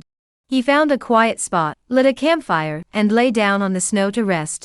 He scattered animal-repelling incense around him to ward off snakes, rodents, and ants. Winter hunting is actually much more comfortable than in spring and summer. Li Xian muttered to himself. Though winter is cold, it is also dry. In summer, the mountains and forests are filled with snakes, insects, rodents, and leeches. Those creatures are truly terrifying. Over the campfire, skewers of deer meat, tiger meat, and leopard meat sizzled, glistening with oil. There are rules for winter hunting. The game hunted can be eaten freely, except for the valuable parts. The valuable parts refer to bear paws, bear gallbladders, tiger hearts. Catching a wild beast in the mountains can bring immense benefits. The meat's value is secondary. Take the tiger, for example. Its skin can be used to make clothing and rugs, which are quite expensive. Tiger bones and blood can be used for medicine, or to brew elixirs, while tiger claws and teeth can be made into weapons. Tiger gallbladders, hearts, and penises have even more uses. They can be soaked in wine or eaten raw. However, all this money goes to the higher-ups, and has nothing to do with the hunters. Deer meat is the tenderest and cooks fastest. With the first bite, fat mingles with threads of blood. Despite no seasoning, it is fragrant and flavorful. This wild deer was not very old, and its meat was tender and smooth. Since Li Xian used fruit branches to skewer the meat, it carries a subtle fruity aroma, leaving a lingering aftertaste. You have cooked venison, skill level ga 6. You have cooked venison, proficiency ga 3. You have cooked venison, skill level ga 2. The proficiency in culinary arts is slowly increasing. Li Xian noticed that with the same type of meat, the rate of skill increase gradually decreases with consecutive consumption, eventually reaching yet. However, this change is not constant. After a period of time, a few hours or a few days eating venison again, the proficiency level rises again to say, and then gradually decreases back to yet with continued consumption. However, changing the cooking method, for example, boiling it into soup or making it into jerky, yields different results. Eating meat in different ways can help increase consumption proficiency more quickly. Though I master the 4 directions fist and clear wind leg, among all my martial arts skills, the most useful might be consumption. Li Xian knew that for warriors to replenish energy, the most direct method was to eat. At this point, the tiger meat and leopard meat were already roasted. You have cooked wild tiger meat, proficiency ga 6. You have cooked ghost-patterned bison meat, proficiency ga 9. After a hearty meal, the proficiency in consumption had increased by over 2 points. Li Xian was actually already full. However, to quickly improve his consumption skill, he cut a piece of meat from each of the tiger, leopard, and deer, mixed them with wild vegetables and fruits, and simmered them into a soup. You drank the soup of the 3 beasts, increasing your proficiency by ga sup yi. Drinking a pot of soup accumulated another, say sup tut points of proficiency. I'll burst if I eat any more. At my current pace, with tiger meat, deer meat, and leopard meat in every meal over the next 3 days, raising consumption to mastery should not be too difficult. By the way, tonight we can smoke the tiger meat, deer meat, and boar meat into jerky. That way, even after the winter hunt ends, I won't be without beast meat to eat. Li Xian thought of this and was overjoyed. He immediately took a small knife, cut the meat into slices, and placed them over the fire to smoke and roast as much jerky as possible. After finishing this, Li Xian lay on the snow, his belly round and full. Gazing at the clear stars and moon, he enjoyed the moonlight caressing his face, and in a daze, he felt as though he had returned to the past. Going up the mountain to hunt, ironically, it brought him a sense of peace. A faint sense of freedom lingered in the air. Freedom must be earned through one's own efforts, not granted by others. Li Xian rested his head on his hands, thinking firmly. The next day, Li Xian marked the path as he went, planning to venture a bit further. He was very lucky. In just the morning, he managed to hunt a tiger and a bear. The tiger was an ordinary mountain tiger, and the bear was a black velvet bear. Hunting the tiger was unremarkable. Li Xian spotted the tiger's tracks from a distance and shot it directly. It wasn't as troublesome as the ghost-patterned tiger. However, during the bear hunt, an unexpected incident occurred. The black velvet bear was licking honey.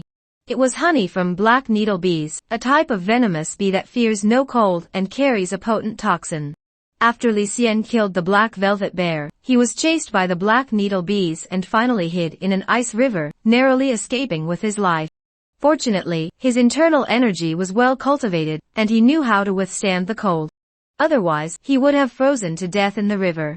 However, his clothes were completely soaked, so he had to start a fire to dry them before making further plans.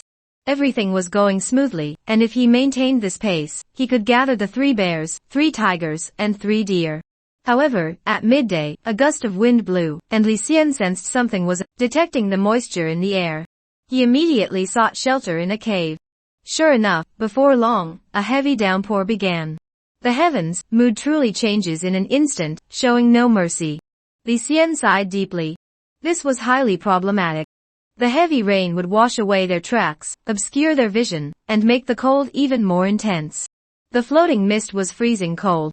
This disrupted Li Xian's rhythm. In such a situation, there was no choice but to take shelter in a mountain cave and wait for the rain to stop. When hungry, he ate dried meat. The torrential rain showed no signs of letting up, and before long, night fell. The rain grew even heavier. Li Xian furrowed his brows, looking at the rain, wondering if it would continue for another day. This expedition had already yielded significant rewards. 1 deer, 3 tigers, and 1 bear, all of exceptional quality. A spotted tiger, a ghost-patterned leopard, and a black velvet bear. These 3 beasts were far stronger than ordinary tigers and bears. With such a harvest, I can now enter the leisure martial arts hall, and exchange it for a martial arts manual. But this winter hunt is a rare opportunity for me to advance to the 2nd rank. Am I just going to let it slip away like this?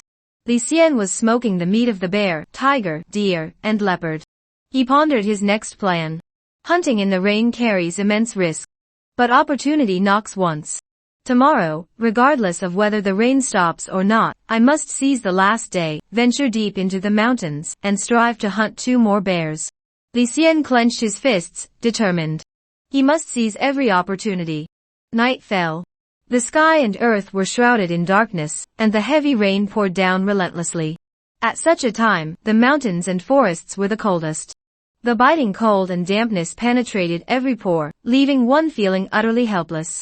Li Xian stared at the rain, lost in thought.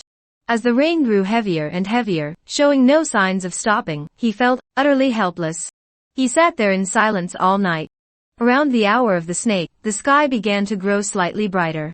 Li Xian no longer harbored any hope that the rain would stop. He slung the deer hunting bow over his shoulder and set off into the depths of the forest. Rain mixed with frost pooled in the uneven ground, forming small ponds. Stepping on one, the cold seeped straight into his heart.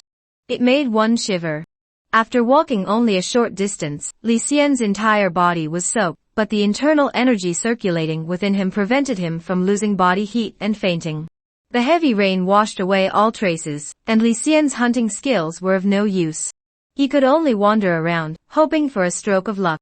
Suddenly, in the hazy winter rain, a figure suddenly appeared in his field of vision. Chapter Nsupyet, a bountiful harvest and promotion through consumption. That figure seemed to be beckoning. Li Xian furrowed his brows. At that moment, the rain was pouring heavily, with dense raindrops and misty water vapor obscuring the view, while swaying tree branches further obstructed his vision. Abilities like hear in all directions and walk on snow were all hindered by the environment. In the hunting forest, humans are more dangerous than beasts. Li Xian wiped the rain from his face and shielded his eyes with his palm. He gazed at the figure, focusing his vision on a single point. Over the past 2 days of hunting, Li Xian had been doing his utmost to avoid human traces and conceal his movements. The first encounter with another person. It's Zhang Dan, a 3rd-class guard. Finally recognizing who it was, Zhang Dan had once patrolled the abandoned house with Li Xian, so they naturally knew each other. Their relationship was superficial, they merely nodded to each other. At that moment, he waved repeatedly, greeting Li Xian. In any other place, Li Xian would not have ignored him, but here, he did not want to complicate matters. He gave a hand signal, and turned to leave.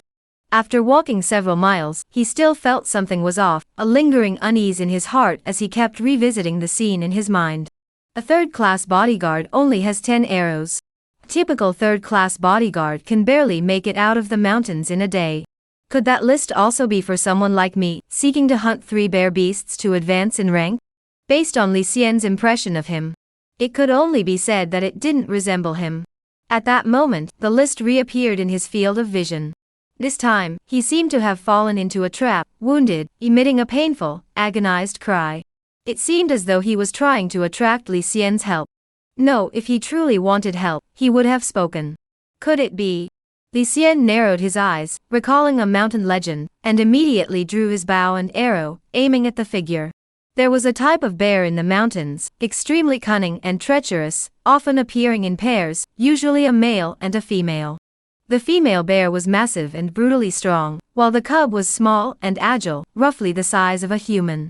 These bears have sharp teeth and a tongue several feet long, covered with tiny backward hooks. They use their tongue to tear open human skin, insert it into the body, and use the hooks to grind the victim's flesh and internal organs into a pulp, which they then consume. In this manner, the prey is devoured until its internal organs are completely removed, yet its skin remains intact.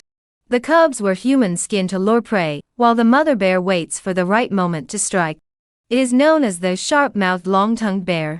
Li Xian's mind raced, and in an instant, he realized he was in a dangerous situation. A warning signal arose in his mind, and suddenly, he heard the sound of branches being snapped above his head. The mother bear, unnoticed, had crept closer, and was now diving down from above. The heavy rain has masked the sounds and weakened my hearing. To encounter such a fierce bear again, this is truly dire. Li Xian reacted swiftly upon noticing the danger. As he dodged to the side, he fired 2 arrows at the cub. His movements were fluid, and his aim was precise. However, there was a fatal flaw: hunters in the mountains rarely hunted in the rain. The heavy rain weakened the arrows' momentum, affecting their accuracy. The 2 arrows only grazed the cub's skin, failing to kill it. The cub shook its body, and the human skin covering its exterior split apart, revealing its true form. It was a dwarf bear the size of a human, and the 2 bears, one large and one small, charged forward together. It was a critical moment. Li Xian cursed, "Come on, I was just worried about not finding any prey." He stood his ground, aiming his arrow at the mother bear. 1 step, 2 steps, 3 steps. As the mother bear closed in, Li Xian fired his arrow with all his might. The mother bear's eyes flashed with a cunning gleam, and she made a human-like rolling dodge. Meanwhile, the cub had already closed in from the other direction. However, it was not Li Xian who fell to the ground dead, but the cub. It turned out that Li Xian had employed the principles of the 4 directions fist in his previous arrow. The 4 directions fist is a martial art designed to fight multiple opponents with a single person. When outnumbered, if all attack simultaneously, ordinary martial artists cannot withstand 4 legs with just 2 fists, and brute force alone cannot turn the tide.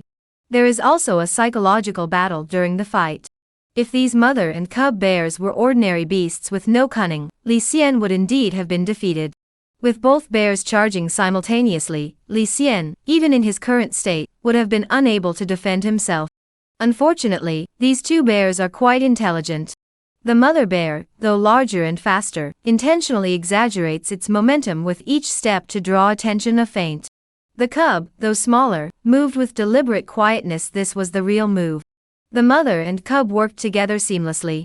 The larger one feigns, the smaller one strikes. There are several layers of strategic maneuvering, blending truth and deception.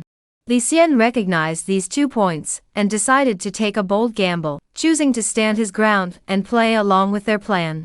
Though it seemed aimed at the mother bear, it was actually a point east, strike west maneuver. As his fingers released the string, his ankle twisted, and his body shifted direction at lightning speed. He hit the cub. The nearly perfect 4-direction fist technique was skillfully applied at this moment. The principles of boxing were applied to the arrow, remaining calm even as a mountain collapsed before him. The mother bear, witnessing this scene, let out a piercing wail, and embraced the cub's lifeless body. It was impossible to tell if the tears were tears or rain. Li Xian backed away, climbed a large tree, hooked his feet around a branch, drew his bowstring taut like a full moon, and glared coldly. It seems even fierce beasts have true feelings. Unfortunately, if I spare you, you will kill me. Such is the way of the world. Li Xian released an arrow, which struck the mother bear's crown from above, piercing her skull. The mother and cub were killed instantly. He then drew another arrow, and fired one at each of the corpses. Hunting in the rain is truly too dangerous. Li Xian landed on the ground, exhaling heavily. That had been a true brush with death. Even more perilous than facing the ghost-patterned tiger. Although the ghost-patterned tiger was formidable, Li Xian had prepared in advance, scouted the terrain, and had a plan in mind, allowing him to handle the situation with ease.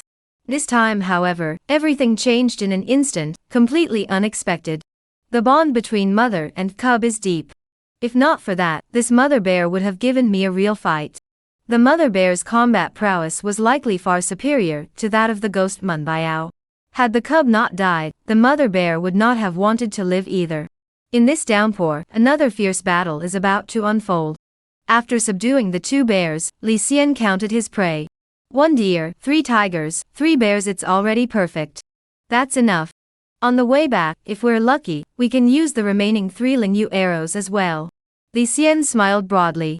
Suddenly remembering something, he walked toward a certain spot. On the ground lay several pieces of human skin, belonging to Zhang Dan, the third-class bodyguard.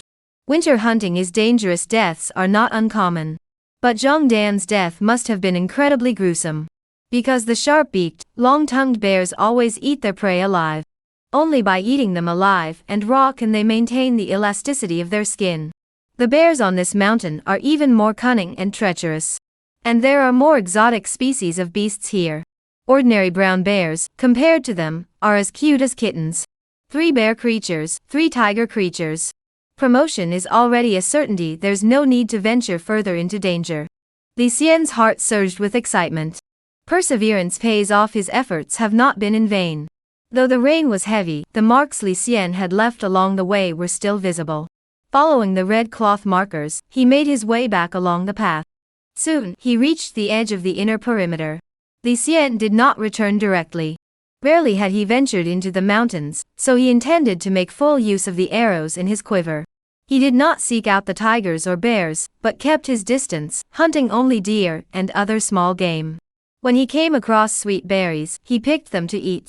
They were sweet and delicious, and his mood was excellent. It was around noon.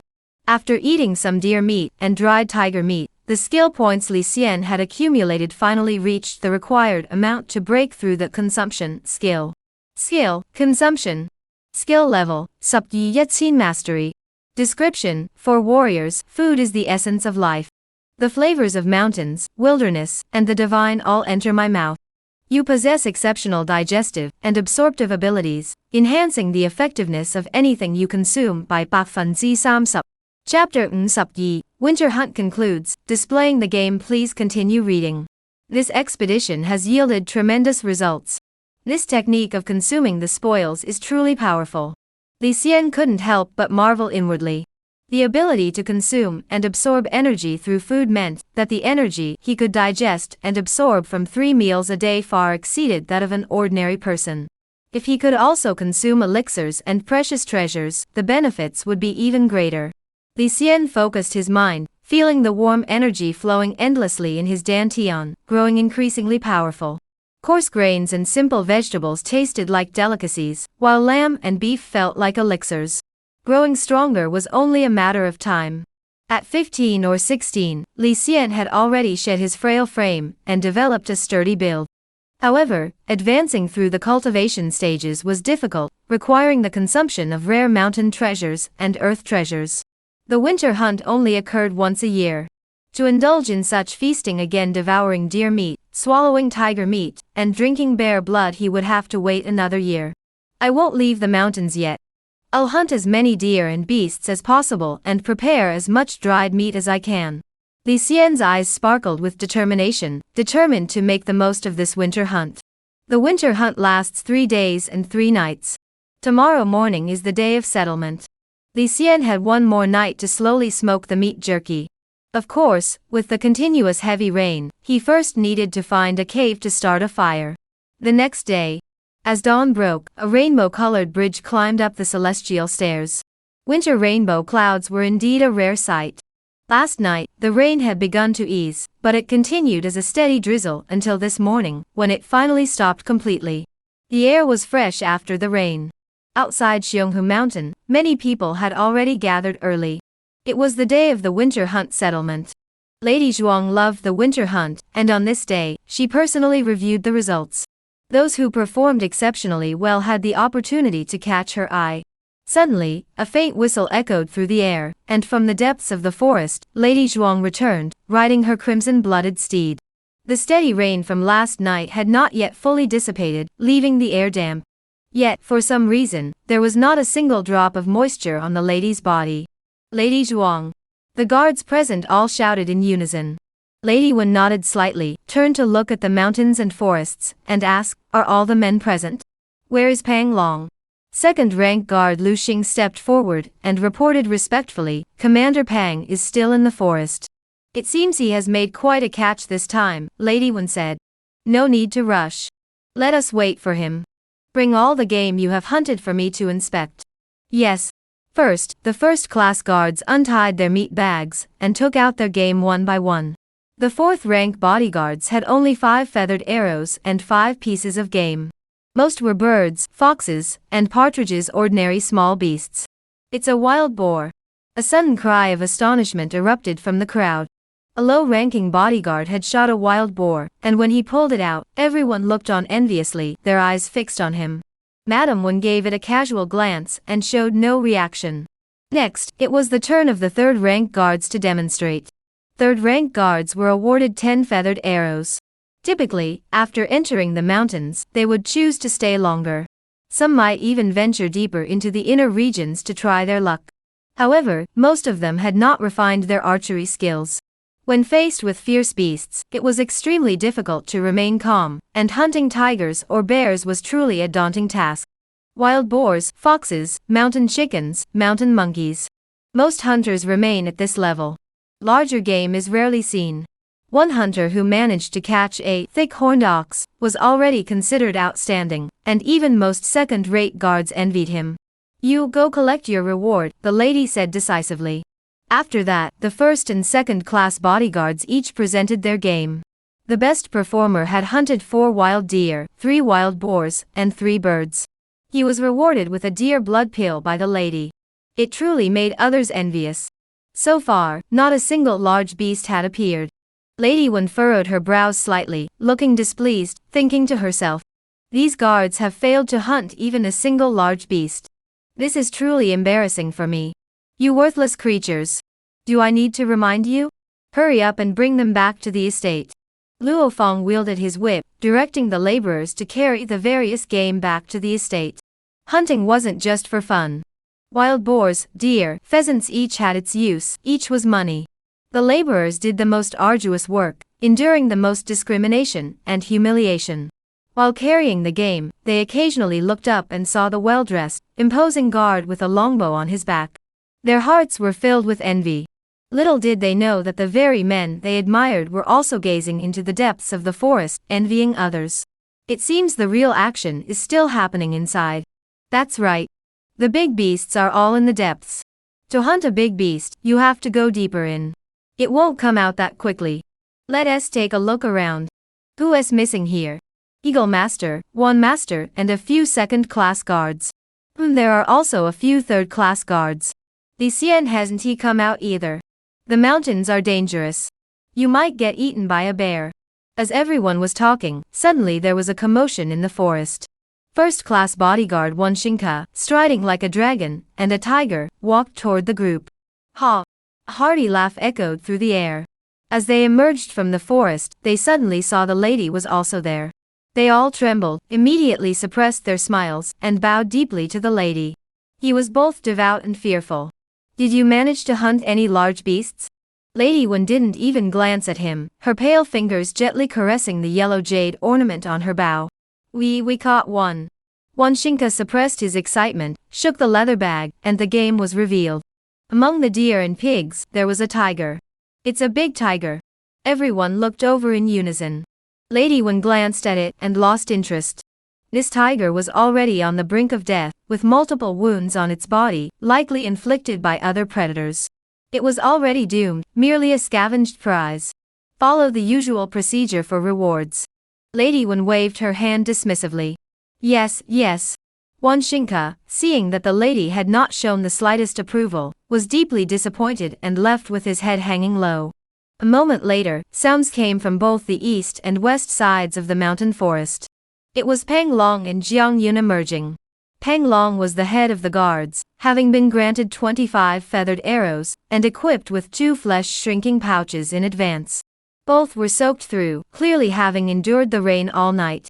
Jiang Yun's eyes were heavily swollen, with bloodshot veins, likely due to great dissatisfaction. Pang Long, I hope you don't disappoint me. Lady Wen raised her eyes to look at him. Madam, please take a look.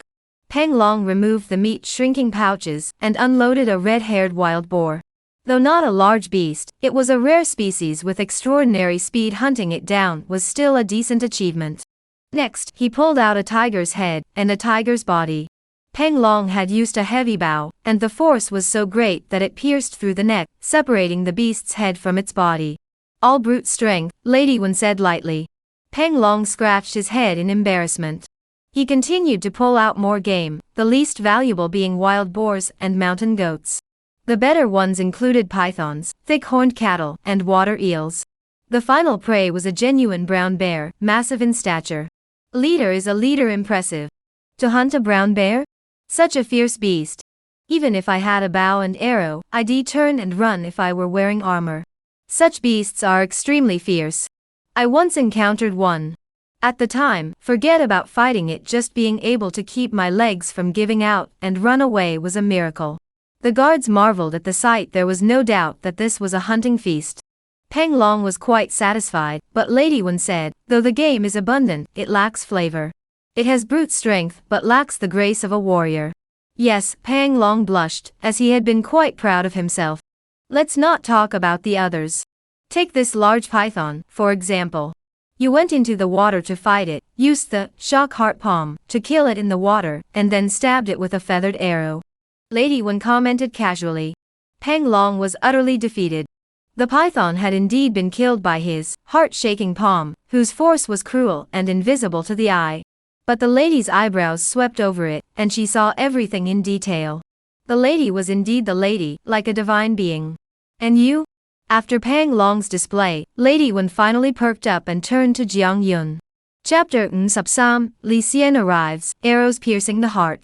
Jiang Yun, reminded by her maid Xiao Yu, had already begun preparing for the winter hunt. She had purchased animal luring incense and traps in advance, and the harvest was quite bountiful. Now, upon bringing them out, there were 2 wild plum-spotted deer. This was a rare species, running faster than ordinary deer. Tiger. The 7th animal caught was a tiger. This tiger was not a sick tiger, or a wounded tiger, but a strong, young mountain tiger.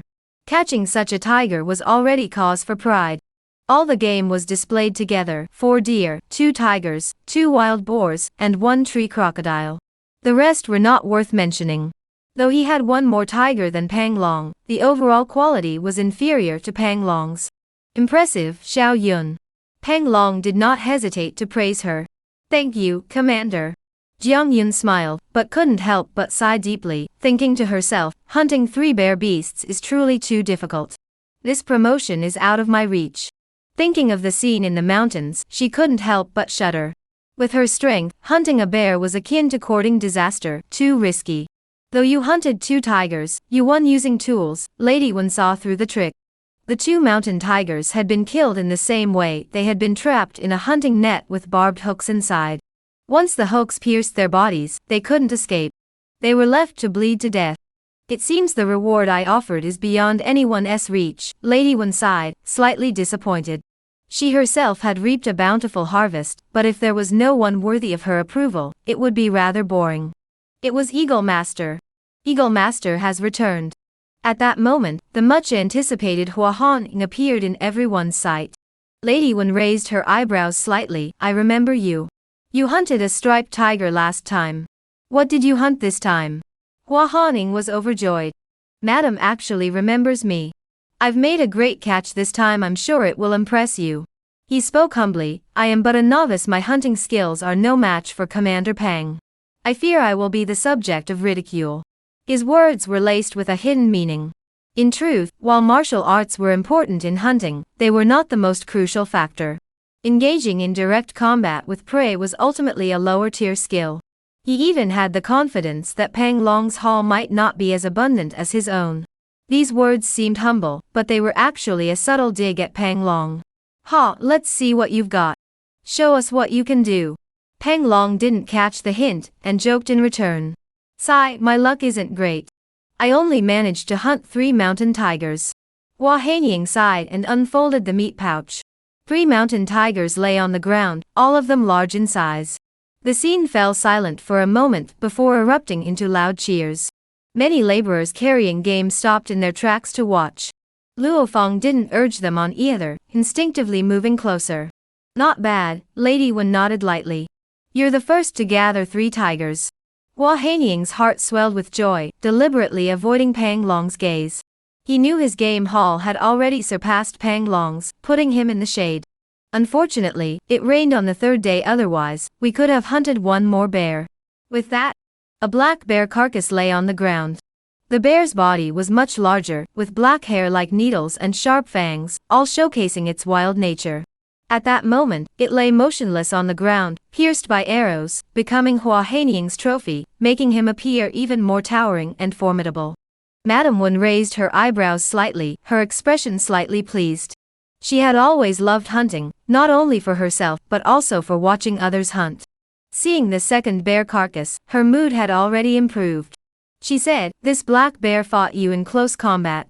You used the fire eagle claw to wound its chest, then pulled back and shot it dead. The fire eagle claws show some promise, with the makings of mastery. However, the claws stick upon impact, and when the internal energy passes through the Tianke acupoint, it lacks smoothness and the fiery essence. Unfortunately, your archery is average. Within 15 steps, you barely manage some accuracy. Therefore, every wild beast must first be engaged in close combat, before being finished off with a bow and arrow. Pang Long reminded him, don't forget to thank the lady. Hua Haning belatedly realized that the lady had just casually offered her guidance, and immediately thanked her repeatedly. The subsequent game was much more ordinary. Perhaps there are too many people in the mountains, disturbing the beasts. If we encounter tigers or bears, I'm sure I can take down more. Hua Hanying sighed regretfully, not missing any opportunity to show off. The harvest was decent, but it still didn't meet my expectations. Lady Wen looked down at Hua Hanying with a dismissive glance. Her eyes showed no emotion. Hunting, the emphasis is on the shooting. But Pang Long, Hua Hanying, and the others were no different from focusing on the fight. Entering the forest was not about hunting, it was about battling the beasts. Though both involve killing wild beasts. But the difference between them is as distinct as tea and water. The Great Wu dynasty reveres archers greatly. It is said that the founding emperor of Great Wu rose from the ranks of archers, shooting his way to the prosperity of the Great Wu dynasty, and even the rise and fall of the sun and moon. Is there anyone else? Lady Wen asked.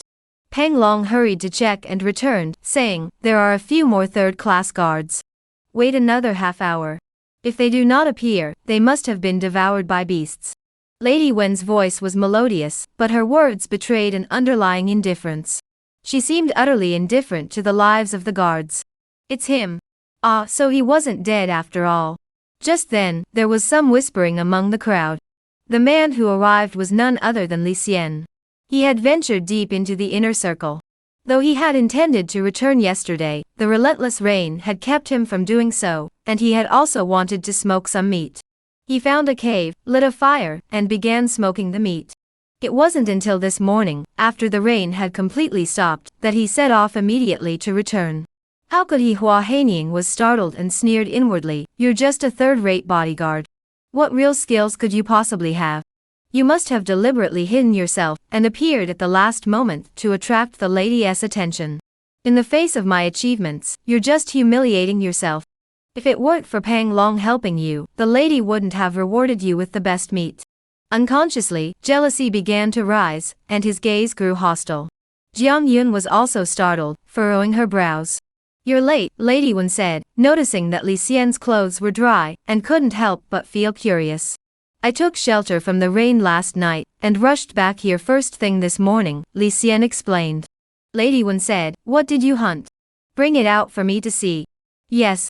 Li Xian took out the meat pouch, reached inside, and pulled out a wild rabbit. An arrow had pierced its neck, and blood was still dripping. This wild rabbit had been killed in haste during his journey. There was still an arrow left, so there was no reason not to use it. Madame Wen furrowed her brows, and no longer bothered to look.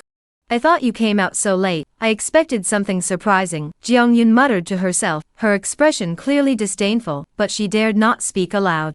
"Probably just wild rabbits and wild boars," Hua Haining thought to himself, secretly observing Lady Wen's expression. Seeing that she had averted her gaze, he immediately said, "Enough. Don't embarrass yourself. Go away." Li Xian ignored him, reached in forcefully, and pulled out a deer carcass. Hua Haining thought to himself, "It's just a deer carcass." He had intended to mock them, but upon seeing the deer carcass, and noticing that his wife had shifted her gaze back, he remained silent. "A single arrow pierced the heart," Lady Wen whispered softly. This arrow was quite well aimed, as if one could already see the arrow darting through the forest, tracing a path, and striking the heart of the target. There were no extra movements, just simple, crisp, and decisive actions. Immediately, he pulled out the second deer carcass.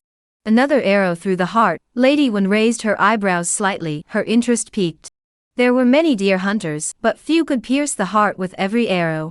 Chapter Nsupse, showing off the game, astonishing the crowd. Please continue reading. Outside Xionghu Mountain, after a steady rain. Seeing Li Xian pull out 2 deer carcasses, Hua Haining was startled, but remembering his own abundant game, he puffed out his chest and looked down on Li Xian. Jiang Yun stood with her arms crossed. There were many wild beasts in the mountains, and if one was lucky enough, hunting 2 wild deer wasn't that unusual. She had plenty of wild deer herself. As each had their own thoughts, Li Xian reached out again, and pulled out another deer carcass. Any arrow that pierces the heart must be finished off with a feathered arrow. Shooting from 50 paces away, you've hunted these 3 deer quite skillfully.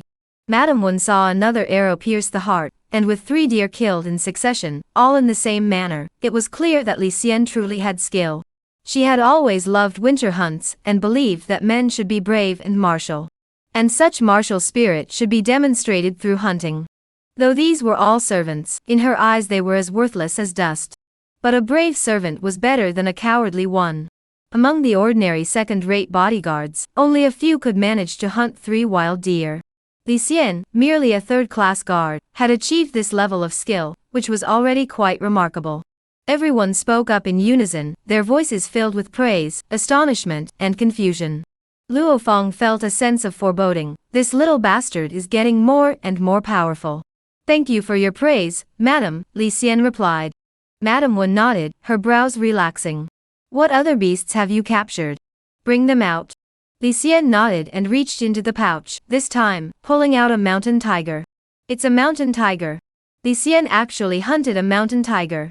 This Li Xian is truly formidable. As fellow third-rank bodyguards, if it were me, I would have fled upon encountering a mountain tiger. Could it be a sick tiger? Otherwise, with his strength, how could he possibly hunt a mountain tiger? As soon as the tiger's corpse appeared, the scene erupted into chaos, filled with disbelieving murmurs. Hua Haining and Pang Long hunting mountain tigers was considered normal by everyone, so it didn't cause much of a stir. Li Xian, merely a third-class bodyguard, had suddenly killed the mountain tiger. This was indeed worth discussing. When Lady drew an arrow, gently flicked the tiger's body, causing it to roll over, revealing an arrow hole. She raised her eyebrows. Impressive archery. It was also a one-shot kill, with a tricky angle. You must have waited for the tiger to drink water, before suddenly firing the arrow to hunt it down. To achieve that, your archery must be skilled, but to do so within 50 paces with 9 out of 10 arrows hitting the mark. Not bad, not bad. Lady Wen stroked the yellow jade bow ornament and looked at Li Xian. "You were once a hunter?" "Yes, madam, I was a hunter by trade." Li Xian answered honestly. "No wonder," Lady Wen said. Your archery skills are indeed useful, but your true strength lies in your hunting skills, chasing and tracking game. Are there any large beasts? Li Xian said, yes. More? The crowd murmured in disbelief. Hua Haning and the others looked grim, clenching their fists, as an unknown jealousy and resentment rose in their hearts. However, the next moment, they were startled into taking several steps back, their bodies trembling slightly. More tiger beasts. And not just ordinary tiger beasts, but a spotted giant tiger. Its size was nearly half larger than that of ordinary tiger beasts. A spotted tiger? The scene fell silent. When Lady Wen spoke, no one dared to interrupt. She commented in a clear voice, this tiger beast possesses remarkable intelligence, and its patterns are highly unusual. When it runs swiftly, it leaves one dazzled. She thrust an arrow into the tiger's leg, then gave her wrist a light tug, pulling the spotted tiger beneath her. This tiger beast ambushed you. You dodged by diving downward.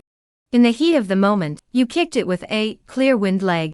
Then you created some distance, fired several arrows in quick succession to block its path, and with the final arrow, you delivered a fatal blow, killing the tiger beast on the spot. A very impressive hunt.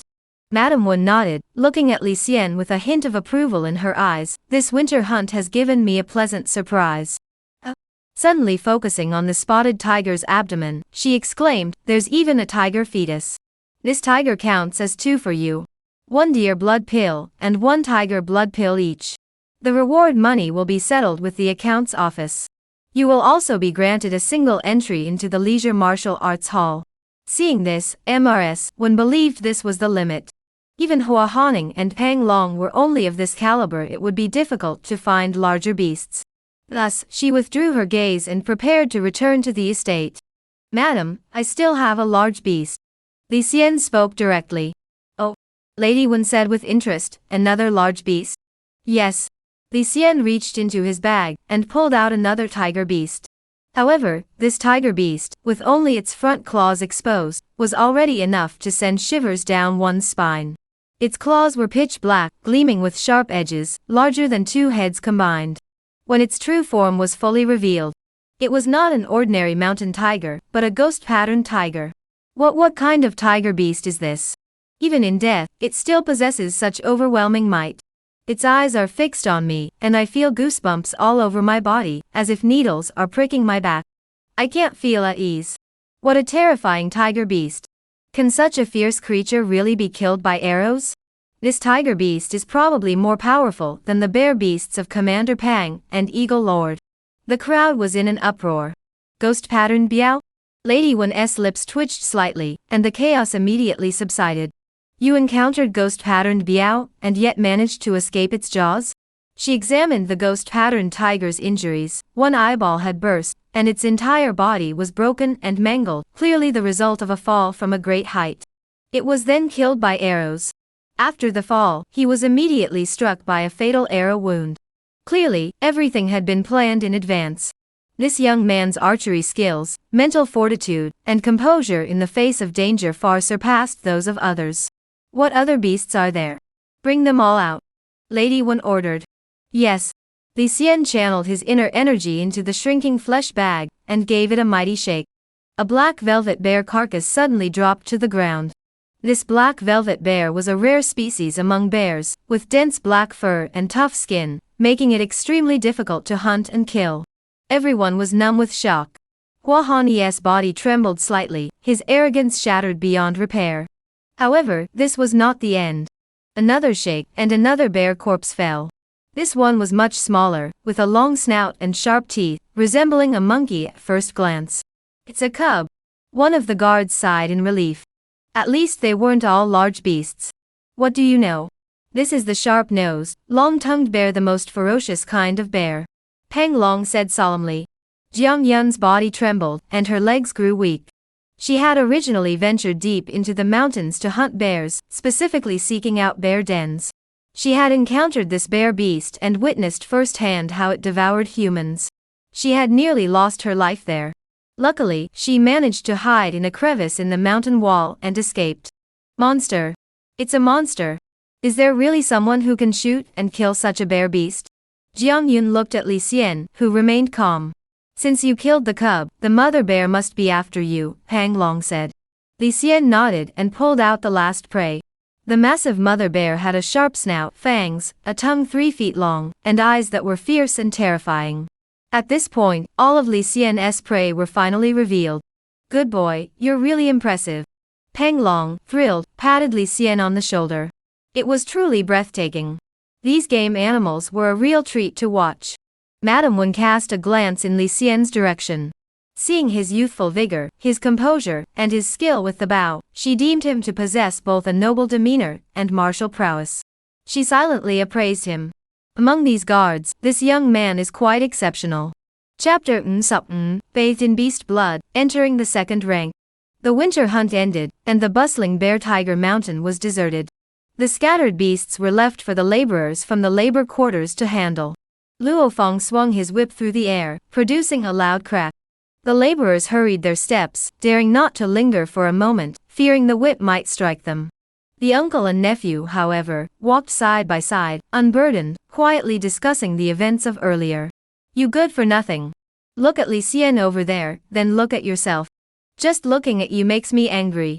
Uncle, I've figured it out. Emperor Li isn't someone we can match. Losing to him wasn't because I'm useless, but because he's too fierce. You worthless fool, dare you mention that again? If it weren't for you, he wouldn't be where he is today. Uncle, if you had been in my place back then, you might not have won either. What nonsense are you talking about? Who do you think your cousin is? He couldn't possibly lose to that little brat. Emperor Li will soon be promoted to a second-class bodyguard. I remember you, cousin, were only a third-class bodyguard at best. Plus, during the winter hunt, the best game you ever caught was just a deer. How can you compare to that freak? Besides, he was born to be a big shot. We should kneel down and beg for mercy. Someone like him wouldn't bother with us little ants. Luo Feng had lost his former arrogance, and his eyes were filled with worry. He had been secretly dreading this moment. If he could put aside past grudges, he would gladly kneel and beg, even if it meant selling his treasures. But alas, there was Li Xiaofan's incident. Now, forgetting past grievances and moving on was no longer an option. At least for now, there might still be some peaceful days ahead. Once Li Xian had established himself and had some free time, he would have enough to drink for a few bottles. Damn it, who knew this kid had improved so much? On the other side, in the vegetarian restaurant, Pang Long and Li Xian sat at the same table. Since the promotion hadn't been finalized yet, the restaurant only served third-class meals. However, there was no shortage of meat and vegetable dishes, which were glossy and fragrant, looking very appetizing. You really opened my eyes, kid. Pang Long believed his achievements were commendable, but compared to Li Xian, he felt rather insignificant. Just lucky, Li Xian laughed. Don't be modest. Your achievements are a testament to your abilities, Pang Long said frankly. I never expected that in the blink of an eye, you'll be a second-class bodyguard. You're truly a valuable asset to me. By tomorrow morning, during the morning training session, you'll be a second-class bodyguard.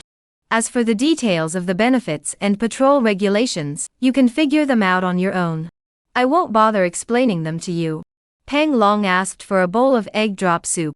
He soaked the rice and vegetables in the soup, slurped it up, and the rice and vegetables were gone in no time. Does it taste better this way? Li Xian asked the question that had puzzled him for a long time. It's faster, Pang Long replied, downing the soup in one gulp before setting down his bowl and chopsticks and leaving.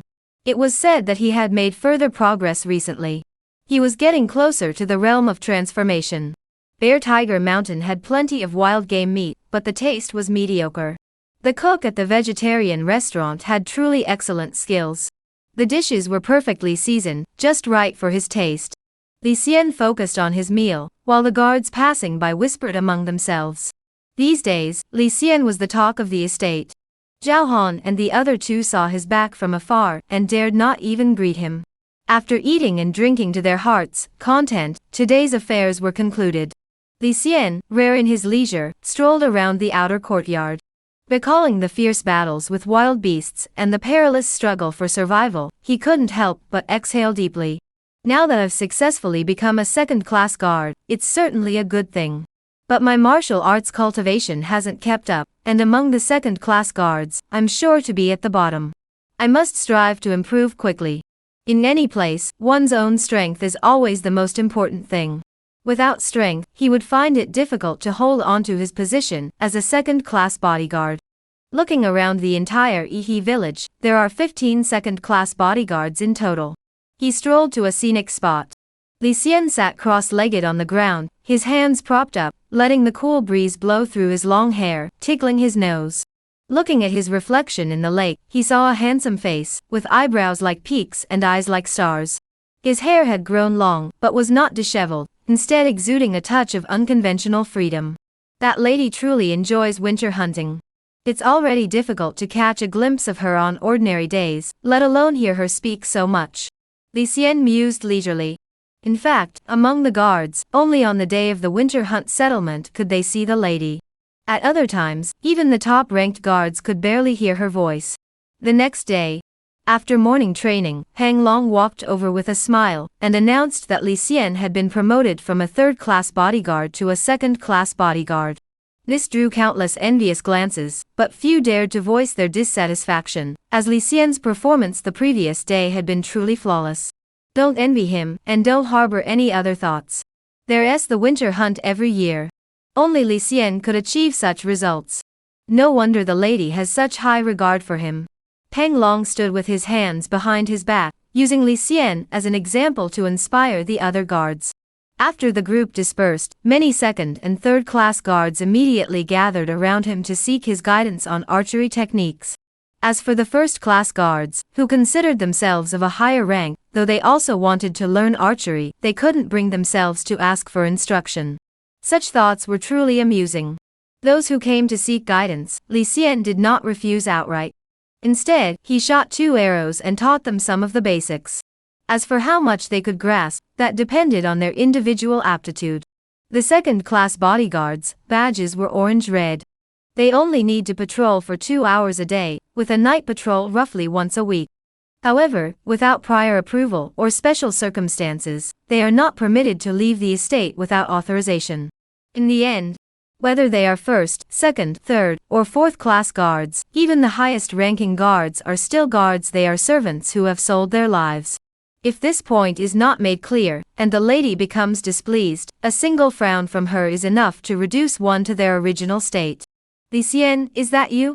A wild rabbit, 10 coins as reward. 3 wild deer, 2 tails and 1 coin. 4 tiger beasts, 4 tails and 8 coins. 3 bear beasts, 4 tails and 5 coins. Total, 11 tails and 410 coins. Additionally, there is 1 deer blood pill, 1 tiger blood pill, and 1 bear bile pill. You may enter the leisure martial arts hall once. The accountant stopped what he was doing and examined Li Xian closely. I seem to remember you as a menial laborer? Someone who sold themselves for over 500 coins a couple of months ago? His tone was hesitant, unsure, thinking perhaps he had made a mistake. That's me. Li Xian nodded briskly. Impressive, impressive. The accountant clapped his hands in praise. In all my years at the estate, I've never seen someone like you before. Li Xian humbly replied, it's just good luck, and I was fortunate to be taken under the wing of Commander Pang. The accountant said, 11 taels of silver, and the corresponding elixirs are all in this silk pouch. Take it. Thank you, Uncle Xiang. Li Xian bowed and took it readily. The accountant's surname was Xiang, and everyone called him Uncle Xiang. His full name was long forgotten. However, it was said that Uncle Xiang had been a servant of the mistress from the very beginning, even before Pang Long and Qiu Yu. Thinking about it, it made sense. Managing the accounts was like holding the estate's lifeline in one's hands. Naturally, it had to be entrusted to the most trusted person. That's right. Uncle Xiang continued to sort the accounts, but his mouth kept moving. The lady mentioned something to me. You have captured the ghost-patterned tiger, and the mother and child sharp-beaked long-tongued bear, which is a great achievement. In addition to the reward money, there is an extra reward. Oh, what kind of reward? Li Xian hadn't heard anything about this. Xiang Shu was eager to elaborate. Do you think the lady went on the winter hunt for nothing? It was to collect the blood of 100 beasts for medicinal baths. The excess will be distributed as rewards to the lower ranks. Chapter Suplok, Mastering Fist Techniques, Entering the Leisure Martial Arts Hall. Please continue reading. For martial artists, the 4 key principles are eat, train, nurture, and soak. Although Li Xian came from humble origins, he had already gained some experience in eat, train, and nurture through his own efforts and opportunities. However, the soak aspect remained a mystery to him. He had only heard of it, but never witnessed it firsthand. The soak character can also be called the bath character, referring to soaking the body in medicinal baths. The specifics of the medicinal bath were unknown to Xiang Shu. After receiving his reward, Li Xian left the account's office. What heavy silver! Li Xian weighed it in his hands, feeling the weight press down on his wrist, experiencing for the first time the sensation of wealth. The path of a martial artist is extremely costly. A dozen taels of silver might not seem like much, but for an ordinary person, it would take a lifetime to save up that much. Even if I were to spend it all on debauchery, it would still be enough. But this money was obtained by luck. It should be saved for future emergencies. He stuffed the silver into his pocket. Though the amount was small, he couldn't afford to be careless. Returning to the guard compound, the area was deserted. Most of the guards had been assigned to patrol duty. Since Li Xian had recently been promoted, he had no duties assigned for the next few days, and had plenty of free time.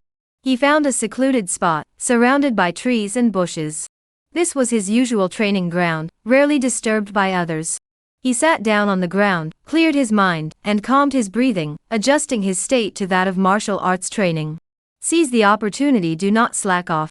What's the point of talking about ranks like A, B, C, and D? In the end, they're just illusory titles. Only strength matters. He immediately condensed his qi into threads, starting from his dantian, and began to circulate them through the acupoints once more. When the energy thread passed the Yiling Cth acupoint, his dantian emptied, and the energy thread could no longer maintain its shape, dispersing into his flesh and blood. Another step forward. During the 3 days in Xionghu Mountain, Li Xian had no time to practice martial arts. However, his internal energy grew steadily, all because he had been feeding on tigers and bears, which greatly supplemented his energy.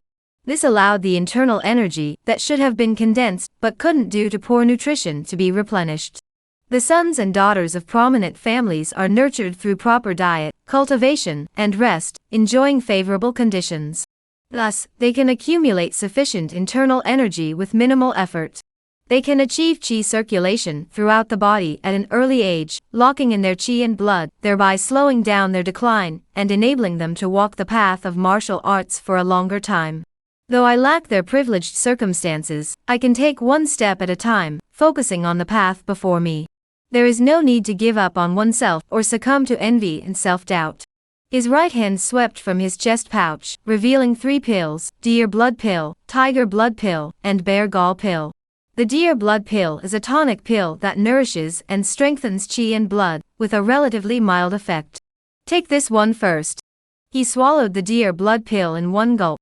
The pills bestowed by the lady were vastly different from those purchased from the Xian Dan Pavilion.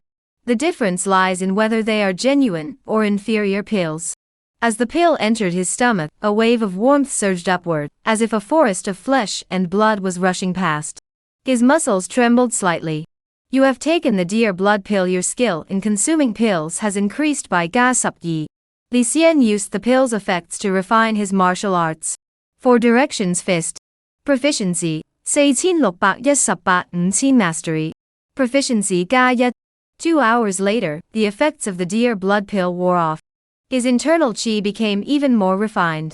Combining eating and training is the essence of martial arts cultivation. Li Xian did not immediately swallow the tiger blood pill. Although the effects of the deer blood pill had worn off, the surge of blood energy it had stirred up had not yet subsided. A martial artist's physical body is like a lake. Every time a martial artist practices martial arts or punches, their qi and blood are circulated throughout the body, affecting the bones, muscles, and tendons, causing ripples to form on the lake's surface. Continuous punches cause the ripples to expand in concentric circles. When the body feels fatigued, the lake finally begins to form some waves. Stirring the waves causes them to wash away the surrounding mud, thereby expanding the lake and marking the warrior's progress. Swallowing a pill causes its effects to spread throughout the body, stirring up a surge of qi and blood. This is akin to directly plunging one's hand into a calm lake and creating layer upon layer of ripples. At this point, one can capitalize on the momentum to practice martial arts, further fueling the waves. Progress is faster than usual. Your chi and blood surge, your punches move like a dragon, skill level gas 8. Your body lake surges, riding the waves, skill gas hut. In martial arts cultivation, stagnation leads to regression. If the body's energy lake fails to stir, it becomes stagnant like a pool of dead water, eventually drying up. Those who are lazy, even if they practice martial arts daily, stop as soon as their body energy stirs slightly. Thus, despite practicing martial arts day after day, month after month, year after year, they make no progress at all. Sweat pours down like rain.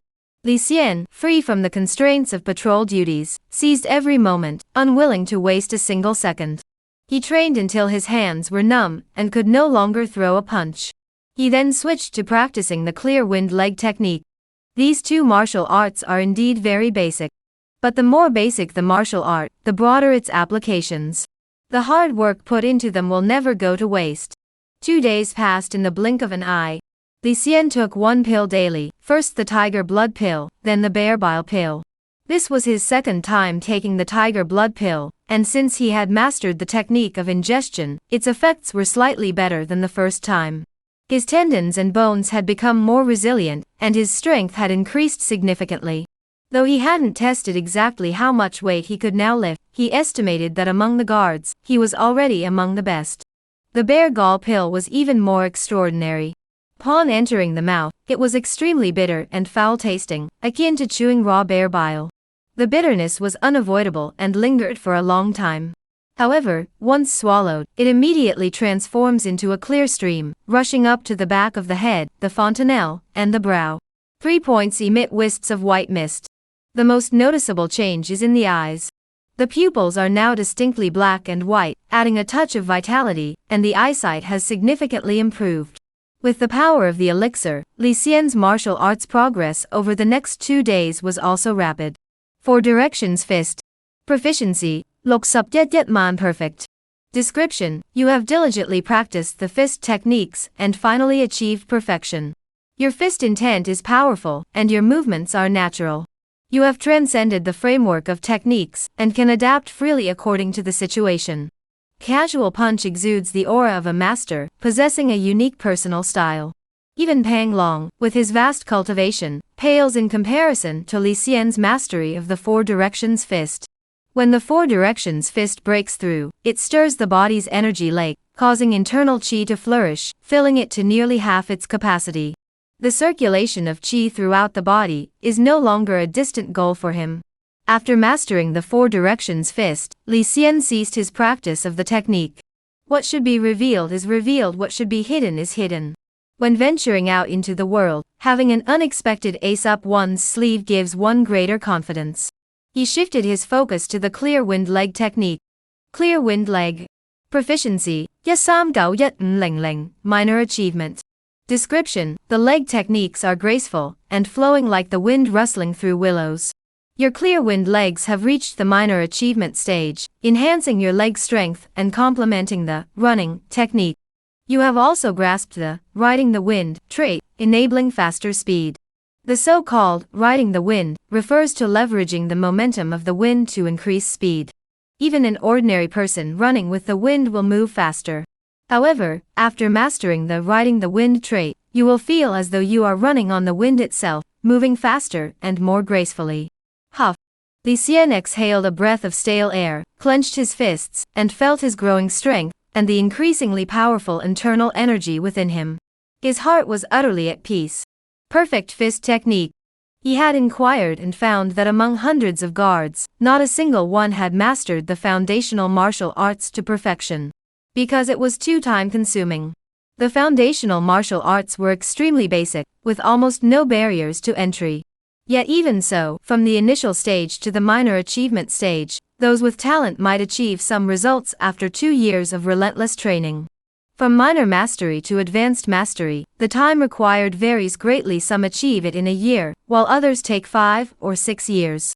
But from advanced mastery to perfection, the path is endless, depending on one's innate talent, luck, and opportunities, or whether one has a master to guide them. Most martial artists have once harbored the ambition to perfect the foundational martial arts. But in the end, most abandon this goal. Because once they reach a certain level, they gradually cease to feel any progress. This agony is what truly grinds the soul and erodes one's resolve. My leg techniques have reached the initial stage of mastery. I wonder how my strength compares among the second-tier guards. The 4 directions fist can be put aside for now. It's time to find some time to go to the Leisure Martial Arts Hall and obtain a book on advanced martial arts. Chapter Nsubtut, a diverse industry, beyond reality. Master Li, today you're leading us on patrol. Just as Li Xian was deep in thought, a third-class guard rushed over with a sycophantic smile. His name was Fu Yongfa, a portly man in his late 40s. But when he addressed him as Master Li, it rolled off his tongue effortlessly. All right. Li Xian regulated his breathing, calming his qi and blood. The daily patrol duty for second-class guards involved leading a patrol team, which typically consisted of 2 third-class guards and 7 fourth-class guards. The patrol routes were remote and usually took them outside the estate. Wait here for a moment, I don't know who's in the team yet. I'll go get the roster first, Li Xian said. Fu Yongfa laughed, Amateur Li, there's no need to fetch the roster. You'll just shout out, and they'll know exactly who they are. Who dares not come? After speaking, Fu Yongfa's expression changed from flattery to ferocity. He shouted toward the crowd, who is patrolling with Mr. Li today. Report immediately. If you're late, Amateur Li is generous and won't mind.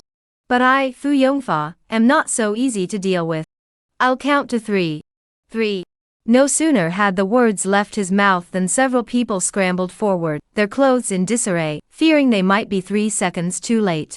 These low-ranking guards were afraid of offending their superiors. They paid close attention to the daily patrol roster.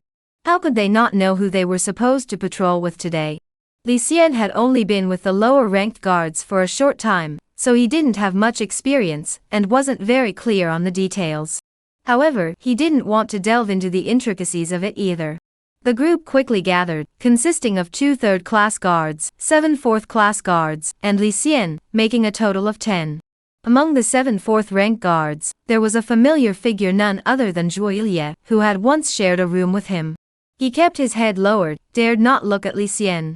The palm markings from the Bailuo palm are still there. Li Xian glanced over, and saw that the purple-blue markings had not faded, causing him to mutter to himself. The matter of the Bailuo palm had always been on his mind. At that moment, he thought to himself, I will soon enter the Leisure Martial Arts Hall to select a martial art to master. The choice of martial arts doesn't matter much to me. I might as well switch to the Bailuo palm. Once I master the palm technique, I can settle this karmic debt. Why not? Li Xian said, since everyone is here, let's go.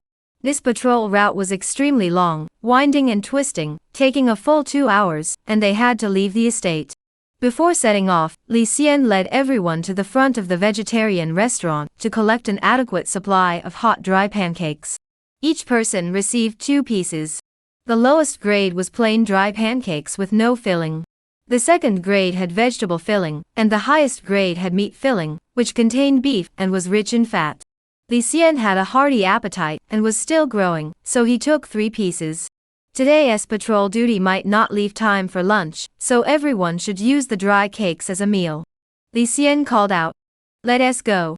Li Xian led the way, passing through 2 sharp bends and entering an abandoned garden. The place was gloomy and chilling, making one's bones feel cold. But after walking for half an hour, they emerged from the garden, and the scene suddenly opened up. After a few more steps, they reached the side gate of the estate. Second-class guards were highly skilled and usually led patrols outside the estate. They needed to inspect mountainous areas, forests, and farmlands. The routes were all pre-planned. After all, the lady's assets aren't limited to what's within the estate. A cool breeze blew in, invigorating the spirit. Li Xian stretched lazily, looked around, and found that the mountains and forests between them were indeed a beautiful sight. Thousands of trees were draped in silver, with frost and snow revealing the clear sunlight. One might think this vast expanse of beautiful scenery belongs to no one, but it already has its rightful owner. Only the cool breeze and the faint sunlight on one's body are a bit more generous, showering everyone equally. Li, should we go to the forest first or the mulberry garden?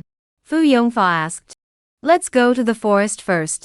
There was a forestry area on the west side of the village, and the firewood used for cooking and heating in the village all came from there. After walking 7 or 8 miles, they saw a vast expanse of forest. Today, the southwest wind was blowing, and from afar, the leaves were swaying in the wind, creating a sea of green.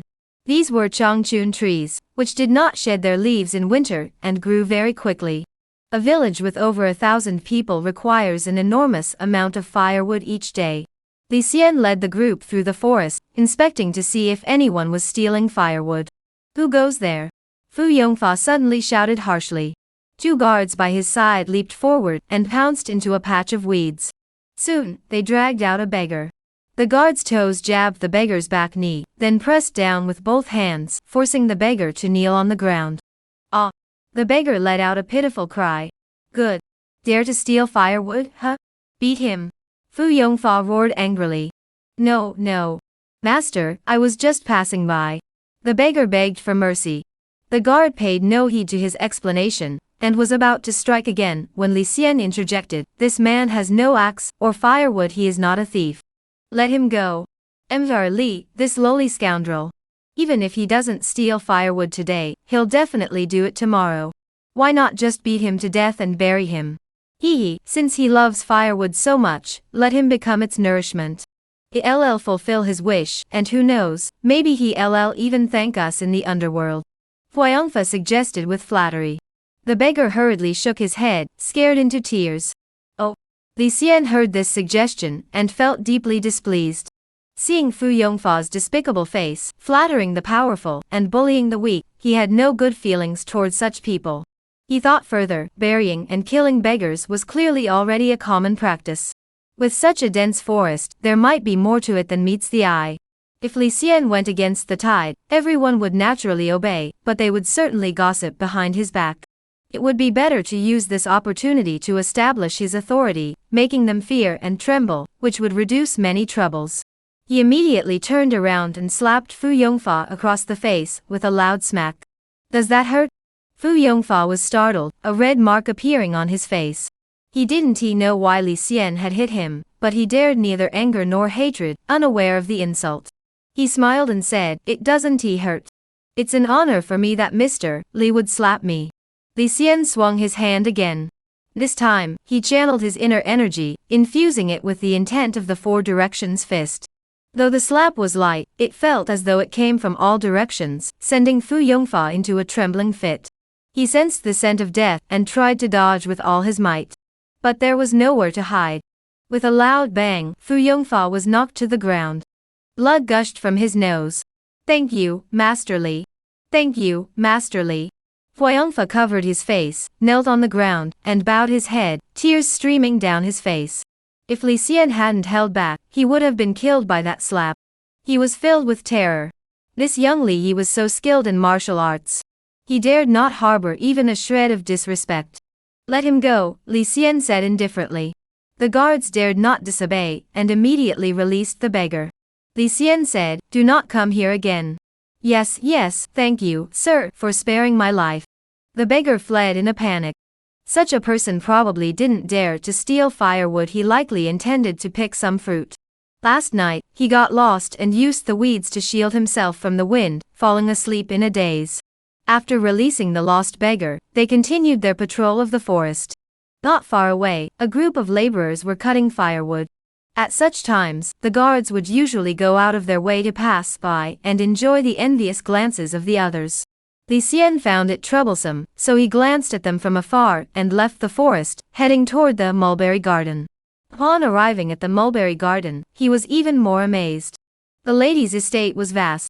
Not only did she own tens of thousands of acres of fertile land, but the mulberry garden alone covered a considerable area. Moreover, it was nestled between mountains, shielded from the wind and snow. Even in the depths of winter, it remained warm and cozy. Over 100 mulberry women were employed to tend the mulberry fields and raise silkworms. The silk threads they extracted were crystal clear and translucent, impossible to break easily. Clearly, these mulberry trees were no ordinary mulberry trees, and these silkworms were no ordinary silkworms. The mulberry garden was well organized, with some women picking mulberry leaves and others spinning silk. The women were skilled and dexterous, moving with such grace that the patrolling guards couldn't help but slow their pace. What is this silk typically used for? Li Xian stopped a silk worker and asked curiously. Ah, such a young scholar from the second academy. I've never seen you before. The silk reeling girl's eyes lit up. Li Xian smiled. I was recently promoted. The silk reeling girl returned to the earlier question, saying, there are many things made from it: clothing, fabric, and ropes, among others. Some are sold to clothing shops in the market, others to martial arts sects in the martial arts world. There are so many, I can't list them all in a moment. The mulberry woman was hired and had not sold herself into servitude. In terms of status, she was no ordinary woman. The more experienced women in the mulberry garden could even command the guards. The mistress's business is truly vast and mysterious. Li Xian, under the pretext of patrolling, was actually broadening his horizons. Gradually, he came to understand a truth: a warrior who has undergone a complete transformation, though possessing unimaginable strength and an lifespan that defies calculation, is not an ethereal deity. They are still people who walk the earth with their feet firmly planted on the ground. They still need a business to support them. Martial artists stand above reality, but do not completely detach themselves from it. When evaluating a martial artist, one must not only consider their strength, but also the resources behind them. Chapter Nsapa, shoulders shrouded in rainbow clouds, a heart as venomous as a snake or scorpion. Please keep reading. Please vote for me. Iha village, in front of Pang Long's courtyard. Li Xian returned from his patrol and headed straight here, where he encountered the first-class bodyguard Hua Haining. Master Eagle, good day. Li Xian bowed his hands. Though he addressed him as master, he did not display the servile deference or flattery typical of other guards. It was as if others called him Emperor Li, and he did not feel arrogant or superior because of it. What are you doing here? Hua Haining's attitude was quite hostile. I'm looking for Commander Pang to inquire about matters related to the Leisure Martial Arts Hall, Li Xian replied honestly, furrowing his brows slightly, sensing that Hua Hani wasn't very friendly. However, Hua Haining had invited him to eat some tiger meat, and at first, he had a favorable impression of him. Hua Haining flung his sleeves aside, thinking to himself, just a newcomer, deliberately bringing up this matter in front of me. Is he trying to show off? Hunting may please the lady, but strength is what truly matters. He turned away abruptly and entered the courtyard first. This man is mysterious. When did I offend him? We should keep an eye on him in the future. Li Xian was puzzled, but didn't think much of it. Peng Long was in the courtyard, holding a large sword, practicing a set of Bagua sword techniques. This sword technique was a basic sword form named after the Bagua, and it was quite complex. His sword movements were as smooth as flowing water, incredibly fluid. With a flick of his wrist, the sword emitted a series of soft rings. He knew someone was looking for him. But he remained focused, continuing to swing the sword. Despite its heavy weight, it moved as lightly as a feather. Just then, a ray of sunlight shone down. Peng Long burst into laughter. Excellent! Excellent! Excellent! His spirit soared, and he swung his sword several times, striking the sunlight with fierce blows. Hua Haining's body trembled, and he took several steps back, unable to believe what he saw. What is this? Li Xian rubbed his chin in astonishment. Before his eyes unfolded an extraordinary sight. Under the sunlight, faint streaks of colorful aurora gradually appeared on Pang Long's shoulders. Though extremely faint, they were indeed clearly visible. Is it the sunlight refracting off the sword light, creating this aurora-like phenomenon? Li Xian pondered for a moment before shaking his head. It doesn't seem like it. Whoosh! Moments later, Pang Long swung his sword, and the blade flew straight out, plunging into the snow. The blade was completely buried in the snow, leaving only the hilt exposed. The aurora on his shoulder remained unchanged. With the rainbow-colored glow draped over his shoulders, he exuded an indescribable aura. Peng Pang Commander, you look, Hua Haining exclaimed in shock. What? Peng Long froze, turned his head, and his expression immediately turned ecstatic. Rainbow-colored aura on his shoulders. It's a rainbow-colored aura on his shoulders. I've truly reached this point. a man in his 40s, he was so excited he was dancing and clapping his hands. Hua Hongning, though shocked, saw his expression grow increasingly somber, as if he were holding back a surge of emotion. He suddenly stopped, turned to look at Li Xian, and noticed that Li Xian was also observing him. He quickly composed himself and smiled, flattering him. Congratulations, Commander Pang, you've advanced further. The rainbow-colored aura has appeared.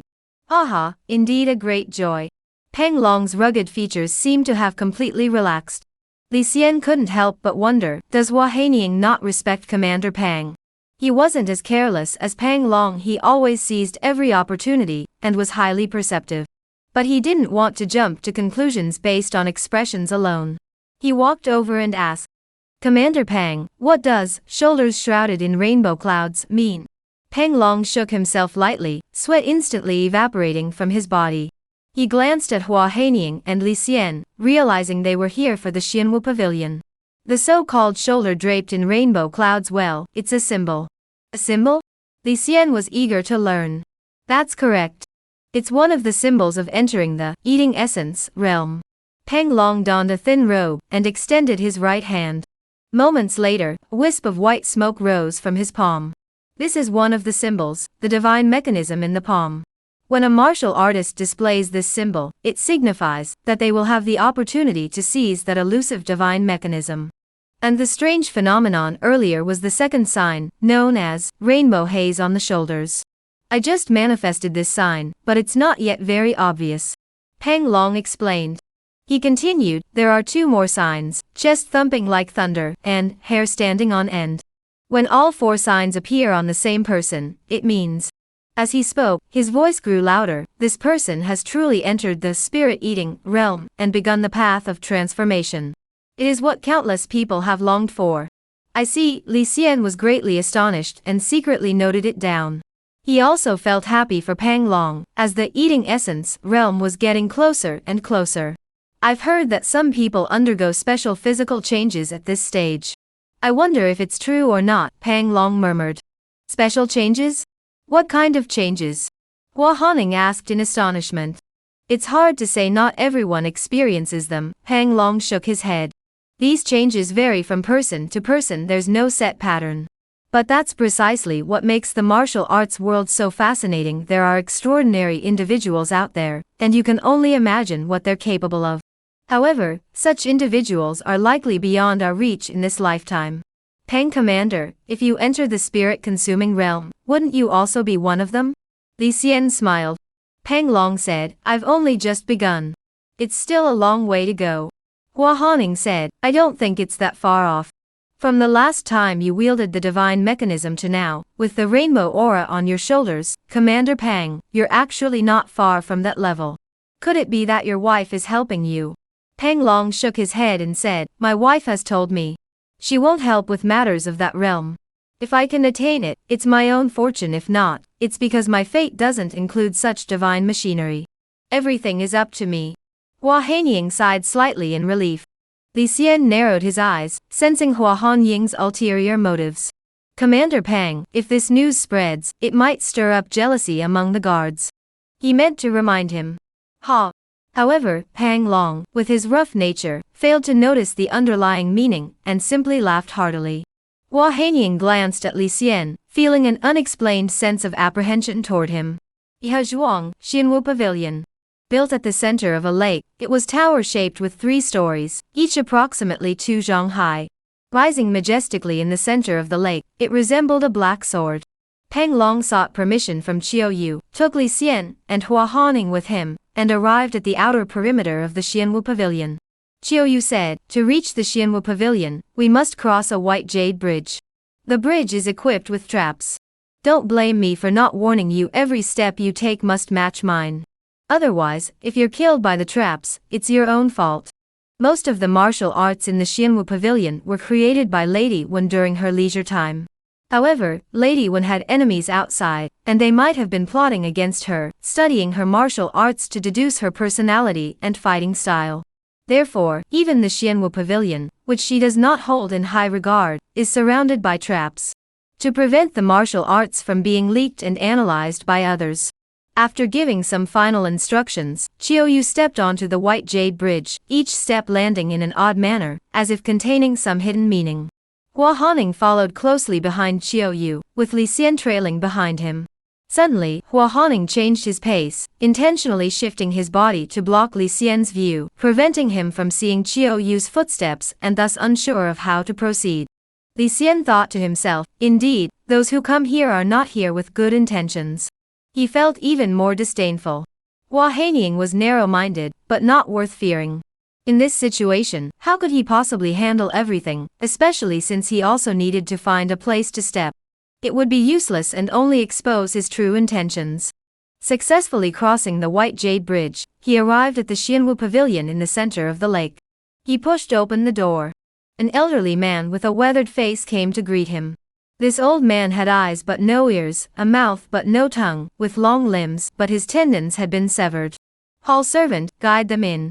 Qiuyu felt an ill omen, and refused to look at the hall servant, quickly giving a hand signal before leaving. That lady is so ruthless. Li Xian muttered to himself.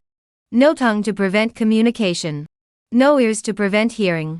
The tendons of the hands severed to prevent escape. They were then imprisoned in this lake pavilion. The most poisonous heart belongs to a woman. The lady appears dignified and graceful, yet her methods are ruthless and extraordinary. Chapter Nsupgao, finally mastering the palm technique, its unique features. The white-haired chamber servant glanced at the two, called out twice, and gestured for them to follow. He held a lantern, but there was no candle inside, only a night-glowing gemstone. The light was not as bright as a candle, but it would never cause a fire. The idle martial arts pavilion was filled with paper scrolls. If a fire were to break out, even the lady of the house would be powerless to stop it. Martial arts masters were accustomed to turning their fleeting inspirations into martial arts manuals and preserving them for posterity. The quality of these martial arts manuals varied, but one day in the future, they might be revisited, leading to new insights. Therefore, the martial arts manuals in the Xianwu Pavilion are still well preserved to this day. Built in the center of a lake, it also serves as a fire prevention measure. Though his tendons are severed, he still possesses the strength to grasp objects. Li Xian observed secretly.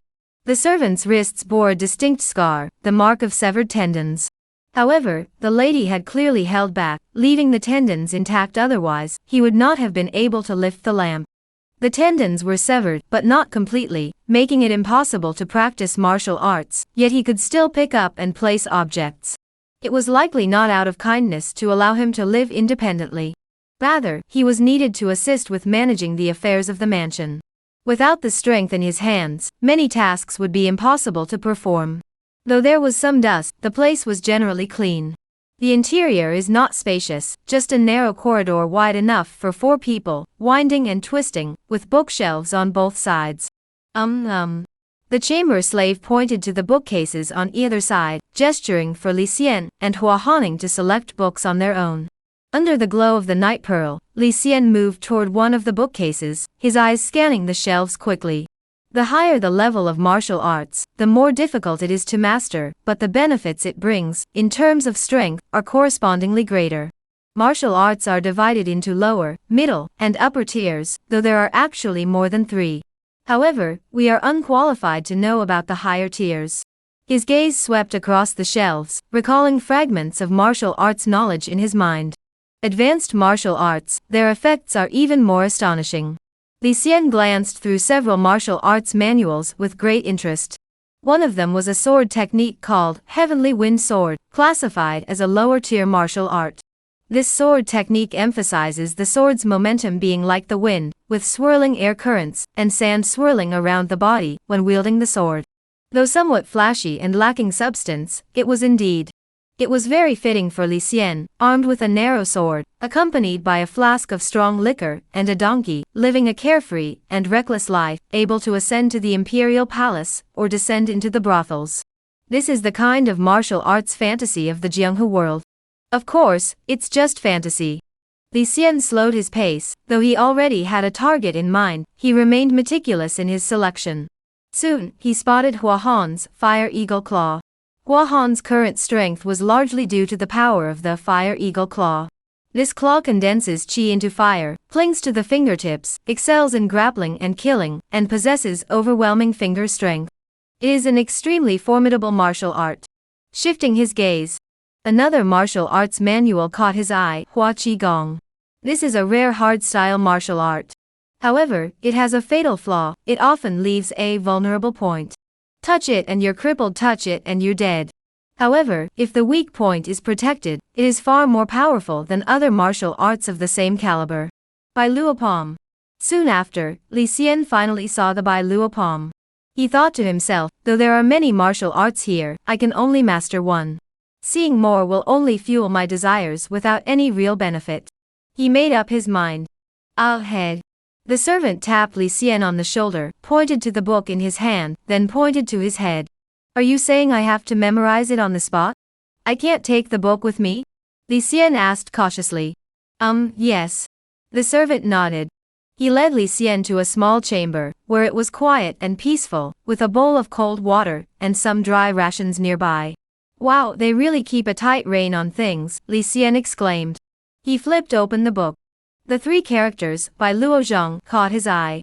When I had some free time, my mind wandered, and I created this technique. The words Bai Luo are taken from Bai Luo River. In just a few words, the origin of the martial art was explained. Turning another page, the true essence of the martial art lies within, with the methods of practice fully embedded in the text. The text is the main focus, but occasional diagrams are included. How to circulate internal energy, how to unleash it. Li Xian did not rush to memorize it.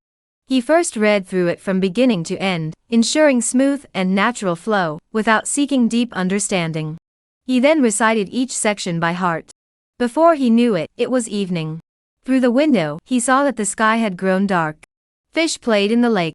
Tired of reciting, he looked at the small fish in the lake, which was a pleasant way to pass the time. The room was cramped, leaving no space to stretch his limbs. Otherwise, Li Xian would have practiced there. After resting for a while, he drank some water and ate some dry rations, then continued to memorize the text. To fully understand everything immediately was impossible. There was no choice but to resort to brute force memorizing by rote, chewing on the words until they were raw. He would ponder the meaning once he was outside. Li Xian discovered that although the book was not thick, the principles within were obscure and difficult to grasp. Even if he could recite them flawlessly on the spot, once he left, if he did not review them regularly, his memory would inevitably falter. For ordinary guards, mastering a martial art to the point of perfection would likely require multiple visits to the idle martial arts hall. I believe that hard work pays off. I have an advantage over ordinary guards. Li Xian's memory was actually not bad, though not as good as his younger brother Li Xiaofan's ability to remember things at a glance. However, when it came to reading and memorization, he was far faster than most people. That night, he had already memorized most of it, but he continued to recite it repeatedly to reinforce his memory. Even with the assistance of his destiny, the effort required must still be put in. The next day, Li Xian left the courtyard first and waited until noon before Qiu Yu came to meet him, leading him across the white jade bridge to the other side. What martial arts have you learned? Qiu Yu asked. The emerald palm, Li Xian replied honestly. There was no point in hiding it, it was impossible to conceal. To his surprise, Qiu Yu frowned. The Bai Luo palm? Her expression was rather peculiar. Is this palm technique so unusual? Li Xian was filled with doubt. He sensed something off about Qiu Yu's expression. Whether it's unusual or not has nothing to do with you. Qiu Yu didn't want to say more, her expression drifting as if she had recalled something. After leaving the Xianwu pavilion, Li Xian pondered the autumn moon's expression. This Qiu Yu has a close relationship with Jiang Yun. Since Jiang Yun learned the Bai Luo palm, could it be that Qiu Yu was the one who guided her? This martial art is not particularly notable among the lower-tier martial arts. If it weren't for Zhao Han and the others, I wouldn't have chosen this palm technique. Never mind. Why dwell on such things? It's better to focus on training. As he was deep in thought, he suddenly noticed Pang Long patrolling nearby. Li Xian went over to greet him, and Pang Long casually asked about his martial arts training. Upon learning that Li Xian had chosen the Bai Luo palm, he shook his head and sighed. Actually, given your circumstances, choosing a fist technique would be the best choice. If it were foundational martial arts, I would support you in pursuing a well-rounded development to uncover your strengths. But this is advanced martial arts, a rare opportunity. You already have a foundation in fist techniques. If you choose fist techniques, your progress will be faster. It would also be more beneficial for future qi circulation and achieving the heavenly cycle. Pang Long offered his advice earnestly. Commander Pang, is this Bai Luo Palm technique special? Li Xian asked casually. Special? Pang Long was surprised. It's just ordinary advanced martial arts. What's so special about it? His expression was entirely different from Qiu Yu's, clearly unaware of the underlying secrets. Li Xian no longer probed further. After bidding farewell to Pang Long, he arrived at his usual training grounds. Now that Li Xian had mastered the four directions fist, and achieved some proficiency in the clear wind leg, he was ready to add a new martial art, the Bai Luo Palm. Fist, leg, palm. It could be considered a well-rounded development. Chapter looks up, refining skills, among the Jiang who please keep reading. The name Bai Luo is derived from the Bai Luo River. Where is the Biluo River? I'm not sure. Among the countless skills in the world, martial arts is also a form of skill. Though the paths may differ, those who excel in any skill, and become masters revered by all have transcended the skill itself. By integrating one's own insights and understandings of the world. So martial arts is essentially the same as the martial arts master's understanding and insights into the world, but expressed through martial arts. Li Xian was still in the stage of feeling his way forward. His thoughts wandered freely. He pondered the martial artists who were spoken of in such awe-inspiring terms. The palm power of the Bai Luo Palm was ruthless, something Li Xian had witnessed firsthand. However, after obtaining the palm technique and reading it thoroughly, he felt there were some discrepancies. The palm force was not necessarily cold and ruthless. Instead, it felt like the vastness of a surging river, layer upon layer, never ceasing.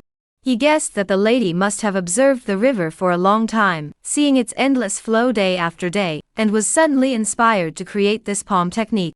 Of course, this was merely Li Xian's speculation. Martial arts, like classical texts, are inherently subject to interpretation. A single martial art, when practiced by different people, will manifest differently. The Bai Luo Palm technique requires medicinal baths for practice to achieve the best results. I don't have the conditions for that yet, so I'll just practice on my own for now. The initial practice of the Bai Luo Palm is quite interesting. One must obtain silk threads, specifically silk threads as fine as hair, and wrap them around the joints of each finger, with small wind chimes hanging from the ends. One must attempt to channel the palm force through the fine thread into the small wind chimes. When the wind chimes begin to ring in succession, forming a melody, it signifies that the initial training is complete. If one can achieve this, it is considered to have mastered the qi movement at will, marking the entry into the art. If one cannot achieve this level, one will never be able to practice the Bai Luo Palm.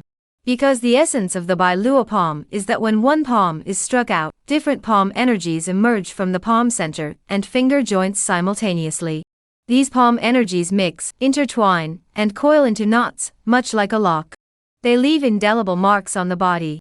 This martial art is indeed ruthless in its early stages, but as one progresses, it becomes increasingly powerful and vast. Like water from a source, it begins as an insignificant trickle before gradually gathering into a raging river.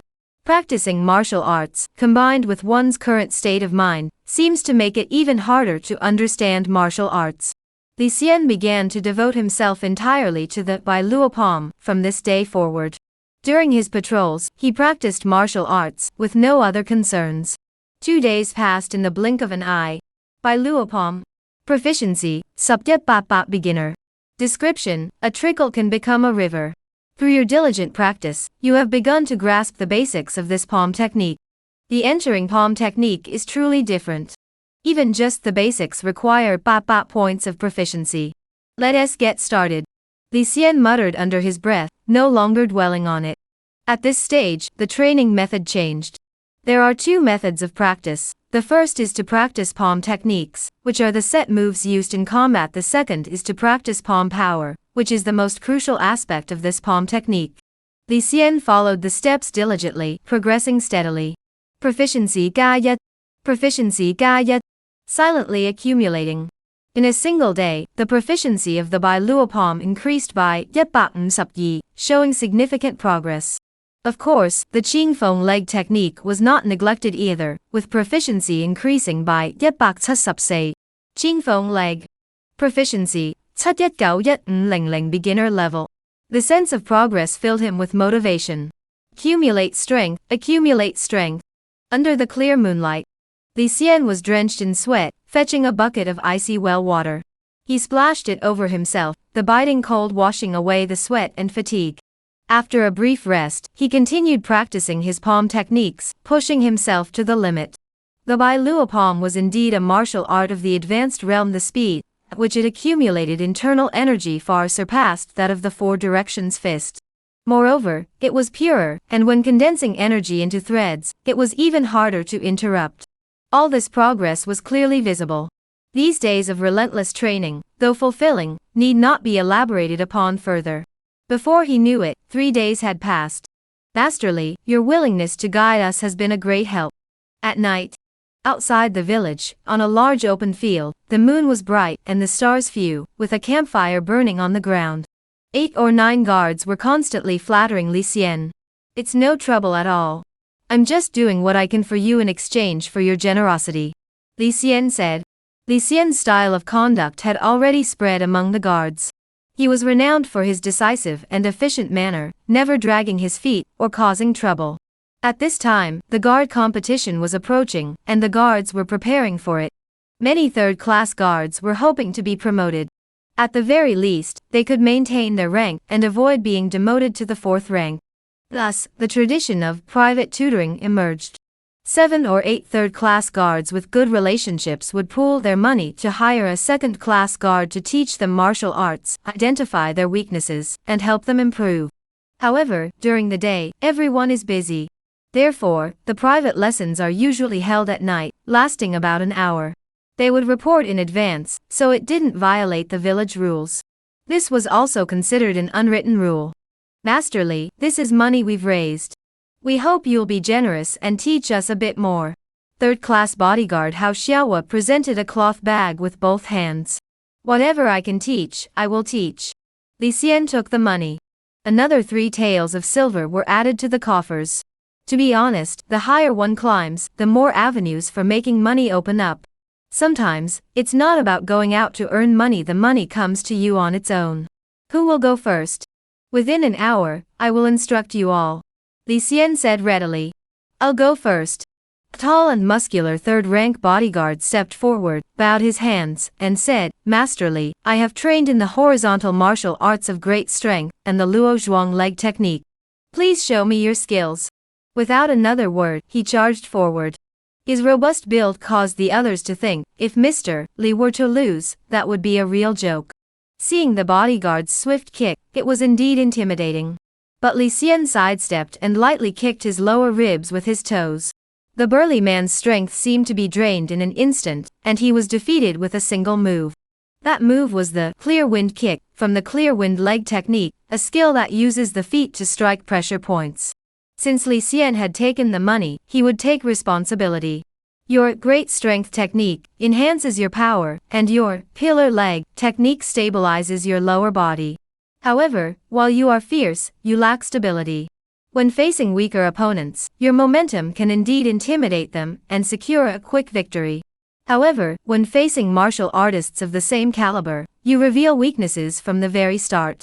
The burly man listened, cold sweat pouring down his face. Li Xian couldn't help but sigh lightly.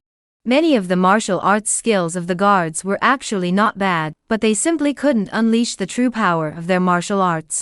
He couldn't figure out why. Go reflect on your mistakes. Next, Li Xian looked at the others. After witnessing the previous exchange, everyone was now certain that this old man Li truly possessed genuine skills. They were all eager to try their hand. The second guard was skilled in tiger and leopard hands and clear wind legs. Tiger and leopard hands was a dangerous martial art if used well. Even someone slightly weaker could be a formidable opponent. Combined with the clear wind leg, it forms an extremely flexible martial arts combination. However, when the guard demonstrated it, it was quite poor. He used both hands and feet, thinking his attacks were continuous, but in reality, they were clumsy and redundant. For example, in the clear wind legs, there is a move called gentle breeze playing with the willows, which targets the side of the waist. In the tiger and leopard hands, there is a move called tiger and leopard double forms, which also targets the side of the waist. When he performs them simultaneously, both hands and feet strike the same target. Not only did this expose his weaknesses, but it also invited laughter. Li Xian kicked him on the buttocks and said, "You're in a hurry to succeed. Your immediate task is to distinguish between your hands and feet. Hands are hands, and feet are feet." These flaws were obvious to Li Xian. But these guards were unable to notice or correct them. Such was the case. With just the clear wind leg, these third-rate bodyguards couldn't last 2 moves. He had more than enough time to offer guidance. After instructing them all, Li Xian took a brief rest and planned to go through another round to see if they had made any progress. Suddenly, a strange sound caught his attention. Li Xian stopped his movements and looked intently in the distance. On the mountain path, the sound of horse hooves on snow could be heard. A woman, bathed in moonlight, wearing a fox fur cloak, rode toward them on horseback. "Hey, are you people from the village?" the woman asked. Li Xian's heart skipped a beat, and a thought flashed through his mind. This is someone from the martial arts world. Chapter Lok Supyat, Capturing the Immortal in the Altar, the daughter of the divine captor. The moonlight flowed like water, bathing the earth. There stood a woman dressed in a green skirt, radiant and charming, yet her expression carried an air of arrogance. A long sword was sheathed at her waist, its scabbard a vibrant orange-red, adorned with jade and other precious stones. Her appearance and demeanor were flawless, and the white horse beneath her was equally majestic. "She's from the village." Li Xian remained composed, taking a step forward to meet her gaze. The woman raised her eyebrows slightly, glanced up and down, and thought to herself, "This fellow is quite handsome." She spoke casually, "I have business to attend to and need to see your village chief. Go and inform him." Her tone carried an air of command. Li Xian bowed and asked, "May I ask your name first, hero?" The woman coldly replied, "If I do not give my name, will you not report it?" "Even without your name, I will still report it," Li Xian replied calmly. "However, if you have a name, the mistress will come sooner. You little servant, you don't dare to look down on me. Otherwise, this lady's whip will strike your face." The woman snorted arrogantly and said, "This lady's name is Li Haitang. Go and inform them at once." "All right." Li Xian hurried back to the estate, his mind racing. This woman is likely from the martial arts world. She seems to have a fiery temper. At this late hour, I wonder what business she has with the lady. Upon seeing Pang Long, he briefly explained the situation. Pang Long dared not delay, and immediately went to inform the lady. The lady merely replied with "Ahem," and Pang Long understood. He took Li Xian out of the village, and once again met with Li Haitang. "Miss Haitang, the lady is resting. Please enter the village and wait for a moment." Pang Long spoke politely. Li Haitang furrowed her brows but said nothing, following him into the estate. It was already deep into the night, and aside from the guards patrolling back and forth, no one else was in sight. "Li Xian, you are of similar age to her. Stay by her side and entertain her." Pang Long patted Li Xian on the shoulder. His underlying intention was that Li Xian was handsome, and since the lady might come at any moment, if the young lady became upset during their time together, Li Xian could calm her down. "All right." Li Xian nodded. The guest reception hall was lavishly decorated, with 2 ancient and rugged pine trees standing tall. Incense burned continuously within the room. "I've heard that the lady has many friends in the martial arts world. Whenever guests visit, they are received in this hall. This is my first time here as well, and the scale is indeed impressive." The floor was paved with jade, and despite the freezing snow outside, the room was warm like spring. The scenery was so beautiful that there was no need to say more. Outside the hall was a goldfish pond, with goldfish playing in the water. From afar, it resembled strands of golden light flowing and twisting. Li Xian, who had lived in the estate for a long time, was greatly amazed. However, Li Haitang, who had just arrived, seemed unfazed by all of this. "When will your wife come to see me?" Li Haitang asked. "Are you making us wait all night?" "I dare not speculate about the lady's affairs," Li Xian replied, but in his heart, he thought it was likely they would have to wait all night. Although Li Haitang was well dressed, she was still very young and probably not very well known in the martial arts world. It was unlikely that she was worth the lady's trouble to receive her in the middle of the night. Instead, she had disrupted Li Xian's schedule, leaving him sleepless for the night, forced to endure the hardship of waiting here. Peng Long dared not sleep either, often coming over to observe. An hour passed. Li Haitang, unable to contain her anger, blurted out, "Your mistress is being too arrogant. If she wants to see me, she should come out. Leaving me here to wait is unacceptable. Why didn't she send someone to keep me company?" He picked up the teacup, intending to smash it, but at that moment, he changed his mind. This was a mission to seek help. He must restrain his temper to achieve his goal. She sat back down and continued drinking her tea. Li Xian muttered to himself, "This woman has a fiery temper. Her family must be quite prominent, otherwise, she would have been beaten to death long ago." By the time dawn was breaking, Lady Wen and Peng Long finally walked over slowly. Li Haitang muttered, "Finally, you're here. Let me see what kind of person you are." She stood up and looked over, meeting Lady Wen's gaze. "Please sit down." Madame Wen sat in the main seat, her tone gentle and her demeanor graceful. With her flawless appearance and wealth of experience, she instantly outshone Li Haitang. Li Haitang saw that this lady was not as arrogant and domineering as she had imagined. Recalling the purpose of her visit, her temper subsided considerably. "Madam, hello. Last night, the servants feared they might disturb my rest and dared not make a sound.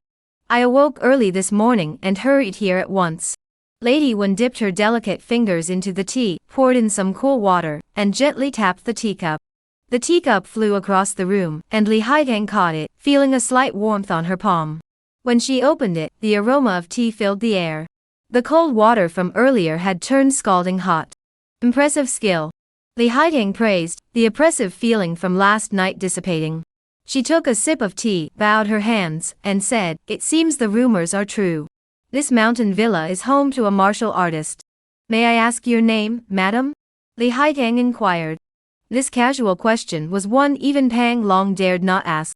Madame Wen smiled and said, "My surname is Wen, and my name is Kaitang.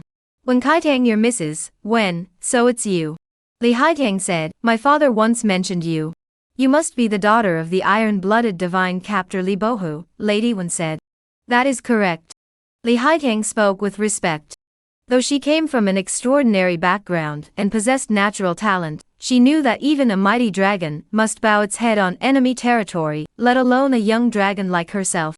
Moreover, the person before her was a renowned martial artist in the martial arts world. "What brings you here? Speak your mind. If it's something I can help with, I'll do so out of respect for your father." Mrs. Wen said. Upon hearing this, Li Haitang flashed a hint of displeasure, but did not show it, saying, "It's like this, I'm currently pursuing a dangerous criminal." "So you're catching a thief?" Lady Wen nodded. "Which criminal is it that even the daughter of a marquis cannot handle?" Li Haitang said, "The criminal is known as the Immortal in the Altar. I'm sure you've heard of him. This man is cruel and vicious, short in stature, with a stone jar on his back. He practices demonic arts, harming living beings. He traps innocent villagers in his evil jar, and within 3 days, they turn into blood, which he drinks to enhance his power. If not stopped, this villain will surely cause great disaster. However, he is extremely powerful, and we have been unable to capture him despite several encounters. We lack manpower, and we heard that you are nearby.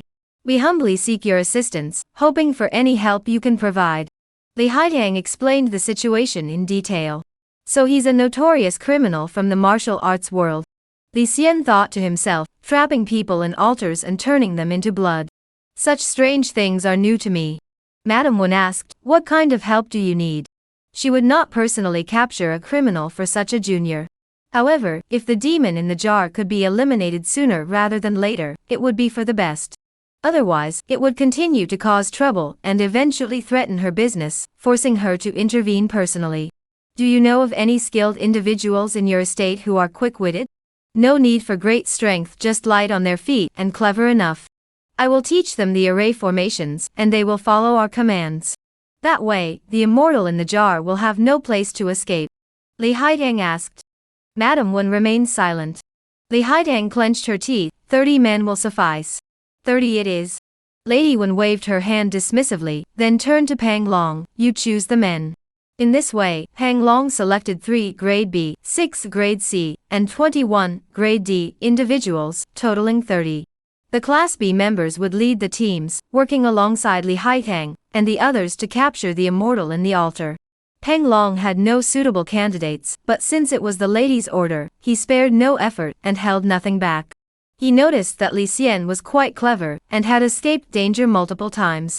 This operation was a perfect opportunity to prove himself, so he assigned him to lead a team to assist in capturing the Tanzhong Xian. Commander Pang, what are the chances of success? Li Xian asked. The chances of success are about 60 to 70%. There will be casualties, but they won't be too severe, Pang Long estimated. The tank immortal is at the spirit-eating realm. The lady said that although he is powerful, if we have enough men, we can subdue him. Li Xian pondered in his heart. As a guard, I rarely have freedom. Whether to go or not is not something I can decide on my own.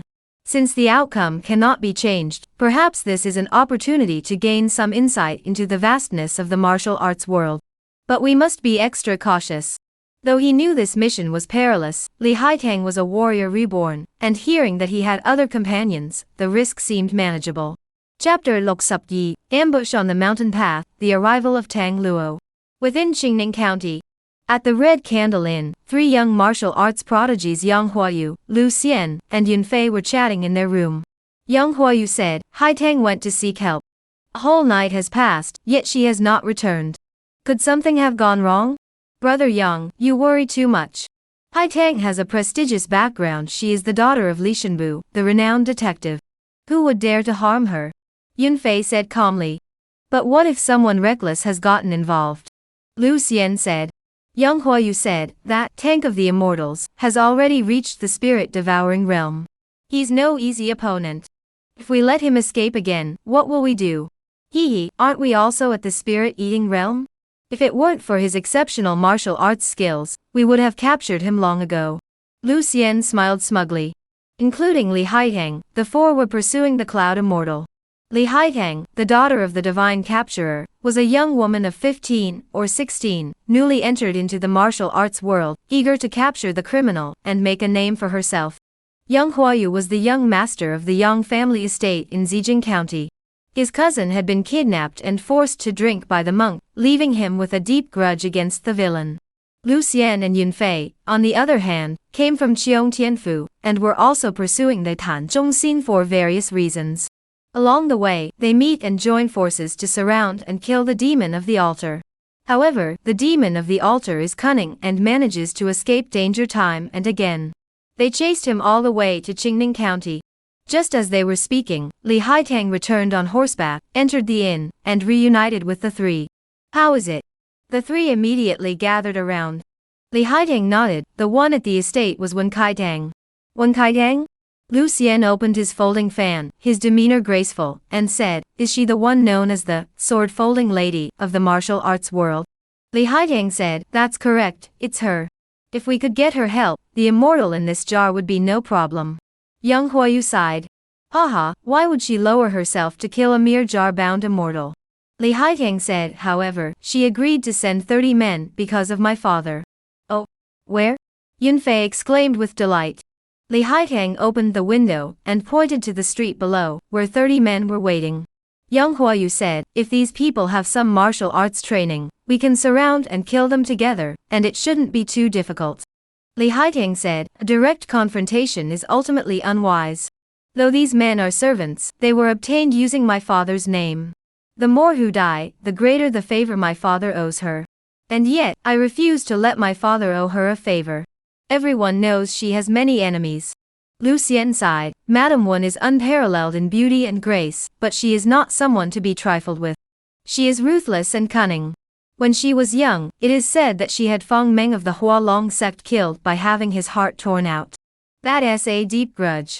Feng Meng was the nephew of the master of the Hualong Gate. Yun Fei said. The Hualong sect isn't a good place either. My cousin was beautiful, so they sent people to harass her and try to abduct her, Yang Huayu said. Yang Huayu's cousin, Yang Mengluo, was a renowned beauty. Alas, her beauty was short-lived. She was captured by the immortal of the altar, and turned into blood to be drunk. Young Huayu was now filled with hatred for the immortal of the altar, and swore to kill him. Enough, let's get down to business, Li Haitang interrupted. You all follow the plan. I'll go teach them the iron net capture array. Alright. Lu Xian, Yang Huayu, and Yunfei all replied in unison. Outside Qingning County. Divide into groups of 10. 4 hold the iron nets, 2 hold the spears, 2 hold the iron shields, and 2 hold the longbows. Follow my commands and form the formation. Li Haitang raised the signal flag, and conducted a quick rehearsal of the formation. He simplified the family-transmitted, iron net capture formation, and taught it to everyone. This formation was simple and easy to learn, emphasizing seamless coordination. Mastering it required prolonged practice to refine the details, but basic proficiency could be achieved quickly. Li Xian, holding a longbow, observed the formation's changes. He felt it was no simple matter. Every person's position and angle followed the principles of the Bagua, working together and restraining one another, forming a single cohesive unit. Advance, retreat, attack, defend, feign, and strike. This 10-person formation had endless possibilities. However, the decisive move lies with the archer. If I were trapped in this formation, I would have no choice but to surrender. Putting himself in their shoes, he had no way to break the formation. What astonished Li Xian even more was that this formation did not require exceptional martial arts skills. All it takes is enough intelligence to quickly grasp it and apply it flexibly. Very good, very good. Seeing that everyone had mastered it, Li Haitang nodded, his mood greatly improved. He then summoned Li Xian and the other 2 second-class bodyguards to his side and said, "The figure in that jar has an unusual appearance and is easy to recognize. He is currently hiding in the mountains. Later, I will enter the mountains with my companions to search for him. Using my skill in tracking and tracing, we will find him quickly. He will undoubtedly put up a fierce resistance and try to escape at all costs. This villain has exceptional martial arts skills. We cannot outrun him. Follow my orders. Set up ambushes at 3 strategic intersections in advance. The rest is none of your concern." After briefly outlining the situation, they split up and went their separate ways. Li Haitang, Lu Xian, Yunfei, and Yang Huayu gathered together and entered the mountains to search. Li Xian and the others rushed toward the pre-arranged mountain path to set up ambushes in advance. If they encounter Yun Zhongxian, they should focus on containing him. "Master Li, what should we do if we really encounter that immortal in the jar?" A third-rank bodyguard traveling with them spoke with some concern. "If we do encounter him, we'll just have to face him head-on." Li Xian remained calm. "Remember your formations. As long as you don't panic, capturing him won't be difficult." In truth, he had no idea either. But in front of his men, he had to appear confident, lest he demoralize them and turn them into a disorganized mess. At noon, Li Xian led his men to the mountain path. The mountain path was long, with dense vegetation in the first half, making it ideal for hiding, while the latter half featured rugged terrain with towering stone pillars and narrow mountain crevices. He gave a hand signal, instructing everyone to hide in the grass on both sides of the mountain path, and wait quietly for the fish to take the bait. That cloud immortal sounds intriguing. I both hope to encounter him and fear it. My feelings are quite complicated. If we do encounter them, let me see what these so-called outlaws of the martial arts world look like and how powerful they are. If we don't encounter them, we can return to find Commander Pang and claim the reward for nothing, which isn't so bad either." Li Xian held his breath and focused his mind. He paid no attention to Li Haitang and the others' progress, focusing solely on his own task. This place is rugged and perilous. That celestial being from the clouds would certainly hide here. But I wonder how Li Haitang and the others will find him hiding in such a place. After a long time, there was still no movement. Li Xian pressed his ear to the ground. He strained to hear any faint sounds, but everything remained as before. For the past few hours, there had been no sound at all, and not even a glimpse of the cloud immortal's shadow. He couldn't help but feel a sense of relief. However, around the hour of Shen in the afternoon, Li Xian suddenly heard footsteps. The sound grew louder as it approached, moving at an incredible speed. Li Xian's heart raced with excitement, realizing that his moment had come. He quickly pelted the others in the group with stones, signaling that a formidable enemy was approaching. Panic flashed in everyone's eyes. Don't be afraid. Li Xian encouraged them with his eyes and held up 3 fingers. He silently counted down to 3. At the moment the number 1 was spoken, a dark figure burst into view. Release! Li Xian roared. 4 guards wielding nets sprang to their feet and spread the iron nets. The figure startled, dodging left and right, but the iron nets spread out in the air, covering a vast area. In that split second, it was impossible to dodge. It was instantly enveloped by the iron net. Hey, brave one, more reinforcements are coming. A sharp voice rang out. Chapter Loksapsam, encountering the immortal in the stone jar, thunderous sounds from his chest. The immortal in the jar was short and ugly, with disheveled hair and a filthy face. His mouth was as wide as a tiger's, his face covered in scars, and his eyes were as small as green beans. He carried a stone jar as tall as himself on his back. His body was covered in bloodstains, whether his own or others, was unclear. However, he was indeed injured, with horrific scars from swords and blades. A large patch of skin had been torn from his chest. At that moment, he was being held by an iron net. Startled, he glanced at the crowd, seeing only a disorganized mob, and did not panic. He spoke in a cold, menacing tone, another one coming to deliver soup. Li Xian furrowed his brows, finding the man hideously ugly, and dared not take him lightly. He immediately shouted, "Form the array." 4 men holding nets stood at the 4 corners, running in circles quickly. The iron net wrapped around the immortal in the cauldron tightened further under the pulling force. The nets became increasingly tangled, nearly wrapping him like a human dumpling. Li Xian leaped to a high place, drew his bow, and fired an arrow. However, the immortal in the altar, despite being caught by the iron net, still possessed immense strength. In such a situation, he shifted to the left and dodged the flying arrow. Li Xian narrowed his eyes, thinking to himself, this guy is truly formidable. Without hesitation, he drew his bow again and fired, aiming each arrow at the immortal's vital points. The immortal in the jar laughed, "Good boy, you're pretty accurate. Do you think you can kill your old man? Dream on." His body swayed left and right, like a weeble-wobble toy, yet despite being restrained by the iron net, he managed to dodge the arrows time and again. Master Li. He's so strong. I can't hold on much longer. The guard holding the net spoke in panic. Hold on, reinforcements are on the way. Li Xian offered a reassuring word before continuing to shoot arrows at the intruder. At the same time, he shouted, "Spearmen, shield men, advance." Within the iron net trap formation, 4 men held nets to restrain the enemy, 2 wielded spears to attack, 2 held shields to defend, and 2 fired arrows to harass. Their coordination was seamless, balancing offense and defense. It was highly impressive. The immortal in the jar seemed to dodge every arrow, but in reality, he was being distracted by the flying arrows, which had tied up a significant portion of his attention.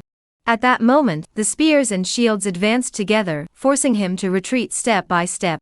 He attempted several times to use his martial arts to break free from the situation. However, due to being enveloped by the iron net, his limbs were restricted, and his martial arts were also hindered. The 4 of them pulled together with considerable force. If it were a contest of raw strength, the immortal in the jar could easily overpower the 4 of them. But unfortunately, he was surrounded by spears thrusting from close range and arrows flying from afar. If he wanted to engage in a strength contest with the net wielders, he would have to stand his ground and gather his strength, but the moment he did, he would expose a weakness, and either an arrow or a spear would strike him, likely causing him to bleed immediately. He wanted to charge forward and attack. But there were shield bearers defending. Damn it, a bunch of pesky flies. How dare you bother me so much? If it weren't for my severe injuries, I wouldn't let you little brats get away with this. The demonic energy within the altar surged. At that moment, he suddenly spotted a flaw in the formation, and forced his way out to the left. Li Xian shouted, "Shield to the left." At the same time, he drew his bow and fired an arrow at a tricky angle. The shield bearer obeyed the order and blocked the left side. The immortal in the altar cursed, "Damn it, get out of the way." He collided head-on with the shield. The shield bearer was knocked flying several zhang away. However, the immortal's momentum slowed, and he couldn't break out of the formation completely. The guards immediately closed in, trapping him once again within the formation. At the same time, Li Xian's arrow had already reached its target, embedding itself in the man's shoulder. Good boy, you're pretty clever. The immortal in the altar, feeling the pain, coldly glanced at Li Xian. He had figured it out. This formation was different from the others because of this young man. Hey, do you really think this is enough to catch me? The immortal in the altar sneered. Very well, let me show you what I'm capable of. With that, he leaped into the air, soaring several zhong above the ground. The net holder pulled down with all his strength, but the immortal in the jar chuckled, shifted his center of gravity, and landed on his back, using the momentum to execute a move called 1,000-pound drop, crashing heavily onto the ground. Li Xian remained vigilant, sensing something was amiss, and could only keep his distance, ready with his bow and arrows. With a loud thud, the stone jar remained intact, but the lid sealing the jar had come loose from the opening. It turned out that the immortal in the jar, trapped by the iron net, couldn't open the jar's mouth. He could only use the force from the jar's fall to shake the lid open. As the yellowish-brown liquid flowed out, a foul odor spread. What is this? Li Xian was startled, but remained composed, immediately shouting, "Hold your breath. This person has exhausted all his tricks. There is no need to fear." However, the spreading odor still filled the net holders with dread. Ahead, it's ahead. A skull rolled to the rim of the jar, but it did not fall to the ground due to the iron mesh covering it. However, the net holder on the west side, upon seeing it, was so terrified that his legs gave way, and he couldn't stop trembling. Hee, this guy knows you all. We're from the same place. I put him in the jar, and he didn't last 2 hours before turning into blood. Oi, let go now, and I'll spare your life. The immortal in the jar looked at the guard and said with a smile. Stay calm. Li Xian roared, channeling his qi. The guard managed to stay calm, but his heart was racing, and his hands trembled, making it difficult for him to maintain his strength. He was already showing signs of defeat. This man has already fought against other teams and killed many people. Li Xian murmured to himself. Seeing the current situation, he knew that Li Haitang had miscalculated. The iron net capture array could indeed trap the immortal in the altar, but humans have 7 emotions and 6 desires. If faced with such a formidable opponent, once the formation's footing was disrupted, its power would be reduced to a fraction of its original strength, leading to certain defeat. Everyone, don't be afraid. Li Xian and the others have just sent me a message. We only need to hold on a little longer, and this villain will be defeated. Li Xian feigned joy and shouted loudly. Excellent. Excellent. Ha. Li Xian laughed loudly, encouraging everyone. This line of reasoning was indeed effective. Thinking of Li Haitang and the others, the guard felt less afraid. The immortal in the altar trembled. If Li Haitang and the others were to pursue them, he would indeed be in trouble. But he soon burst into cold laughter, thinking. You little brat, Li Haitang, and the others have only consumed essence. They don't possess the profound cultivation to achieve qi transmission. You almost fooled me. You're more troublesome than Li Haitang and the others. The immortal in the jar slapped the jar's surface.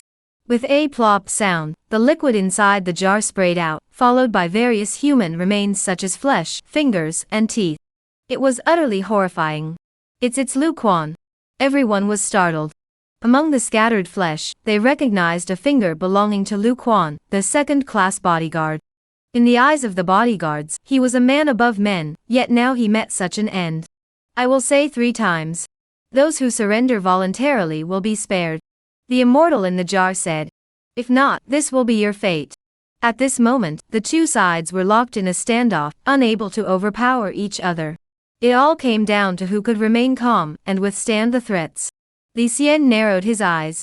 He knew well that this villain was inherently brutal and could not be trusted. He could remain calm, but the other guards found it difficult. Suddenly, he had an idea. He knew that the way to counter fear was with another kind of fear. He swiftly drew 9 arrows, knocked them onto the bow, and drew the string taut like a crescent moon. He coldly declared, "Whoever lets go will not be spared by my arrows." Hearing this, the others saw no way out, and had no choice but to continue holding on. You brat, you're a tough nut to crack. Alright, since that's the case, don't blame me for being ruthless. The immortal in the altar snarled, forced to resort to his final move. A deafening clap of thunder echoed through the air. Is it thundering? Li Xian looked up at the sky, which was clear and cloudless. No. It's the sound of thunder in his chest. Li Xian tensed up suddenly. The sound of thunder in one's chest was one of the hallmarks of the essence-consuming realm. Boom. From the chest of the immortal in the altar, a muffled thunderclap echoed, rolling endlessly. The pebbles on the ground trembled in sync with the thunderous sound. The thunder rolled on, and a murderous intent began to brew. Chapter looks up say, the evil bandit escapes, dismantling the human body. Please continue reading. The thunderous roar shook the earth, seeming to possess a natural power to intimidate the mundane, clay figures. In an instant, birds and beasts were startled into flight, and wild deer scattered in all directions. The guards felt the thunderous sound pouring into their ears and reverberating through their chests, as if their hearts were being squeezed by a giant hand. It was like a 3-year-old child encountering a fierce tiger, hearing its roar, and experiencing an instinctive tremor throughout their body. This was not cowardice, but a form of suppression. The immortal in the altar had hesitated to use this technique, because such a sound would consume his vital energy and reveal his location more quickly. However, at this moment, he was forced into a corner by Li Xian, and had no choice but to resort to a desperate move. Ha! The momentum builds to its peak, and he lets out a loud shout.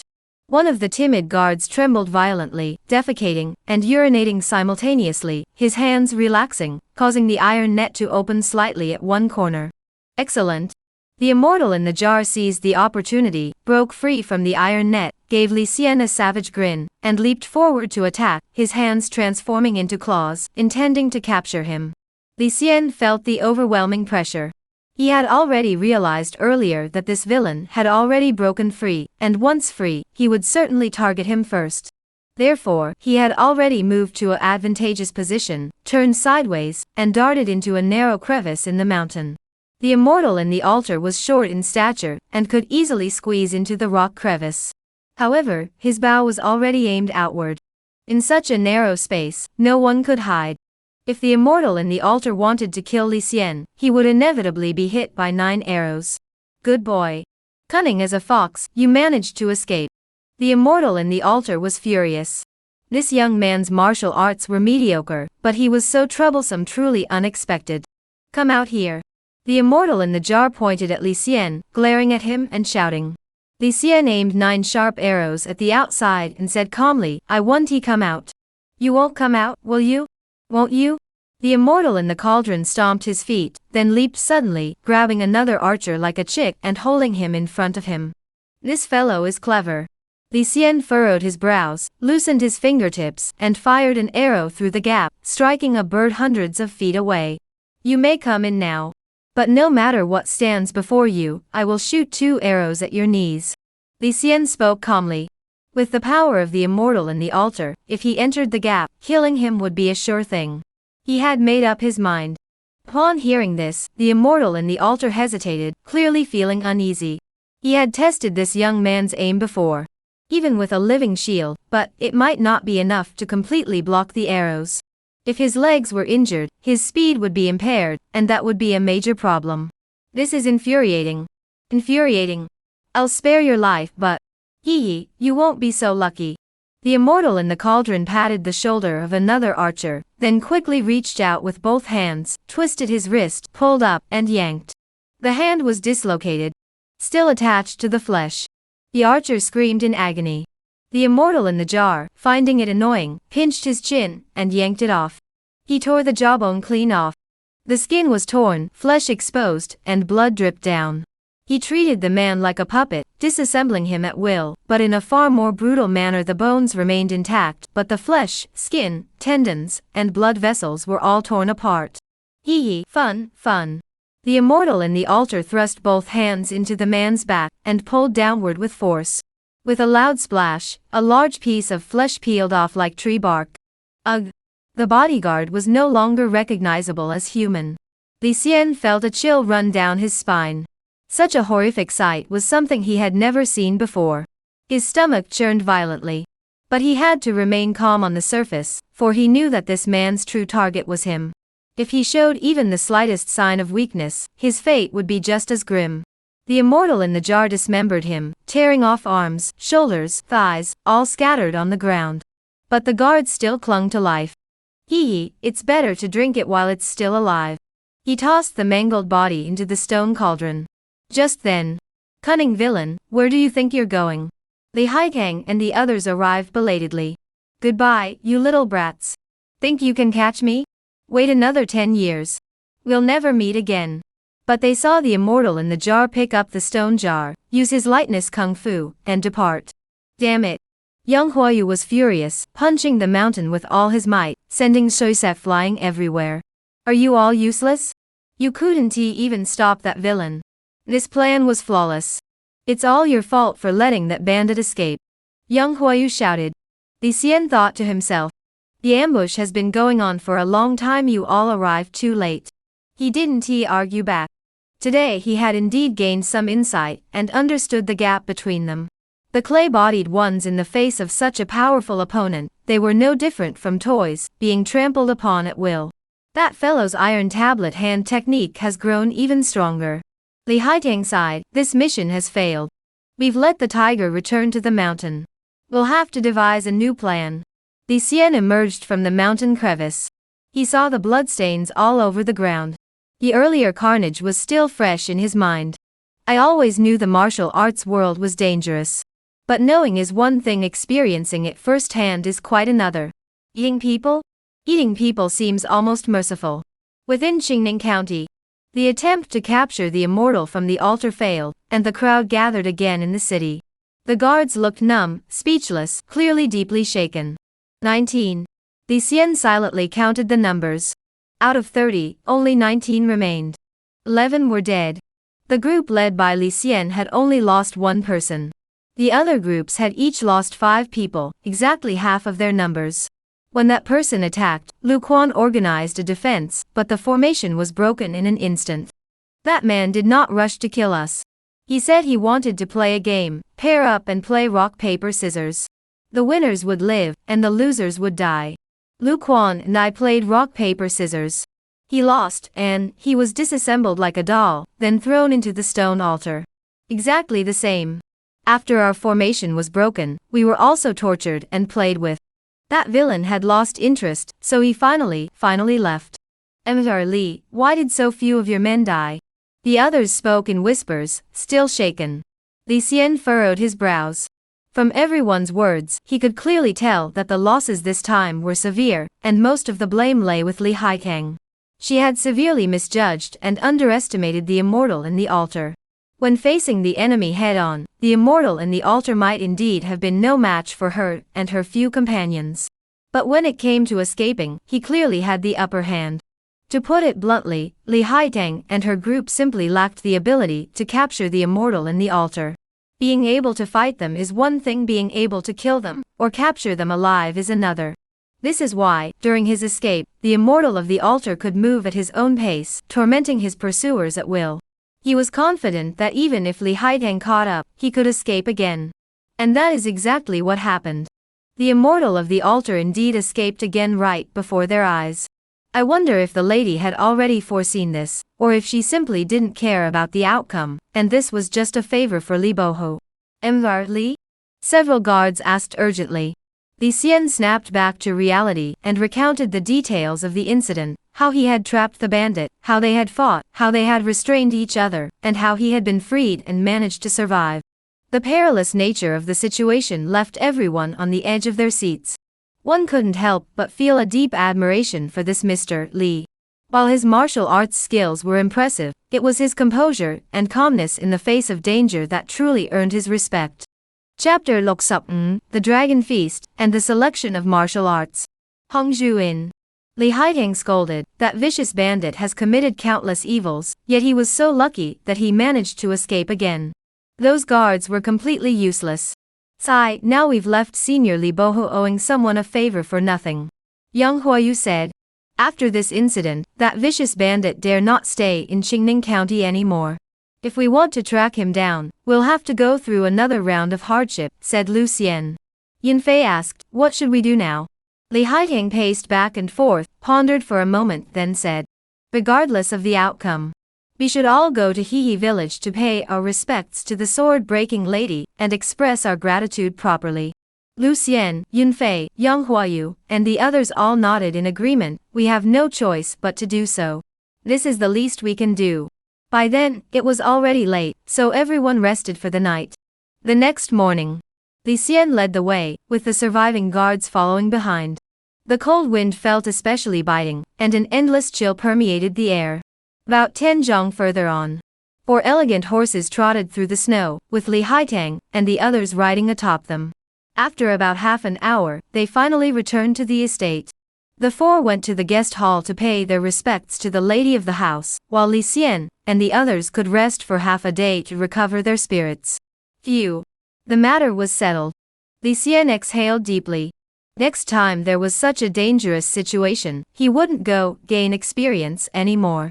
The guards who had been strutting around the estate, boasting of their strength, were pitifully weak when faced with real martial arts experts. Strength. Only by enhancing our strength can we truly prevail. Li Xian clenched his fists. Though he had never slacked off, the fire in his heart burned even more fiercely after clearly recognizing his own insignificance. Now that the 4 directions fist had reached perfection, the next step was to reach the pinnacle, the limit of a martial art.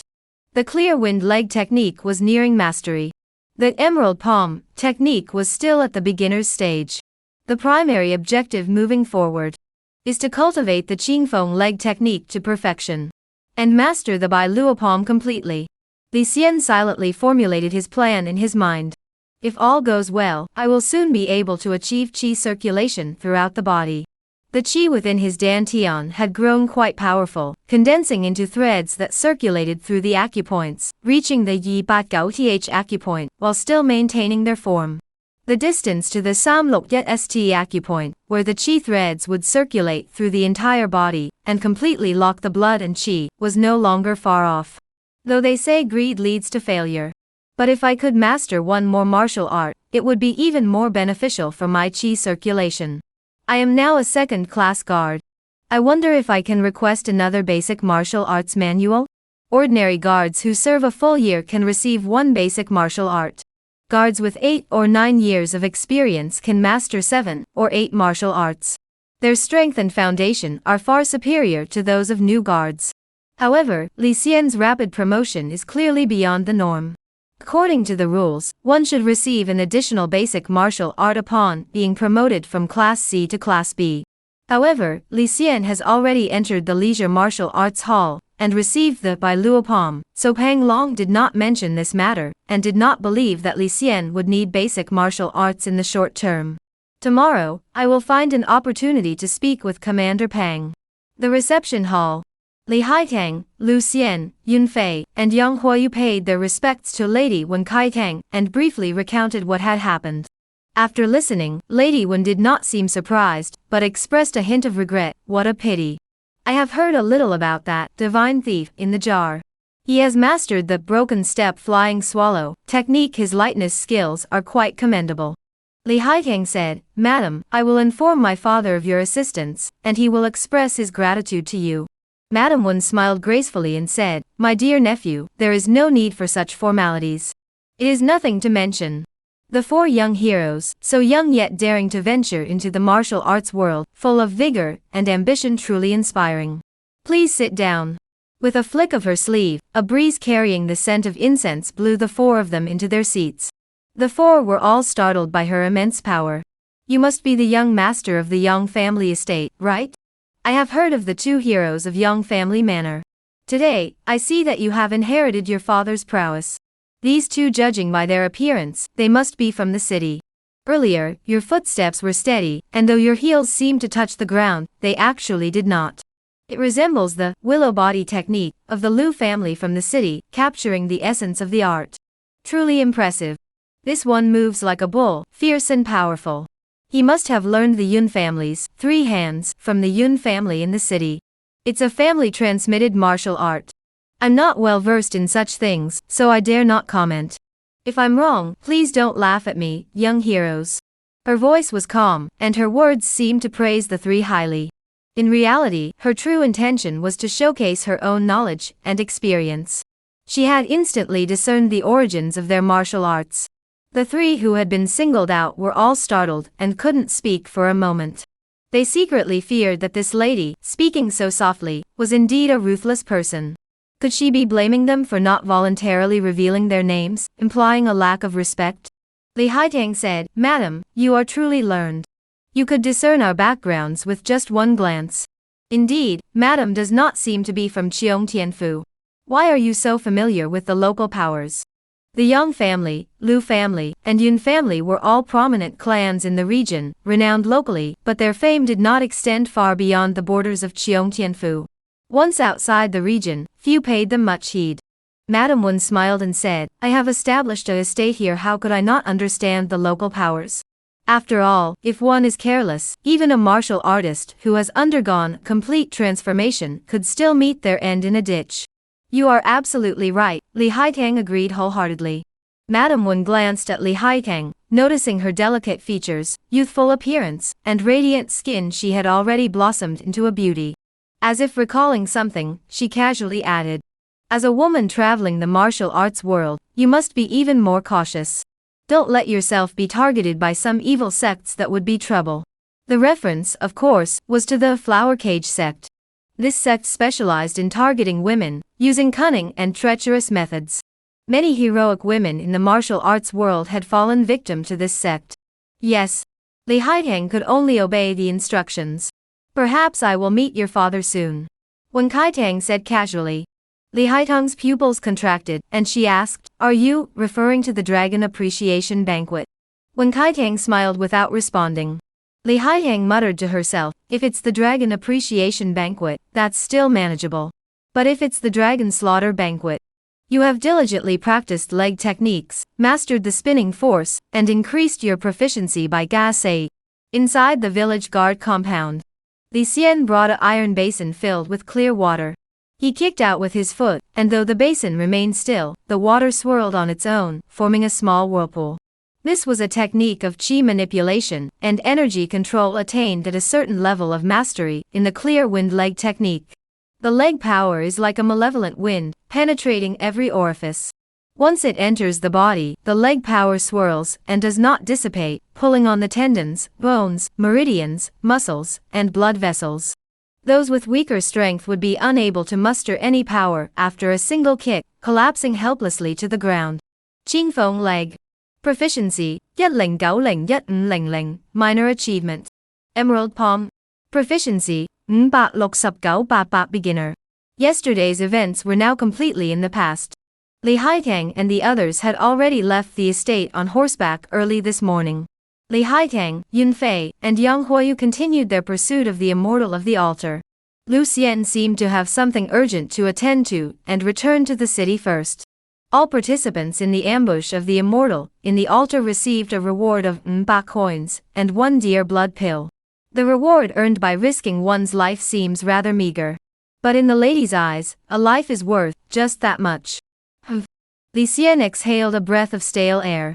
We should go ask Commander Pang if we can choose another martial art.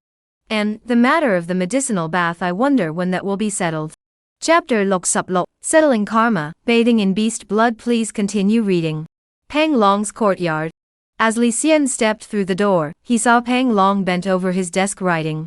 His eyes felt blurry, so he rubbed them and opened them again, only to find the same scene before him. Commander Pang, you seem to be in such a literary mood today? Li Xian joked. Pang Long snapped out of his trance, saw Li Xian arrive, and laughed heartily, waving him over. Li Xian, come over here and take a look. How is this notice written? The notice was written in bold, rough strokes, with little skill in the horizontal and vertical strokes, lacking elegance, and all straight and direct. The words reflected the person, and they suited Pang Long quite well. Li Xian glanced at it and was startled. The handwriting was ordinary, but it contained martial arts expertise.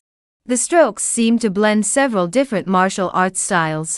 Pang Long was intentionally showing off. After reading the notice, Li Xian asked curiously, are we recruiting new guards? Yes, Pang Long sighed, picking up the notice and examining it from a well-lit angle. The more he looked, the more satisfied he became. Lately, many guards have been injured or killed. We can't afford not to recruit more people. This afternoon, post the notice at the vegetable market in Qingning County. There should be plenty of applicants. The notice was simple and clear, recruiting 15 bodyguards, must have some martial arts training, under 20 years of age, monthly salary of 150 coins, and after a year of full attendance, one can learn a basic martial art. Li Xian said, there will certainly be many applicants. Such conditions would even attract disciples from martial arts schools. Of course, Pang Long said proudly. Serving the lady is their good fortune. Commander Pang, since I've been promoted from Class C to Class B, can I also learn a martial art? Li Xian got straight to the point. He knew Pang Long was a straightforward man, and saw no need for beating around the bush. Didn't you just receive the Bai Luo palm? Pang Long furrowed his brows. In martial arts, the greatest taboo is greed. For ordinary guards, mastering one martial art in a year is already considered exceptional. You've only been here for 2 or 3 months, and you've already mastered the 4 directions fist, clear wind leg, and Bai Luo palm 3 martial arts. You must focus on mastering these 3 first. Yes, that makes sense, Li Xian smiled. I just didn't think about it. If they're offering it, why not take it? I'll start practicing later. Having multiple martial arts under your belt is always a good thing. What you say makes sense too. Pang Long nodded. Follow me. He led the way to a side room with a thick wooden door that could only be opened with an iron key. The foundational martial arts were under Pang Long's control. Don't underestimate the basics of martial arts, they're quite valuable outside. In the Great Wu Empire, martial arts are highly valued. Pick any book you like. Pang Long stood outside the door. The basic martial arts inside the room covered a wide range of disciplines, including fist techniques, palm strikes, swords, spears, staffs, and swords, all were available. I currently have 1 martial art each in fists, feet, and palms. The one you choose now should preferably be a martial art that involves weapons. Li Xianqing looked around the room. These foundational martial arts are actually quite similar. Fist techniques include 4 directions fist, central fist, straight courage fist, 3 talents fist. Leg techniques include clear wind leg, monarch leg. The key is not to choose a specific fist technique, but the type and direction. Let's go with sword techniques. Li Xian had made up his mind. Before him was a row of sword techniques, all basic ones, with little to distinguish them. The Luo sword. I'll take you. Li Xian picked up a sword technique manual, gave it a quick glance, and saw that the sword moves were bold and powerful, with a strong momentum. He was very satisfied and put it away. The days that followed returned to a peaceful routine. Li Xian had already become a second-class bodyguard, and patrol duties did not require much of his energy. He spent 2 hours each day on patrol, and the remaining time was dedicated to martial arts training. He was deeply immersed in martial arts, but felt time was passing by too quickly. Clear wind leg. Proficiency, Yet Yi Ling mastery. Description: after enduring arduous leg training, you have finally achieved mastery. You have glimpsed the initial stages of martial arts, and gained deeper insights into the clear wind leg technique. Emerald palm. Proficiency, 69,200 mastery. Description: the palm force flows freely, intertwining like a lock. Heaven rewards diligence through relentless practice. You have glimpsed the path of martial arts and gained the unique trait, Qi movement to the microcosm, from the Bai Luo palm. 3 days passed, and Li Xian made tremendous progress. At the pinnacle of the clear wind leg technique, the initial glimpse of the martial arts realm appeared before him, revealing a middle-aged man practicing leg techniques in the mountains. Each kick seemed both slow and swift, heavy and light, making it difficult to discern his true intent. This middle-aged man must be the martial arts master who created the clear wind leg. Li Xian observed carefully, pondering the true essence of martial arts, and gained much insight. Finally broke through the Sambat mark. Every evening, Li Xian practiced, condensing qi into threads, and circling the acupoints to sense his progress. The qi in his dantian grew increasingly abundant. The energy threads traveled farther and farther, and he finally managed to break through over 300 acupoints in one breath. As expected, the Bai Luo palm is indeed a martial art of the advanced realm. Indeed impressive. This is merely mastery, yet the level of proficiency required is already so high. Li Xian raised his palm. He channeled the Bai Luo palm force, and his palm turned emerald green, with 16 streams of internal energy intertwining. These 16 streams of internal energy could take the ruthless path, penetrating into a person's flesh and blood, coiling and refusing to disperse, causing unbearable pain. They could also take the righteous path, flowing like a river, surging forward in waves. Although Jiang Yun has cultivated this martial art to perfection, But her memory is flawed, so her palm techniques are incomplete or contain flaws. Perhaps I can now attempt to resolve that karmic debt. Li Xian was eager to try. It was now dusk, the hour of the dog, when most of the guards were resting. Li Xian went straight to Zhao Han and the others. Ah, Li sir, why are you here? Zhao Han, Zhuo Liye, and Wang Chun, seeing Li Xian suddenly pay them a visit, were all at a loss for words. The purple and red handprints on their faces had not faded, but they had grown accustomed to them, as if they had fully accepted their fate. I've come to fulfill my promise, Li Xian said calmly. Promise? Zhao Han, seeing Li Xian again, felt a mix of emotions. Li Xian said, I once said that it is better to rely on oneself than to beg others. There is no need to grovel before Jiang Yun. I will help you remove the palm marks from your faces. Now that I have mastered the Bai Luo palm technique, though not yet perfected, I can give it a try. After explaining his intentions, Li Xian placed his palm on Zhao Han's face. The principle behind the Bai Luo palm leaving purple-blue palm lines is actually not difficult to understand. Each joint of the Bai Luo palm can emit a type of internal energy. 15 knuckles represent 15 types of internal energy. Additionally, the palm also emits a stream of internal energy. With 16 streams of internal energy in total, when the palm strikes, the 16 streams erupt simultaneously, resembling 16 threads intertwining to form a tangled knot. Within the flesh and blood of a person, they rampage unchecked. The more one tries to untangle it, the more chaotic it becomes. Li Xian also used 16 streams of internal energy to counteract it. With this maneuver, the palm patterns gradually faded. Slowly, the skin returned to its original color. Wang Chun, Zhuo Liye, and the others rejoiced wildly. The discrimination, insults, and humiliation they had endured during this time had finally come to an end. Li Xian proceeded to remove the palm patterns from the three of them. The promise was fulfilled, and the karmic debt was settled. Farewell, Li Xian said casually, turning away without looking back at the three. Amidst their wild joy, a bitter taste rose in their hearts. Perhaps, if they had trusted Li Xian enough back then, the four of them might have become good friends by now. The Li Xian of today was no longer the youngest of the four. He was now a prestigious second-class bodyguard, known as Mr. Li. This Mr. Li is truly a rare gem. Even after becoming a second-class bodyguard, he still remembers that small promise. It's our fault for not being worthy of his friendship. Li Xian was a man of deep feelings and hated owing others. He dared not promise to repay a favor tenfold, but he would never repay less than what was owed, and he would always repay what he could. Li Xian. Suddenly, a voice called out to Li Xian from behind. Peng Long strode forward, his eyes blazing with intensity, speaking succinctly. Bathe in beast blood, you have a share. Come with me at once. Chapter Loksaptut, a body as precious as jade, burning with heat. In the southwest corner of Zhuangzi, amidst a cluster of dilapidated houses, there was a large courtyard rarely visited by people, with two massive altars standing there. The altars contained a blood-red elixir. Even from a distance, the putrid stench was overpowering. The lady's beast blood bath is made by collecting the heart blood of 100 beasts, adding over 100 types of herbs, and simmering it in an alchemy furnace for over 100 hours. Of course, such a precious broth is reserved for the lady's use.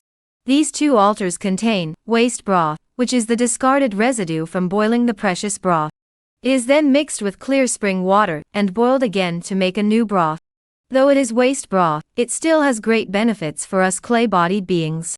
Since you have hunted so many rare creatures, you should receive a portion of the waste broth. The lady is fair in her rewards and punishments, you should be grateful.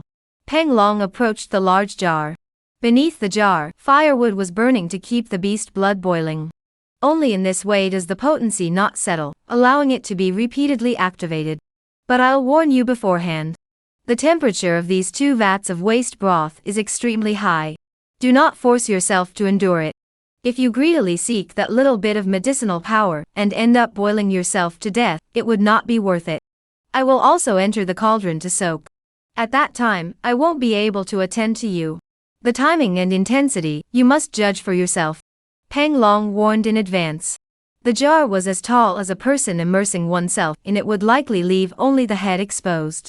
Though the precious liquid hadn't boiled, it was still scalding hot. Even a light touch with the fingertips caused them to burn and turn red. So this is what a medicinal bath is like, Li Xian marveled. It's not entirely like that, Pang Long explained. Martial artists eat, nourish, and soak. There are countless ways to eat, countless ways to nourish, and similarly, there are countless ways to soak. This is the most common method of fire soaking.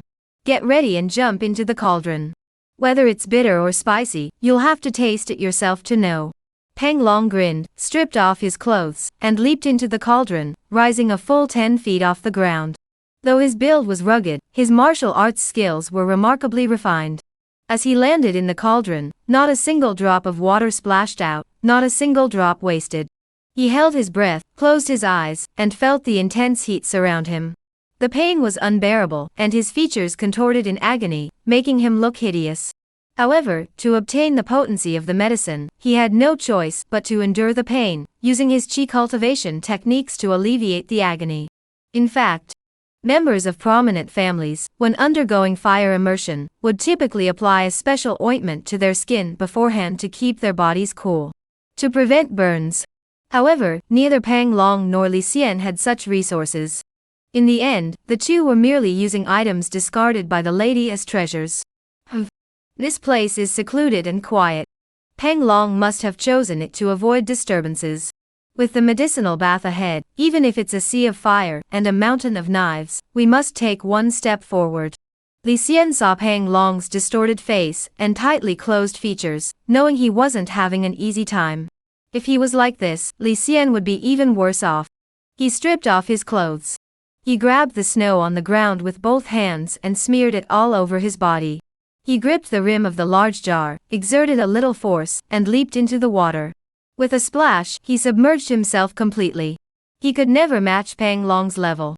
The blood-red elixir covered his entire body. An intense burning sensation swept over him from every part of his body. Pain. Dense, piercing pain. Beyond the burning heat, it felt as though countless ants were burrowing into his skin. The medicinal properties were beginning to take effect on his physique. Is this what a medicinal bath feels like?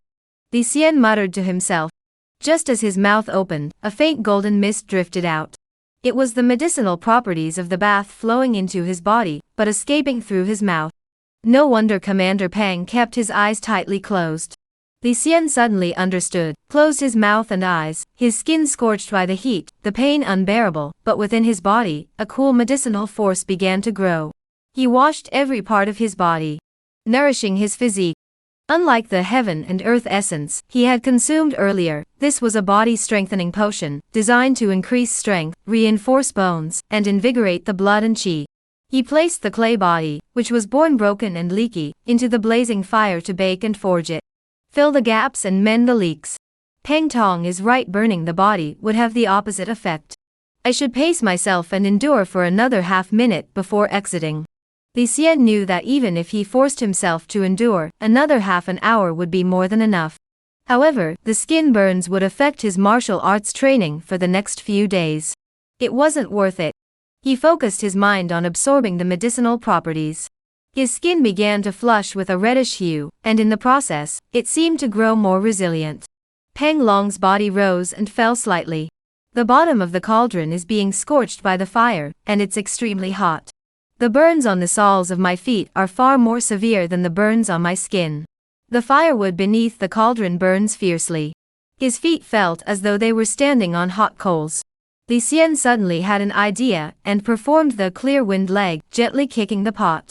The pot showed no reaction, but the waste soup inside began to slowly swirl. This was the spinning force of the clear wind leg technique. Li Xian began to understand.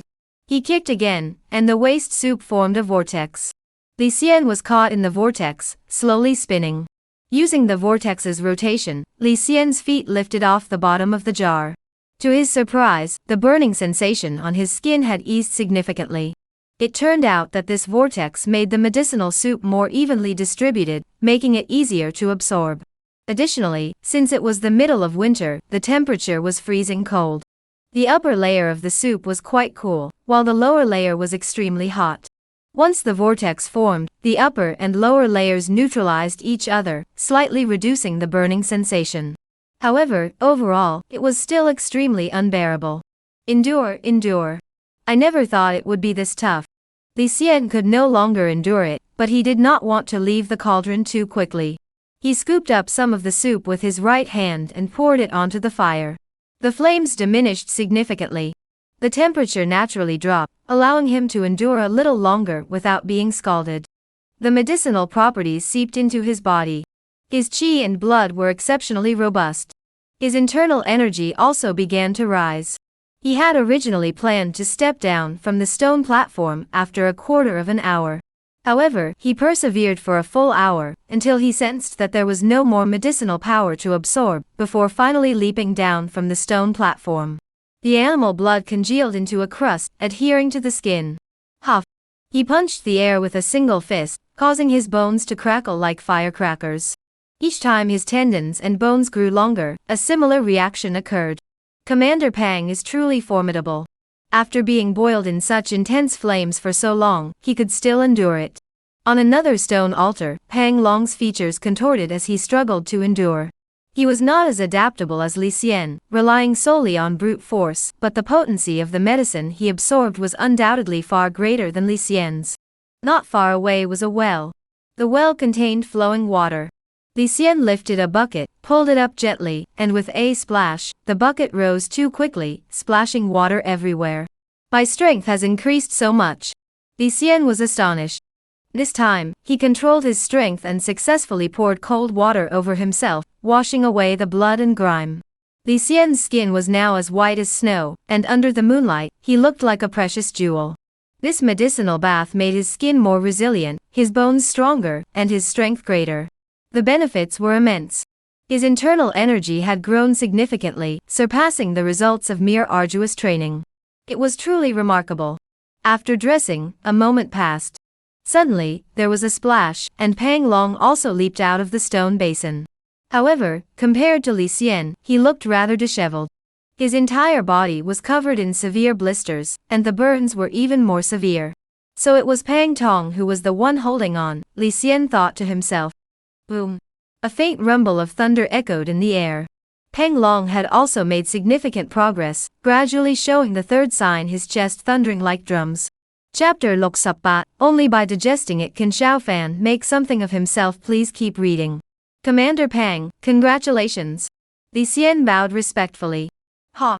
Pang Long burst into laughter, his expression filled with excitement. Congratulations to us all. Pang Long had made significant progress recently and had asked his wife about it. His wife was in a good mood at the time and told him. He had already taken half a step into the realm of digesting essence, and if one were to count, he could be considered half a transformed martial artist.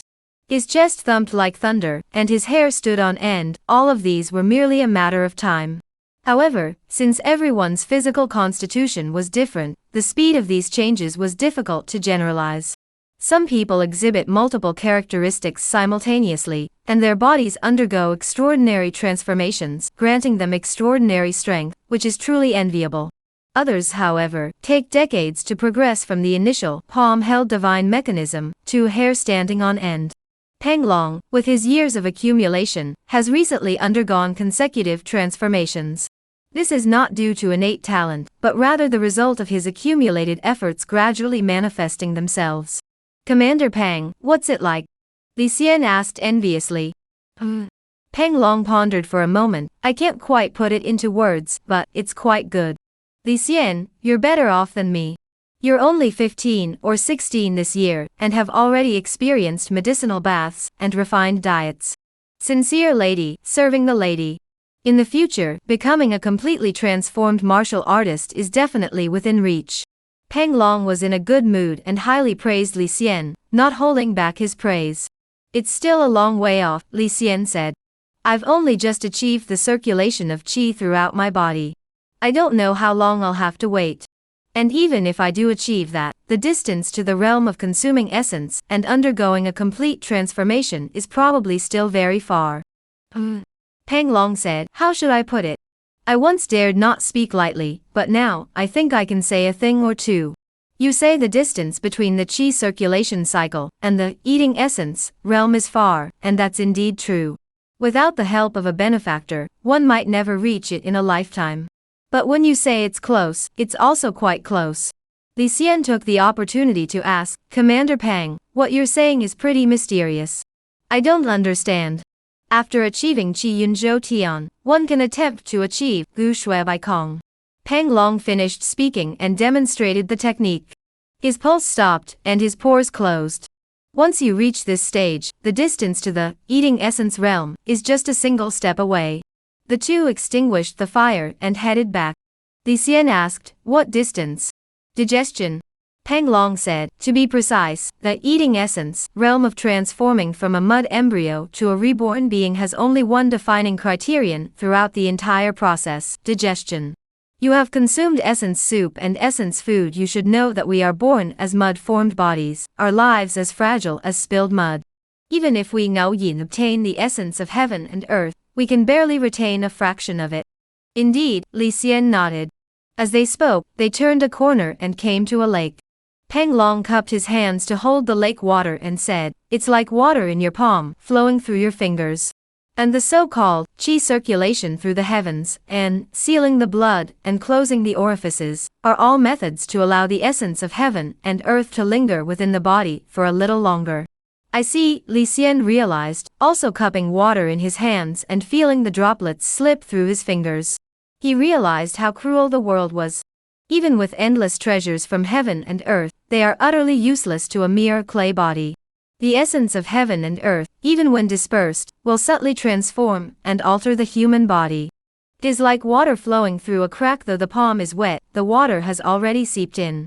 Over time, the clay body gradually gains the ability to digest essence food. Therefore, the distance between the clay body and the eating essence realm is just one thing, whether one can digest and absorb the essence of heaven and earth. If one can, even if it is only a fraction, it is considered half a foot into the essence-consuming realm. With the essence treasures following, one will gradually cross into the essence-consuming realm, and from then on, embark on the path of rebirth. Pang Long cupped the lake water in his hands, fingers tightly closed, holding the water flow firmly in place. As he spoke, his expression grew increasingly excited. By the end, he struck out with a palm. The water in his palm scattered across the lake surface.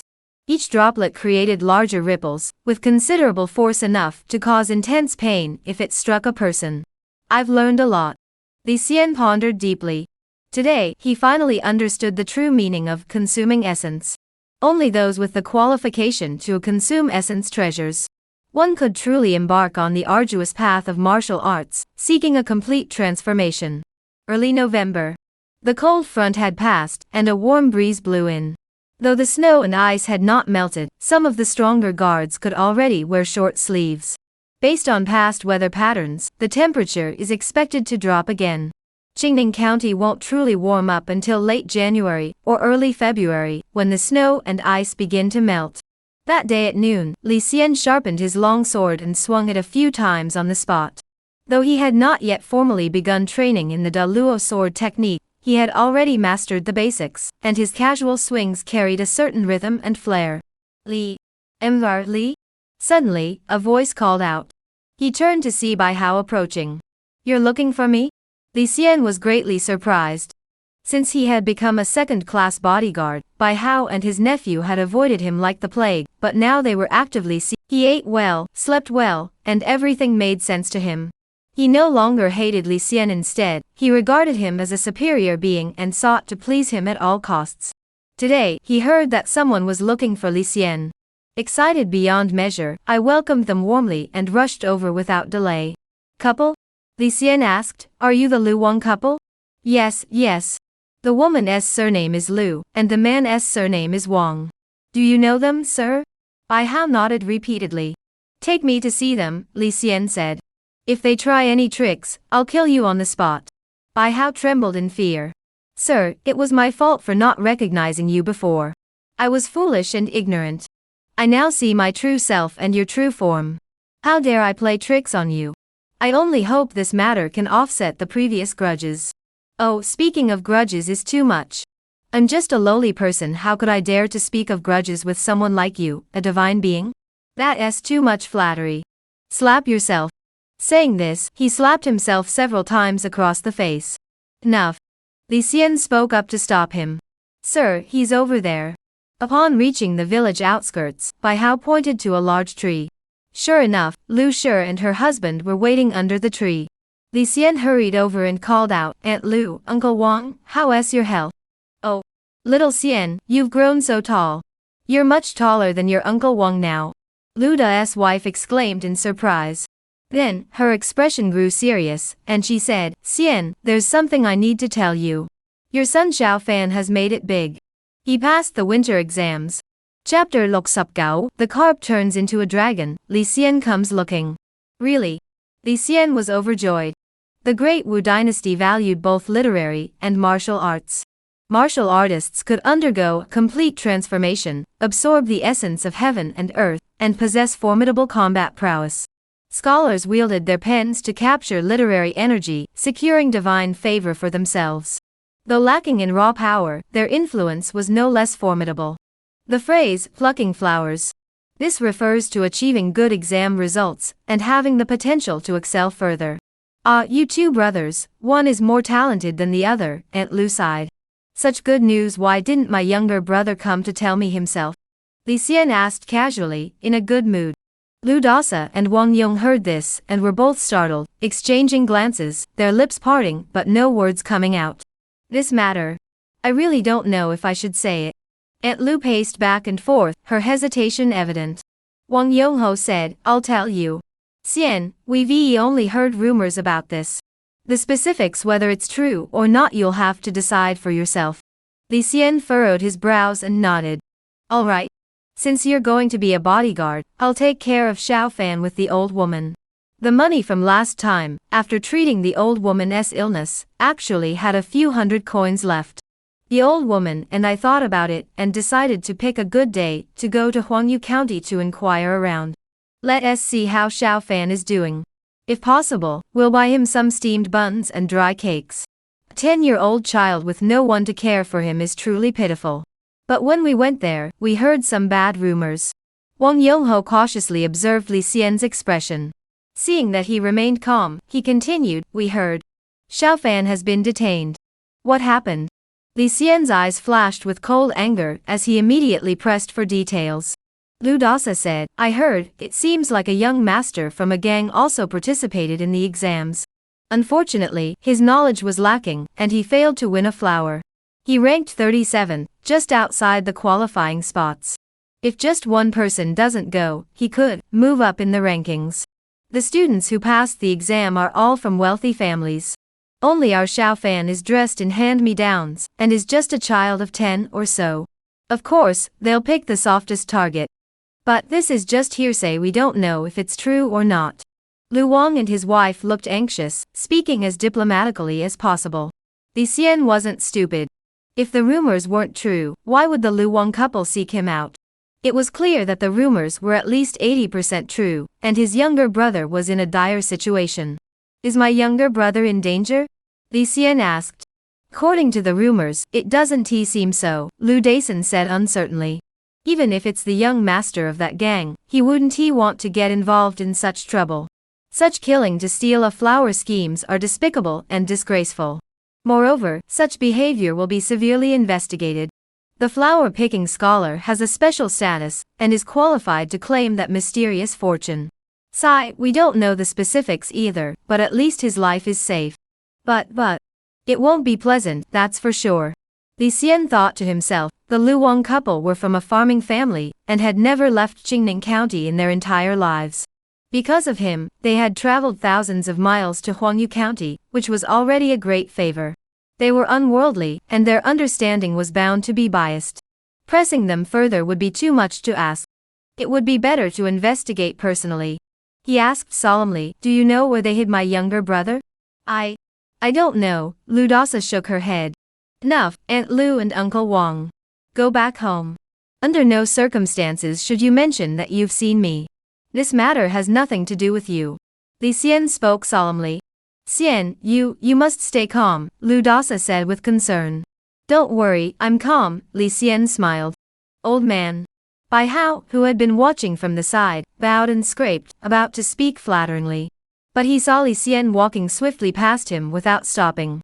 The old master is truly the old master, even the way he walks is so dignified. Bai Hao watched Li Xian's departing figure, unable to hide his envy. Li Xian took a deep breath. This was the crucial moment for his younger brother, Li Yu, to rise to prominence.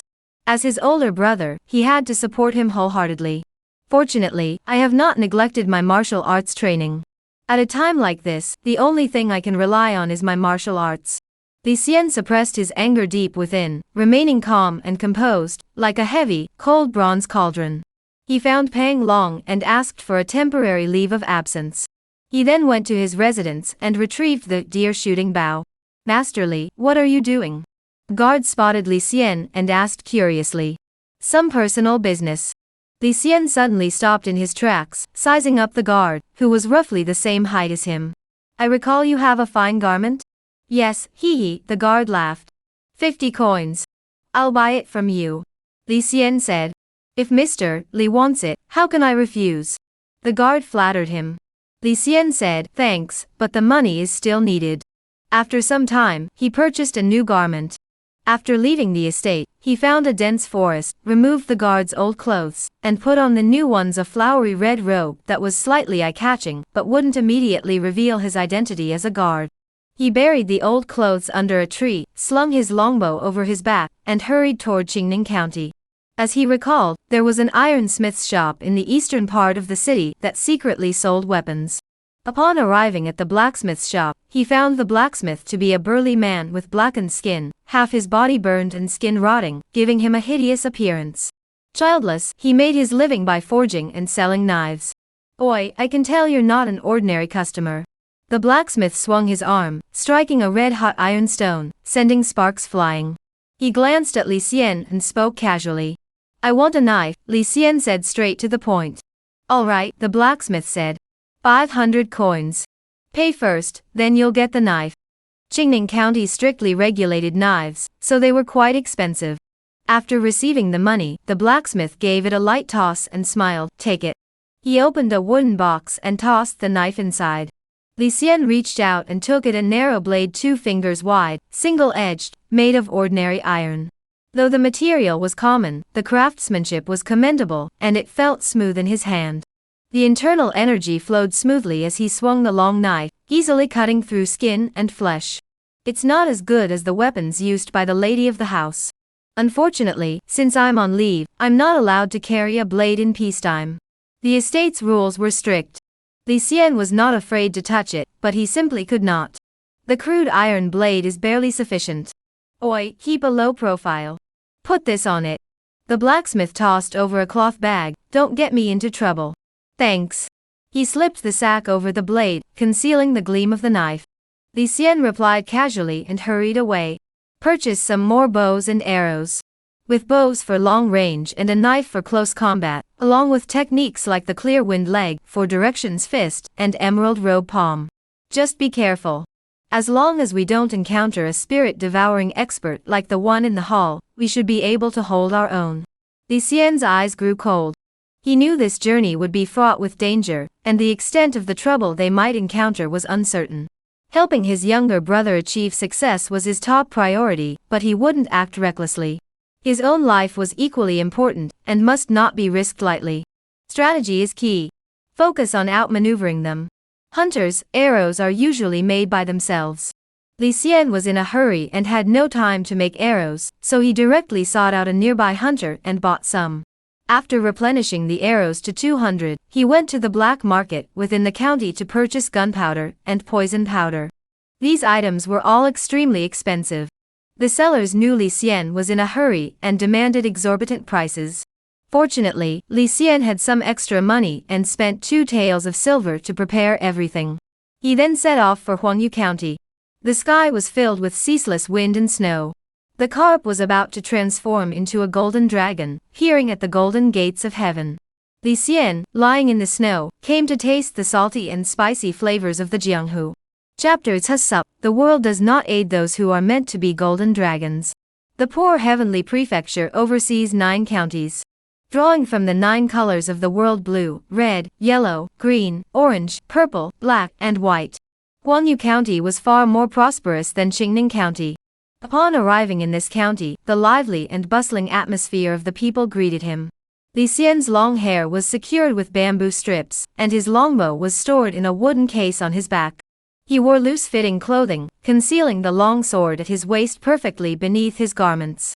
He looked ordinary, but his handsome features caused passers-by to glance at him repeatedly. Selling tofu. Hot tofu, fragrant tofu. Come and see. We have sugar figurines. Freshly picked vegetables from yesterday, come and take a look, gentlemen. Various cries and shouts. A bowl of hot tofu. Li Xian had been running all the way, and was already hungry. He arrived at the tofu cart, sniffed the aroma, and wanted to eat something warm. Coming right up. The vendor scooped some tofu with a wooden spoon, poured it into a bowl, sprinkled some soy sauce, and topped it with scallions. A steaming bowl of tofu brain was ready. 3 coins, sir. The vendor smiled. All right. After paying, Li Xian squatted down and slurped the hot tofu clean. His body felt much warmer, but for a martial artist, 1 bowl was definitely not enough. 3 more bowls. Li Xian handed over 10 coins. All right, as much tofu as you want. Take your time, sir. The vendor smiled broadly. Speaking of which, I heard that the county has been quite lively lately? Li Xian asked casually. It's been extremely lively. The vendor handed over a bowl of tofu and said, the winter exam results were announced recently. Oh my, our town has gained dozens more officials. I can't read, so I can't understand the exams. Maybe I should give it a try too. Who knows, I might end up getting a government official as my master. Sir, please eat. I'll get you another bowl. Li Xian took the wooden bowl. It was clearly much thicker, and the steam from the hot food warmed his face, melting the frost on his eyelashes. With the previous bowl to fill his stomach, he savored this one slowly. Speaking of the literary examination list, where is it posted? I'll go take a look. Li Xian asked. Not far. There are several places. There's one in front of the government office, some large restaurants, and even some bustling streets and alleys have the literary examination notices posted. The merchant said. I see, Li Xian asked, I heard that this year's literary examination is different from previous years? Oh, the merchant said. You wouldn't believe it. In previous years, the official in charge of selecting the top scholars was always from a distinguished family. This year, for some reason, it's a poor young man. But you know, the innocent are not to blame, but those who possess treasures are. With such talent, isn't that a treasure in itself? For ordinary families, being a bit foolish or slow isn't necessarily a bad thing. Li Xian's heart sank slightly. It seemed this matter was true. He asked again, I didn't expect you to be so well educated. Hee. The tofu vendor scratched his head. I told you, I can't read or write. But I do know a thing or two about poetry and prose.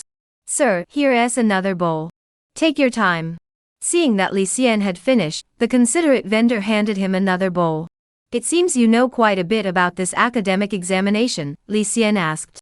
The winter exams are held every year in Huangyu County. How could one not study for them? The tofu vendor said self-deprecatingly, besides, for ordinary people like us, the literary arts are more tangible and understandable than martial arts. Of course, while that may be true, the number of ordinary people who actually pass the exams each year is pitifully small. What happens to the students who pass the exams? Li Xian asked. The vendor paused, thought for a moment, then said, those who pass the exams and pick flowers can report to the prefectural city. The prefectural city has an academy where the flower-picking scholars can study. Beyond that, I don't know. The concept of mysterious fortune is something ordinary people find hard to explain clearly. All right, thank you.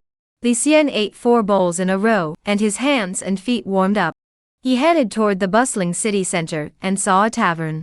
From the 2nd-floor balcony, a red notice board hung down. It listed various names, with no apparent order of ranking. Li Xiaofan. Seeing his younger brother's name, Li Xian felt a surge of relief. My younger brother has indeed made the list. All his late-night studying was not in vain. Even with his ability to remember everything he saw, the efforts Li Xiaofan had put in were still vivid in his mind. After his father's death, the 2 brothers had no money to buy books. Li Xiaofan often wrapped himself in his father's coat and hid near the private school to eavesdrop. He tried every possible means to gain even a little knowledge. They longed for the winter exams to bring them success, to change their fortunes. Li Xian clenched his fists, his gaze growing cold and sharp. But as he looked down the list, there were only 36 names. There are exactly 36 names on the list. Now that my younger brother is nowhere to be found, the servitude person is the key to this journey. Li Xian visited 3 different bulletin boards, but only the names of the successful candidates were posted. It wasn't until he reached the county office that he spotted the servitude name. Zheng Saiqi. The 37th name. It must be him. Li Xian remained composed and left the county office. Next, he needed to find out what kind of power Zheng Saiqi belonged to. Following the trail would lead to the whereabouts of his younger brother. I must not give away my true intentions. Otherwise, we'll alert them, and the situation will become even more unpredictable.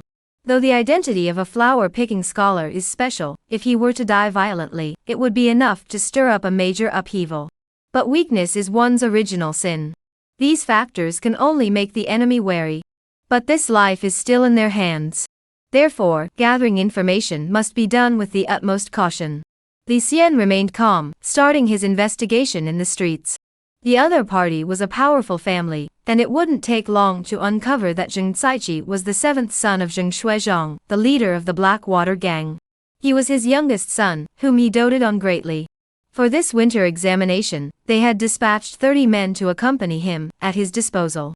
The Blackwater gang's main influence did not lie in Huangyu County, but the rice shops, inns, and escort agencies within the county were also under Zheng Shuizhang's control. Now that we have a lead, let's take the next step. Li Xian exhaled, calming his mind, and hid himself in the shadows. His intent to kill was concealed. Before long, night had fallen. The streets were deserted, with only a few figures emerging from the gambling house in small groups. Li Xian had been waiting for a long time, his eyes narrowed, quietly following behind.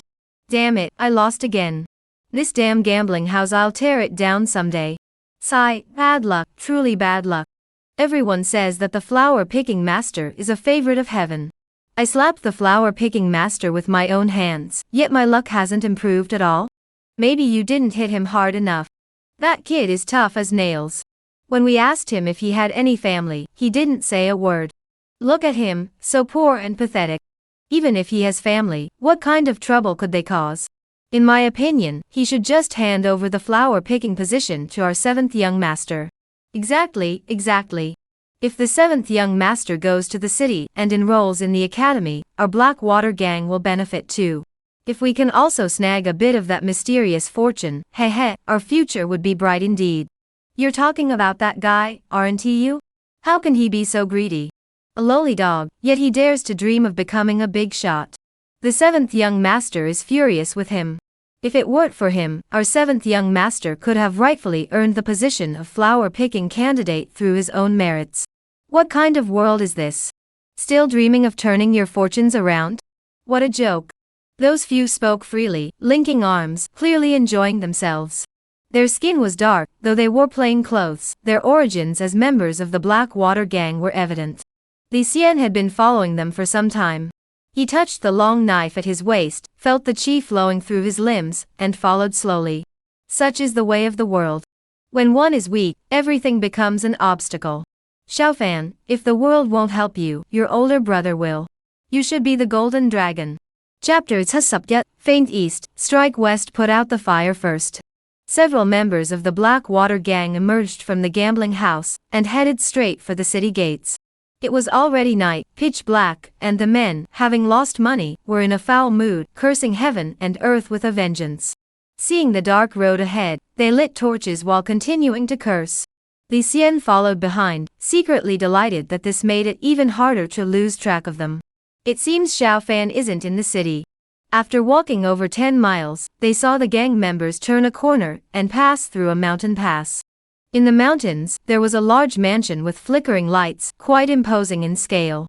Li Xian furrowed his brows, guessing that Xiaofan was inside. He saw several gang members approach the mansion and knock on the door.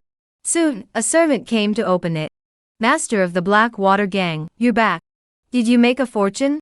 Bad luck. We lost a lot. Please come inside.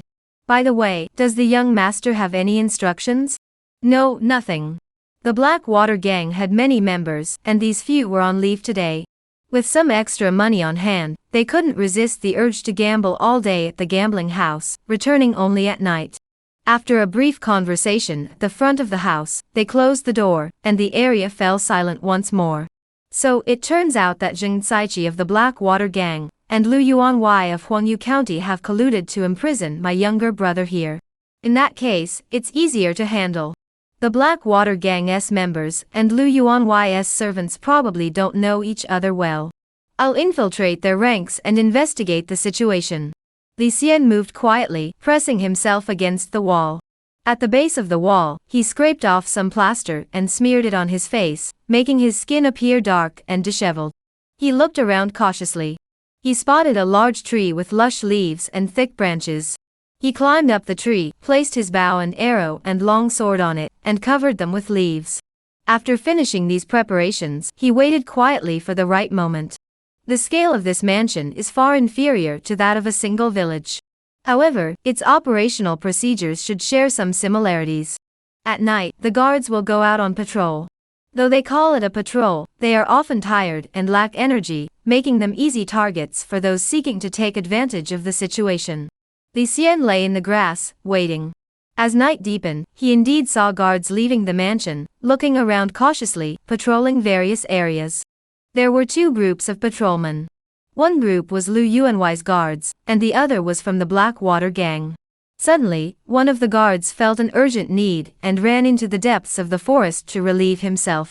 Li Xian saw his chance and quietly followed him. Ah, that's better. Trail of water flowed out. When the guard was most careless, Li Xian activated his clear wind leg technique, delivering a light kick to his lower back.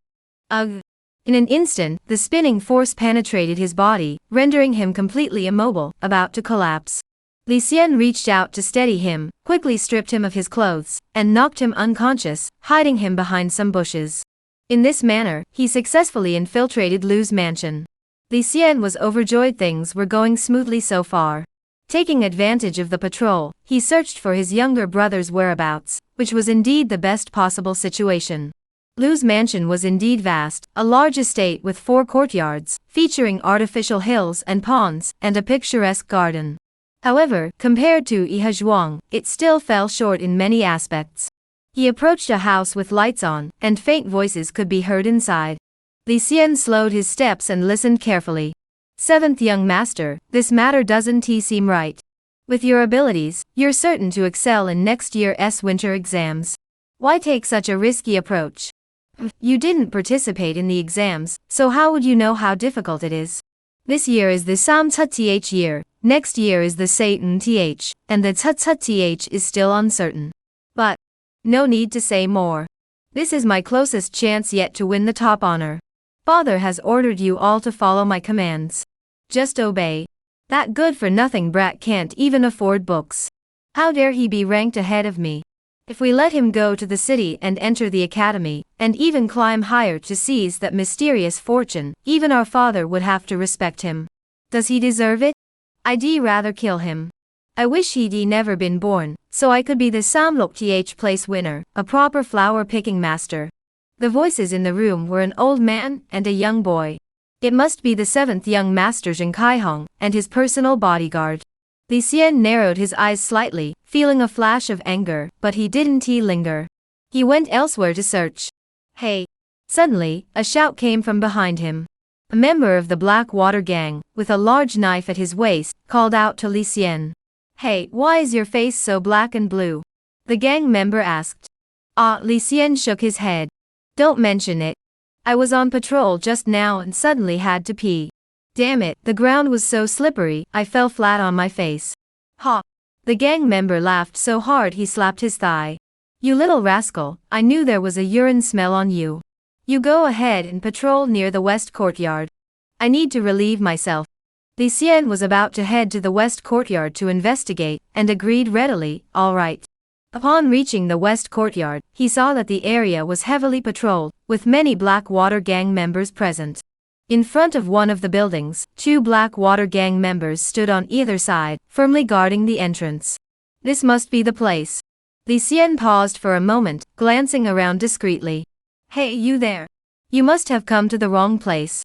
A Blackwater gang member stopped Li Xian. This isn't your patrol area. Oh, it's like this. Earlier, one of your men said he needed to use the restroom, and asked me to take his place on patrol for a while.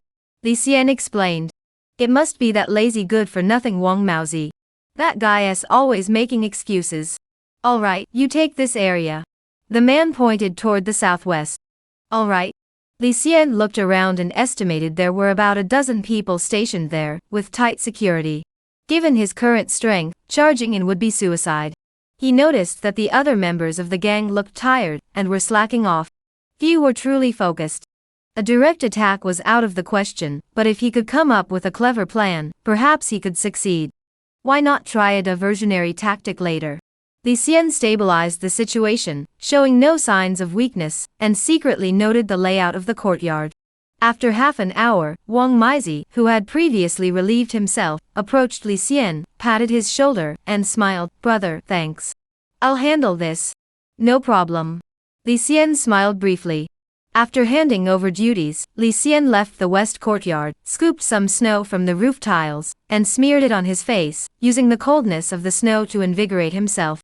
If the plan is carried out, the slightest oversight would mean certain death here. Divert their attention eastward and strike westward. The timing for starting the fire is perfect. Such a large mansion typically has a dedicated stable. The hay and straw are dry and highly flammable, and outlaws value their horses above all else. If the stables catch fire, they will inevitably come to put it out. We must locate the stables immediately. Inside the stables were dozens of horses, belonging to the Blackwater gang, and Lu Yuanwei. Among them were several exceptionally fine horses, one of which had snow-white fur, red-tinged pupils, and fur meticulously groomed with a whip, more zingzi than a human. This was the Snow Jade White Horse. What a fine horse. Pity it's with the wrong master. I never thought that the gunpowder I bought on a whim would actually come in handy. Li Xian used the gunpowder as an ignition source to ensure the fire would spread quickly when the time came. He then made up his mind, lit a firebrand, and threw it into the dry grass. Sparks began to spread, and a cloud of black smoke drifted into the air. With the gunpowder's aid, the fire spread rapidly. The entire stable was engulfed in flames, and the fire soon spread to the surrounding buildings. It was as bright as day. Waves of heat swept toward them. Li Xian feigned panic and shouted, Fire! Fire! Quick, come and put out the fire! As he ran, he shouted, waking up the servants and laborers. With their help, the situation quickly descended into chaos. In the midst of the chaos, Li Xian ran to the west courtyard, and saw the patrol members of the Blackwater gang. He shouted, Quick, quick! The young master is calling you to put out the fire. There's a fire! What? What's this? The fire started in the stable. If the young master's horse gets burned, can you take responsibility for that? But that kid. He's skinny and weak. He can't escape. Alright, we're going. The Blackwater gang members spread the word quickly, and in no time, they all rushed toward the stable area. Li Xian took advantage of the absence of anyone, and kicked open the gate with a single kick. Chapter Yi, climb higher, just keep running, please keep reading. Kicking open the door, he indeed saw his younger brother, Li Xiaofan. His mouth was stuffed, preventing him from speaking, and there were several red handprints on his face, but his expression was stubborn, glaring angrily at Li Xian. Little brother, it's me. Li Xian said, removing the white cloth that had been stuffed into Li Xiaofan's mouth. Big brother. Li Xiaofan's eyes lit up as he finally recognized Li Xian, exclaiming joyfully, Brother, you came to save me? His expression suddenly grew tense. This place is dangerous. They dare not kill me. Big brother, you must escape quickly. What are you saying? Li Xian laughed. I'll take you away. After untangling the ropes, Li Xiaofan, who was only around 10 years old and frail, couldn't run fast. But he wasn't heavy, so carrying him wasn't too much of a burden. They exited the woodshed. They saw flames shooting into the sky, and black smoke billowing from the southeast corner. Realizing the fire was still spreading, Li Xian didn't dare linger, and immediately fled. On the other side. Quick, quick! Help me put out the fire. If my little Xiang dies, I'll make you pay with your lives. Jing Saiqi, the seventh young master, looked furious. Upon learning that his beloved horse might be burned to a charred husk, his heart ached as if it were bleeding. He grabbed 2 servants and threw them into the flames, shouting, "Quick, save my horse." However, the flames raged fiercely, and the horse was likely already dead. Jing Saichi's personal bodyguard, Yang Cheng, suddenly noticed that members of the Black Water Gang were rushing toward them from the distance. They picked up wooden buckets and began pouring water, working harder than the other servants. He couldn't help but furrow his brows. Starting a fire on such a cold winter day was indeed highly unusual. "Who sent you here?" Yang Cheng asked. "What?" One of the gang members replied, "Didn't the young master tell us to come and put out the fire?" Yang Cheng's brows furrowed even more. As soon as the fire broke out, he and Jing Saichi had rushed over. Though Jing Saichi was the young master, he had never been quick-witted and could only stand there in panic. In such a desperate situation, how could he have thought to involve the gang members in putting out the fire?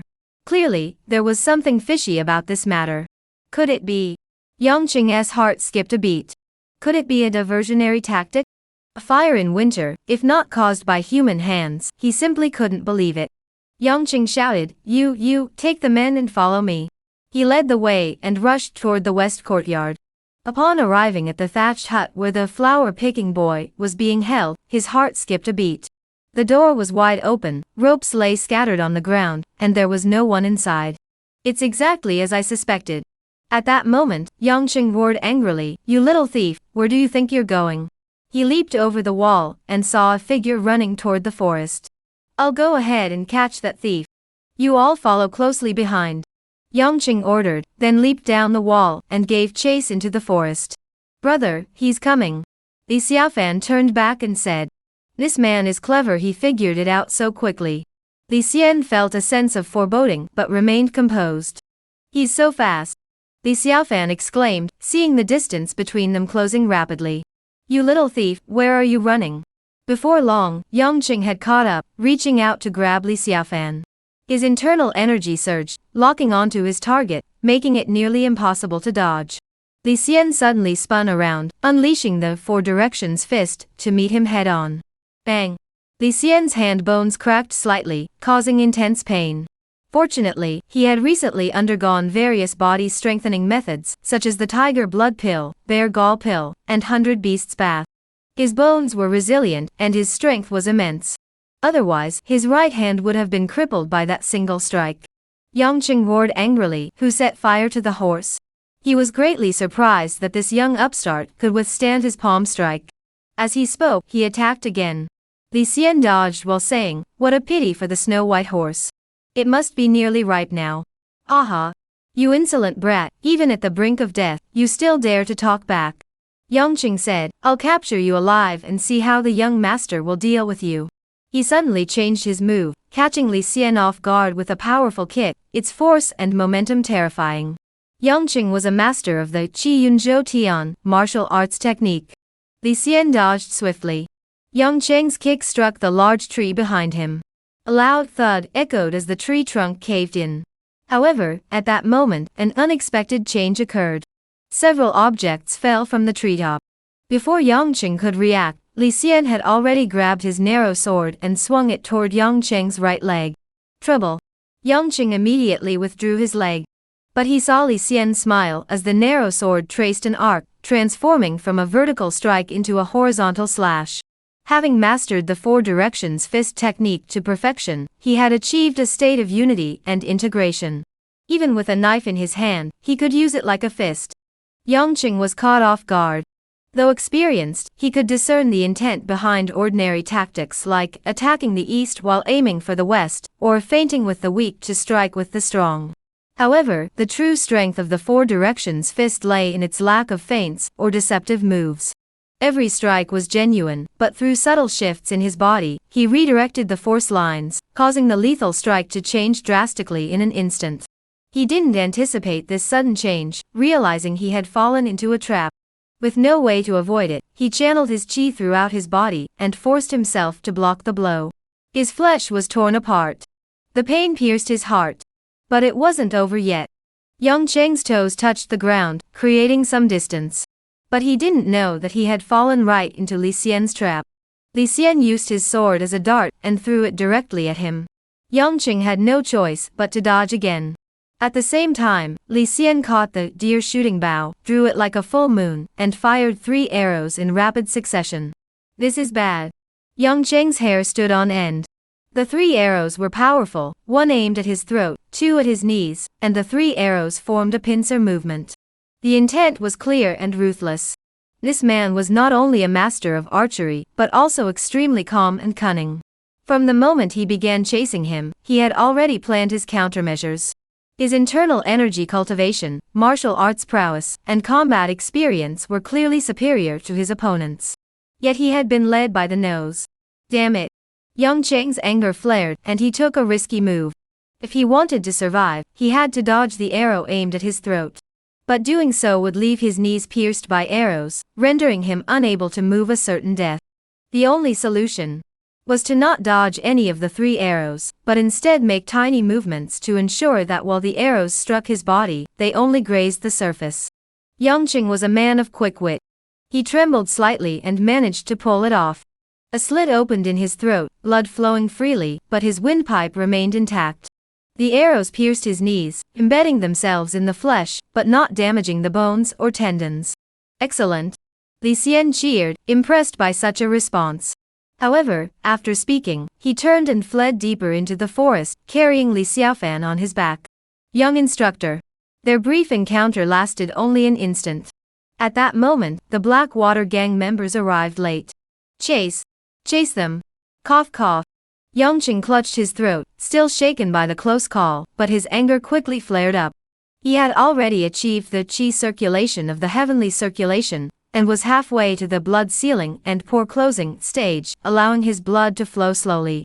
He quickly bandaged his wounds. The injuries were neither severe nor minor. Under normal circumstances, he would need several days of rest to recover. However, since the young master's beloved horse had been killed, he could not possibly return without capturing the thief. He decided to enter the forest personally to capture Li Xian. Big brother, you're so amazing. Li Xiaofan looked up at him with admiration.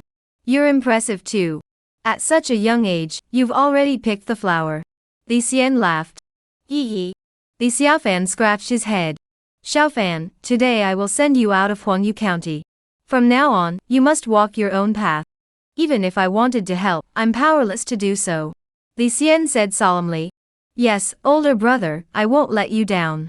Li Xiaofan nodded firmly.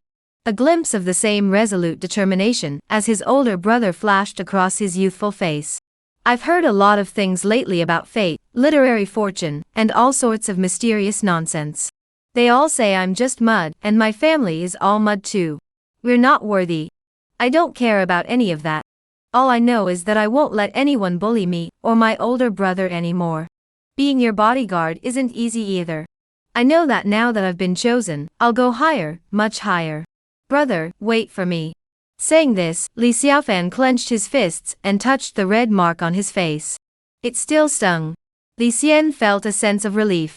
Just then, they spotted a gray horse deep in the forest, with a crooked eye and a twisted mouth, ugly beyond belief. Among the horses in the stable that had been burned, the least noticeable one was the first to escape. Li Xian's face lit up. He jumped onto the horse. Though he had never studied horsemanship, he managed to tame the horse with his martial arts skills, though it wasn't easy. It was already deep into the night. Pursuers were closing in from behind. Before them, everything was pitch black. Snowflakes drifted through the air as Li Xiaofan clung tightly to Li Xian's cloak.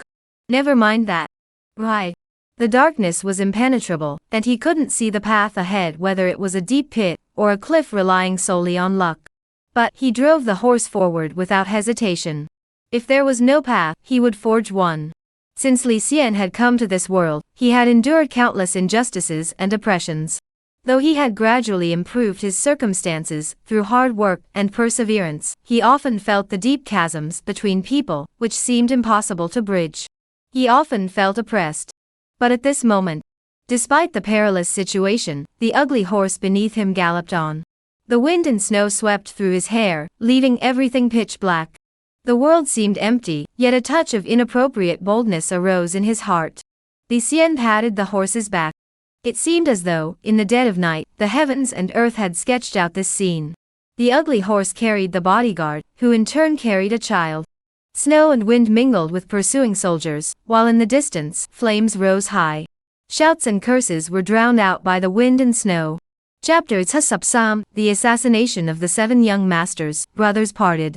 As dawn broke, a sliver of sunlight pierced the sky. Li Xian's face was as cold as ice, his eyelashes frozen with crystalline dew, and his limbs stiff from the cold. Peng Long had been right. Even with his thick inner qi, prolonged exposure to wind and snow was no good. Brother! Li Xiaofan suddenly exclaimed, we're back. With the help of the first rays of sunlight, he finally made out the surroundings. Not far away stood a half-burned down mansion. Before the mansion, dozens of people were covered in dust and dirt, looking disheveled and exhausted. Brother, what should we do? Li Xiaofan panicked, clutching Li Xian's clothes. Li Xian furrowed his brows and patted the horse's back. It turned out that the ugly horse knew the way. Last night, after riding all night, Li Xian couldn't see the path in the darkness, so he let the horse run freely. The ugly horse belonged to Lu Yuanwei, and seeing that dawn was approaching, it had returned on its own. Just as he was about to turn the horse around and flee quickly, he suddenly noticed that although there were many people in front of the mansion, they were all servants and laborers, with no sign of the Black Water Gang members.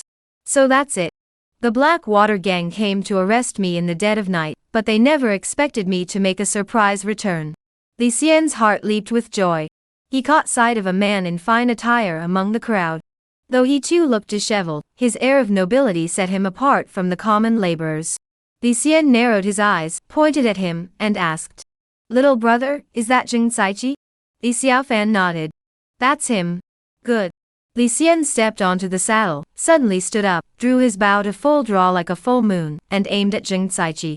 The distance grew closer. The servants of the Lu mansion heard the horse hooves and turned to look. Zheng Saiqi heard the noise and turned his head, but the next moment, his face betrayed his fear. No.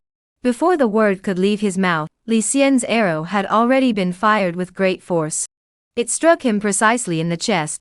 Zheng Kaihong winced in pain, looked down at her chest, and saw the arrowhead embedded in her flesh. This time, there was no chance of survival. A wave of bitterness and resentment surged through her heart. In the blink of an eye, a second arrow flew toward him, piercing his throat. Li Xian's eyes were cold as ice. He drew his bowstring once more and fired the third arrow, piercing through his skull. 3 arrows fired in quick succession, each one fatal, clean, and decisive. Go!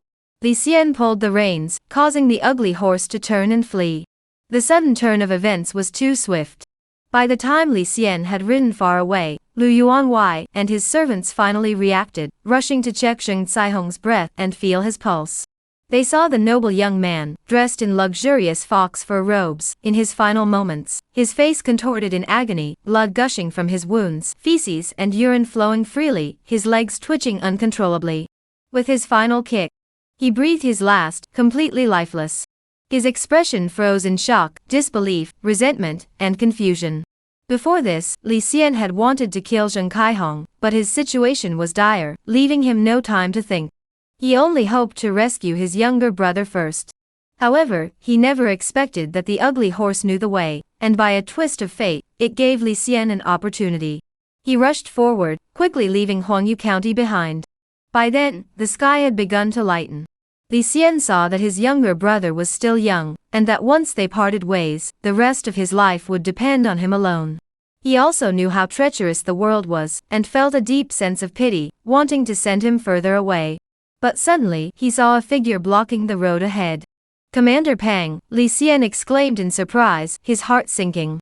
Li Xian, even if you've taken leave, you shouldn't stray too far from the estate, Pang Long said expressionlessly. Li Xian had no choice but to dismount. Xiaofan, your older brother can only see you off here. Li Xiaofan replied, yes, older brother, I will miss you. We've never been to the county seat. Be careful on your way. Li Xian said solemnly. He knew well that the world was unstable. Teenager of just over 10 years old leaving home to travel thousands of miles to the prefectural city, the dangers and hardships along the way were simply unimaginable. In this ruthless world, how could his younger brother, with his frail body, possibly protect himself? Big brother, don't underestimate me, Li Xiaofan said cheerfully. I've picked flowers. Alright, be careful on the road. Li Xian patted Li Xiaofan on the shoulder and slipped some money into his pocket. Li Xiaofan smiled, holding back tears, waved goodbye, and ran off quickly. Once he was far away, he finally let out a sob, but after wiping away his tears, he resumed his journey with renewed determination. True man doesn't cry. You as an older brother, really have nothing to say, Pang Long sighed. Li Xian remained silent. Let's go back to the village, Pang Long patted Li Xian on the shoulder. Don't blame me for stopping you. Having learned the martial arts from the lady, you are now her property. Let us just say I judged you by my own standards. After all, everything comes at a price. But then again, without the lady's martial arts, how could you have saved your younger brother? Li Xian smiled helplessly. He had always known that the estate's rules were strict and martial arts were highly valued. If the guards were allowed to roam freely, the martial arts would have already been leaked. But the more he thought about it, the more he felt compelled to help his younger brother and break free from these chains. As for himself, he firmly believed that he didn't need anyone else. He would break free from the shackles and shatter the chains with his own fists. Heaven rewards diligence. Success depends on one's own efforts. Yongqing chased all night, digging 3 feet into the ground, conducting a thorough search, vowing to track down Li Xian. However, the little thief was as cunning as a fox and remained nowhere to be found. By the time the sky began to lighten, Yongqing, with no other choice, had to accept reality and lead his men back home. He thought to himself, the young master's horse is lost, and now that little thief has vanished without a trace. Given his temperament, I'll have a hard time staying in the gang from now on. Upon returning to the mansion, he saw the dilapidated scene and sighed deeply, just as he had expected. However, as he took a few more steps forward, he caught a faint whiff of blood. His hair stood on end. He rushed into the crowd and saw the 7th young master lying in a pool of blood, his body already stiff. 3 arrow holes were visible on his body, one piercing his heart, one piercing his throat, and one piercing his skull. The intensity of the killing intent, and the decisiveness of the attack left Yongqing shivering with cold. It's him. It must be him. Yongqing recalled the 3 arrow wounds on his own body. They were equally cold-blooded, ruthless, decisive, and cunning. As if he had shot a wild deer. Yongqing's face was pale, his body trembling, his eyes filled with fear. The news of the 7th young master's death at his hands, if it reached the Blackwater gang, his fate would be too horrific to imagine. I was so focused on catching the thief that I failed to protect my master. Now I'm going to lose my life? Rather than return to the gang, it's better to flee now. Perhaps there's still a sliver of hope. Yes, that's right. Since that's the case, we must conceal the news of the 7th young master. We must buy time to escape. Yongqing had risen from poverty to his current position, his wit and cunning far surpassing others. On the way back to the village, Li Xian recalled the events of last night. The battle with Yongqing was extremely perilous. The slightest mistake would have led to his capture. If it weren't for my younger brother by my side, I would have liked to have another go at him. Li Xian's victory was entirely due to a chance move, hiding his bow and arrow and iron sword in the tree. Even without those, relying on his mastery of the 4 directions fist, the green lotus palm, and the perfect clear wind leg, he could have held his own for a few rounds, gaining more experience in the martial arts world. Commander Pang, is the Blackwater gang really that powerful? Li Xian asked. Pang Long paused for a moment. They're pretty formidable. Their leader, Jing Xuezheng, isn't someone to be underestimated. The two continued discussing the Blackwater gang. Chapter Tsubseiji circulates through the heavens, compiled by human hands. Please continue reading.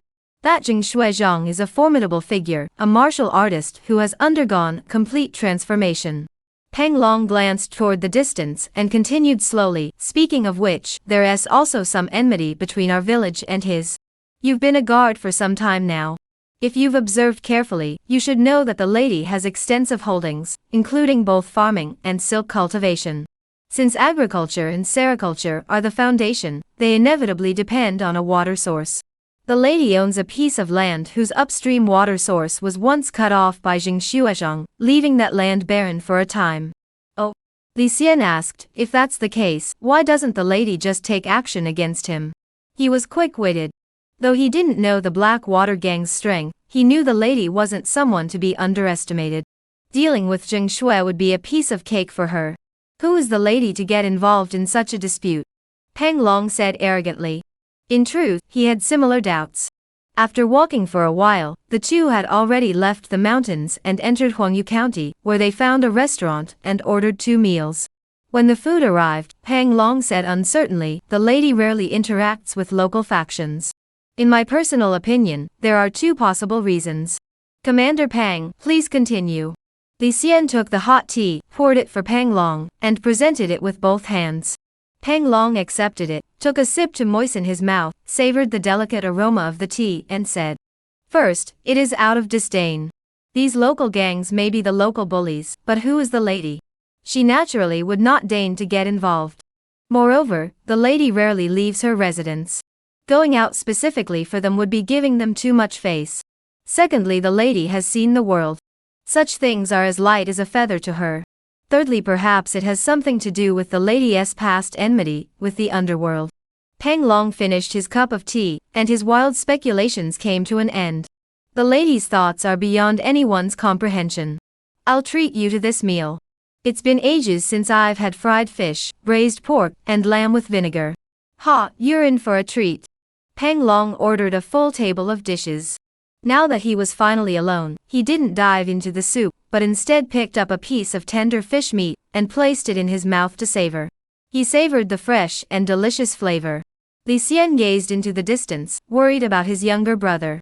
But then he thought, his younger brother was clever, and now that he had picked flowers, he must have enough money for the journey. With his wit, reaching the city and enrolling in school shouldn't be too difficult. Li Xian drank the tea in one gulp, letting go of his worries. He felt a sense of freedom and openness. His younger brother had found a way out. As his older brother, he must also find a way to make something of himself. This tastes good. Li Xian ate heartily, devouring both rice and meat. Amid the smoky aroma of home-cooked food, his strength gradually returned. Once he had eaten his fill, they headed back to the village. For Direction Fist. Proficiency, 256 Mastery. During this period, Li Xian had not deliberately practiced the 4 Directions Fist. However, after fighting someone last night, his proficiency in the fist technique had clearly improved, which was surprising. Clear Wind Leg. Proficiency, 319500 Mastery. Emerald Palm. Proficiency, 169200 Mastery. All martial arts have seen some improvement. Peng Tong has achieved mastery in 2 arts, proficiency in 3, and mastery in 5, plus 10 years of arduous training, and has finally managed to circulate his qi throughout his body. I now have 1 mastery, 1 grand mastery, and 1 mastery, but I am also very close. Martial arts are not about quantity but quality. Under the premise of mastery, having more is naturally better. Li Xian sat cross-legged in the snow. He attempted the qi circulation technique once more, condensing his qi into a thread-like form that circled through the acupoints, breaking through the Sambak-th barrier, and approaching the Sam-leng-th. As long as I follow the steps, it will only take another 10 or so days to achieve the qi circulation cycle. Li Xian steadied his mind, remaining calm and composed. Step by step, he must proceed with caution. He practiced his palms and legs without ceasing, causing ripples to form in the lake of his body, which grew into waves that never ceased, until finally, the lake surged with waves. With each practice session, the internal qi quietly increased by a thread. Qi comes from martial arts, and principles are understood through the fists. On this day, he suddenly felt inspired, and performed the 7th form of the emerald net palm, emerald waves beating the sand. This palm technique emphasizes grandeur and power, aiming to defeat the enemy with a single strike. Therefore, it consumes a great deal of energy. When the palm is struck out, the internal energy surges out of the body like a wave, sweeping up a cloud of snow. Proficiency Ga Yi.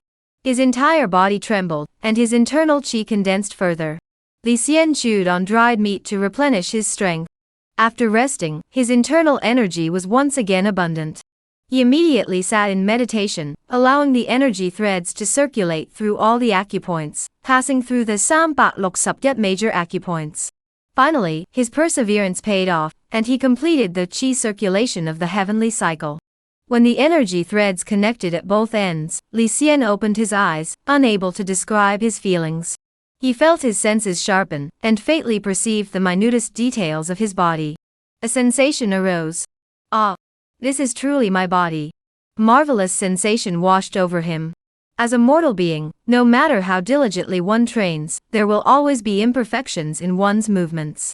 The circulation of qi, the most obvious sensation, is that I have greater control over my body.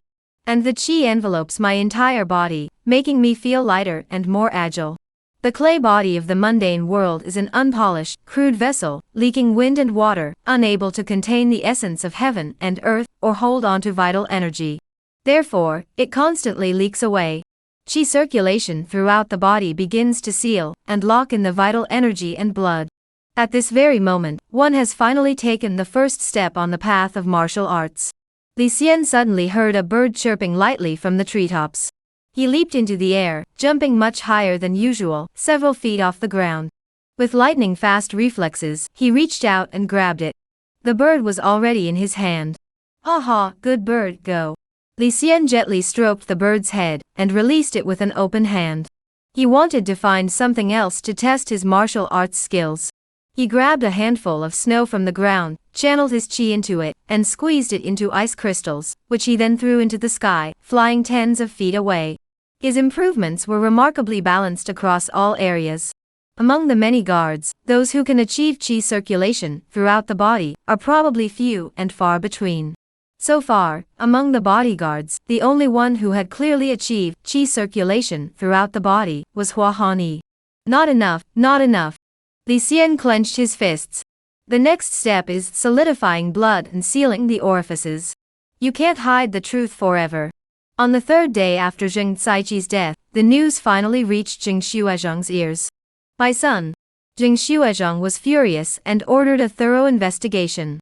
He ordered the arrest of Yangcheng, who had been a member of the Black Water Gang's 13 banners, and demanded a full account of the incident. The Black Water Gang was named Black Water Gang. Was because there was a black water river near the gang's headquarters. This river flows through several areas, irrigating many places. The Black Water Gang acted tyrannically, claiming the river as their own.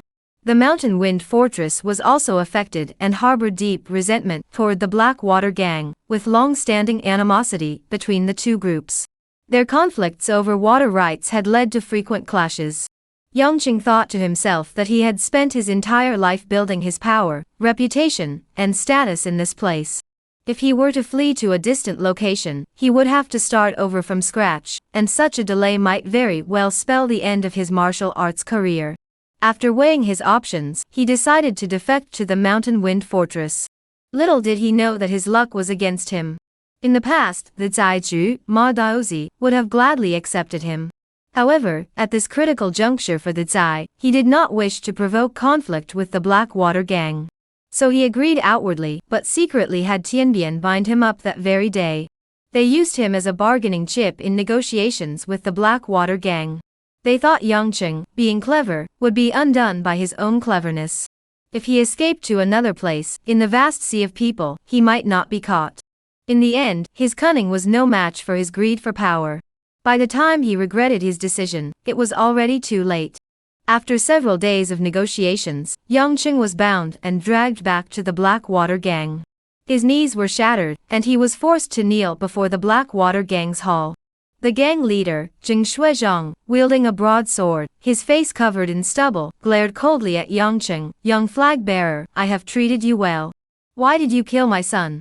"Gang leader, the seventh young master was not killed by me, it was a young man." Yangcheng was terrified, sweating profusely. "Who?" Zheng Xuezhang demanded. I don't know who." "Ah, I know now. It was Li Xiaofan's older brother."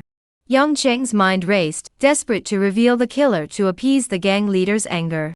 He had no idea who Li Xian was, but he knew the flower-picking scholar Li Xiaofan, and the young man who had saved Li Xiaofan was several years older than him. Therefore, he blurted out a lie, claiming he was his older brother.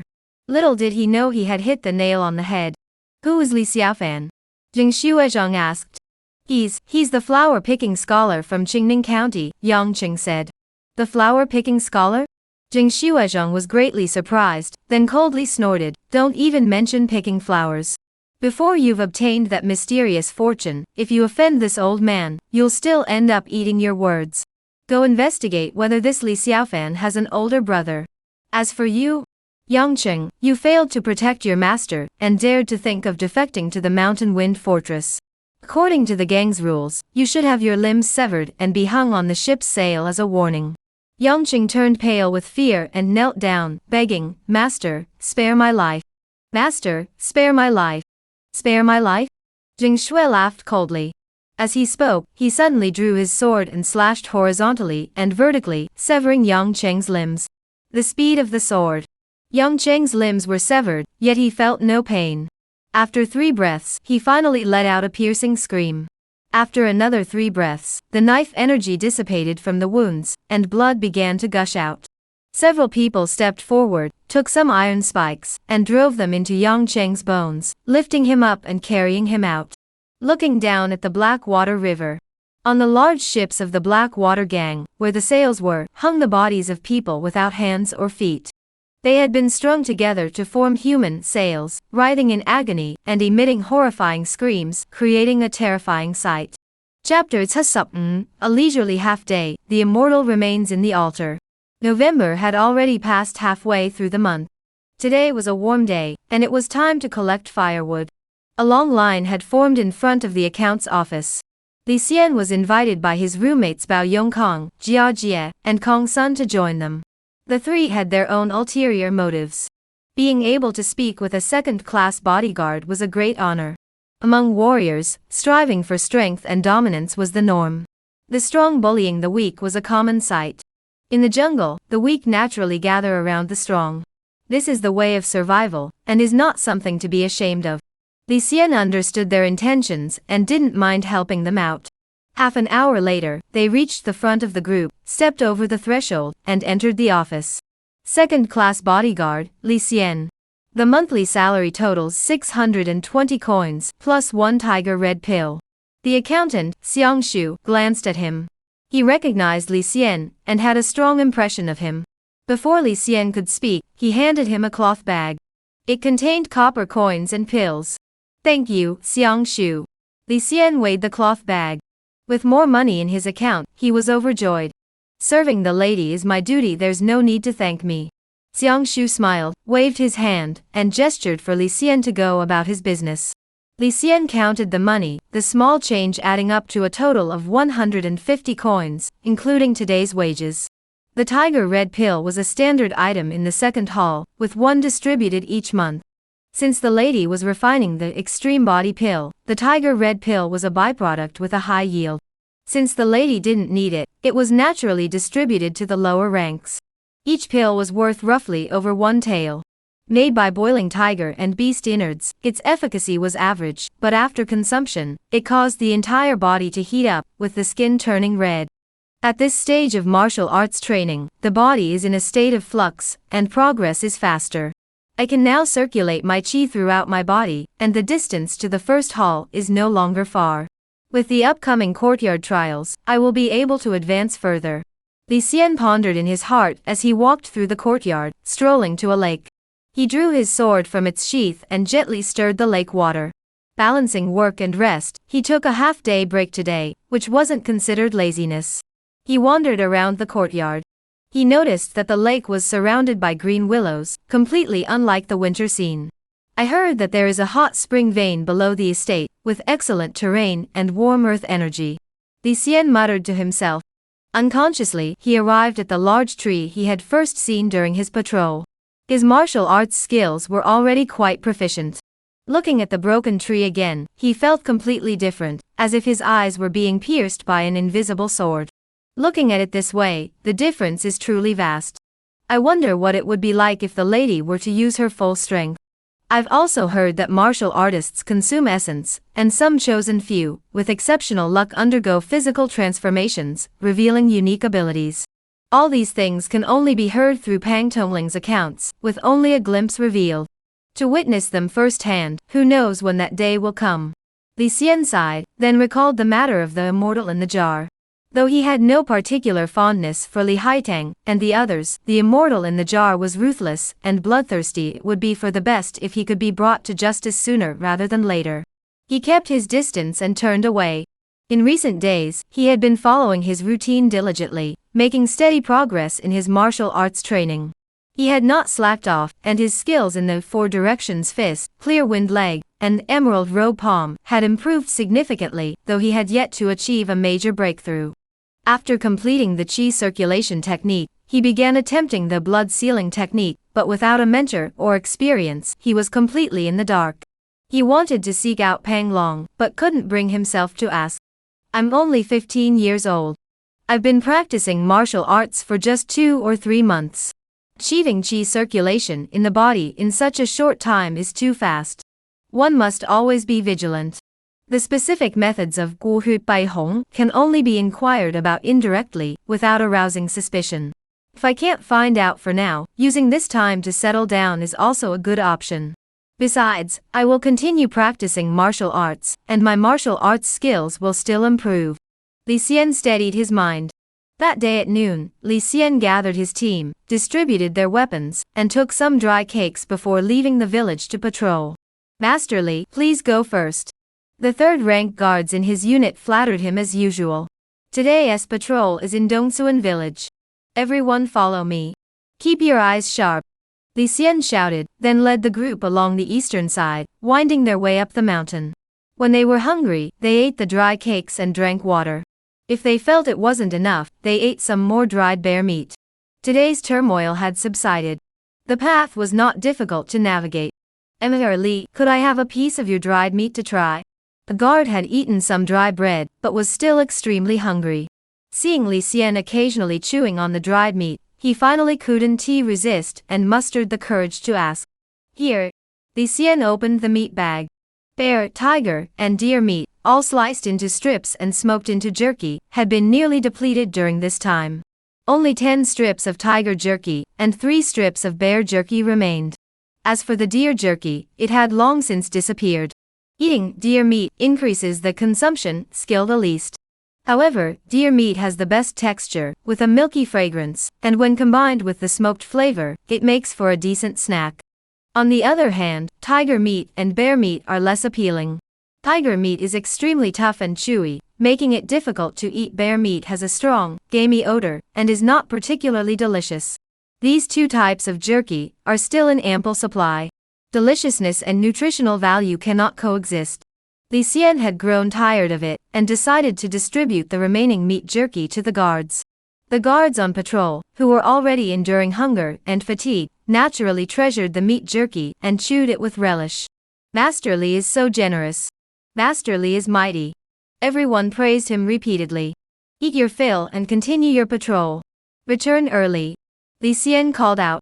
Upon arriving at Dongsuan village, this area was where the lady owned over 1,000 acres of farmland. However, there were also the Lin family and Huang family, among others, who were prominent landowners in the county. They were all closely intertwined. The guards' patrols focused on the Lin and Huang families, checking for any unauthorized encroachment on the land. Sir. While patrolling the fields, he suddenly spotted an old man shuffling toward them. Hey, did you call me, old man? You should call me. The guard from the first courtyard was about to scold him. Li Xian raised his hand slightly, and the guard immediately fell silent, stepping back quietly. Old man, please speak. Li Xian asked. Sir. The old man was overwhelmed with joy, his knees gave way, and he was about to kneel and kowtow. Li Xian raised his palm slightly, pressing the scabbard of his sword against the old man's knees. His inner qi flowed, holding the old man in place. The old man tried to kneel but couldn't. Old man, you're not young anymore. Calling me master is too much for me to handle. Just call me Yuan. Li Xian smiled. Yuan? The old man cautiously addressed him. Seeing that Li Xian's expression was kind, he dared to speak a little more boldly. Master Yuan, this matter, I beg you to report it to the lady. Oh? Li Xian asked, what is it? Tell me slowly and clearly. It's like this, the old man said fearfully. Our village is haunted. Several people have gone missing one after another, and we haven't even seen a shadow of them. At first, we thought it was tigers, leopards, or wolves, so we set traps, but we caught nothing. Instead, more people went missing. Oh dear, you tell me those who disappeared were all young men, children, and women. We old folks here are the only ones who haven't been touched. What are we to do? We old folks can't even work by next spring. Please inform the lady of the situation, and see if there's anything we can do. Li Xian furrowed his brows. Is that how it is? It's absolutely true. The old man nodded. After some discussion, Li Xian went to the scene to investigate. There were indeed many missing people in the village, but there were no leads, so he had no choice but to return to the village to report the situation. As he patrolled to this point, Li Xian gave the order to return to the village. The old man, fearing that Li Xian might not take it seriously, specially brought a basket of eggs. Li Xian refused to accept them, and returned directly. On the way back, he pondered the strange events, and couldn't help but feel a chill in his heart. Could it be that the immortal in the jar is still in Qingning County? This sensation was extremely strong. Chapter 6. The blood palm arrives, and the lady sees me. Please continue reading. Sir, everyone says you're a good person. He's just an old man. You're being too nice to him. You're really giving him face. They left the estate at noon, and returned by evening. Li Xian held a torch and led the way. The guards, having heard the rumors of ghosts, felt a chill run down their spines. The weather was bitterly cold, and the air was thick with a chilling aura. Bored, they wanted to pass the time with idle chatter. Bullying the weak is not my nature, Li Xian said. If you wish to advance further in martial arts, you must adjust your mindset. Those who bully the weak will themselves be bullied. Only the strong can strengthen themselves. Yes, Master Li is right. The guards nodded in agreement. Li Xian glanced at the crowd, knowing that none had taken his words to heart. But he did not mind, leading the way ahead. They turned onto a mountain path, where the trees were dense, making it difficult to navigate at night. Branches extended overhead, blocking the path. Li Xian drew his sword and cut them down, leaving them scattered on the ground. At this time, the villagers were struggling to find firewood. Thinking of the difficulty of maintaining a fire, even small branches and leaves were secretly picked up and saved by some people. Li Xian had experienced such hardships before, so he swung his sword wildly, unconcerned about the scattered debris. By the way, do you think there are really ghosts in this world? From the courtyard behind, someone suddenly asked, perhaps recalling the events in Dongsuan village. Ghosts? Of course there are. If there are demons, how could there be no ghosts? Let me tell you, don't even mention other places. Even in our own village, there have been ghostly disturbances. The guards began chatting among themselves. Li Xian was also curious and asked, oh? Really? Upon hearing Li Xian's question, the waiting guards grew even more enthusiastic. One of them said, it wasn't just a haunting, it was quite fierce. It is said that after a person dies, their vengeful spirit lingers and may transform into a ghostly entity.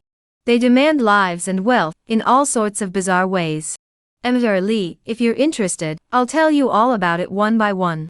Just as they were speaking, Li Xian grew increasingly curious, but suddenly furrowed his brows, sensing something amiss. He spoke in a solemn tone, something's not right. Old man, what's wrong?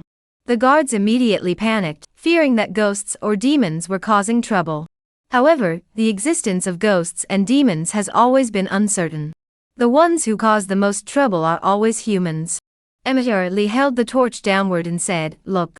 They saw dozens of footprints on the ground, varying in depth, with a wheel track among them, quite conspicuous. Moreover, these footprints had only just been formed. No ghosts were seen, but there were plenty of human footprints. A group of people came here in broad daylight, using the cover of night to enter the village. And they didn't light any torches, moving under cover of night. They must be up to no good. Those with good intentions wouldn't come. Li Xian's mind raced, and he quickly extinguished the torch with mud. Ah, old man, why did you extinguish the fire? Now we can't see anything. The guards exclaimed in alarm. Quiet, Li Xian said in a low voice. Everyone immediately fell silent, dared not utter a word.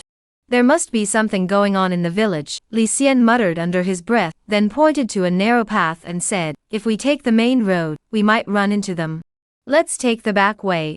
The night was pitch black, and the path was secluded and narrow. The terrain was treacherous, and the guards were reluctant to proceed, but they dared not disobey. Seeing Li Xian lead the way, already on the path, they had no choice but to follow, though their grievances remained unspoken. Li Xian ran swiftly, and after 3/4 of an hour, he emerged from the forest and entered the village through the eastern gate. The estate was vast, with gates on all 4 sides. The south gate was the main entrance, and each gate was extremely far apart, completely separate from one another. Li Xian had keen hearing and faintly heard some commotion. There was something amiss at the main gate of the estate. He immediately headed toward Pang Long's courtyard. Seeing no lights in the courtyard, he knew Pang Long had already arrived at the front gate. He then went to the guards' quarters, but they were also empty. It seems the intruders are no ordinary foes. Li Xian furrowed his brows, tightened his grip on his weapons, and felt an ominous premonition. After a moment's hesitation, he took a little-known path and headed toward the main gate. He concealed his figure and hid in the shadows. Finally, he got a clear view of the situation. The red lacquered main gate of the estate had been split into 4 pieces by 2 sword strikes. The broken surface was smooth and even, like tofu being cut, clearly indicating the immense skill of the one who had broken down the door. He also noticed that there were many people outside the gate.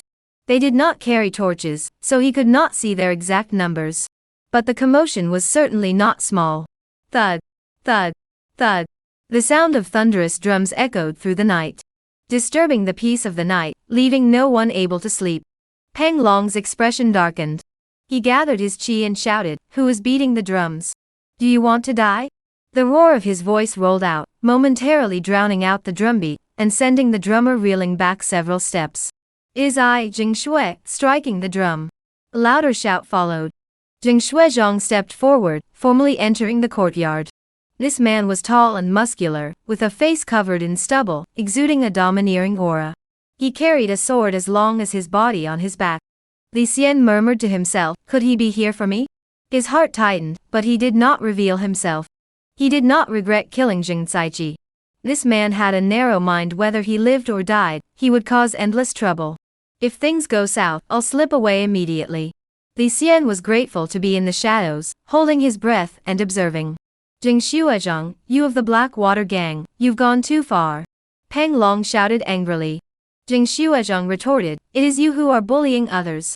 He glanced aside and saw a renowned estate guard nearby, his anger boiling over. Without hesitation, he reached out, grabbed the guard, twisted his limbs, and threw him out the door like a dead pig. "You!" Pang Long was enraged. This man had first broken down the door, and then attacked him. "You dared to use our Black Water Gang's water for your village, and now you dare to harm my son in secret. Today, I will not rest until I have you all hanged. Who is Li Xian? Come out immediately." As Jing Shuizhong spoke, he attacked another guard. Using his grappling techniques, the guard, though a 3rd-rank martial artist, was no match for such a master, and was easily overpowered. Terrified and unable to move, he was about to be captured. Pang Long roared, unwilling to stand by and wait for death. He immediately took a step forward, threw the guard backward, and struck Jing Shuizhong with a palm strike. "Well done." Jing Shuizhong transformed his claws into palms, facing Pang Long head-on. As their palms collided, a loud bang echoed, and snow mist swirled around their feet, swirling around the 2 of them. Pang Long gave it his all. Flames danced on his body, and a rainbow-like glow appeared on his shoulders. "You have some skill, but you're only halfway there," Jing Shuizhong said, still able to speak. In that single palm strike, the outcome was already decided. "Humph." He coldly snorted, then swung his left hand, sending the swirling snow mist toward the side where more people were gathered. The force was immense, knocking down over a dozen guards, who rolled several times on the ground. Pang Long was already struggling to stay upright. He channeled his chi throughout his body, surging it into his palms. "Ha!" He roared again, and the other palm followed, barely managing to hold his ground against Jing Shuizhong. "You're overestimating yourself." Jing Shui's palm trembled lightly, and a layer of blood mist suddenly erupted from his body. His strength and internal energy surged several-fold, a technique known as the blood will technique, a formidable martial art of the advanced level. In an instant, he sent Pang Long reeling backward, forcing him to kneel on one knee and cough up several mouthfuls of blood. Pang Long gathered his strength and said, "You dog, daring to trespass into our estate. Take this." Without hesitation, he unleashed his signature move, the Red Ridge Long Fist. As the fist technique was unleashed, it felt like a mountain crushing down, with overwhelming momentum. Yet it did not come straight on, but instead moved with the agility of a mountain path with 18 twists and turns. Chi energy, though intangible, became visible through martial arts, appearing both mysterious and powerful. The two fought for several moves. Each move was astonishing, and every punch and kick created a tremendous commotion. Jing Xuezhang, who had consumed essence to enhance his strength, naturally sought to outdo Pang Long. Pang Long gathered his strength and struck with all his might. Jing Xuezhang remained calm and said, "Let's see how you handle this move." He turned around, exposing his back. Pang Long struck his back. Jing Xuezhang stomped his foot, sending a counterforce surging back. With a few loud cracks, Pang Long's right hand bones shattered, and he let out an agonizing scream. Jing Xuezhang laughed several times. Though this was done to avenge his son. But it was also to test the depth of their skills. If they were shallow, he would simply devour them. "I hear you have a wife? Bring her to me." Jing Xuezhang, having won decisively, was basking in his triumph. Chapter 2 Defeated, Jing Shui waits for the outcome. Li Xian watched secretly and saw that Jing Xuezhang was so fierce that he defeated Pang Long in just a few moves. He couldn't help but feel a surge of joy, thinking to himself, with Jing Xuezhang causing such a commotion, the conflict has escalated. As a minor figure, I am no longer significant. Perhaps he is merely using this as a pretext, with his true intentions elsewhere. Li Xian analyzed the situation. If it were about avenging his son, why go to such lengths, and why act under cover of night? Revenge is a pretext, conquest is the true goal. Who dares to act so brazenly here? The maid Qiu Yu approached, glanced at Pang Long, who looked utterly disheveled, and stepped aside slightly. She turned to Jing Xuezhang and demanded, "Who are you? How dare you come here uninvited? Do you want to die? Are you the lady?" Jing Xuezhang remained calm. "Spit!" Qiu Yu cursed angrily. "What nonsense are you spouting? I am not the lady. If you don't want your dog's eyes, then take them off. You dare. I don't care who you are. Take this." Jing Xuezhang didn't hesitate, striking out with a palm strike. Qiu Yu was startled and took several steps back. Though she was the lady's maid and held the authority to grant access to the Xinwu Pavilion, her martial arts skills were quite shallow. Seeing the palm strike coming with such force, she didn't know how to dodge and turned pale with fear. The palm hadn't even reached her yet, but the wind it created had already struck her. Just as he was about to strike her head with a palm strike, suddenly, a flash of sword light appeared, and a bloodied palm fell to the ground. Everyone looked closely and saw that Jing Xuezhang, who had been so fierce moments ago, had lost one of his palms. Zhuang Lady Wen Kaitang, dressed in white, emerged from the inner courtyard, standing more than 10 zhang away. How had she done it? She spoke coldly, "Who dares disturb my sleep?" Jing Xuezhang's hair stood on end. He rolled backward and opened up several more zhang of distance. The crowd parted to make way for the master of the Zhuang mansion, who walked forward slowly. What a fast sword! When did he?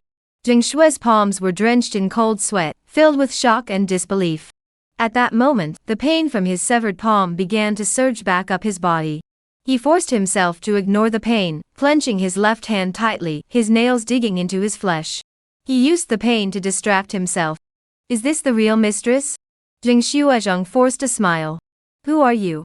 Wen Kaitang swept her beautiful eyes across the scene of chaos, but showed no change in expression. Reporting to the lady, Pang Long struggled to his feet, supporting his broken arm, and said, "This man is Jing Xuezhang of the Black Water Gang. He has come here with the intention of swallowing us whole." Upon hearing this, Wen Kaitang looked over. Jing Xuezhang's veins bulged, and he felt a chill run down his spine, instinctively sensing danger. He immediately drew his left hand, but the lady flicked a leaf, which flew toward him, cleanly severing 2 of his fingers. Jing Xuezhang was terrified. He knew he had bitten off more than he could chew today, and tried to escape using his lightness kung fu. But the woman swept her sleeve, and an immense pressure enveloped him. Jing Xuezhang's chi flow stalled, making it impossible for him to use his lightness skills. He stood there, stunned. Wen Kaitang spun her palm and pushed lightly through the air. The palm wind left no trace, but wherever it passed, the snow on the ground melted into mist, spreading out until it struck Jing Xuezhang's body. In an instant, Jing Shuizhong was swept into the air, coughing up several mouthfuls of blood, with blisters forming on his skin, as if he had been burned. He was utterly disheveled. Jing Shuizhong had 7 sons. The 7th son was a scholar, while the first 6 practiced martial arts. Seeing their father in danger, the 4th son, who had mastered whip techniques, immediately swung his whip into the air. It wrapped around Jing Shuizhong, pulled him forcefully toward himself, and saw that he was unconscious, with faint breaths. He shouted, "Retreat! Beat the drums! Form a formation!" A man quickly began beating the drum. The drumbeat shook the heavens, and the Blackwater gang members formed their formation. In the darkness of the night, they were remarkably disciplined. They retreated in disarray along the path. "Lady, I'll go kill them." Peng Long knelt on one knee. "It's unnecessary," Lady Wen said. "They've formed their formation, you can't do anything against them." The Blackwater gang excelled in water combat, but were slightly weaker in land battles. However, their large numbers and ability to form a cohesive formation made them a formidable foe. Even an extraordinary warrior would find such a formation challenging. "Madam." Peng Long knelt on one knee. With his right hand broken, he couldn't move it, so he bowed with his left hand and said, Peng Long. Dare I ask, why not kill this villain and leave a future threat?" Lady Wen spoke softly, "Rise." With a flick of her sleeve, Peng Long was lifted by an invisible force. She continued, "The Blackwater gang is but a minor threat. I deliberately spared his life. The martial arts clans are constantly at odds with one another, vying for dominance. If he dies today, another will take his place tomorrow. He is merely a neighbor. Why bother me with such nonsense and disturb my peace? I spare his life so he knows my power, and will dare not come again. Today's loss can be avenged later." Peng Long felt a sudden chill in his heart, but he couldn't pinpoint where it came from. He only felt a vague unease. "The lady's thoughts are truly beyond my comprehension," Peng Long sighed wryly. "Peng Long, tally the casualties and handle the compensation claims. Additionally, find out how this man intends to make his next move." Madam Wen left those words hanging in the air before departing lightly. Li Xian, who had witnessed the entire scene in secret, had his own calculations.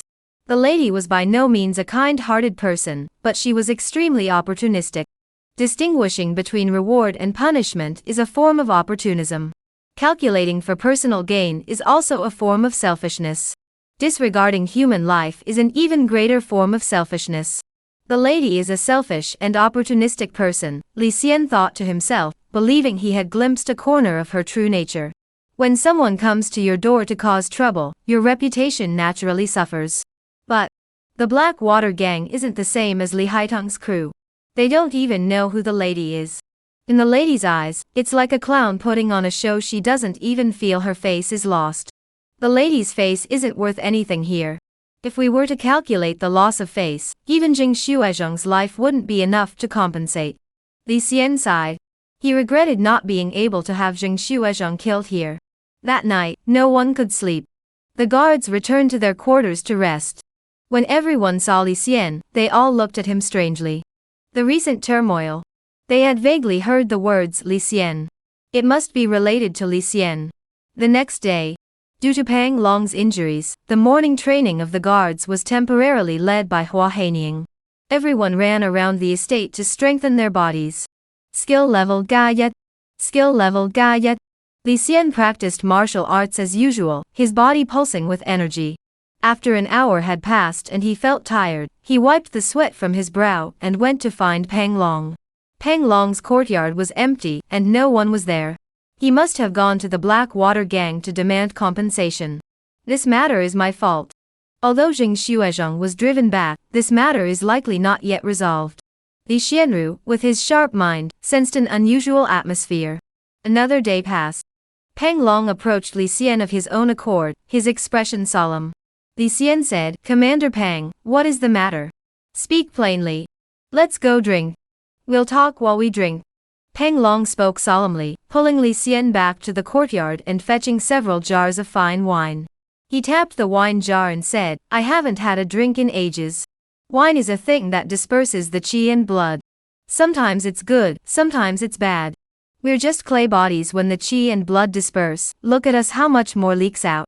Li Xian laughed, "That's true. Wine disperses the qi in blood, but it also reveals one's true nature. Though we are mere clay figures, we have hearts of flesh. If we want to drink, we should drink. That's what makes life enjoyable. Well said. Peng Long poured some into his left hand, and the two clinked cups and drank it all in one gulp. Peng Long grimaced, having not drunk in a long time, unable to withstand the fiery heat. After a moment, he said, "The matter of Zheng Xuezhang, the lady already knows." Chapter 18. Fortune and misfortune go hand in hand. Abundant game. Please continue reading. Wine stirs the heart, bolsters the courage of the brave, but also clouds the mind. Peng Long said, "When the lady asked about the matter of Zheng Xuezhang, I could not remain silent, nor dare I keep it to myself." Li Xian asked, "How so?" "How?" Peng Long took a sip of wine. Though he appeared rugged, he couldn't hold his liquor well. After just a few sips, he was already slightly intoxicated. "You must prepare yourself. I've been to the Black Water Gang. It's a gang of outlaws, a mix of all sorts of people, and their methods are extremely brutal. Yesterday, when I went to the Black Water Gang to collect a debt, I saw a sea of people, 1,000 bodies, with cries of agony and despair. Even I was deeply moved." Li Xian asked, "Did the lady hand me over to the Black Water Gang?" Before the words left his mouth, he knew it was impossible. It wasn't that the lady was protecting him, there was simply no benefit in doing so.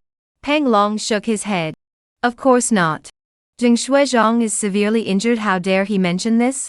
That night, he injured several of my men and destroyed the main gate, so I demanded 900 taels of silver as compensation. He dared not refuse. But..." At this point, Peng Long sighed deeply. "The lady is such a divine being. When she looks at us, it's as if we're mere specks of mud. Not just you, even I am no different. I once thought that you had shown promise during the winter hunt, and the lady remembered your name.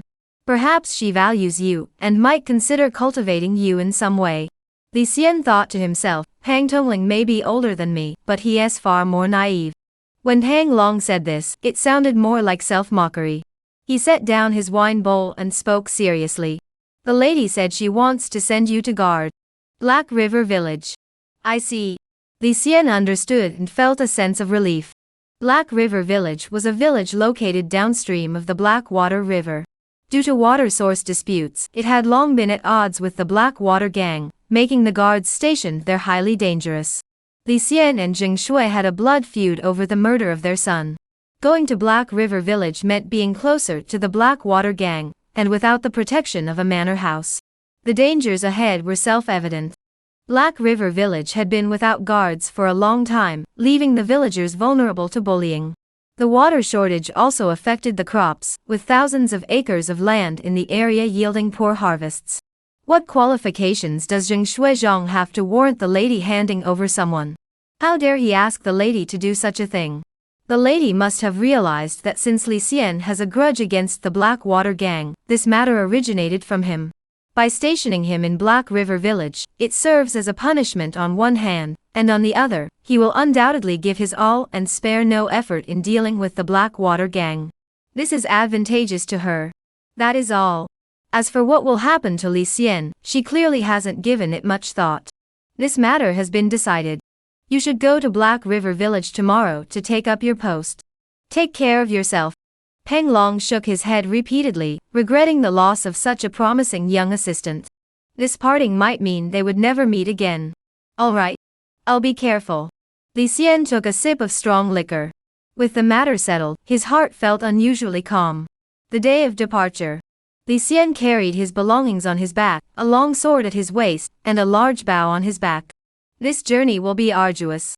But it's also more free. Danger means freedom, and freedom means danger. The Black River Village was guarded by only Li Xian, with no one to restrain him, naturally free.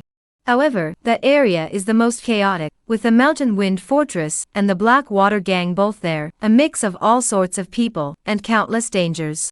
The mountains are high and the rivers are long there. If we really can't fight our way out, sneaking away would be much easier. Li Xian wasn't one to stick to the rules. Heya village is located west of the village, approximately 80 miles away. It requires crossing 4 major mountains, truly a place of towering peaks and winding rivers. Midday. They had reached halfway up the mountain.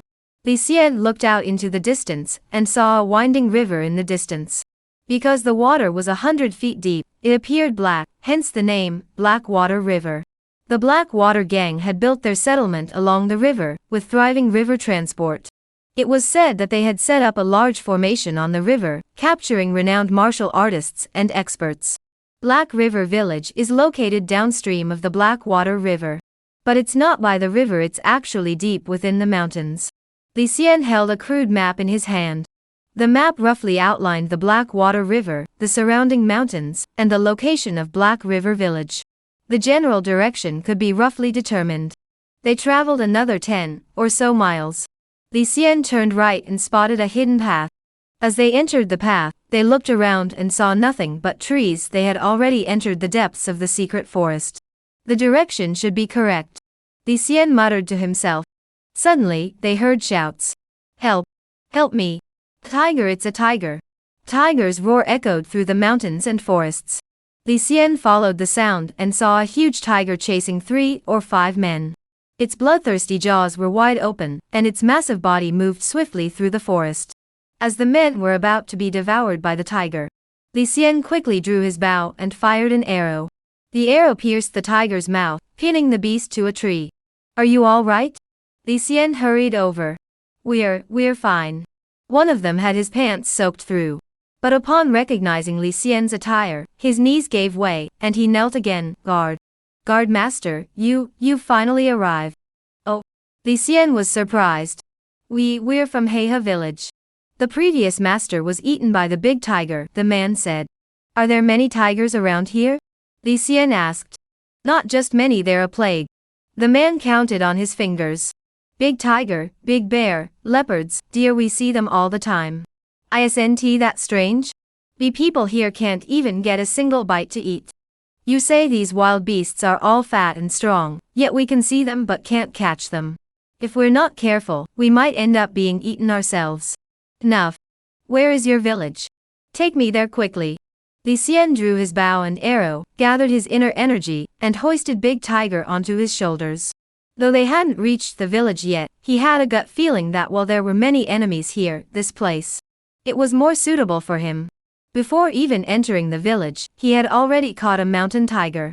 Though he lacked the pills and resources from the village, but this mountain tiger, once skinned, butchered, and boiled into soup, would be excellent for strengthening his body.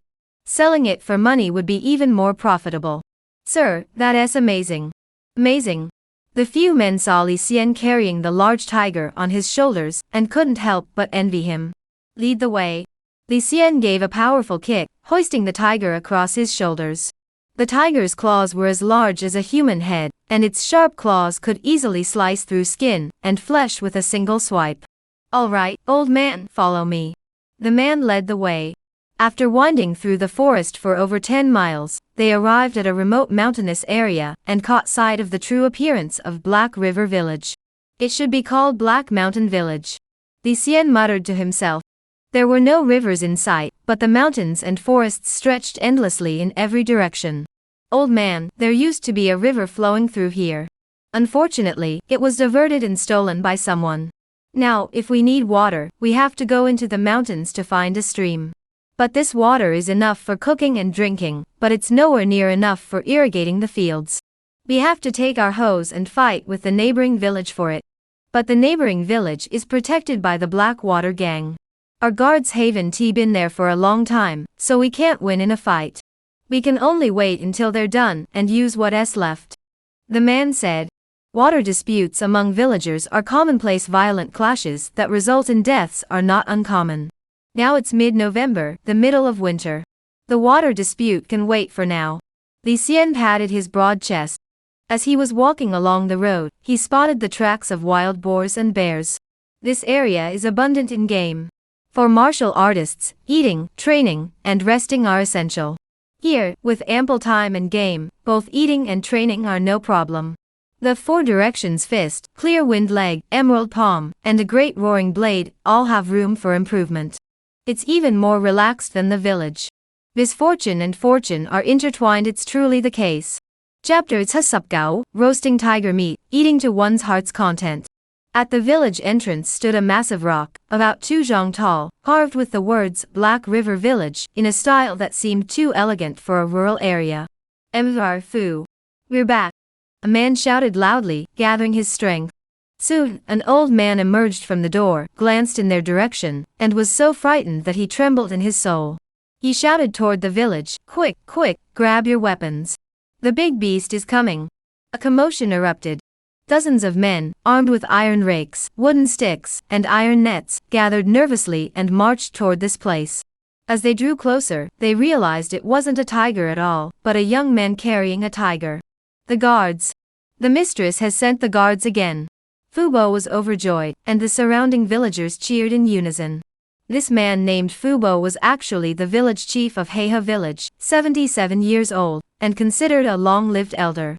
Upon their first meeting, they exchanged names and made brief introductions. Fubo said, "Guard, please follow me. I will arrange lodging for you." They followed a rural path, the ground cleared of snow. After walking for a while, Fubo curiously asked, "Are you tired carrying that big tiger?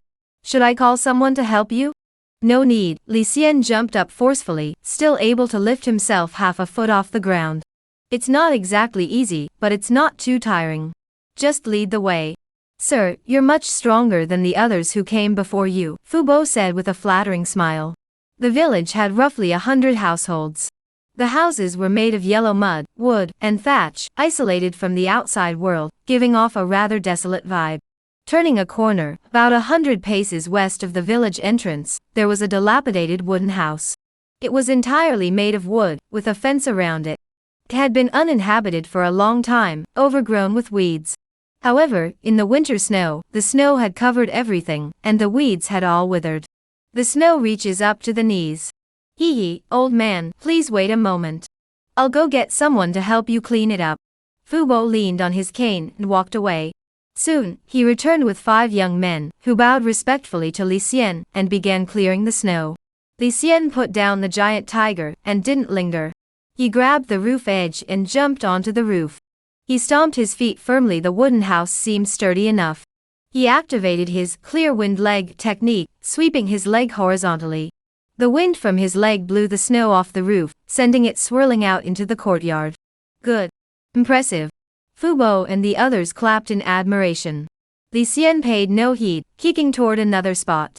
With several more kicks, the snow on the roof was completely cleared. The wooden house wasn't large, but it was much better than the dwellings in the village. Living alone here is much more comfortable than in the village. Li Xian felt a surge of joy in his heart as he entered the house. There was a bedroom, a living room, and a kitchen. The kitchen was made of yellow mud, making it less prone to fires. It was completely empty. There were no blankets, no cooking pots, and no tables or chairs. It seemed that everything had been taken by the villagers. "What are you still standing there for? Bring the bedding and cooking pots quickly," Fubo scolded. After all this back and forth, it took half an hour to get everything in order, and the house was now livable. "Fu, thank you very much." Li Xian bowed his hands in gratitude. "Not at all, not at all. I'm not worthy." Fubo asked, "Sir, you're new here, and it's already late. Why don't you come to my house for dinner? I hunted a mountain tiger. I'll prepare it myself. Besides, your family probably doesn't have much grain left, and an extra mouth to feed would be a burden." Li Xian laughed heartily. "Ah, sir, you have the heart of a Buddha," Fubo exclaimed. "What compassionate heart. You should go back." Li Xian saw that it was getting dark, and the village was in the mountains, with the night as dark as ink, making it difficult to travel. Yes, we apologize for the poor hospitality. Please forgive us, sir." Fubo led the 5 men away. Li Xian rubbed his shoulders. He lit an oil lamp, illuminating the room. It was already evening, and in the distance, the setting sun could be seen, divided into 2 halves by a perilous peak. He inhaled the fresh mountain air. Li Xian savored the moment of peace. He was a free-spirited person sometimes. He preferred danger over safety, as long as he could be free. Of course his life was always the most important thing. "My younger brother has gone to the city. It should have gone smoothly. Since Jing Shuizhong came to find me, he wouldn't dare to arrest my younger brother." Li Xiaofan, though frail, was very clever. Moreover, the further one ventured into larger regions, the harder it became for local factions to exert their influence. Now that Jing Shuizhang is severely injured and unable to spare any men, my younger brother is actually safer. I specifically instructed Liu Daisen and his wife they should not have been involved. I now have no ties to this world and will retreat to the mountains. Well, since I'm here, I might as well make the best of it. It's time to taste some tiger meat. Li Xian's eyes flickered as he carried the tiger beast into the courtyard and patted its hindquarters. This tiger beast was indeed a pure young creature even after being dead for so long, it felt like a warm stove. It was previously used to hunt beasts for the lady. Now that we're so far from civilization, this tiger is mine to keep. The feelings were entirely different. Unfortunately, it was already late, and there was no place to fetch water. Otherwise, they could have enjoyed a tiger soup today. Li Xian slit the tiger's neck and let the blood drain out first. The blood would not be wasted, it was collected in a jar. Tiger blood is fiery and intense, drinking it raw is not good, as it can make one's temperament wild and unpredictable.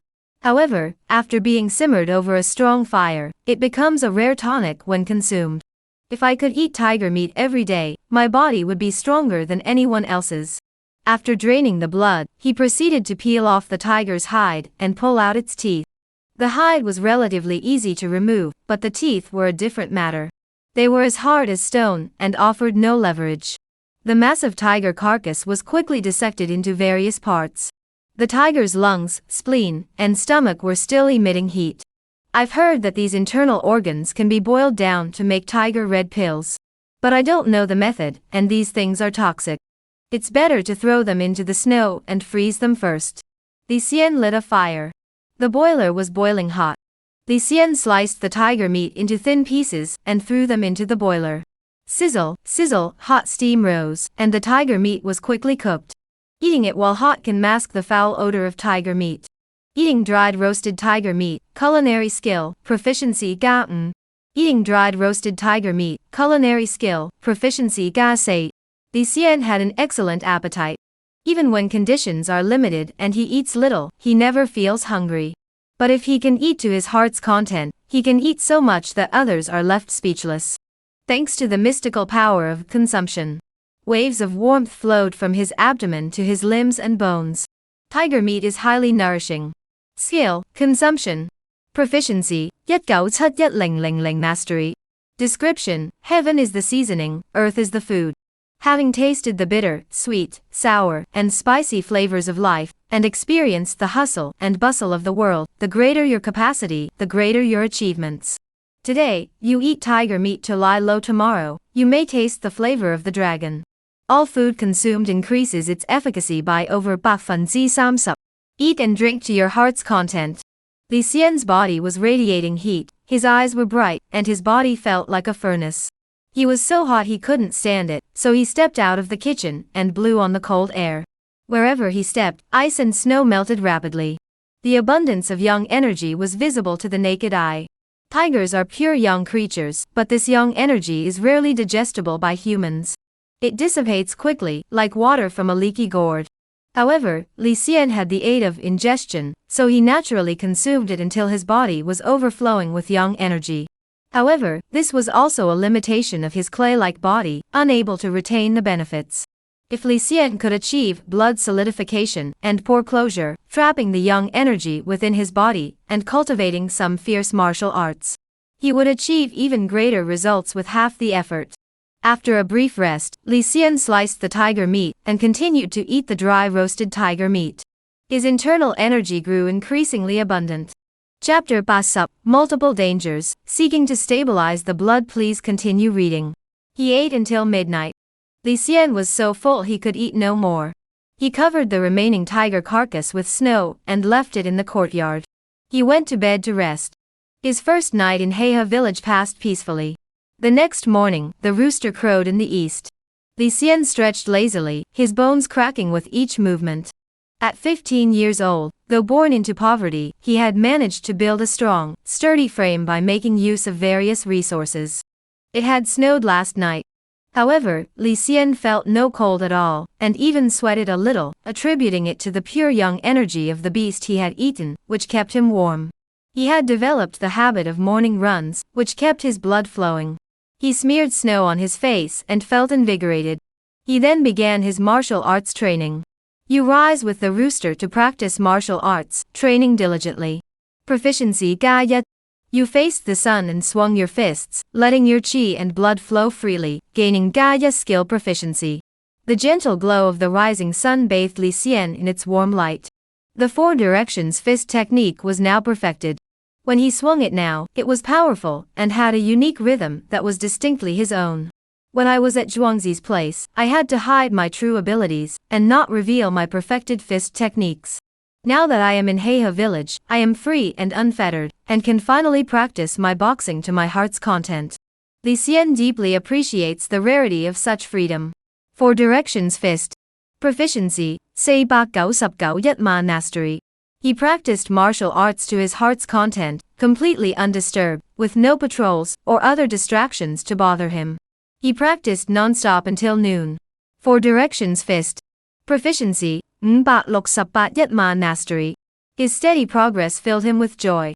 Wiping the sweat from his brow, Li Xian ate some tiger meat and headed into the village to find Fu Bo. Old master, are you settling in well? Fu Bo, seeing Li Xian come looking for him, dared not be disrespectful. It's been fine, Li Xian said. I'm new here and not very familiar with the area. Could you please send someone to show me around? Fu Bo said, I can show you around.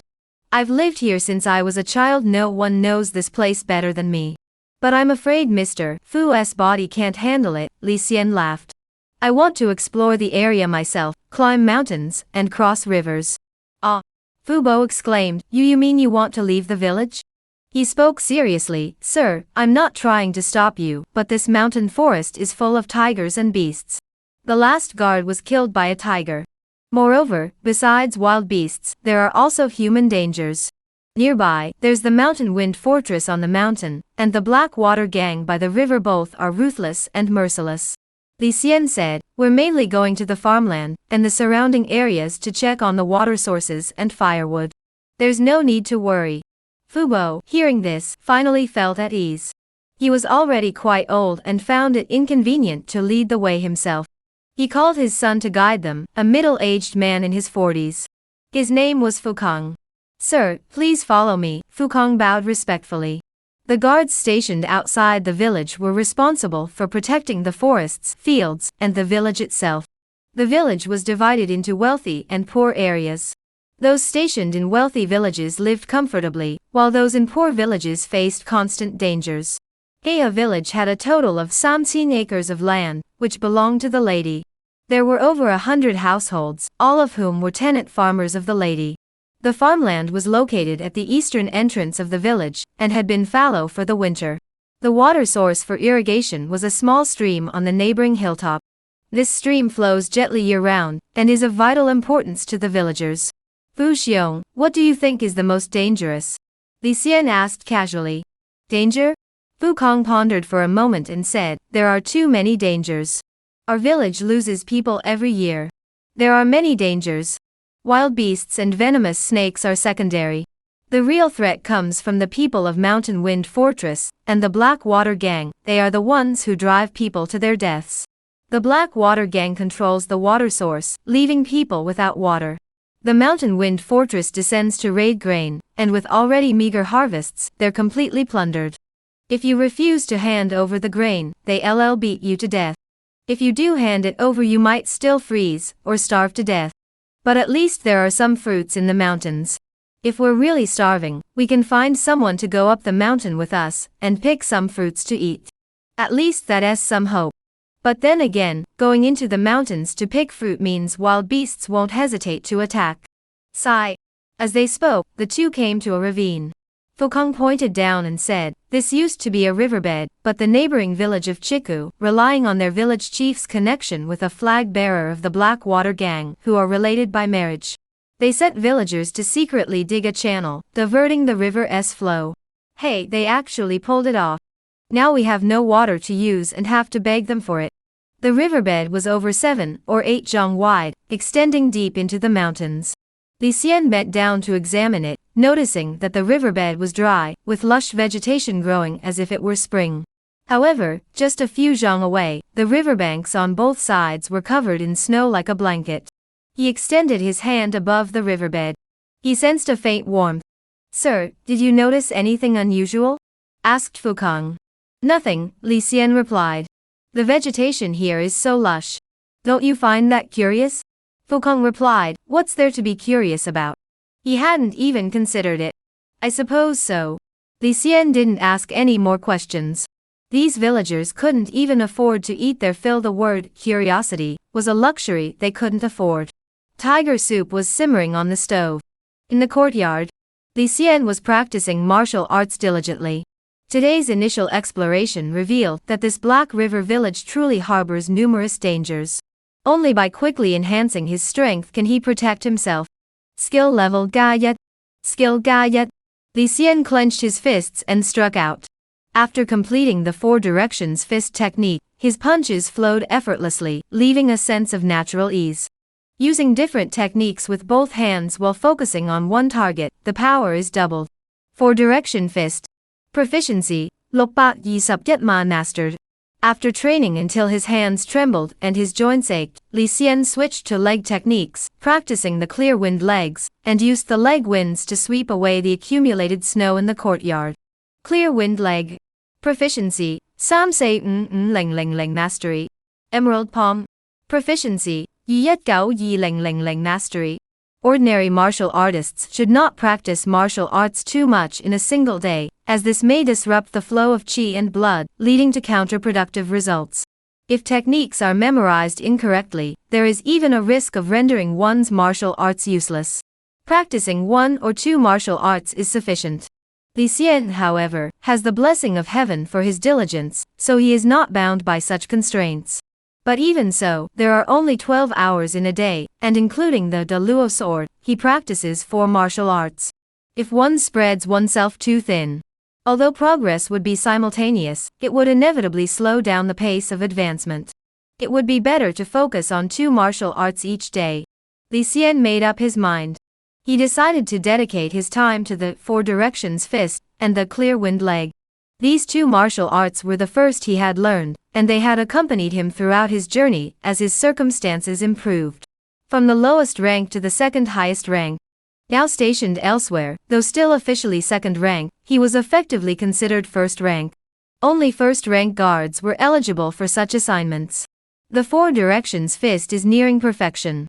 I also want to see what it looks like when it reaches perfection. And the clear wind leg enhances leg strength. In case of danger in the future, it can increase the chances of escaping. It's a pity about the Bai Luo Palm, a martial art that can be mastered in one lifetime. It makes me itch to try it. But one must eat one bite at a time, and martial arts must be practiced step by step. During my time stationed here, I can take my time to master all these martial arts. My mind was clear, and my fist techniques were more direct. He trained until nightfall. Li Xian noticed that his efficiency had significantly improved. Although second-class guards only needed to patrol for 2 hours, there was a rule in the estate. Once night fell, guards on duty were not allowed to leave their posts or wander around. Therefore, the only time available for genuine martial arts training was during the day. In the evening, they had to fetch water, wash, and eat. Accounting for these scattered tasks, the time available for martial arts training was greatly reduced. Now, if he had the energy, he could train until midnight without anyone saying a word. Gurgle, gurgle. Only when his stomach growled did Li Xian stop practicing. He carried the large cauldron into the courtyard and devoured the tiger soup with relish. A mouthful of creamy white soup went down his throat. Drinking the tiger soup, mastering the technique, proficiency Galo. The qi and blood depleted from martial arts training were quickly replenished. His bones and flesh emitted a faint warmth, an indescribable sense of comfort. Even a tiger beast couldn't withstand the slow simmering over the fierce flames. It became tender and fell off the bone, and this tiger soup had a pinch of salt added by Li Xian. It's quite flavorful. Now that I'm well fed, I can also pursue the pleasure of eating well. For tomorrow's tiger soup, I'll pick some wild vegetables to balance the meal with both meat and vegetables, ensuring a nutritious diet. Li Xian rubbed his abdomen, feeling completely at ease. Even a first-class meal couldn't compare to the tiger soup. Suddenly, in an instant, Li Xian's breathing halted, feeling the qi coursing through his body, the flow of blood clearly perceptible, as if, in an instant, it had slowed down. This is blood consolidation. Chapter Basupyat, release comments. It's finally being released tomorrow. This is my first book on Qijian, and after over a month of writing, it's finally ready to be released. How to put it? I feel a mix of emotions. As a newcomer to Qijian, I had no idea how the recommendation system worked, so I just dove in headfirst. The initial promotional push didn't attract much attention, so the number of bookmarks was pitifully low. However, the follow-read data has been consistently good, with a healthy ratio, proving that the quality is there. At least I'm satisfied. Thank you to all the readers for your support, and to the editor for signing me. How to put it? Tomorrow's release day, I'll drop 5 chapters. After that, 2 updates per day, aiming for 16 words per update. If possible, I'll add more, but it depends on the situation, as I still have to work. Finally, please consider subscribing. Please support the first subscription. Please support with your first subscription. Chapter Basupyi, Golden Leopard Golden Tendons, finally stabilizing the blood-seeking first subscription. Li Xian sprang to his feet, sensing his current state. Blood gushed forth like a fountain, and he felt brimming with energy, but the sensation of blood consolidation had already faded. Is this what solidifying blood feels like? I accidentally stumbled upon it. He recalled the details of what had just happened. Having trained in martial arts all day, his martial arts intuition was at its peak. At that moment, he devoured tiger meat and drank tiger soup, digesting the flesh and blood to stimulate his qi and blood. The two collided, and in an instant, he felt a slowing of the blood. Martial arts prowess and dietary supplementation. That is the true remedy for solidifying blood and sealing the pores. Both must reach a certain level before one can faintly sense it. Li Xian murmured deeply. The 4 directions fist had reached perfection. During practice, his intent flowed seamlessly throughout his body, his state of being profound and mysterious. Immersed in the ocean of martial arts, he pursued his craft with unwavering dedication. At this moment, his qi and blood surged suddenly. I was unable to sense blood consolidation before because my martial arts cultivation and accumulation were slightly insufficient, or perhaps my diet and supplements were not timely or adequate. Chapter Basupsam, Blackwater Port, selling beast trophies seeking first subscription. At this point, the qi had condensed like a lake, extremely powerful. This level of strength was already impressive.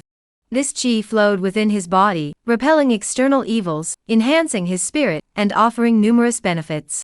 Li Xian suddenly felt inspired, condensed his qi into a fist, and performed the 4 directions fist technique. The more qi he channeled, the stronger the fist became, and the more powerful it grew. He condensed the qi into his fist and struck a tree. His bones were sturdy and his muscles powerful. The force of the punch caused the tree trunk to lupham, the bark to crack inch by inch, exposing the tree's core. Snow accumulated on the tree fell to the ground. My martial arts have grown stronger. Let's try this move. Li Xian rested for a moment, gathered his qi, and performed the fist technique again.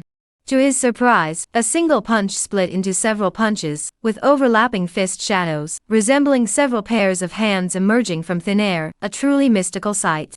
The qi emanated from his martial arts. Qi flows into martial arts. Qi and martial arts complement each other, revealing their marvels. The martial arts are endlessly transformative, captivating one's entire life, bringing endless joy. Chapter Basupse, 100 Days of Book Bathing, Big Profits in the Black Market Seeking First Subscription. At the eastern entrance of Blackwater Port, a mix of people from all walks of life gathered. This is the black market. Every mountain and river has its master. If we were to count, my beastly spoils are black goods, and it's not wise to sell them openly. I can only come to the black market. In a corner of the black market, there was an inconspicuous stall. Li Xian spread a cloth on the ground and sat cross-legged. Tiger skins, tiger teeth, tiger bones, deer antlers, and other animal trophies were neatly arranged before him. The black market operates without restraint, with no regulations, and it is common for vendors to demand exorbitant prices and cheat people out of their money. However, Li Xian's tiger skins and bones were genuine. Their authenticity was evident at a glance, and they couldn't be counterfeited. They were the real deal. It didn't take long before buyers approached to inquire about the prices. "Young man, this tiger skin looks genuine." The buyer was a servant from a wealthy family. He touched the tiger skin, feeling the tiger fur, and smiled with delight. His master would definitely love it. 900 coins. Li Xian. Chapter 5. Shooting bandits, provoking the mountain wind seeking first subscription. Suddenly, over a dozen people emerged from both sides of the mountain path. Each carried a large knife, their faces filled with malice, grinning widely. The leader was a short, square-faced man from the mountain wind fortress, nicknamed Square Waist. Due to his short stature, he was known for swinging his sword horizontally to sever his enemies at the waist during fights, earning him the name Square Waist. "Stop! I told you to stop. Can't you hear me?" Fong Yaozi shouted a few times, glared angrily, and roared with all his might. Fubo and the others felt their eardrums vibrate, stars danced before their eyes, and they could only stop. "Which village are you from? You seem pretty well off." Fong Yaozi's eyes were small like green beans, but he had studied martial arts, his gaze sharp and piercing. Having spent years in a bandit's lair, he had developed a menacing aura, making anyone who looked at him feel a chill. "Sir, we're from Heiha village." "We're from Heiha village." Fubo stepped forward to negotiate. "Black River village?" Fong Yaozi pondered for a moment. "Oh, I remember now." As the word now left his mouth, he. Chapter 5. The head of the family descends the mountain, clear wind reaches perfection seeking first subscription. The sky was pitch black. On the way back, the 7 or 8 men traveling together hid their swords, spears, and other weapons under their clothes, looking around nervously, fearing they might encounter bandits again on the road. Li Xian led the way, and the remaining dozen or so miles passed without incident. When they reached an open field outside a village, Li Xian said, "You all stay here, and dig a pit to bury the weapons." "Sir, why not bury these weapons with the bandits' bodies?" one villager asked. "It's not too far away. Though these weapons are buried, they are not entirely useless." Li Xian said indifferently, "If our deeds are ever exposed in the future, we will at least have knives and guns to take up and resist at any time." Ah! Everyone was filled with fear. At that moment, their initial fervor subsided, and they realized that fighting the bandits would be no easy task. Li Xian said, "Your lives are your own. The only ones who can truly save you are yourselves. You can't rely on anyone else." Chapter 5. Blood-sealing throat, self-cooked essence treasure. Several days passed without incident, and Li Xian gradually settled down. However, due to not eating any game meat for several days, his internal energy was growing slowly. That morning, Li Xian saw the dawn spreading across the sky, the temperature rising, and the weather was truly excellent. He decided to go hunting again to replenish his supply of game. "This time, I will venture deep into the mountains and hunt a bear. I must taste the flavor of bear paw meat. And while I'm at it, I'll gather some medicinal herbs to try the 100-day bath." Li Xian prepared his bow and arrows, dried meat, and water. He walked through the snow without leaving a trace, heading deeper into the mountains. After mastering the clear wind leg technique, Li Xian sprinted at full speed, moving with astonishing agility. Over short distances, he could outpace a horse and was far more nimble. After traveling over 10 miles deep into the mountains, there were no signs of human presence. Li Xian spotted 3 deer and 2 tigers, but he did not rush to kill them. The tigers had already grown tired of their prey. His target this time was a bear. By noon, he was indeed feeling a bit tired. He spotted a tree stump and sat down. Chapter 5. The truth is revealed, clash at the mountain wind. Consuming inferior spiritual food, proficiency ga samsupyat. Only those with the ability to digest essence food are qualified to pursue rebirth. Li Xian sat cross-legged on the ground, circulating his qi throughout his body, solidifying his blood and closing his pores. Though the blood flowed slowly, the pores remained difficult to fully seal. He barely touched the essence of sealing the pores, unable to control it freely.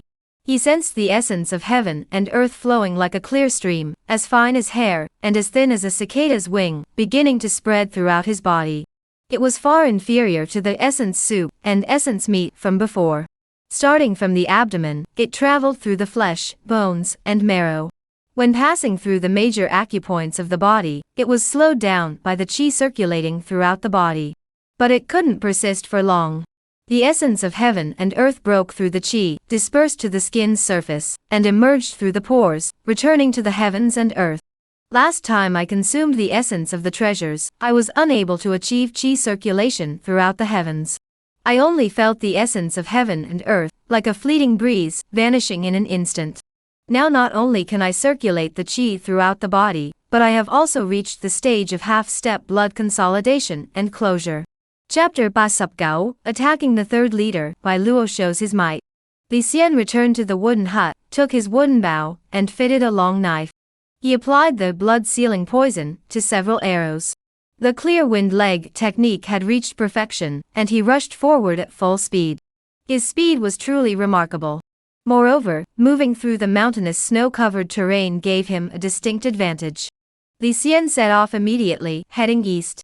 The entrance to Heihe village was located to the east. When he reached the village entrance, he saw numerous footprints on the ground.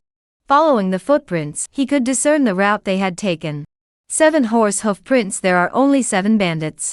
Though their numbers aren't large, if their martial arts skills are decent, they'll be extremely troublesome. The mountain path was winding and rugged. Li Xian, being both skilled and daring, decided to take an unconventional route to save time. He came to a steep slope with a large tree at the bottom. He leaped with all his strength, jumping off the slope and performing the clear wind leg technique in mid-air, slowing his descent significantly. He timed it perfectly and grabbed a branch of the tree. Then he jumped down from the tree. Chapter 40, Poisoning the Fox, Framing the Innocent. Peng Fox was forced to retreat 3 steps. On the 4th step, he stomped his foot hard on the ground, just managing to stop himself from falling. The two stood face to face, neither giving an inch. Peng Fox regained his composure and charged forward once more. His chi was as solid as steel, as if forged through countless trials, highly refined, with a faint black glow flickering along the edges of his palms. At this moment, it was a fierce battle of internal energy, with neither side able to break free. In martial arts combat, momentum is crucial. At critical moments, whoever retreats first, showing weakness, is already on the brink of defeat. Who are you, boy? Where did you come from? Peng Fox roared angrily. Li Xian threatened, Ihe Zhuang. These are the lady's tenant farmers. If you dare touch the lady's belongings, can you afford the consequences? Ihe village? Peng Fox was taken aback. He had recently heard rumors that Zheng Shuizhong of the Black Water Gang had clashed with Ihe village and suffered a severe defeat, ending in disarray. Only. Chapter 41, Strange Phenomena Arise, Enemies Are Powerful. Li Xian had been lying in wait for some time, but saw no pursuing troops approaching. Though he didn't know the specifics, he guessed it must be good news. He immediately returned to the village. Along the way, he encountered several horses that had been startled and scattered during the earlier battle, now wandering in the mountains. The horses were valuable, so he naturally took them with him. By afternoon, he reached the village entrance. The villagers of Heihe village were all there. Upon seeing Li Xian return, they all rushed forward and knelt on the ground with a collective thud. What are you doing? Li Xian furrowed his brows. We are kneeling to repay your life-saving grace. Please accept our gratitude, sir, said Fu Bo, refusing to rise. Li Xian said, I have accepted your gratitude. Please rise. The villagers finally stood up. Li Xian said, our actions have been exposed. From today onward, the Mountain Wind Fortress will certainly come looking for us. If you wish to live, you must follow my instructions. Fu Bo bowed, sir, please do as you see fit. Even if you take my life, I won't bat an eyelid. Chapter 42, Bandits Attack, Training the Villagers. Li Xian learned from Fu Bo about the 5 leaders' whereabouts. He furrowed his brows, pondering their current situation. The most troublesome of them all was the eldest leader, Ma Daozi. This man had already entered the spirit-eating realm, and it was said that he had recently begun cooking spirit-eating food, further enhancing his power. If he were to attack, Black River Village would be hard-pressed to defend itself. Although Li Xian had made some progress recently, if he were to face him head-on, he would likely be in grave danger. The second most dangerous were the 2nd, 5th, and 4th leaders, each of them was ruthless. At this moment, we must adapt to the situation. While those who consume essence are indeed formidable, if we utilize the terrain and plan ahead, it may not be impossible to defeat them. Li Xian is not arrogant. He has faced the tank immortal in battle and knows how terrifying such warriors are. However, it is precisely because of this that he has some understanding and dares to make such an assessment. Even the tank immortal, who was so powerful, was trapped in the array and unable to move. In the end, he relied on the chest drum thunder sound to terrify a guard, allowing him to escape. It is clear that Chapter 93, a great victory, unmatched heroism. Meanwhile, on the other side, it was around noon when the fourth leader, Nyo Leong, returned to the camp in a furious rage. His body was covered in wounds. Over the past few days, Nyo Leong had engaged in several fierce battles with the Blackwater gang. He had gained no advantage and instead lost several of his top generals. But he couldn't blame others. He knew full well that the Blackwater gang was highly skilled in water battles and naval combat. Driven by anger, he led his men headlong into battle, attacking the enemy's strengths with his own weaknesses. The outcome was predictable. Damn it, these bastards, these water rats, they're too damn cowardly. They just hide in the water. If they have the guts, come out and fight. I'll show them my big knife and cut off their heads. Nyo Leong, though a brute, knew fear. After suffering several heavy losses and nearly losing his life once, he dared not enter the water again. But he couldn't lose face. So he challenged the Blackwater gang from the mountains. Chapter 94, a huge harvest, wealth and prosperity. Black River Village launched a surprise attack, catching them off guard, and emerged victorious. In a single clash, they shattered the bandits' resolve. As the outcome was decided, a bandit managed to escape capture by the villagers. Taking advantage of the chaos, he reached into his waistband and tremblingly pulled out an object, about to light it. Li Xian immediately fired an arrow, killing him on the spot. Picking up the object, he saw it was a skyrocket, used for signaling. Fubo, count the numbers and tally the casualties. Li Xian shouted. After a moment, Fubo replied. Sir, our village has only one injured person, who was injured during the charge. Haha, it seems these bandits aren't that formidable after all. If you had come sooner, we wouldn't have had to endure this for so long. The villagers' faces lit up with joy. The anger they had been suppressing for decades was now fully released, and they kicked, beat, and cursed the bandits. Overconfident soldiers. Chapter 94, the lady's guest, a noble visitor. The door was pushed open, and the visitor was none other than Mr. Fu. He had come to report on yesterday's findings. The main gains were threefold: horses, silver, and ironware. 30 horses, 37 taels of silver, and 81 pieces of ironware. Additionally, clothing, jewelry, and other miscellaneous items were also quite numerous. If converted into money, it would amount to several hundred coins. The haul was enormous. For ordinary farmers, working tirelessly from dawn till dusk for a lifetime, it would be rare to accumulate such wealth. No wonder some people turned to banditry. With this, the food and clothing issues in Heiha village could be temporarily resolved. The surplus iron weapons could be distributed to everyone, further enhancing their combat capabilities. Li Xian pondered for a moment and then said, Fubo, take this silver to purchase grain, replace the fishing nets with iron nets, and make iron shields. As for the 30 horses, I will handle them. Under the jurisdiction of Heiha village, there were farmers and silk farmers. Chapter 96, fish scale armor, reaching the peak. Before Li Xian lay over 20 types of elixirs. Young man, take a look for yourself. The effects and prices are all labeled. If you see any pills you like, just let me know.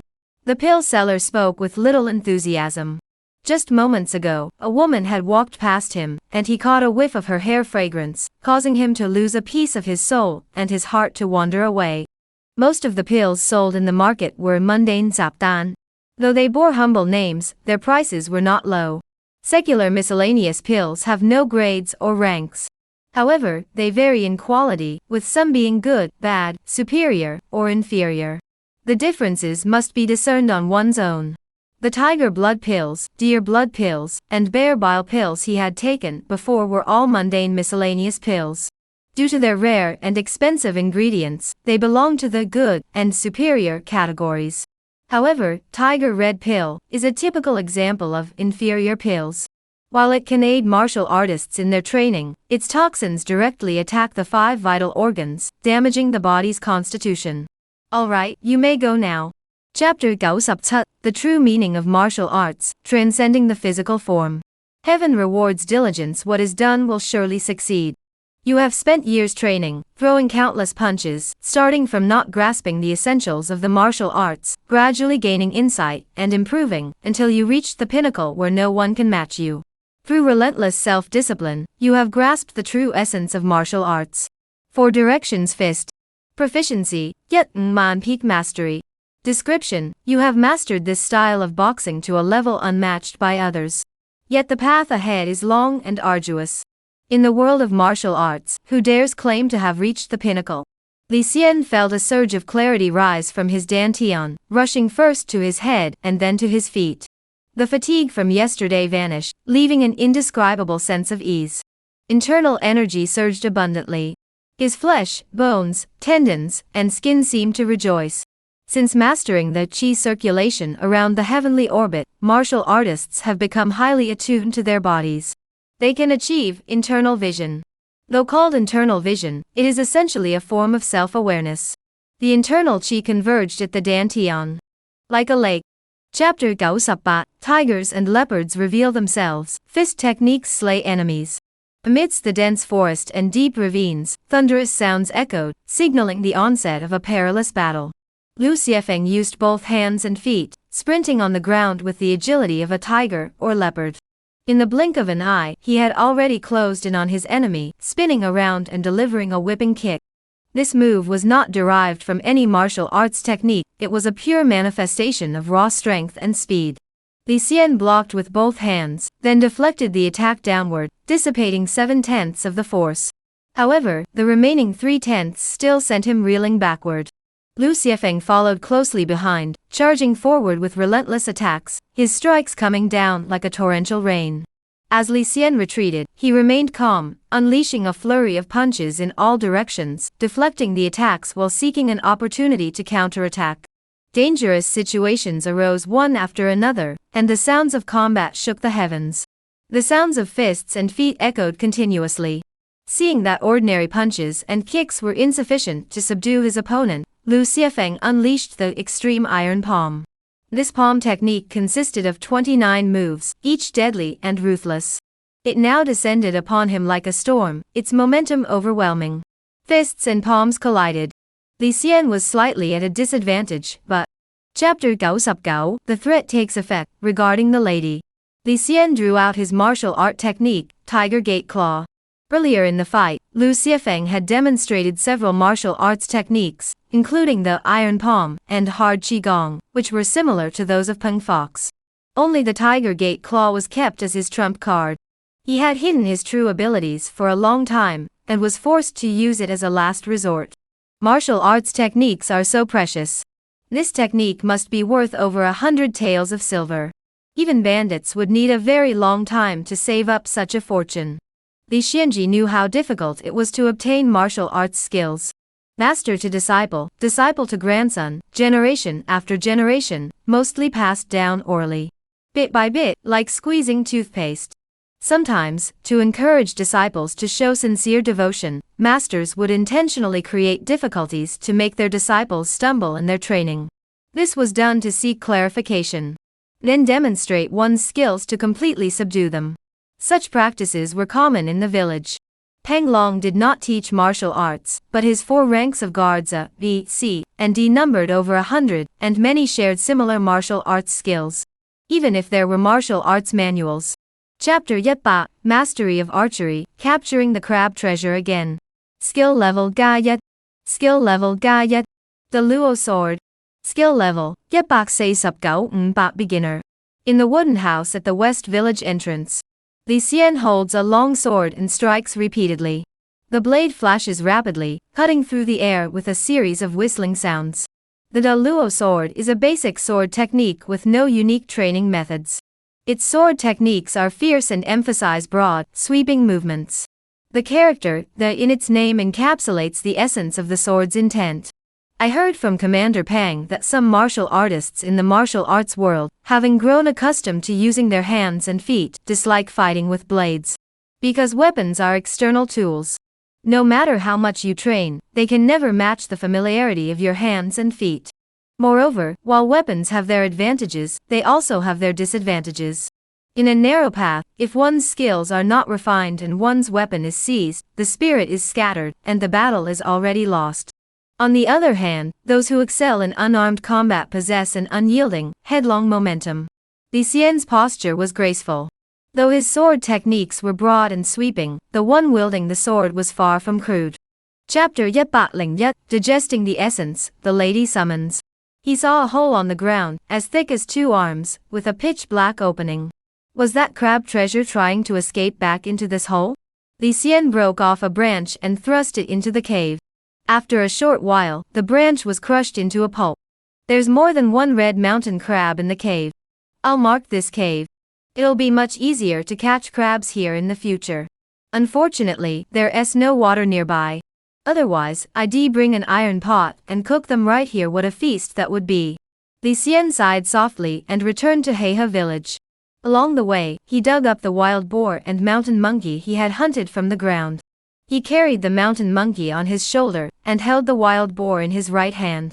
Li Xian didn't care for monkey meat. He gave the mountain monkey to the villagers, telling them to cook a pot of mountain monkey and yellow rice porridge.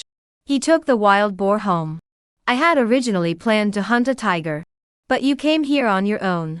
Well, I'll eat you first, and then hunt the tiger later.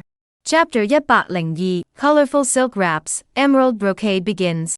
At the village entrance, second-class bodyguard Zhou Yitong was sent to deliver a message. He lingered at the village entrance, shouting a few times before returning to his spot to wait. He knew that Black River Village was a poor and dangerous place, and did not wish to venture further. He muttered under his breath, thinking he would wait another half-hour. If no one came out by then, he would assume the person was dead. Such a great opportunity would then be out of his reach. It didn't take long. He saw a figure approaching. Ah, he's not dead yet. Zhou Yitong was startled. It had been a long time since he'd seen Li Xian, and he looked even more vibrant now. His skin was fair, his figure tall and slender, neither bulky nor gaunt.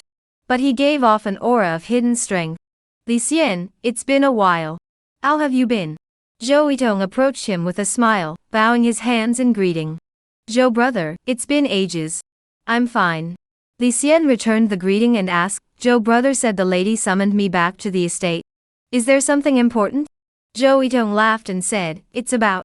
Chapter 103, The Dragon Feast Audience and the Lady's Secret. There is a vast gulf between different levels of martial arts. The Bai Luopom is an advanced martial art, and even at the lowest level, it far surpasses basic martial arts. It is said that powerful martial arts techniques have extraordinary effects, capable of achieving feats beyond the capabilities of ordinary people. When combined with the transformed bodies of martial artists, the power unleashed is no joke. Li Xian felt no fatigue, yet he knew he should balance rest and exertion. Yesterday, he had traveled back and forth and stayed up late to study martial arts. He was strong and vigorous, capable of enduring the strain, but pushing himself too hard could hinder his progress in martial arts. It was better to relax for a moment and cook some wild boar meat. Let me reward myself today, I'll eat wild boar back meat. Li Xian dug out the wild boar from the snowdrift, which had been skinned and gutted. He made a light cut along the spine. A piece of tender, marbled meat was now in his hands. Wild boar meat has a strong, gamey odor. Especially the male wild boar, whose pungent odor cannot be removed. Only the back meat is tender and chewy. Chapter 104, The Secret of the Green Brocade, the Lady is Captured. The interior of the ship was lavishly decorated, with expensive wooden panels that were smooth and lustrous, resembling precious jade. In the center stood an incense burner. The fragrance wafted gently, as if one were in a fairyland. To the right was a jade bed, with pale purple curtains hanging down, resembling a waterfall from the heavens. To the west of the bedroom was a large terrace offering a view of the river. How truly indulgent. Sleeping in bed while admiring the vast river scenery is indeed a delight. Li Xian murmured softly. Lifting the pale purple curtains, he saw the figure of the lady, but lost his words. There she sat cross-legged on the jade bed, her posture graceful, her eyes slightly closed. She resembled a celestial maiden in meditation. However, even a casual glance revealed the ropes binding her body. They crisscrossed her form, as if biting into her flesh.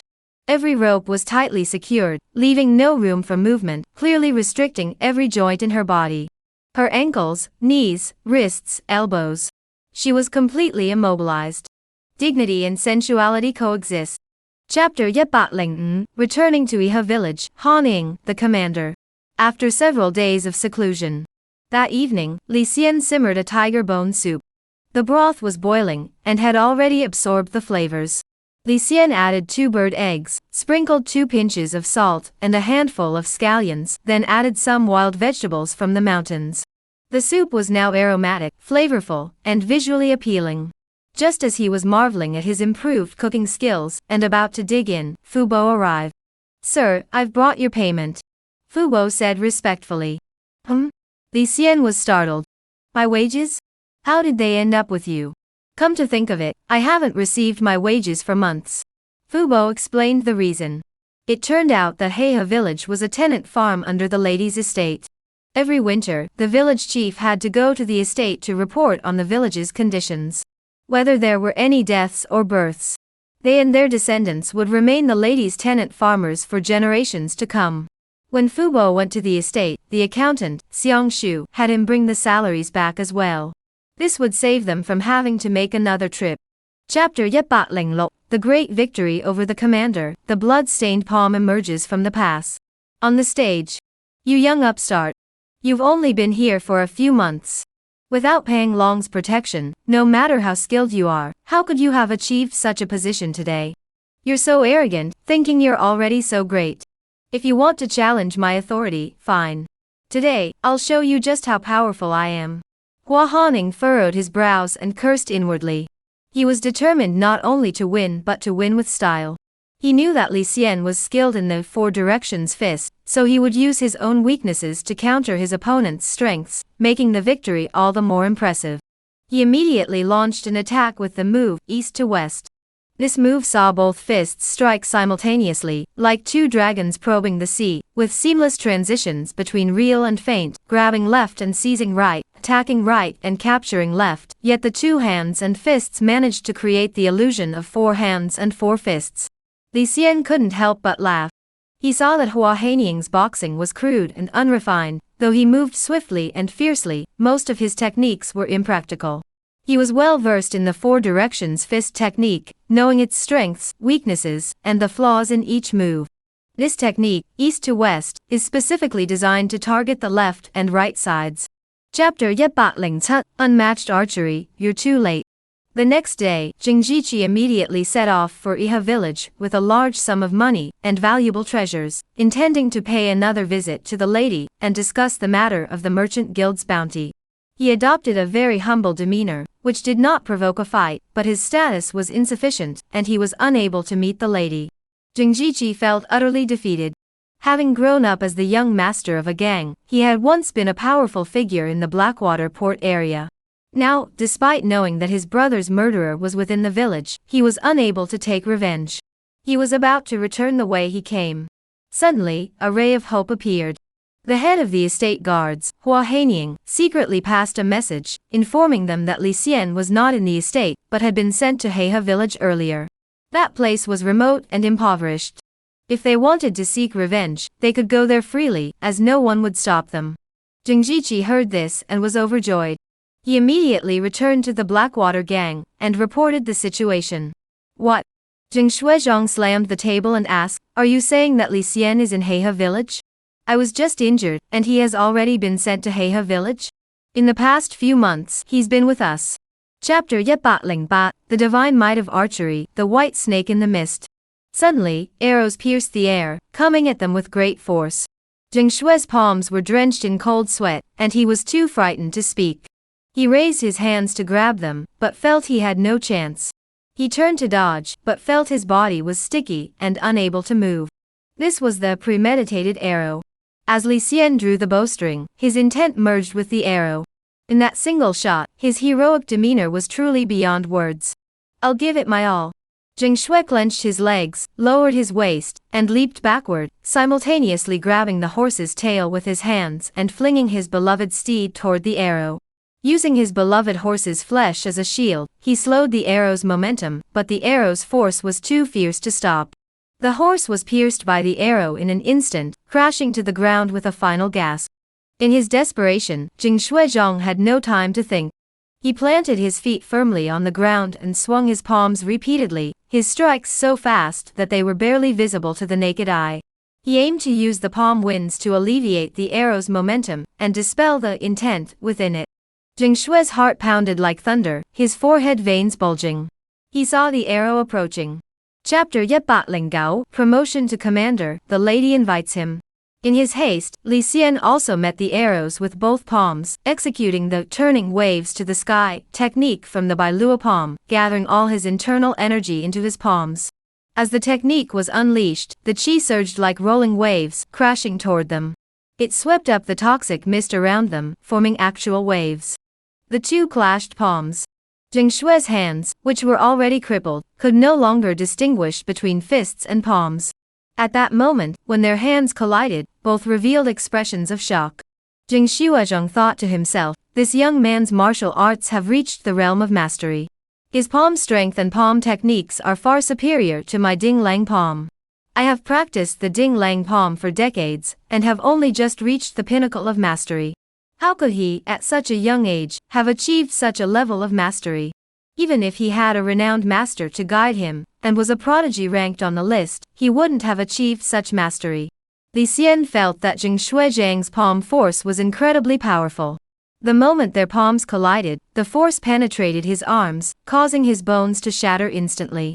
A single thread of his internal energy required 10 threads of Li Xian's to counteract it. In an instant, he understood the cause. Chapter 110, Seizing Destiny, Tears of Farewell. The reason for this matter must be traced back to yesterday. It was just past noon yesterday. The labor supervisor Luo Feng was dispatching his laborers to sweep the mountain paths and clear the roads, working diligently under the scorching sun. Suddenly, he spotted a palanquin approaching from the distant mountain path. He jumped onto a large rock and looked into the distance, trying to make out what was happening. If it were the mistress's friends from the martial arts world, he could use the opportunity to curry favor and perhaps gain some benefits. However, the sedan chair was painted a deep red, with red silk curtains hanging down. Embroidered on it was the character Wu. Such a palanquin was of imperial court specifications, belonging to the grounds officer department. In the entire Qingning County, only the county magistrate Lin Guolong had such a palanquin. How strange! Could it be that the county magistrate has summoned the lady for some matter? Luo Feng thought to himself. He had served the lady for many years, and had seen his share of the world. He immediately perked up, hurriedly ordered the path to be cleared, and made sure the official sat comfortably. Clear away those stones and branches. I'm telling you, the county. Chapter 111, Scheming and Calculations, Kai Shang passes on martial arts. They led the horse on foot for over 10 miles, passing through dense forests. The sun slanted through the trees, and a cool breeze blew, gradually clearing the obstructing tree branches. Finally, they came upon a narrow path suitable for carts and horses. The path ahead suddenly opened up. The two mounted their horses and rode side by side along the path. Li Xian held the reins, gently stroking the horse. The horse was a rich reddish-brown color, with a smooth coat and a sturdy build, exuding a majestic presence. Commander Li, this horse will be yours from now on, Ding Hu said enviously. Li Xian nodded and said, I would like to know about the recent affairs in the village. Please inform me. I dare not accept such praise, Ding Hu replied respectfully. Whatever the commander wishes to know, I shall tell you without reservation. I truly do not deserve such a request.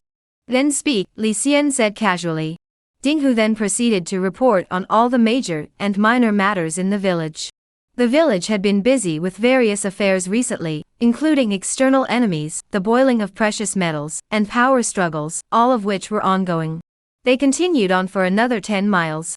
They heard Ding Hu report on the situation in the village in detail. The village had been busy with various matters recently, including external enemies, the boiling of precious metals, and factional struggles, all of which were ongoing. Chapter Yi, Selecting a Residence, the Day of Martial Arts Transmission. Iha Village. The moon was bright and the stars were few. It turns out it was my younger brother who gained divine favor, allowing me to be promoted to commander. After emerging from the inner courtyard, Li Xian finally understood the circumstances. It was, after all, a joyous occasion. Commander Li. Dinghu was waiting in the outer courtyard. Upon seeing Li Xian's figure, he hurried over. "How are your injuries?" Li Xian looked at his ankle, which was wrapped in white cloth, but blood was still seeping out slowly. That Hua Hanning struck too hard. The internal energy is clinging to the wound. I stuffed herbs into the claw holes, but it's hard to stop the bleeding completely. We might need to apply some golden wound powder.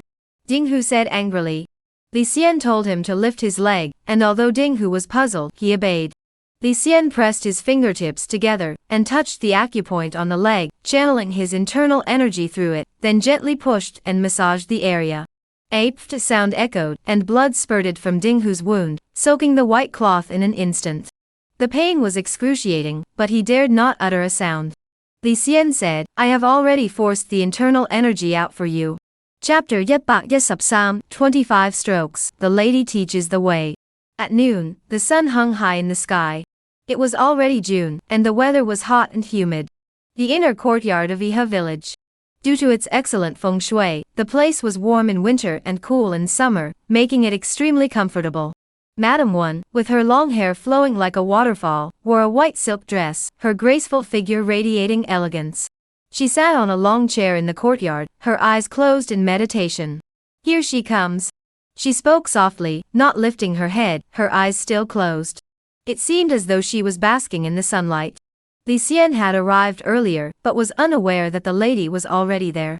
He immediately spoke some words of apology. The lady waved her hand dismissively, saying nothing. She continued to bask in the sun. With no choice, Li Xian could only accompany her. At the same time, he was curious. It was the first time he had seen the lady in such a relaxed state. She didn't even bother to tie her long hair back, letting it hang down freely. He also noticed her stunning figure and casual demeanor, yet her natural beauty was undeniable. A faint fragrance of her hair lingered around his nose. "In front of me, perform a set of."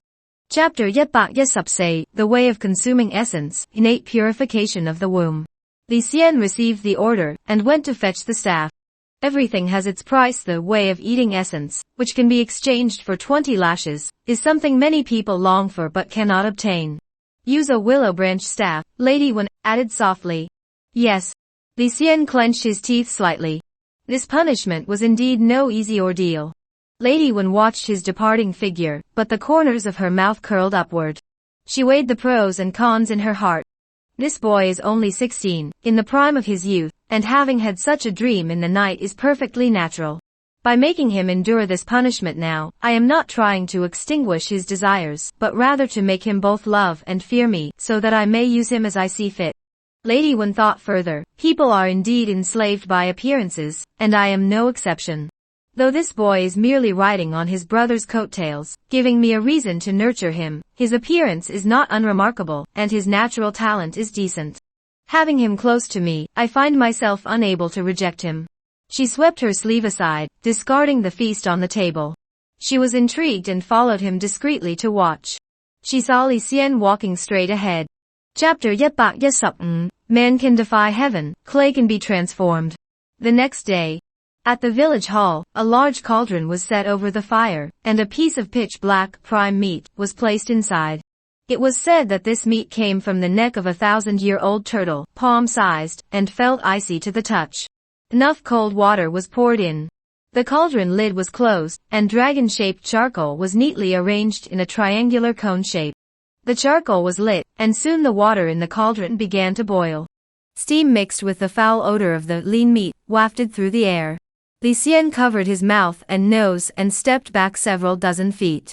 After a while, the foul odor gradually faded. "Begin transporting water," Li Xian shouted, channeling his qi. Dinghu ran out of the courtyard and shouted urgently, "The commander has ordered to start transporting water. Move quickly and efficiently." The black line, that had been arranged earlier suddenly came to life. People ran back and forth, carrying water buckets. The scorching sun beat down, making people feel like ants. After several rounds of boiling, Li Xianyun's status had risen from. Chapter 116, Martial arts reveal their true nature, washing the fetus reveals the truth. Pre-heavenly fetal purification diagram had yet point of proficiency, which was gained during his time in Black River Village. Li Xian consumed crab essence, causing the essence of heaven and earth to surge chaotically within his body, accidentally purifying some of the fetal impurities. This was an unorthodox, self-taught method with no formal guidance. However, through continuous consumption of refined foods, the essence of heaven and earth continued to surge and disperse within his body. This repeated process gradually cleansed some of the fetal impurities. However, this only reached the surface. Before the courtyard, the large cauldron emitted a series of humming sounds, a sign that the refined food was nearly ready. Li Xian ordered his men to remove the dragon roar charcoal from the bottom of the cauldron and pour cold water over it from all sides to quickly cool it down. The cold water splashed onto the cauldron's body, instantly evaporating into steam. A sizzling sound echoed. It took a full hour of pouring before the temperature finally dropped. He then ordered the guards to lift the lid of the cauldron and slam it heavily onto the ground. Li Xian leaped onto the cauldron's handle and saw that the refined broth was thick and viscous, with only a shallow layer at the bottom. Chapter 117, Two Swords Unite, The Lady's Heart is in Turmoil. Please subscribe. The position of commander was a great responsibility, but relatively hengchong. After Li Xian took office, he arranged everything neatly and never made a mistake. Life became leisurely. A few more days passed. Li Xian began to consider choosing another martial art to master. Currently, his Four Directions Fist, Clear Wind Leg, and Emerald Lotus Palm had reached the pinnacle of mastery, with his Qi Lake spanning 4.5 zhang. Among peers of his age, he was undoubtedly among the strongest. He practiced the Setting Sun Declining Blood Sword daily. However, this sword technique was incomplete, and prolonged practice caused his body to grow hot and restless. Li Xian could endure the heat and continue his training. But the path of martial arts emphasized gradual progress. Rather than persist in this manner, it would be better to study another martial art to diversify his skills and enrich his martial arts prowess. As the commander, Li Xian is responsible for the foundational martial arts of the village. He could take whatever he wanted. After much consideration, Li Xian chose the Cloud-Splitting Hands manual. This was a rather eclectic martial art, focusing solely on training the hands. If practiced diligently. Chapter 118, The true form of the fetus becomes apparent, opening the furnace to refine Dan. Madam Wen admired the flowers under the moonlight. In the courtyard stood a spring-retaining tree, its branches adorned with golden blossoms, delicate and moist with vitality. Beneath it, flowers and grass thrived, brimming with life. The moonlight flowed like water, bathing the tree trunk. A gentle breeze rustled the branches, creating a serene and peaceful scene with a unique charm. This spring-retaining tree was no ordinary plant. It even belonged to the precious treasure category. If its core were cut out and simmered, it could yield a pot of essence broth. Consuming it would greatly benefit one's cultivation.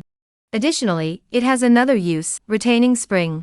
Within a mile of this tree, spring remains eternal. Whether it's windy and rainy outside, sweltering hot, or bitingly cold, the area around the spring-retaining tree is always as vibrant as spring. The inner courtyard is not simply spring-like year-round, it is spring itself throughout the seasons. When Kaisang used the flowers from the tree to infuse fine wine, creating a jar of spring fragrance wine. Zhijian's wife possessed numerous martial arts skills, some profound and others superficial. The art of winemaking, however, is considered one of the more formidable skills. The name of the estate. Chapter 119, Tai Sui speaks, the lady accompanies. The formula records, liquid jade dan, made from raw yellow, Tai Sui, dry worm, and ancient bark, each 10 grams. The method of refinement, however, is not recorded. Li Xian sighed inwardly, regretting that if he could catch a glimpse of the refinement method, it would be like finding a gold mine. He had missed out on a great opportunity. Though he spoke with sincere devotion, he had always harbored plans to establish his own sect. However, everything must be built on the foundation of strength. Madam, is alchemy difficult? Li Xian compared the formula with the ingredients and searched through the medicine cabinet.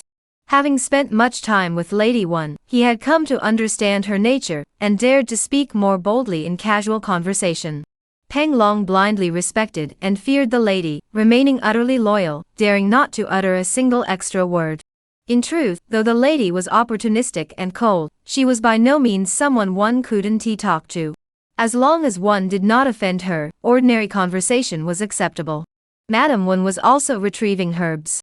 The true formula for the liquid jade pill was stored in her mind. However, she often divided the formula into parts.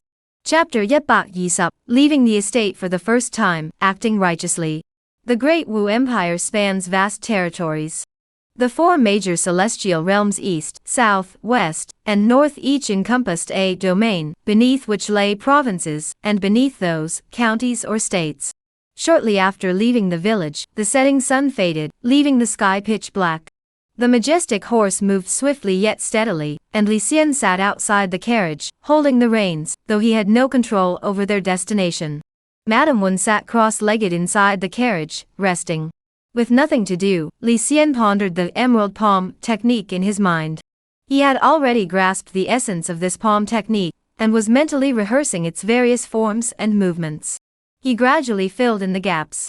Every hour, ring this bell to ward off demons. Lady Wen was about to settle into meditation, when she suddenly sensed a faint demonic aura.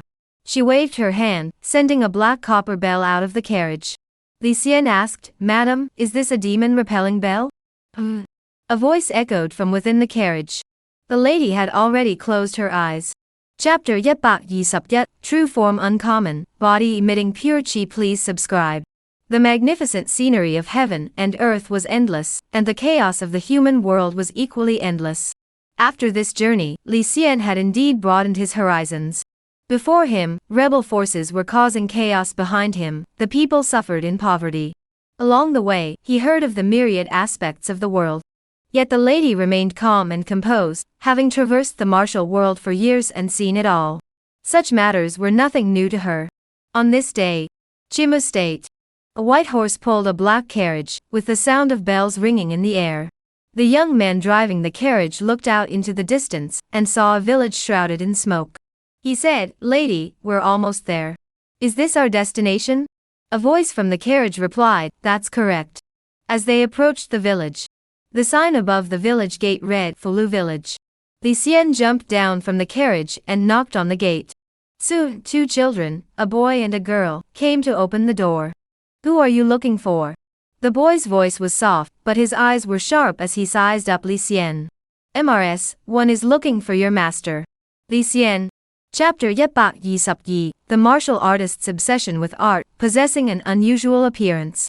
The 9 diagrams of the primordial washing of the fetus consist of 9 illustrations, each serving a specific purpose: washing the hands, washing the feet, washing the body, washing the heart, washing the bones, washing the interior, washing the exterior, washing the orifices, and washing the mind.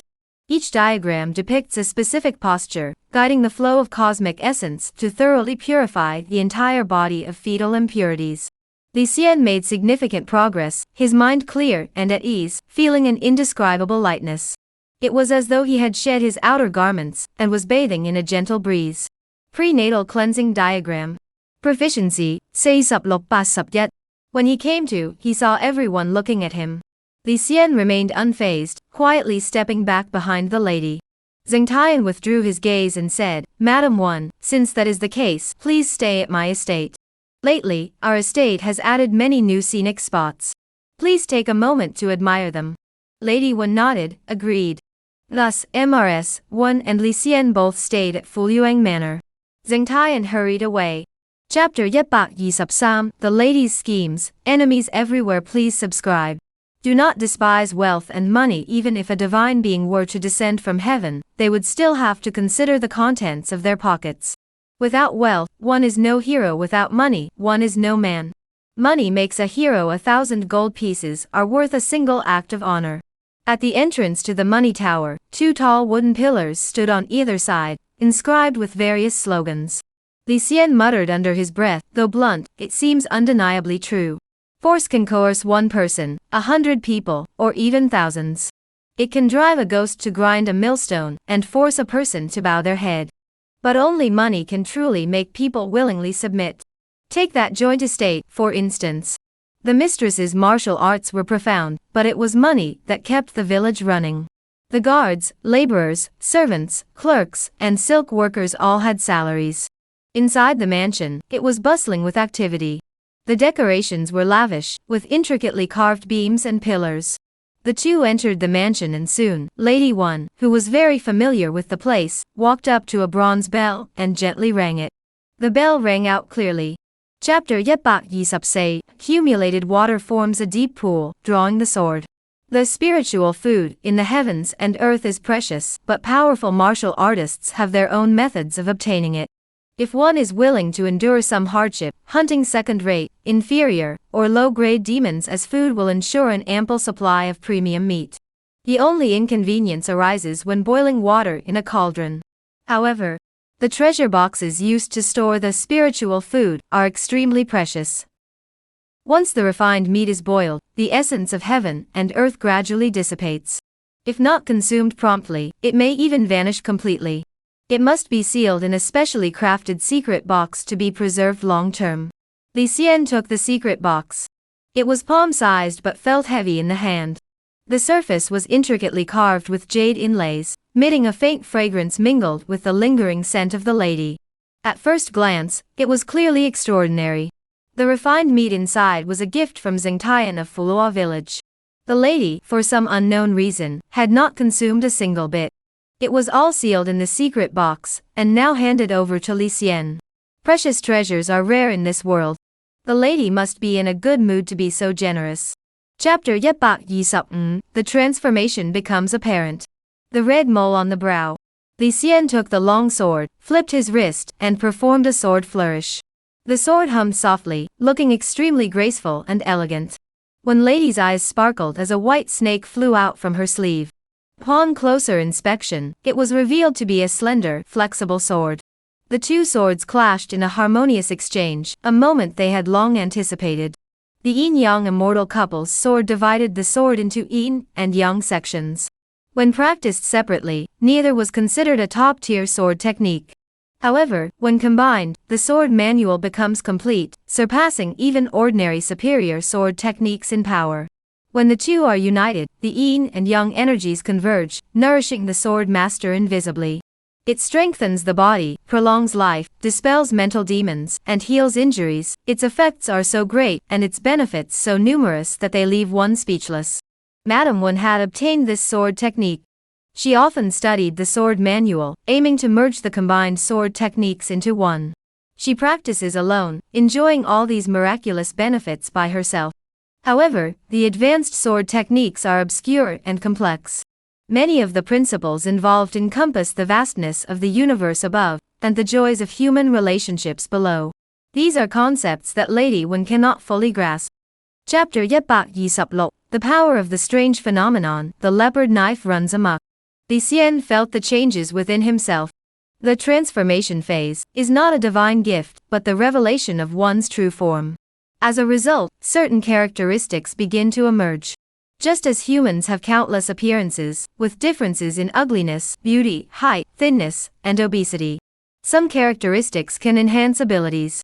For instance, the fifth leader of the Mountain Wind Fortress possesses the tiger-leopard form, which is quite formidable, resembling a tiger and a leopard, swift and unmatched in speed. Some characteristics, however, may not be advantageous. Li Xian examined his own body. His chi lake had expanded by a full circle, now measuring over 7 zhang in diameter. Aside from a vertical mole between his eyebrows and a slight change in his appearance, there seemed to be no other changes. Let's test the martial arts aspect to see if it helps. Li Xian stood firmly on both feet and performed the 4 directions fist technique. His internal chi surged, and his fist techniques were quite impressive. Though he only threw 2 fists, the fist shadows multiplied, as if he had grown 7 or 8 arms. He struck several punches, then changed his techniques seamlessly. His feet touched the ground, and he leaped high into the air. 2 zhang above the ground, his feet seemed to be wrapped. Chapter 127. Displaying divine might, avenge the wrongs. At the critical moment, a voice shouted, "Stop!" From the distance, a figure leaped into the air and landed in the center of the arena, attacking with both fists from the left and right. Seeing this, Peng Shixiang immediately executed the catching the leopard technique, both hands darting out to grab the incoming fists, his palms completely enveloping the fists' edges. The incoming figure was none other than Ding Hu. As soon as they clashed, Ding Hu realized he was no match for his opponent. But the arrow was already on the string. He had no choice but to fire. He tried to withdraw his hands to execute his follow-up moves. However, he felt the other's wrist strength was immense, his hands like iron shackles, firmly gripping his own hands. With no other choice, he could only engage in a direct clash. His internal energy surged, flooding into his fists. Peng Shixiang grinned and said, "You worthless fool who can't even circulate your internal energy through the entire body, dare to compete with me in internal energy?" He stomped his feet, and an even more powerful surge of internal energy surged forth. The two streams of internal energy clashed violently. Their clothes fluttered wildly in the air. The surrounding crowd gathered, marveling at the spectacle. Though martial artists were commonplace. Chapter 128, The Lady's Might, striking fear into all directions. "You insolent brat, how dare you be so arrogant?" Li Xian pressed his advantage, his sword strikes as swift as the wind, forming a dense net of blades. By now, Wang Bao could no longer defend himself, his sword strikes sluggish. Li Xian reversed the blade, intending to sever his wrist. Just then, a loud shout rang out. A figure darted forward at an incredible speed, appearing before them in an instant. He grabbed Wang Bao by the back of the neck, flung him backward, and threw him out of danger. He then coldly snorted, raised his palm, and struck toward Li Xian's face. Though this man used his hands, his sword skills were undoubtedly exceptional. This palm strike skillfully avoided all the sword paths, appearing ordinary yet harboring unimaginable killing power, exquisite and flawless. Li Xian thought, what a fine palm strike. He did not hesitate, channeling his inner energy, and countered with his left hand. The two palms collided, emitting a buzzing sound. Moments later, Li Xian stepped back 3 paces, each step shattering the stone bricks beneath him, sinking 7 inches into the ground, with his boots covered in dirt. This was a technique to divert the palm's force into the ground, avoiding injury. Chapter 129, One Body, Two Forms. The double pupils revealed. Li Xian saw the table laden with delicacies and felt his appetite stir. He reached for a bowl of fragrant hot rice and picked up a piece of roasted goose meat. The crispy, caramelized skin paired perfectly with the tender, white goose meat. The moment it touched his lips, the flavor exploded on his taste buds. It was truly delicious. This goose was a 1,000-step goose. Fed with refined white rice and made to walk 1,000 steps a day, its meat was well exercised. Only then could the roasted goose meat be considered a culinary delight. A single roast goose costs 3 taels of silver. Calculating the cost, one wonders how many lives that represents. However, in the city, such a roast goose would not be considered fit for the table. "Li brother, please speak." Ling Guolong raised his head and opened his mouth. The woman, dressed lightly and adorned in a seductive manner, held a jade flask in her delicate hands and poured the fine wine into his mouth. The nectar-like wine drew an arc through the air. Ling Guolong took a big gulp, smacked his lips, and pressed them against the woman's face. The combination of fine wine, delicious food, and beauty was enough to make anyone envious. Li Xian put down his chopsticks and said seriously, "Lin County Magistrate, the most." Chapter 130, The Power of the Double Pupils, Peering into Secrets. The double pupils were an extraordinary feature, striking fear into the heart. Li Xian's forehead bore a vertical mole, already an extraordinary feature of beauty. Now, with an additional pair of double pupils, he exuded an air of arrogance and dominance. Such an extraordinary appearance would move anyone who saw it. A divine being descending to the mortal realm could not be any more magnificent. The Qi Lake swelled, its waves surging to over 10 zhang in height. The surging energy seemed capable of tearing apart tigers and leopards, or grasping dragons with bare hands. Li Xian breathed deeply, sensing the changes within himself. The itching in his eyes ceased, and time seemed to slow down. He stood on his hands, his world upside down. A more intricate scroll of all things unfolded before his eyes. The mosquitoes in the distance, the mud on the grass, the vibrations caused by the cicadas, chirping on the tree trunks, the patterns on the wings, the veins on the leaves. Every detail was clearly visible to him. He gazed into the distance, seeing farther and wider. The night sky was like a black silk curtain, yet it could not obscure his vision. He could see the peaks of distant mountains and peer through the gaps between the trees. Chapter 131, The Yellow Dragon Attacks, Iha Village in Peril. That night, deep into the night, Li Xian felt his strength was abundant. He wielded his sword and spear, punched and struck, and performed several martial arts techniques, yet his strength showed no signs of waning. Instead, he felt increasingly exhilarated and at ease. A martial artist's strength comes from two sources, physical strength and the energy from the Qi lake. The two complement each other and are rarely distinguished in everyday practice. Only when cultivating unique martial arts techniques do practitioners differentiate between the two. Physical strength refers to the raw power generated from the flesh and blood. Ordinary people use this strength for tasks like farming, carrying firewood, grinding grain, and pulling carts. This force is simple and unrefined, yet it forms the foundation. The Qi of the Qi lake is an extension and refinement of physical strength, adding depth and refinement. Relying solely on physical strength, one cannot lift a boulder or raise a giant cauldron.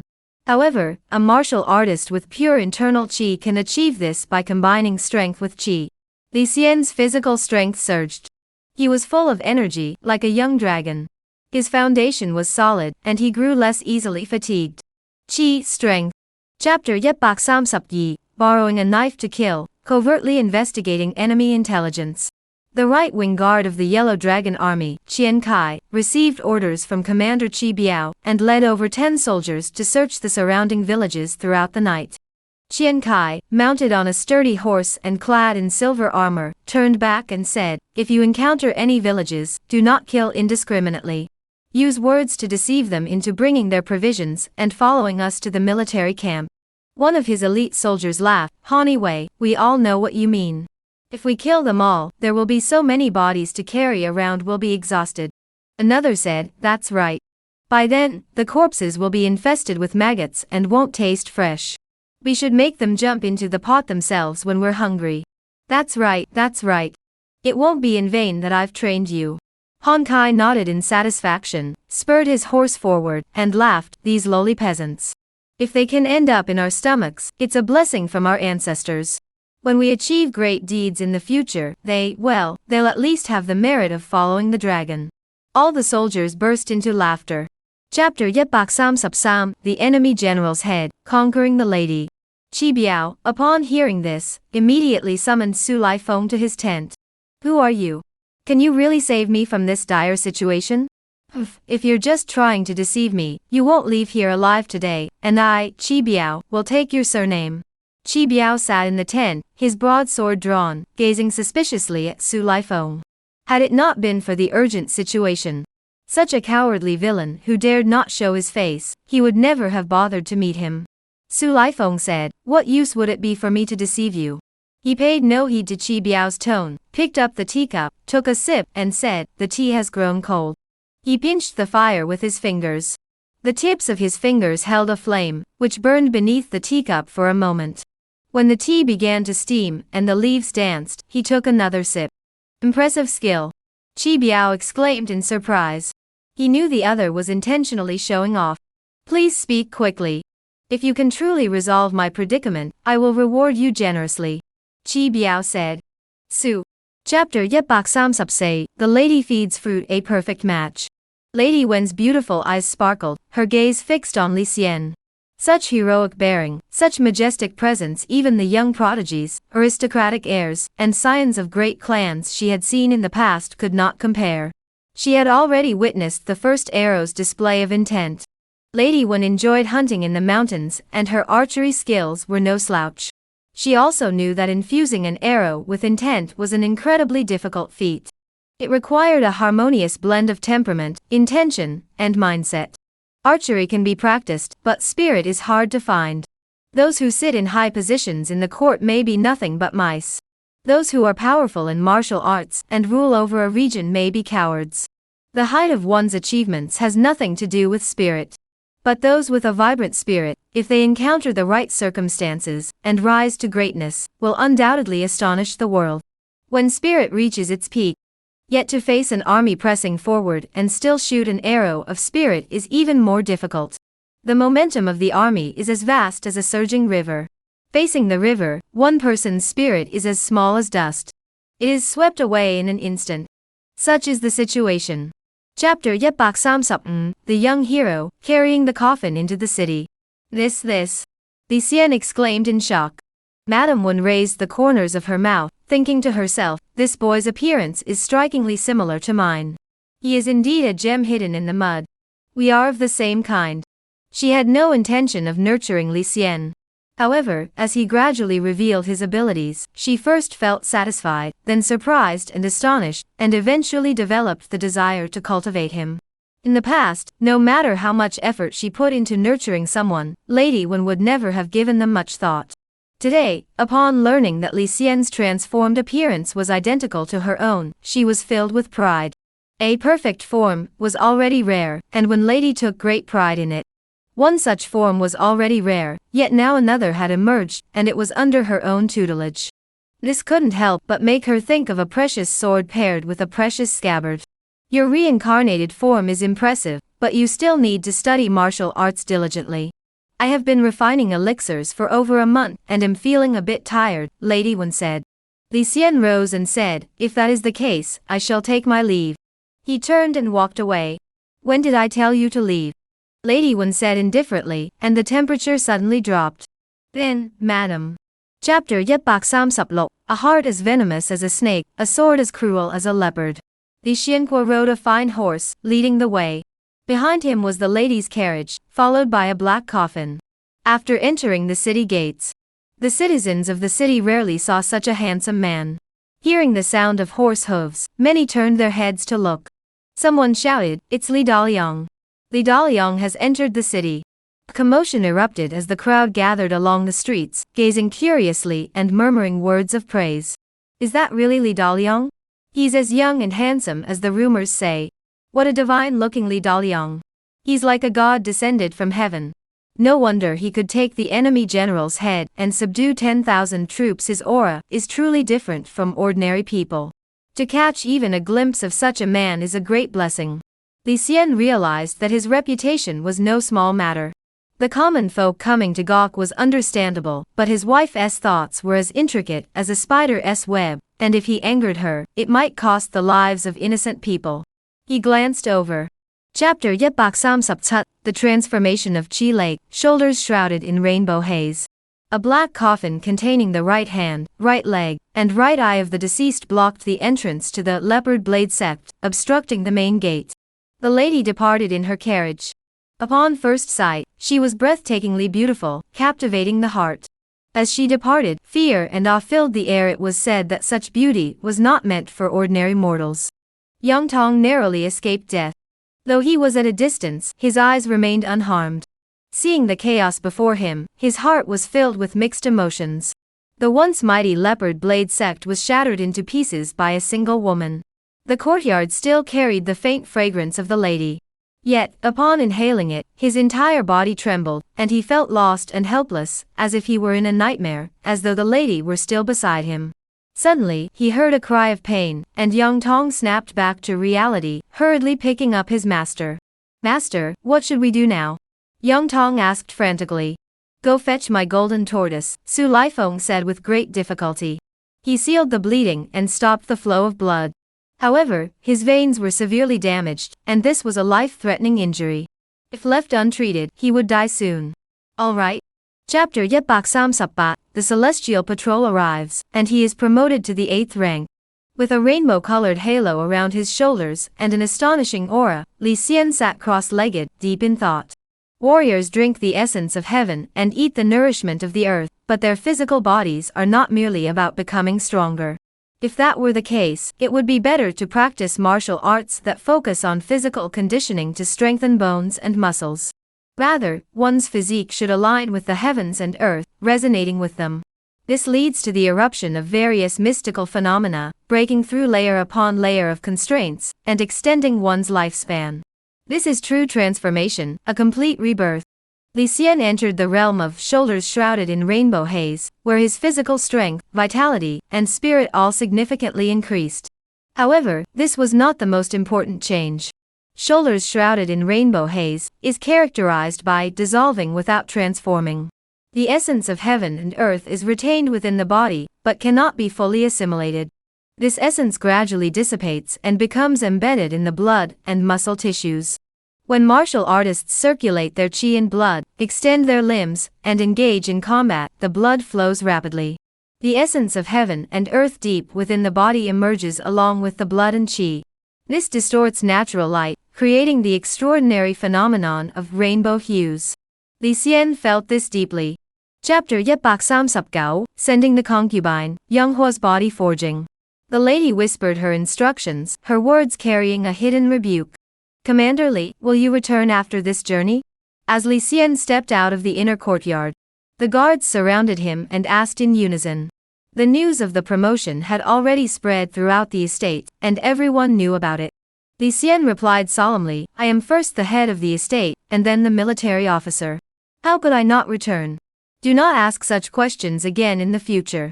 The guards all nodded in agreement, watching him return to his residence, their discussions still lively. Ever since Li Xian became the village leader, I knew he was destined for greatness. Now it's proven true. Commander Li is only 16 years old, yet he has not only gained the mistress's favor, but also been appointed an official in the county. How could such good fortune befall someone in this world? I envy him to no end. In my opinion, the lady's favor is far better than any military position. Commander Pang and Commander Ng, they don't even hold a candle to him. Such a divine being, we should take a closer look. Chapter 140, Precious Treasures and Strange Objects, Family Assistance. Yanghua Body Forging, tempering the skin, and refining the flesh, elevating the physique to a higher realm. Unlike essence purification, this directly enhances physical prowess.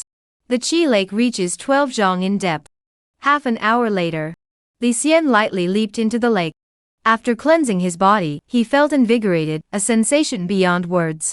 Divine machinery in his palms, rainbow-colored clouds on his shoulders, thunderous sounds resonating from his chest. Back then, Hang Tongling was also at this level. The next day, before dawn, Li Xian had already risen.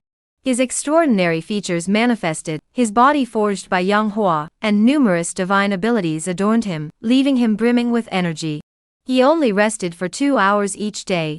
He led the guards in morning training. He entrusted some minor matters to Ding Hu to handle. After ensuring everything was in order, he mounted his horse and left the estate, heading toward Qingning County. A new official has 3 fires to start. On the west street of Qingning County stood an abandoned hall. It was none other than the Wuwei Hall. Chapter 141, A Rising Power, Signs of Decline. Qingning County gained a new military officer, and the hall gained some popularity. Li Xian stood tall and straight, though young in age, he had already begun to make a name for himself. The 5 constables were all on edge, but couldn't help but sneak glances at him, unable to hide their curiosity. Have any of you studied martial arts? Li Xian asked. Reporting to the official, I have learned 3 sword techniques. Does that count as martial arts training? Zhang Ho replied nervously. Wang Wu hesitated for a moment, stepped forward, and said, Martial arts are strictly regulated in the county. As new constables, if we wish to truly learn martial arts, we must endure at least 3 years of hardship, serving the senior constables by fetching tea and water, and attending to their needs with care.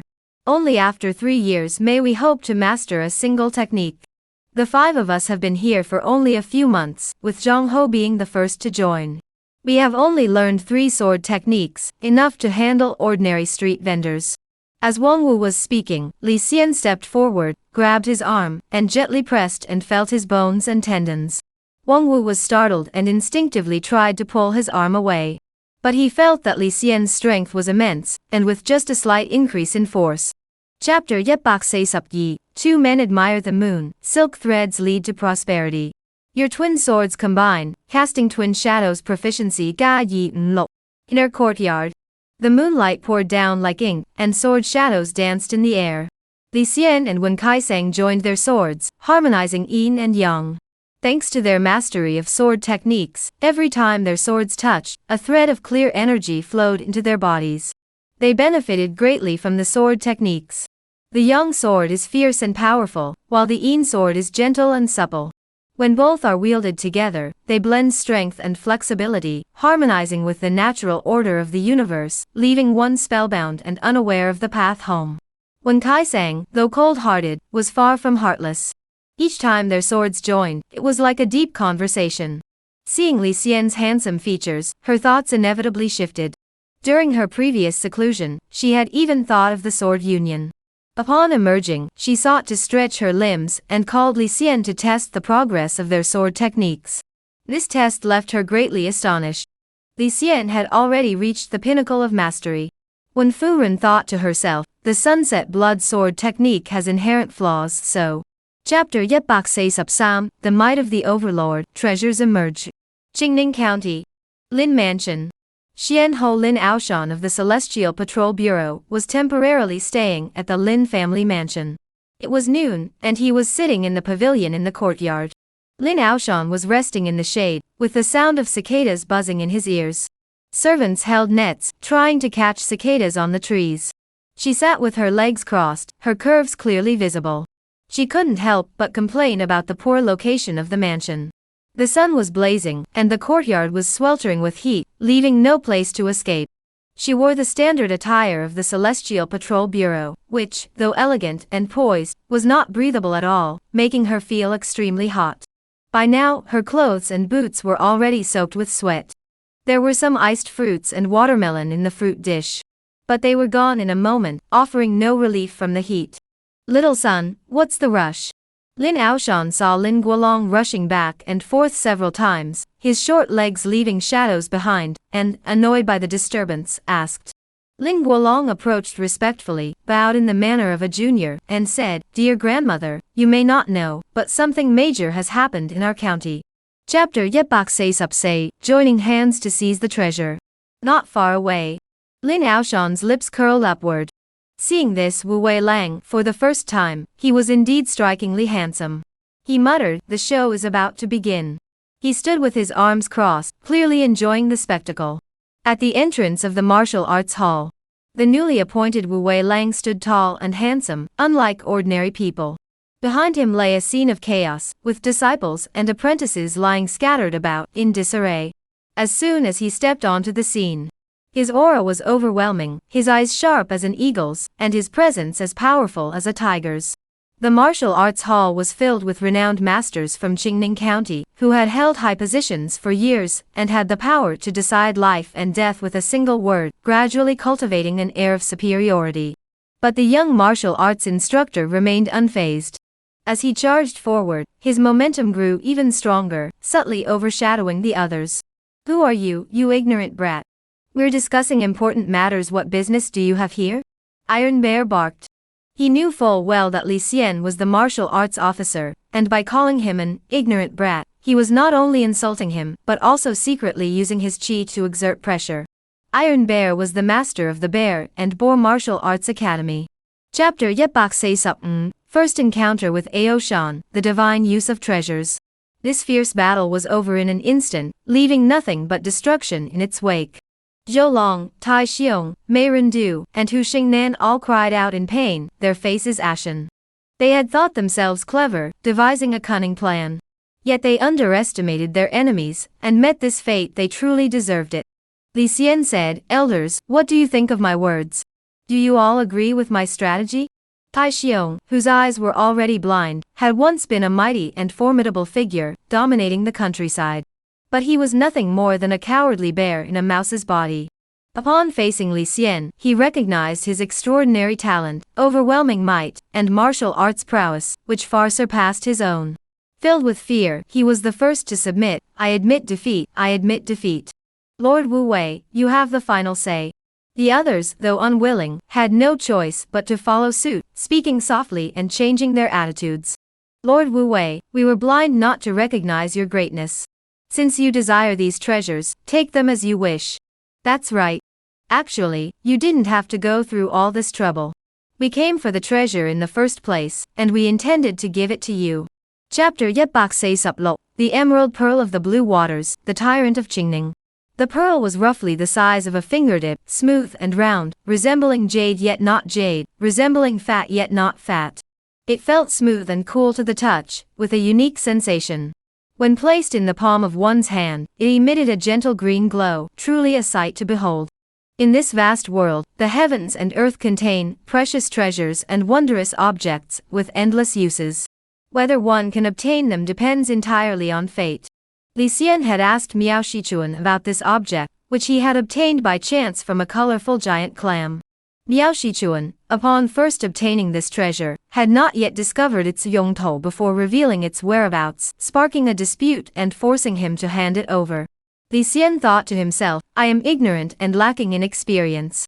Though I possess this treasure, I know nothing of its effects. Regardless, I must try to figure it out.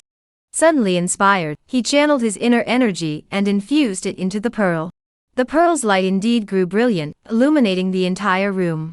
However, the light was not its true purpose. Li Xian paced back and forth, pondering further. I have the tiger's saliva stone. That object is also considered a rare treasure. Could its effects be similar to Chapter 147, the first realm of martial arts transcending the mundane. Li Xian was casually strolling through the 100 martial arts tower, carefully selecting martial arts techniques. He had set his sights on an advanced martial art called floating willow sword technique, intending to purchase it, but his pockets were empty. With his current wealth and influence, it would take years of saving to even consider acquiring it. After wandering around for a while, he chose this iron copper body technique. This martial art falls between basic martial arts and advanced martial arts. Priced at 200 taels, it was unclaimed, making it relatively affordable. It was a martial art focused solely on defense, with no offensive techniques. It cultivates an iron-like body and copper-like skin, enabling one to withstand external blows. Li Xian was drawn to it for its novelty, and also because his wife's martial arts collection did not include any defensive techniques. He decided to purchase this martial art. Upon opening the book, the first words read, Iron Copper Body Technique, control the body with qi. Upon mastery, the body becomes as hard as iron, and as tough as copper, fearing neither swords nor blades. To practice this art, one must combine it with herbal baths. 9 rounds of bathing and soaking are required to see true results. The pain and suffering during this process are truly indescribable. Those with weak minds and lacking resolve. Chapter 148, Human or Not, Endless Possibilities. Early August, the summer heat had begun to wane.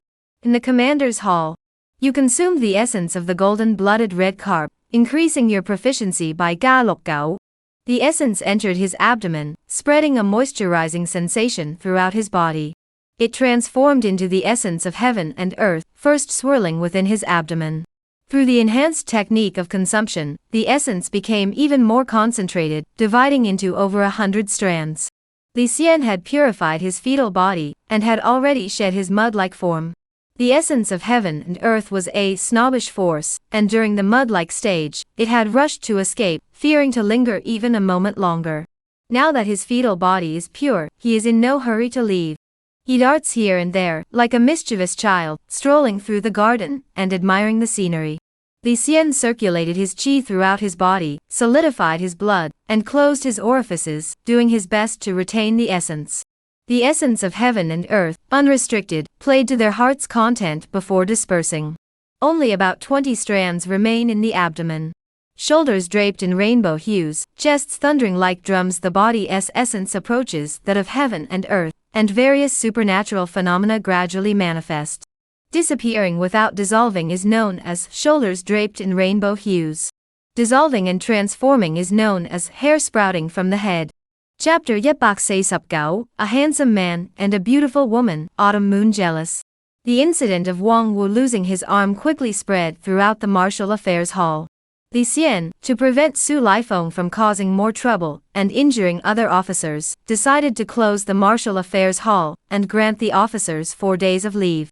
He then rode back to Iha village to seek an audience with the lady. The lady is in seclusion. You may return. Qiu blocked the door, crossing her arms and glaring down her nose, deliberately displaying her arrogance. Li Xian pushed her aside and walked straight into the inner courtyard. Qiu was so angry she stomped her feet. You bastard, dare you force your way in? Li Xian said, I have been loyal to the lady. Since she is in seclusion, I will wait at the tower until she emerges. How is that forcing my way in? You. Qiu clenched her fists, her anger boiling over. She missed Pang Long. That man was honest and hardworking, never threatening her position. Now this Li Xian, he may be successful on the outside. But he is also highly favored by the lady and very close to her.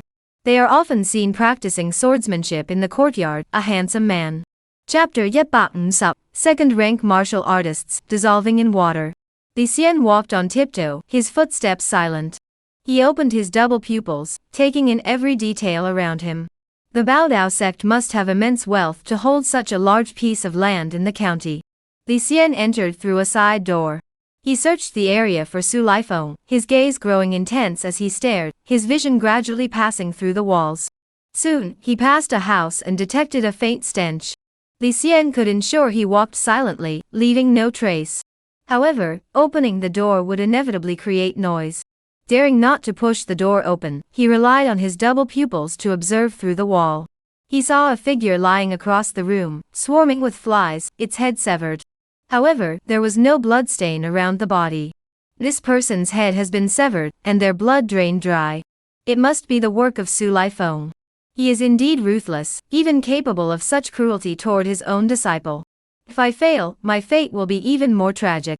Li Xian grew even more cautious, narrowing his eyes. Having made up his mind, he would not hesitate. He crept along the wall. Chapter Yep Bakken Sup Yet, the lady speaks, you are mine. The Leopard Blade Sect. The once prosperous sect now lay in ruins, its former glory a distant memory. Li Xian leaped into the courtyard, removed his mask, and made his way toward the inner courtyard. Along the way, the buildings stood in orderly rows. There were a martial arts arena, a vegetarian dining hall, and a task hall.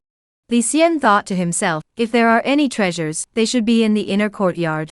He did not bother to search each place. After walking for a while, he came upon a small green garden. The garden was filled with green plants and trees, surrounded by over 10 disciples' quarters. This was where the disciples of the Bao Dao sect rested and relaxed. Clothes hung before the houses, left uncollected and abandoned. Li Xian pondered, these fabrics are a waste. Tomorrow, I'll have the servants come and collect them all, wash them, and distribute them for free to the poor. He recalled the past. He and his younger brother's greatest dream was to have a decent set of clothes. In the poverty-stricken alleys of Leifeng Lane, a single garment could be passed down through generations. He continued deeper into the alley. This time, Li Xian. Chapter Yep Bakken Sup Yi, the ladies' ban on marriage, the new county magistrate. Drunken Spring Pavilion. Lin Guolong, the county magistrate of Qingning County, hosted a banquet to celebrate his promotion. In the outer hall, he entertained representatives from various factions and schools, prominent families, wealthy merchants, and numerous government officials. In the inner hall, small tables were set for Li Xian and his family members.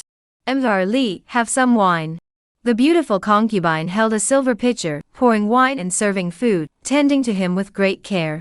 Her beautiful eyes glanced at Li Xian from time to time. Ripples of emotion rippled through the air.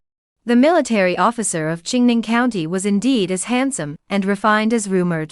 Thank you. Li Xian was polite, picked up his wine cup, and congratulated him. Lin brother, congratulations on your promotion. Ha, same to you, same to you. Lin Guolong clinked cups, drank in one gulp, and looked full of vigor. It turned out that, since the Huanglong army was completely annihilated, tens of thousands of prisoners were incorporated into the Imperial Guard. Lin Guolong was rewarded according to his merits and promoted to the next rank. During this period, the court was considering official appointments. Just 2 days ago, he had been demoted, but now he was being promoted too. Chapter Yep Bakken Sup Sam, Revenge Doesn't Wait, Seeking Shelter Under a Skirt. In the study of the government office, Xiao Yun sat calmly at his desk, reviewing the county's case files. His personal bodyguard said, Sir, where should we start? Xiao Yun replied indifferently, Start with that military officer. He is very close to Lin Guolong, and was promoted by him. When I first arrived in the county, I used him to establish my authority. From top to bottom, we must eliminate the remnants of the Lin family.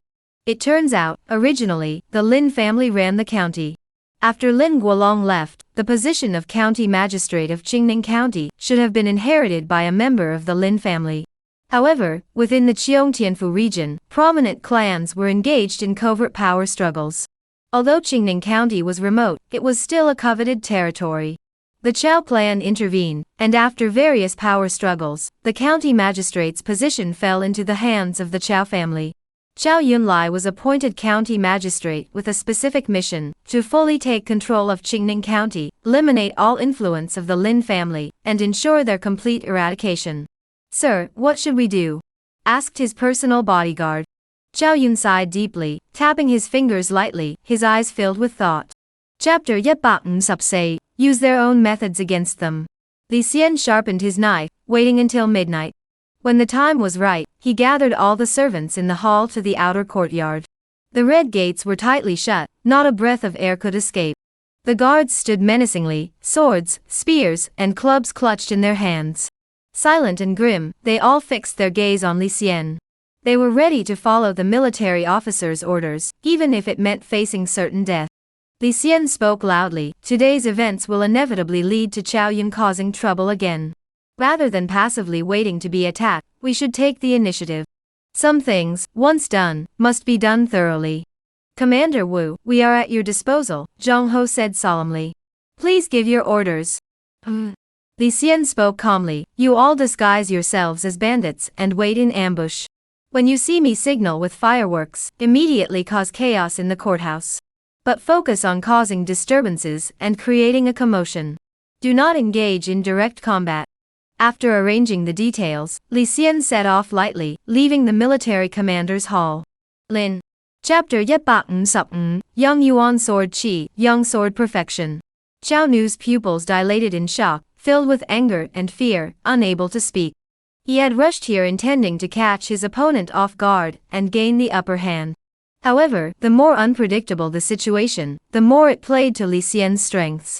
Facing the attack, Li Xian skillfully deflected the threat, not only resolving the crisis, but also seizing the county magistrate's authority token. At that moment, the entire Qingning County was under his control. "No, if I'm really captured and taken back, I'll be subjected to torture and used as a scapegoat. I must escape at all costs."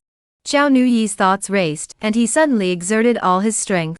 He shook off the soldiers who had seized his shoulders, sending them flying. He thought to himself, "After tonight, I'll be wanted by the authorities. I might as well take out my frustration on a few of them." He suddenly lunged forward, grabbing a soldier by the throat. With a slight squeeze, a plop sound echoed as blood spattered. 2 soldiers died in his hands. He leaped away, but the soldiers immediately surrounded him. In his rage, Zhao Nu unleashed his immense strength. He was a formidable fighter with a chest that thundered like drums. Like the sound of thunderous drums exploding.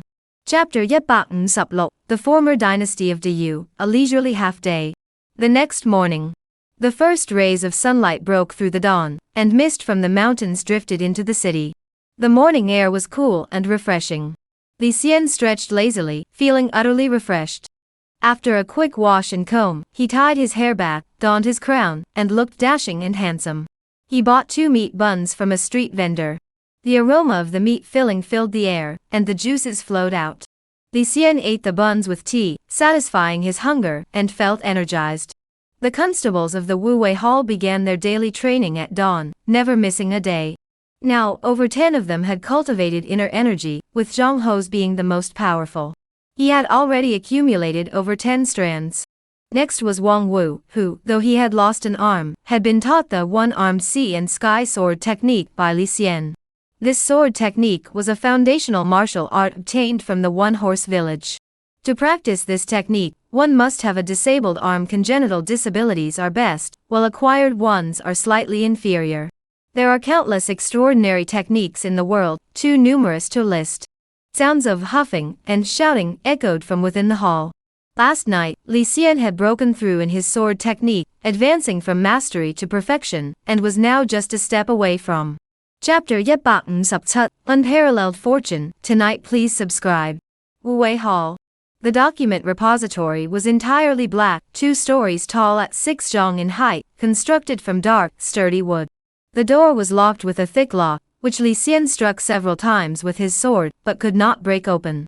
With no other option, he sent someone to find the key. After some trouble, the door was finally opened. A thick cloud of smoke billowed out. Li Xian covered his mouth and nose, then struck the air several times with his palms, the wind from his strikes carrying away the accumulated dust. Only then could he enter the warehouse. Inside were case files of criminal cases from the martial arts world, documenting the heinous deeds of vicious criminals. The position of Wu Wei was unique. During the revival of the Great Wu Dynasty, there was a Wu Wei in every county, tasked with keeping the underworld under the control of the imperial court. However, this system was difficult to sustain. Looking at the current situation, among the counties surrounding Qingning, only Li Xian held the position of Wu Wei. As a result, information was leaked, and outlaws from the underworld emerged one after another, yet the wanted lists were never delivered. The case files in the archive are mostly outdated documents from over a decade ago. Li Xian held a oil lamp, as the documents had been neglected for so long. Chapter 148, Young Jian's second layer, sharing the sweet dew. Qiu Yu imitated the lady's demeanor, moving gracefully like a lotus flower, walking ahead.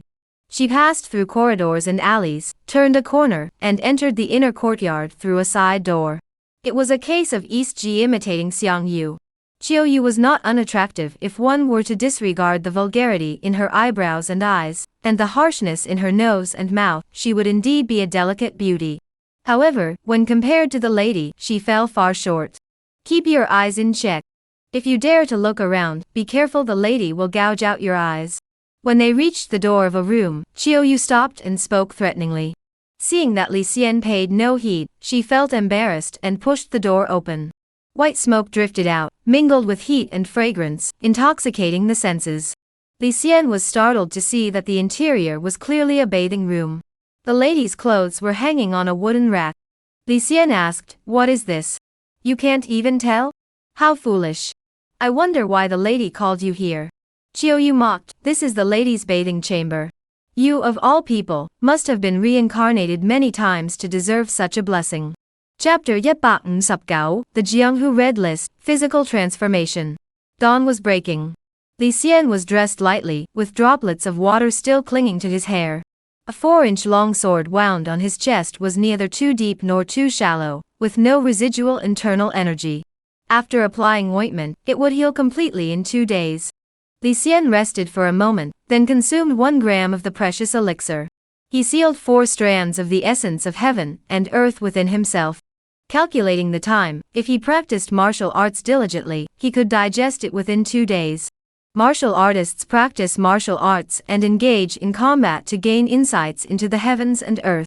This accelerates the digestion of heavenly essence. Like the leader of the Mountain Wind Fortress and Jing Shuizhong of the Black Water Gang, they were self-taught. Though they retained a significant amount of essence after consuming the essence pill, digestion was arduous. Practicing advanced martial arts can further aid in the digestion of essence. The lady was in seclusion, and there was nothing to do at the estate. Li Xian returned to Qingning County on horseback around dawn. As soon as he entered the hall, Zhang Ho said, "Sir, you're back." Li Xian asked, "Is there anything important?" Zhang Ho brought a piece of paper, unfolded it, and said, "Sir, please take a look." Chapter 150, The Hum and Ha Formation, The Divine Arrow Shocks All. The first realm of martial arts, consuming essence and transcending the mundane, involves purifying the body, retaining essence, and stepping into the consuming essence realm. After that, one drinks the essence of heaven and earth, continues to transform, and accumulates the foundation for further cultivation. Li Xian's red mole between his eyebrows glowed faintly, his double pupils revealed, his body as majestic as a morning mountain, surrounded by white mist and radiating divine light. He seemed like a divine being. This transformation. The effects of the rebirth are even more pronounced. The perfect form manifests enhanced regenerative abilities, while the double pupil form grants increased intimidation, brute strength, and observational skills. Each hair grows half a millimeter longer, extending one's lifespan by 10 years, and advancing one's martial arts by 1 level. 1,000-foot mountain, a 10,000-foot peak. He has already climbed out of the mountain's base, showing the first signs of his potential. When he reaches the summit one day, will he not be able to take in the vast landscape in a single glance? 5 names on the red list have been erased. The remaining few, having been alerted, have fled far away, and are now impossible to track down. On this day, Li Xian finished his breakfast, holding the red list in his hand, and examined the swallow section. Chapter 151, Adding True Intent, Heaven Round and Earth Square. What a divine shot! Luo Xia exclaimed, filled with admiration. Li Xian remained composed, responding casually before riding his horse to the old man's side. 4 arrows were fired in rapid succession, piercing the old man's abdomen, chest, and skull with precision and ruthlessness. The old man was pinned to the tree, blood dripping down the arrow shafts. His eyes were wide with unwillingness, and his legs twitched violently as he struggled in agony, already beyond the point of life. To ensure his kill, Li Xian channeled his qi and delivered another palm strike, shattering the old man's internal organs. The old man died instantly. Li Xian did not approach, waiting a moment longer to ensure he was truly dead before beginning to search the body. The heaven hiding box? To his surprise, the old man had hidden a box between his chest and his clothes. The lid was carved with the character round, and the body was carved with the character square. Round symbolized heaven, and square symbolized earth. In this world, people believe in the round sky and square earth, with the heavens and earth vast and endless. Though Li Xian had lived 2 lifetimes, he dared not say otherwise. The meat inside had been completely eaten, but a faint odor lingered. This box could hold 5 grams of meat. It was roughly the size of 2 fingers, extremely. Chapter Yet Bat Lok Sup Yi, forcing entry into the hall, listed as wanted. It was the end of August. Summer was giving way to autumn, the weather was cool and pleasant. The leaves had not yet fallen, but the fruits were already ripe. It was the busiest time of the year for farmers, and though the people worked hard, they had rice to eat and smiles on their faces. Li Xian had repeatedly defeated bandits, earning him a fearsome reputation. The county magistrate of Qingning, Ho, feared his might. He recalled the banquet where Li Xian had said, "Let the sky of Qingning grow even bluer." Therefore, during this month's grain collection and tax collection, the large landowners, gangs, and officials dared not act recklessly. Arbitrary collections and excessive taxes were somewhat curbed. The people were deeply grateful and knew of Li Xian's merits, hoping only for his continued service as the military officer. Li Xian had never sought to build his reputation. He acted solely out of goodwill, listening to the people's praise, but remaining humble. Within my capabilities, I help the weak and do what I can. Though I now seem to have some influence in Qingning County, it is far from secure. The lives of these people ultimately depend on their own fate. I still have my own path to walk and cannot bear the weight of their lives on my shoulders. Whether they praise or criticize him, he. Chapter Yet Bat Lok Sup Sam, the lady passes the sword, aiming to uproot heaven. The commander's courtyard. Li Xian held a bowl in his right hand, containing clear soup and white rice porridge, garnished with scallion flowers. He slurped it down, the soup mingling with the porridge, sliding smoothly into his stomach, quenching his hunger, and leaving him feeling refreshed. His left hand formed a sword-like gesture, pointing, poking, sweeping, and flicking through the air. The lady's words echoed in his mind. This is the second layer of the setting sun declining blood sword, a rare and superior martial art. Go and practice. If you feel any discomfort, come find me. You are loyal to me, and I will guide you on the path of martial arts. From now on, every mid-month at midnight, you must come to see me. If you dare to be negligent, you must consider the consequences yourself. Li Xian used his fingers as swords. Thrusting, poking, sweeping, and flicking, he moved freely and effortlessly, as he had already mastered the first layer, making the transition smooth and natural. You have mastered the second-level training method of the setting sun declining blood sword. Proficiency Ga Crimson Twilight Sword Technique Second Layer. Proficiency Yet Bat Bat Beginner. Can now perform 1. Chapter Yet Bat Lok Sup Say, Broad Daylight, the Might of the Double Pupils. That night, Li Xian gathered the guards in the courtyard of the estate, and briefly explained the situation. Some of the guards followed him wholeheartedly, while others grumbled under their breath. However, all obeyed his orders, forming a disciplined ranks, armed with armor and swords, their aura intimidating. During the previous attack by the Yellow Dragon, all the soldiers had been captured and later transferred to the city. However, the weapons, horses, and armor had been left behind. The fine armor was stored in the warehouse, and the good horses were kept at the horse farm. The guards were all seasoned fighters, clad in armor and empowered by inner energy. They were considered elite troops with formidable strength. Their daily training had finally come to the test. Li Xian, to boost morale, dipped into his own pockets, and rewarded each soldier with varying amounts of silver. He had spent all his savings on this, even depleting his reserves completely. With such preparations, the momentum was overwhelming. They awaited the hour of dawn, when they would storm the city under the broad daylight. On the other side, Luo Xiao wore a fish-scale armor, her long hair tied into a high ponytail. She lay on the bed and took out half a mask. Red face. Chapter 165. Execute the officials on behalf of heaven, bring me their heads. At the eastern city gate, blood flowed like a river, and corpses littered the ground. Li Xian revealed his identity, ordered the citizens to stay indoors, and had no further concerns. He sought to overturn heaven and overturn the earth. He ordered 2 veteran second-class bodyguards, each leading over 10 men, to station themselves beside the east city gate to guard the retreat route and prepare for any contingencies. Li Xian led his troops, their numbers vast, charging toward the government hall. After traveling several miles, the sounds of fierce combat could be heard. The 2 forces were engaged in fierce combat. It turned out that Zhao Kai, upon hearing the news, was deeply impressed by Li Xian's audacity and suddenly broke out in a cold sweat, realizing that this military officer was no ordinary man. How could he sit idly by and wait for his doom? Though he boasted of his martial arts skills, even if surrounded by enemy troops, they were mostly disorganized rabble, and escape would not be difficult. But how could he let others humiliate him, and then simply flee? That would be too cowardly. He immediately gathered the palace guards and Chao troops, then recruited members from the 3 academies and 2 sects, using threats and bribes, and invoking the name of the Chao family. He managed to assemble a force of 600 or 700 men. He actively resisted the county troops. Outside the county office, the troops. Chapter 166. Bullying the weak. The lady aids me, please vote for the monthly ticket. Li Xian's intent to kill was pure, vowing to sever his head. The blade was sharp and unmatched. However, an unexpected turn occurred.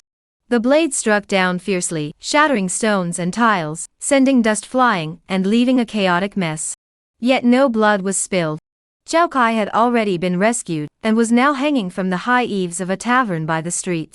He remained unconscious, looking disheveled. There was no trace of the arrogance of a Chao family ere his lower garments were soaked and reeked of foul odors. Li Xian reacted swiftly and immediately fired 3 darts. Suddenly, a whistling sound echoed through the air. From an unknown direction, a stone flew toward the darts, knocking one out of the air. Using the momentum, it then knocked the other 2 darts out of their trajectory. The skill was truly remarkable. Li Xian, seeing this, realized there was another powerful enemy present. Killing Zhao Kai would now be no easy task. Elder of the 8 clans. Chao Nu knelt down and kowtowed 5 times. The other Chao soldiers followed suit, lowering their weapons and kowtowing respectfully. Among the crowd, several elderly men had emerged. He had snow-white hair, a hunched back, a square face, and narrow eyes, exuding an air of authority without needing to raise his voice. Leaning on a dragon-carved jade staff, he turned toward them. Chapter 167. The Second Realm of Martial Arts, also known as the Primordial Realm. Please support the series. It was already September, with drizzling rain and a damp, chilly atmosphere. Inside the compound, the lady wore a sheer shawl over her shoulders, her eyes cold as she stared at Li Xian through the landscape screen. Beyond the screen, Li Xian stood with his hands clasped and his back bowed. You dare to be so bold, Lady Wen said coldly. You secretly summoned the guards to do your bidding. Li Xian, you truly have grown arrogant.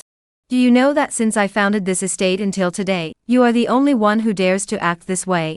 Li Xian is reckless. Please punish me, madam, Li Xian said. Punishing you will compensate for this loss? Lady Wen said coldly. I will accept whatever punishment you deem fit, Li Xian said. The loss incurred today shall be counted as 3,000 taels of silver, Lady Wen said. You must repay it within a month. Otherwise I shall find a way to deal with you. Li Xian thought to himself, I probably owe even more silver now. Where can I get 3,000 taels? But as long as he could keep the lady calm and only pay money, that was the best outcome. Chapter 168. Seeking yin and yang, the flower cage appears. All things are divided into yin, and yang. Yang gives birth to all things. Tracing yin and yang refers to seeking the source. Though this trait does not strengthen my physique, it allows me to see things more clearly. Combined with my double pupils, I can peer into the source of things. When fighting with others, I can instantly see their weaknesses. Li Xian felt a profound realization. He raised his palm toward the sky and sensed a surge of heat coursing through his palm. His physique was undergoing a transformation, and his internal energy was condensing. Skill, consumption, proficiency, 16592000 beginner's level. As the last thread of celestial essence was absorbed into his body, Li Xian gradually found his rhythm. Now, each time I swallow the essence, I can retain 6, or even 7 strands of the essence of heaven and earth. The progress is evident, and the digestion speed has also increased. Maintain this momentum and continue your practice slowly. For several consecutive days, he practiced with a calm mind. Li Xian swallowed the essence treasures, trained in martial arts, and made progress each day. His iron and copper body technique was nearing perfection. The days were peaceful yet not monotonous.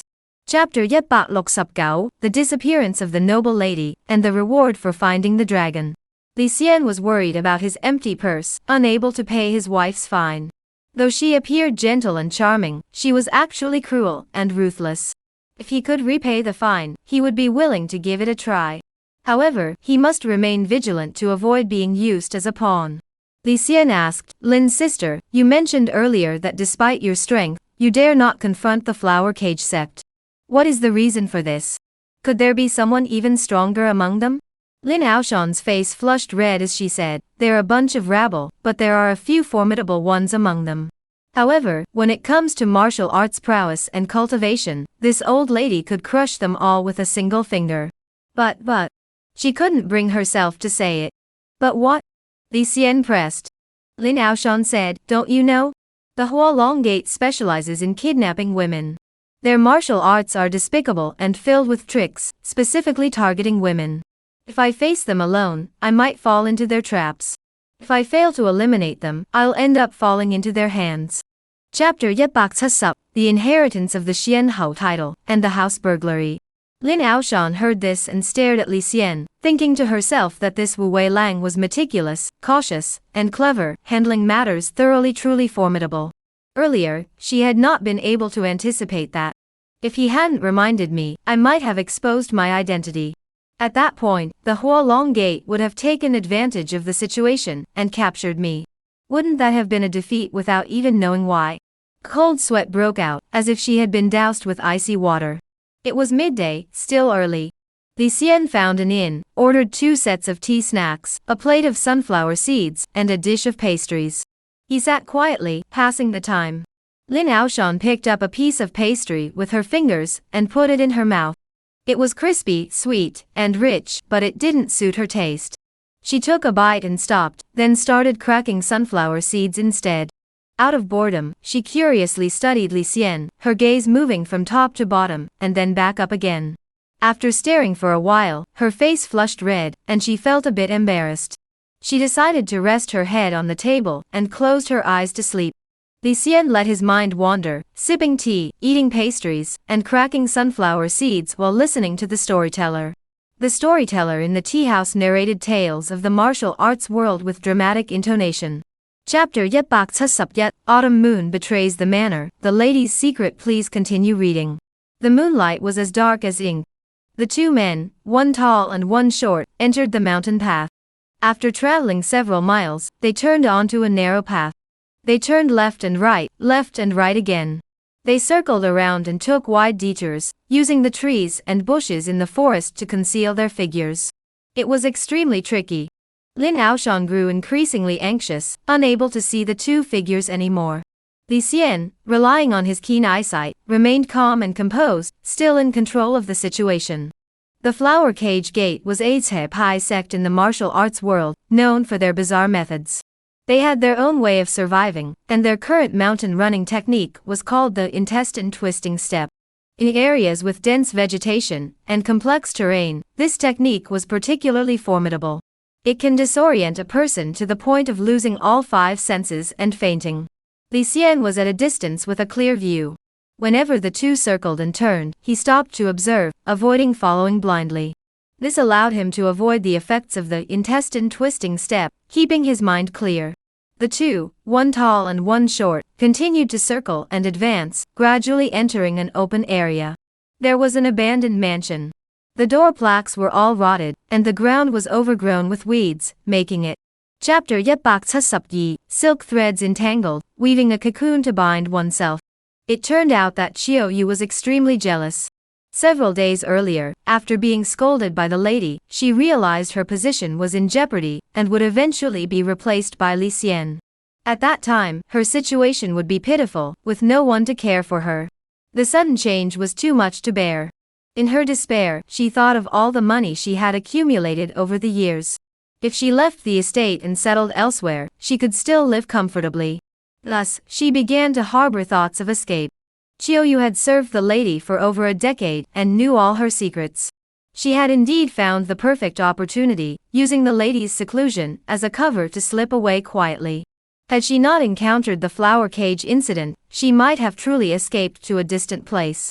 However, Chiou had been secluded in the estate for too long, her vision narrow. She knew the mistress was formidable, but she did not understand how she achieved that power. Isolated from the world, living in luxury, she gradually forgot the dangers outside. Her abilities were average, and her temperament was ordinary. This action, though it seemed like a bold gamble, was actually a dead end. Even if she hadn't encountered the flower cage gate, there would have been other obstacles. Moreover, if the lady wanted to take revenge, no matter how far she fled, she would surely die. It was just that she was foolish and. Chapter Yetbak Tsupsam, the lady's misstep, seeking help from Li Xian. Lin Aoshan kept her word and reported the Hualong bandits and the Red List outlaws to the Chuntin Sea on the same day. The imperial court allocated funds, but the procedures were complicated, and embezzlement and extortion were commonplace.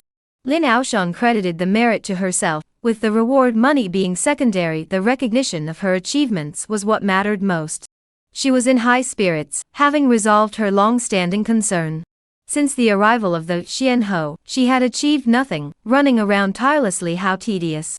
With merit under her name, she could hold her head high. She also retrieved 3,400 taels from the Lin family, and handed them over to Li Xian without hesitation. The matter was thus settled. Li Xian took out 100 taels to reward the brothers. The 3,000 taels were packed into a box, and would be transported back to Iha village shortly. All the complicated matters were settled.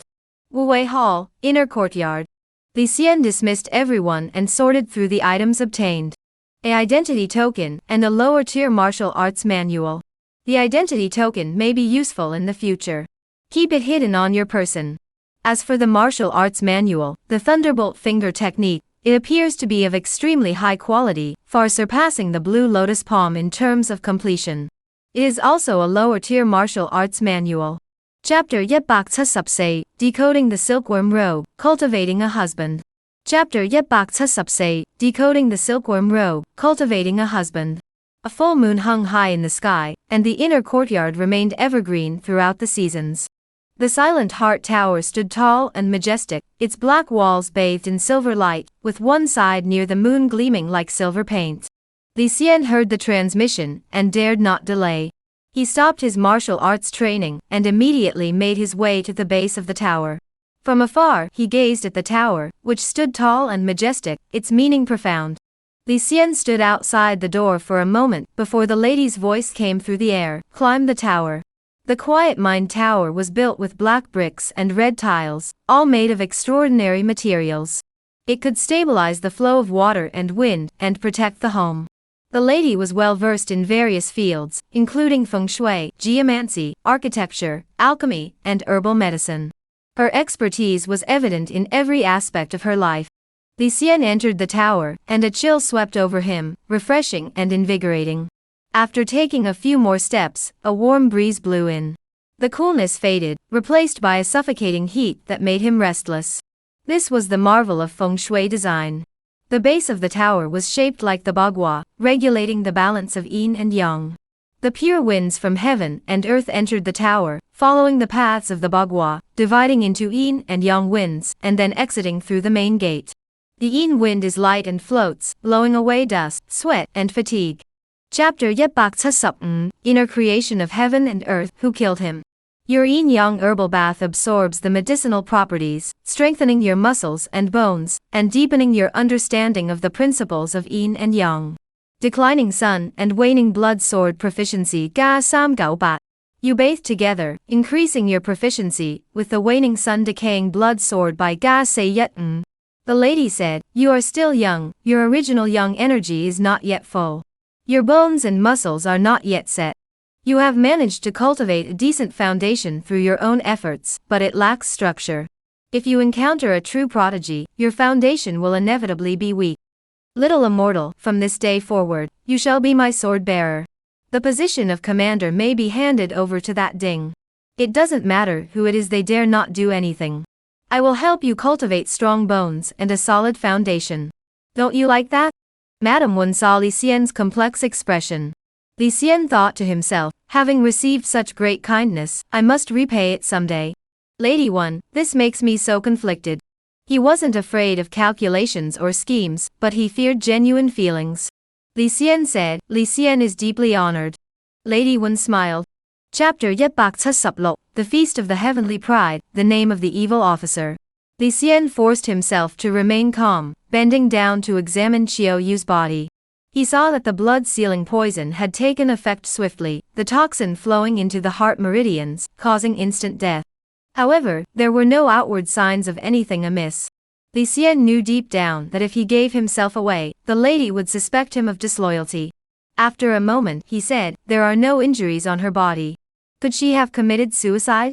Qiao Yu had no reason to go into the deep mountains. She must have betrayed the lady, using the lady's absence as an excuse to escape the estate. But upon reaching this place, she suddenly regretted it. Fearing the lady's punishment, she ultimately chose to take her own life here. Suicide? Lady Wen laughed. Then tell me, if it was suicide, who buried her? This. Li Xian couldn't answer. The lady wasn't easy to deceive. Lady Wen gathered a gust of wind in her palm, and gently pushed it forward. The wind lifted Qiao Yu's sleeves and skirt, revealing rope marks where she had been bound. She said, although Qiao Yu has no external injuries, her hands and feet bear rope marks. She was bound by someone before her death. Chapter 177, Winning the championship for me. Feelings begin to grow. The crowd wandered along the streets, passing through Red Candle Street and Blue Lantern Street, circling around Qingning Lake, and finally arriving at the county hall after a long journey. This place had seen several fierce battles, and all the constables had been replaced. Li Xian patted Yuan Qingji on the shoulder and said solemnly, Yuan, in your position, you must fulfill your duties. As the county magistrate, you should prioritize the well-being of the county's people. Put the people first and do not invent excuses to extort money for your own enjoyment. I am the military officer. I will oversee you on this matter. As long as you are fair to the people, you need not worry about me. Do your duty well, and the rest is not your concern. Yuan Qingji agreed repeatedly. Throughout the county seat, rumors had spread that Li Xian was causing trouble in the region, but upon meeting him, people realized the rumors were unfounded. He smoothly took office and settled into the county office. Li Xian returned by the same route and strolled around Qingning Lake. His mood was light this time. The county magistrate would not be a major problem. The Yuan clan sent Yuan Qingji, who has no martial arts background and doesn't seem particularly learned. Their purpose. Chapter 178, Radiating Divine Light, Spine like a Sacred Mountain. A night passed in silence. The next morning, the young birds sang at dawn, with autumn outside and spring inside. The weather was pleasant, and the scenery was beautiful. Li Xianchen rose at dawn, opened the window, and saw the inner courtyard's scenery, which soothed his heart. A red flower hung into the room, its petals as delicate as dewdrops. Though the room was small, behind the screen was a hot spring pool. It had been dug through the earth's crust to connect with underground water, flowing year-round with warm, comfortable water. Li Xian jumped into the pool and immersed himself in the clear water. The fatigue from last night was completely gone. The water was clear and smooth, as light as silk, seemingly weightless.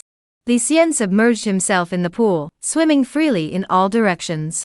It felt as though he were swimming through the heavens, floating in the air, a sensation of pure bliss that defied description. Li Xian sighed, a martial artist of this caliber truly knows how to enjoy life. It makes sense after living so long, one naturally seeks pleasure. By the side of the hot spring pool stood a jade platform, on which lay a piece of white jade, about the size of a palm. When touched, the jade exuded fragrant dew. Using it to wash the body kept one fresh and fragrant all day, free from dirt and grime. This jade is named Chapter 179, helping to put on silkworm clothes, sweet whispers in the tower. Early October. The season of transition between autumn and winter. As he stepped out of the inner courtyard, a chill swept over him. Li Xianwu had made great progress in his martial arts, and his mood was excellent. He rested his hands behind his head and wandered around. Once I reach the provincial capital, I'll finally be able to see my younger brother. I wonder if he's been affected by the rumors about me? My younger brother is intelligent, I'm sure he won't take it to heart. I have washed away the mud from my body and transformed my appearance. I wonder if my younger brother will be surprised when he sees me. Li Xian strolled around, feeling refreshed and invigorated. His spine stood straight like a sacred mountain, his muscles and bones were well developed with no flaws, and his true form was fully revealed. Standing there, his demeanor was extraordinary. "Greetings, sir." The patrol guards passing by saw Li Xian and were startled. After regaining their composure, they all bowed respectfully. The more reserved among them knelt and kowtowed. Li Xian nodded casually, gesturing for them not to be so formal, then continued on his way, wandering aimlessly. The guards watched Li Xian depart, all. Chapter 180, the great achievement of the Gale Thunder, both loved and hated. The Qi Lake underwent a transformation, surging like waves. The 32-zhang long lake body was shrouded in rising clouds of light, the lake waves boiled, and vitality rippled, creating an extraordinary scene, as if a blazing sun were shining and moonlight were pouring down. Li Xian executed his palm technique, the emerald net palm, sending a powerful force surging from his palms. Water mist swirled in the air, lingering for a long time before coalescing into a vortex of water vapor. Qi originates from martial arts, and martial arts draw from the heavens and earth. Therefore, the longer the Qi Lake undergoes transformation, the longer the internal Qi remains within the heavens and earth, resulting in more profound and mysterious changes. The progress in martial arts is encouraging. I wonder how I compare to the prodigies of the capital city. Am I stronger or weaker? Li Xian struck several palms, the sounds echoing, and he couldn't help but ask himself, but he soon let it go. If stronger, then become stronger. If weaker, then catch up. No matter how many prodigies emerge, he remained composed and confident. He practiced until midnight. After washing up, he returned to his room to rest. Though the side room was small, it was fully furnished. The lady was in seclusion and unable to move. With no one above him, Li Xian felt relaxed. He sat on a bamboo chair. Chapter 181, the evil officer enters the mansion. A fierce arrival. Cheongtianfu was under the jurisdiction of Yunnan province, located south of the Great Wu dynasty and the southern heavenly realm. Starting from Qingning County, the journey to Cheongtianfu city spans approximately 700 li, passing through official roads, mountain paths, and waterways. The strange horse White Cloud had exceptional stamina, but with ample time, they traveled at the usual pace of ordinary beasts. As they left Qingning, traveling along the smooth official road, a gentle breeze blew, causing his hair to sway lightly. Li Xian was not concerned with power or wealth. He was solely captivated by beauty. The scenery of heaven and earth filled his eyes. His heart was filled with boundless joy. Suddenly, he thought, if all the beauty in the world could also be embraced by me, it would not be so bad. He raised the corners of his mouth, shouted several times into the air, and let out a deep sigh, drawing curious glances from the merchants and passers-by around him. Li Xian smiled awkwardly, held the reins tightly, and shouted, "Go!" before accelerating and leaving the area. The lady raised her eyes slightly and murmured, "Such a fuss over nothing." She said no more, but found the young man's sense of righteousness charming in its own way. Along. Chapter 182, Xiaofen chooses a sister-in-law, the lady makes a living. Upon arriving at the city, they saw magnificent palaces and countless gates, bustling with activity. The streets were lined with shops decorated with red lanterns, and people crowded together like a flowing river. The sounds of hawking and bargaining filled the air. At the alley entrance, the air was damp and fishy. The city's fishmongers were collecting their catch, all from the river. Lady Wen furrowed her brows and quickened her pace. Li Xian pulled by Yuna Long, following behind. Once they turned out of the alley, he asked, "Madam, where will we stay? Should we go to an inn?" "No need," Lady Wen said as she walked. I have several residences in the city. We can choose any one to stay in. The city was vast. Li Xian, both in his past life and present, had never seen such a large city. Not far ahead, row upon row of inns stood, with young gentlemen and daughters of prominent families, drinking together and chatting about interesting things. He couldn't help but marvel, these buildings are truly tall. In this vast world, marvelous things abound. There are timbers sturdy enough to support a 100-story tower, and construction techniques that defy nature. Among them, the heavenly pride layer. Chapter 183, The Celestial Geniuses Clash, the beauty misses her beloved. Qingyuan Academy was a first-rate institution of higher learning. Its academic atmosphere was open, and on the streets, one could see scholars debating scriptures, and the sound of books being read aloud. Li Xian asked, "Is there an inn in the academy?" "Let's go out to eat," Lu Shu hurriedly said. Li Xian agreed, "All right." Knowing that the others were short on funds, he couldn't help but feel a bit inferior.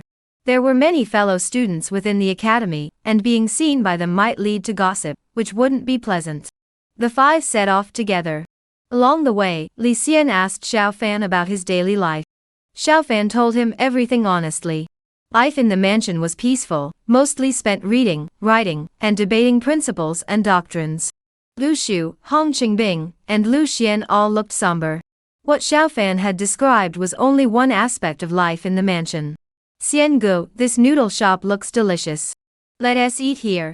Lu Xian pointed to a noodle shop at the end of a small alley. The aroma of steaming noodles filled the air. Tables and chairs were set up in the alley, with many scholars sitting around. They were all dressed in coarse hemp garments, their attire simple and humble. Li Xiaofan said, Chapter 186, Speaking frankly about you, suffering contempt. The city of Fuqing, where 7 rivers converge, was prosperous and thriving. At that time, it was mid-October, the weather was cold and freezing, and the sky was faintly drifting with the first snowflakes. Winter came early to Fuqing, and people on the streets were already wearing thick coats. As they exited the Xinxiang Pavilion, a cold wind blew. It was past noon, and the sun was obscured by clouds, making the cold even more biting. Li Xian saw Hong Qingbing, and the others shivering, poorly dressed. He gave each of them 10 taels of silver, telling them to buy some warm clothes before the snow fell. The 3 were deeply grateful.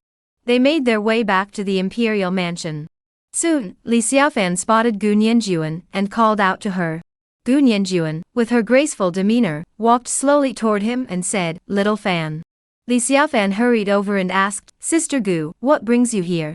Are you here to eat as well?" He stepped aside and introduced, "This is my older brother, Li Xian." Li Xian? Gu Nianjuan looked over, slightly surprised, nodded slightly, but did not greet him, and said, "Xiao Fan, your master is calling you." Chapter 187, The Feast Begins, Li Xian astonishes the crowd. Say K, please follow and subscribe. Skill level Ga Yi. Skill Ga Sam. Manhwa residence. Li Xian cleared his mind of distractions and refined his martial arts. His long sword danced through the air, unleashing surging waves of heat, moving with grace and natural ease. The yin-yang immortal couple's sword technique was a combined sword technique, but Li Xian practiced it alone, lacking the yin-yang essence and instead carrying the flaw of imperfection. However, it harmonized perfectly with the immortal intent within the sword. The sword intent was ethereal, graceful, and transcendent, like a dragon soaring through the skies. Setting sun decaying blood sword level yet. Proficiency, 26,389 man. Fading sun and declining blood sword second layer. Proficiency, 3526,24,000 mastery. Drink the essence of treasures daily, digesting the essence of heaven and earth. Eat essence. Proficiency, 54,100. Essence consumption has reached the 5th transformation.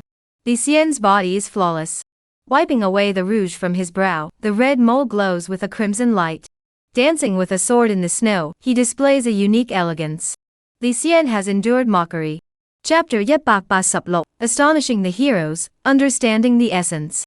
Bystanders, guests at the Dragon Gate Pavilion, and talented individuals from the lake all looked on in astonishment, none could remain unfazed.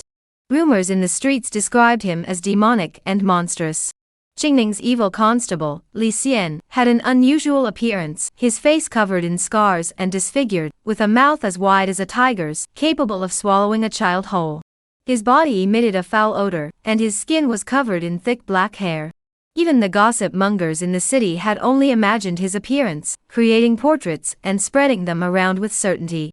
Everyone knew that rumors from the streets were exaggerated, but they were certain that the evil constable was indeed hideously ugly.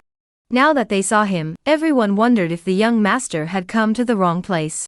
But upon seeing the young master, he was indeed exceptionally handsome, with a grace and demeanor that no ordinary person could possess. After a moment of silence, gasps rose and fell. Lin Aoshan clapped her hands in admiration. Excellent! How daring! He dared to attend the banquet.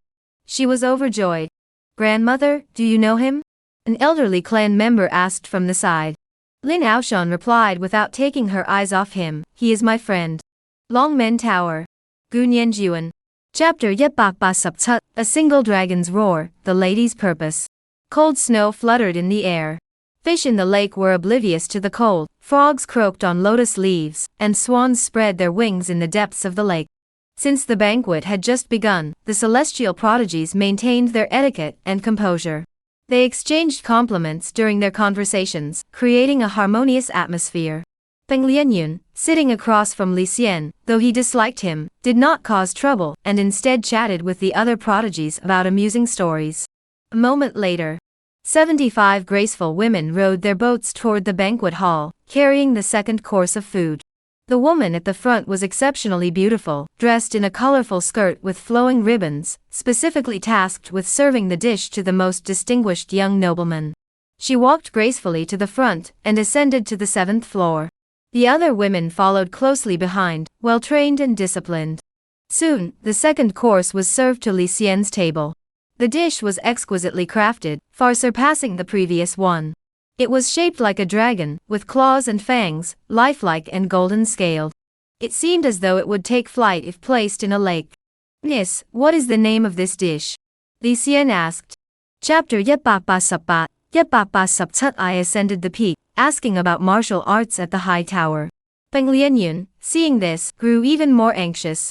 He feigned a look of delight, as if savoring the flavor, as if to say, it's truly delicious. Everyone must believe me. Li Xian said, it seems that Peng brother is quite fond of this kind of food. The other celestial prodigies could no longer contain themselves and burst into laughter. Peng Lianyun's face turned as red as a pig's liver, his anger causing his eyebrows to twitch. He knew he could no longer hide his embarrassment. Having been born into a prestigious family, he had never been mocked before. A malicious thought arose in his mind, I've made a fool of myself, but you won't get off scot-free. He gathered his inner energy, faced Li Xian, and attempted to spit out the rotten substance in his mouth. The two were about 10 feet apart, but Li Xian had been prepared. He stepped forward quickly and grabbed Peng Lianyun's lips. His internal energy reversed the force, sending the rotten food back into Peng Lianyun's abdomen. You! Peng Lianyun was caught off guard and couldn't resist. He felt the foul-smelling substance slide down his throat into his stomach, causing him to feel extremely nauseous.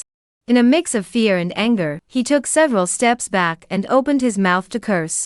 As soon as he spoke, the foul smell spread everywhere. Everyone covered their noses and wrinkled their brows. Peng. Chapter 138 showcases talent, summons golden scales. Li Xian remained calm and asked, may I inquire who the speaker is? Are you an elder of the Chao clan? He spoke with such force that it sounded like a spring thunderclap. Across the river from the Dragon Gate Tower stood a green and blue pavilion known as the Phoenix Gate Tower. The Chao clan members were gathered there. Zhao Shuang, the clan elder of the Chao family, used his qi several times to amplify his voice and converse with the celestial prodigy from the Tianren Tower. His words were still polite, but when it came to Li Xian, with their deep-seated grudges, how could there be any kindness in his tone? Zhao Shuang spoke with a trembling voice, so what if I am? Li Xian knew that no matter how polite he was to the Chao family, they would never let him go. They were using their power to pressure him, so he retorted sarcastically, how laughable, how laughable. A clan elder of the Chao family, yet so lacking in insight. I'm just a poor county official. You? Zhao Shuang snorted coldly. You're just a smooth-talking fool. Earlier, you made up nonsense and goaded the fine young men of the 7 Mountains sect into eating poisoned food. They fell into a coma and are now fighting for their lives. I spared you because it was your first offense, and I didn't want to ruin the banquet, but I won't let this go. Chapter 190 Golden Scales of Talent, Destiny Weighed.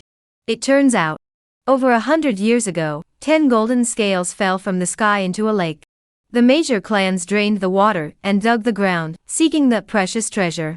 However, the golden scales seemed ethereal and elusive, defying all the methods employed by the great clans. Later, the clans gathered to discuss the matter and discovered that the golden scales were said to feed on the talent and brilliance of prodigies. Using this as bait, they might be able to lure them out. The prominent families of the city spent years and vast sums of money organizing the Heavenly Genius Tower banquet, meticulously creating a grand spectacle and preparing exquisite dishes to inspire the geniuses to display their supernatural abilities and showcase their talents. Beneath the heavenly tower stands an ancient bronze cauldron, used to contain the prodigies' talents. Over the years, decades, and even centuries, countless prodigies have feasted and reveled within the tower, showcasing their talents. As they spoke and moved, their prodigious talents would scatter and gather at the bottom of the great bronze cauldron. In exchange, golden scales leap from the pool, and golden light shines everywhere. The golden light splashed everywhere, and all sounds ceased. The golden fish swam freely in the pool, moving at incredible speeds. Chapter 191 A single arrow breaks the stalemate. Beautiful eyes glance around. Please subscribe. Destiny is the flow of fortune. It is invisible yet ever present, flowing endlessly. The destiny of the world remains constant, flowing through countless heroic figures throughout the ages. Scholars use literary prowess to seize fortune. Warriors, however, have never been favored by destiny. This is because warriors often act without regard for reason. Zhou Shiji, thanks to the blessings of his ancestors, though a warrior, inherited a thread of his father's destiny. Later, he entered the Cheongtian Academy, where he cultivated his mind in solitude. He trained in martial arts and studied books, advancing in both fields and surpassing his peers. Now he stands before his elders and masters of various clans with neither arrogance nor humility. His words are sharp and his reasoning clear, leaving no room for rebuttal. Zhou Shiji thought to himself, the golden scales are before me, a rare sight indeed. Though my fortune is thin and this scale is fragile, I must try, I must fight. His demeanor and bearing were indeed extraordinary. Oyitzi's expression changed, his eyes darting about as his thoughts raced. The pearl-bearing golden scales, the pearl is the most precious part. I have already obtained a portion of it, though I cannot obtain the pearl itself. Chapter 192 Golden Scales in Hand, Family United. Lake Zhang's icy snow, an arrow piercing the sky, a display of extraordinary talent. The elders of the Chao, Lin, and Chu clans narrowed their eyes and took a step back. Gu Nianjuan stood still for a moment, marveling in his heart, what a formidable arrow. Such an arrow, I have never seen anything like it in my life. One lady smiled slightly.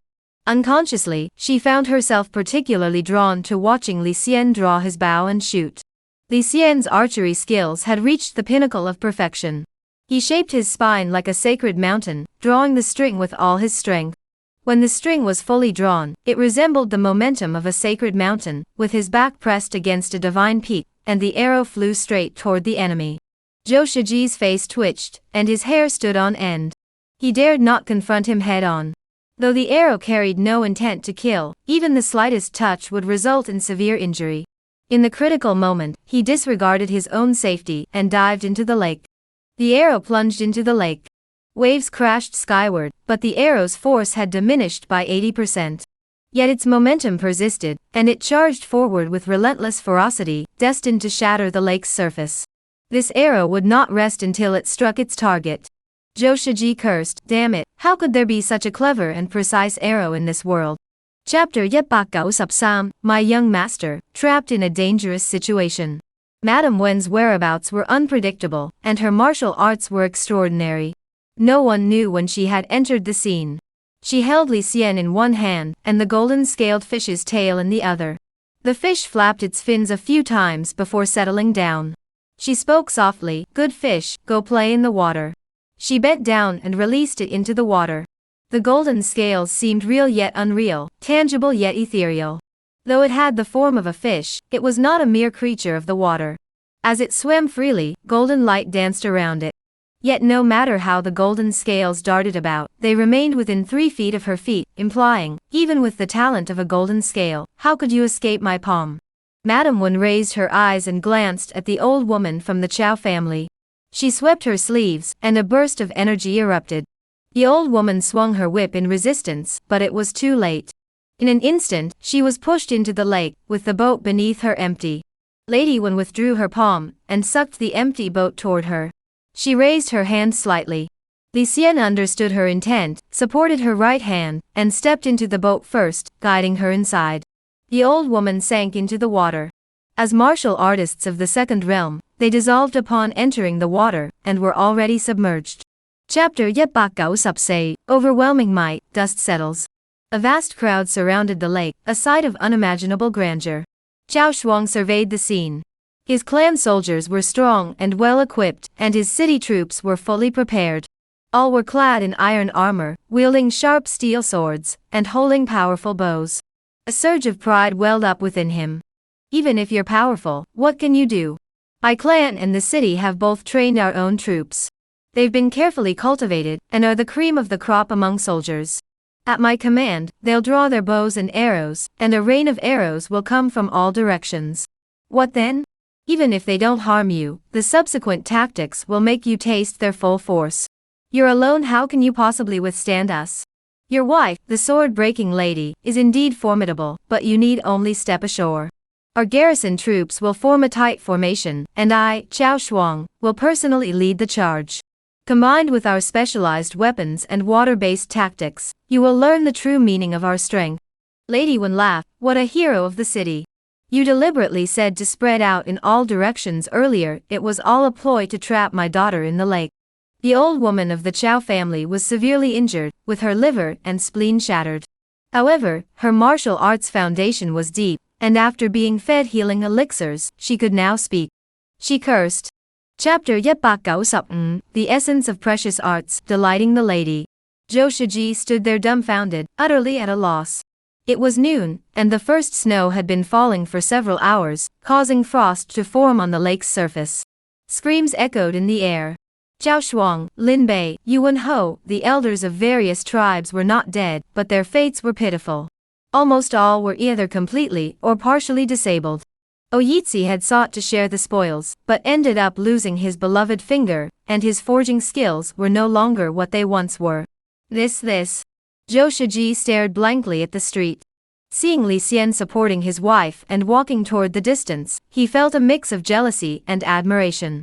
What a formidable woman! Her cunning and scheming, her ruthless methods. Her cruelty is enough to freeze the blood, yet her grace is enough to captivate the soul. After a long time, from all 4 directions, tribal soldiers poured in. Zhao Xingga, the elder of the Chow clan, clad in silk armor, and wielding a black tiger golden spear, arrived fully armed. The Lin family, Chu family, and Yuan family were all the same. Upon hearing the news, the elders of each major clan immediately mobilized. Layers of clan soldiers gathered, creating a massive commotion.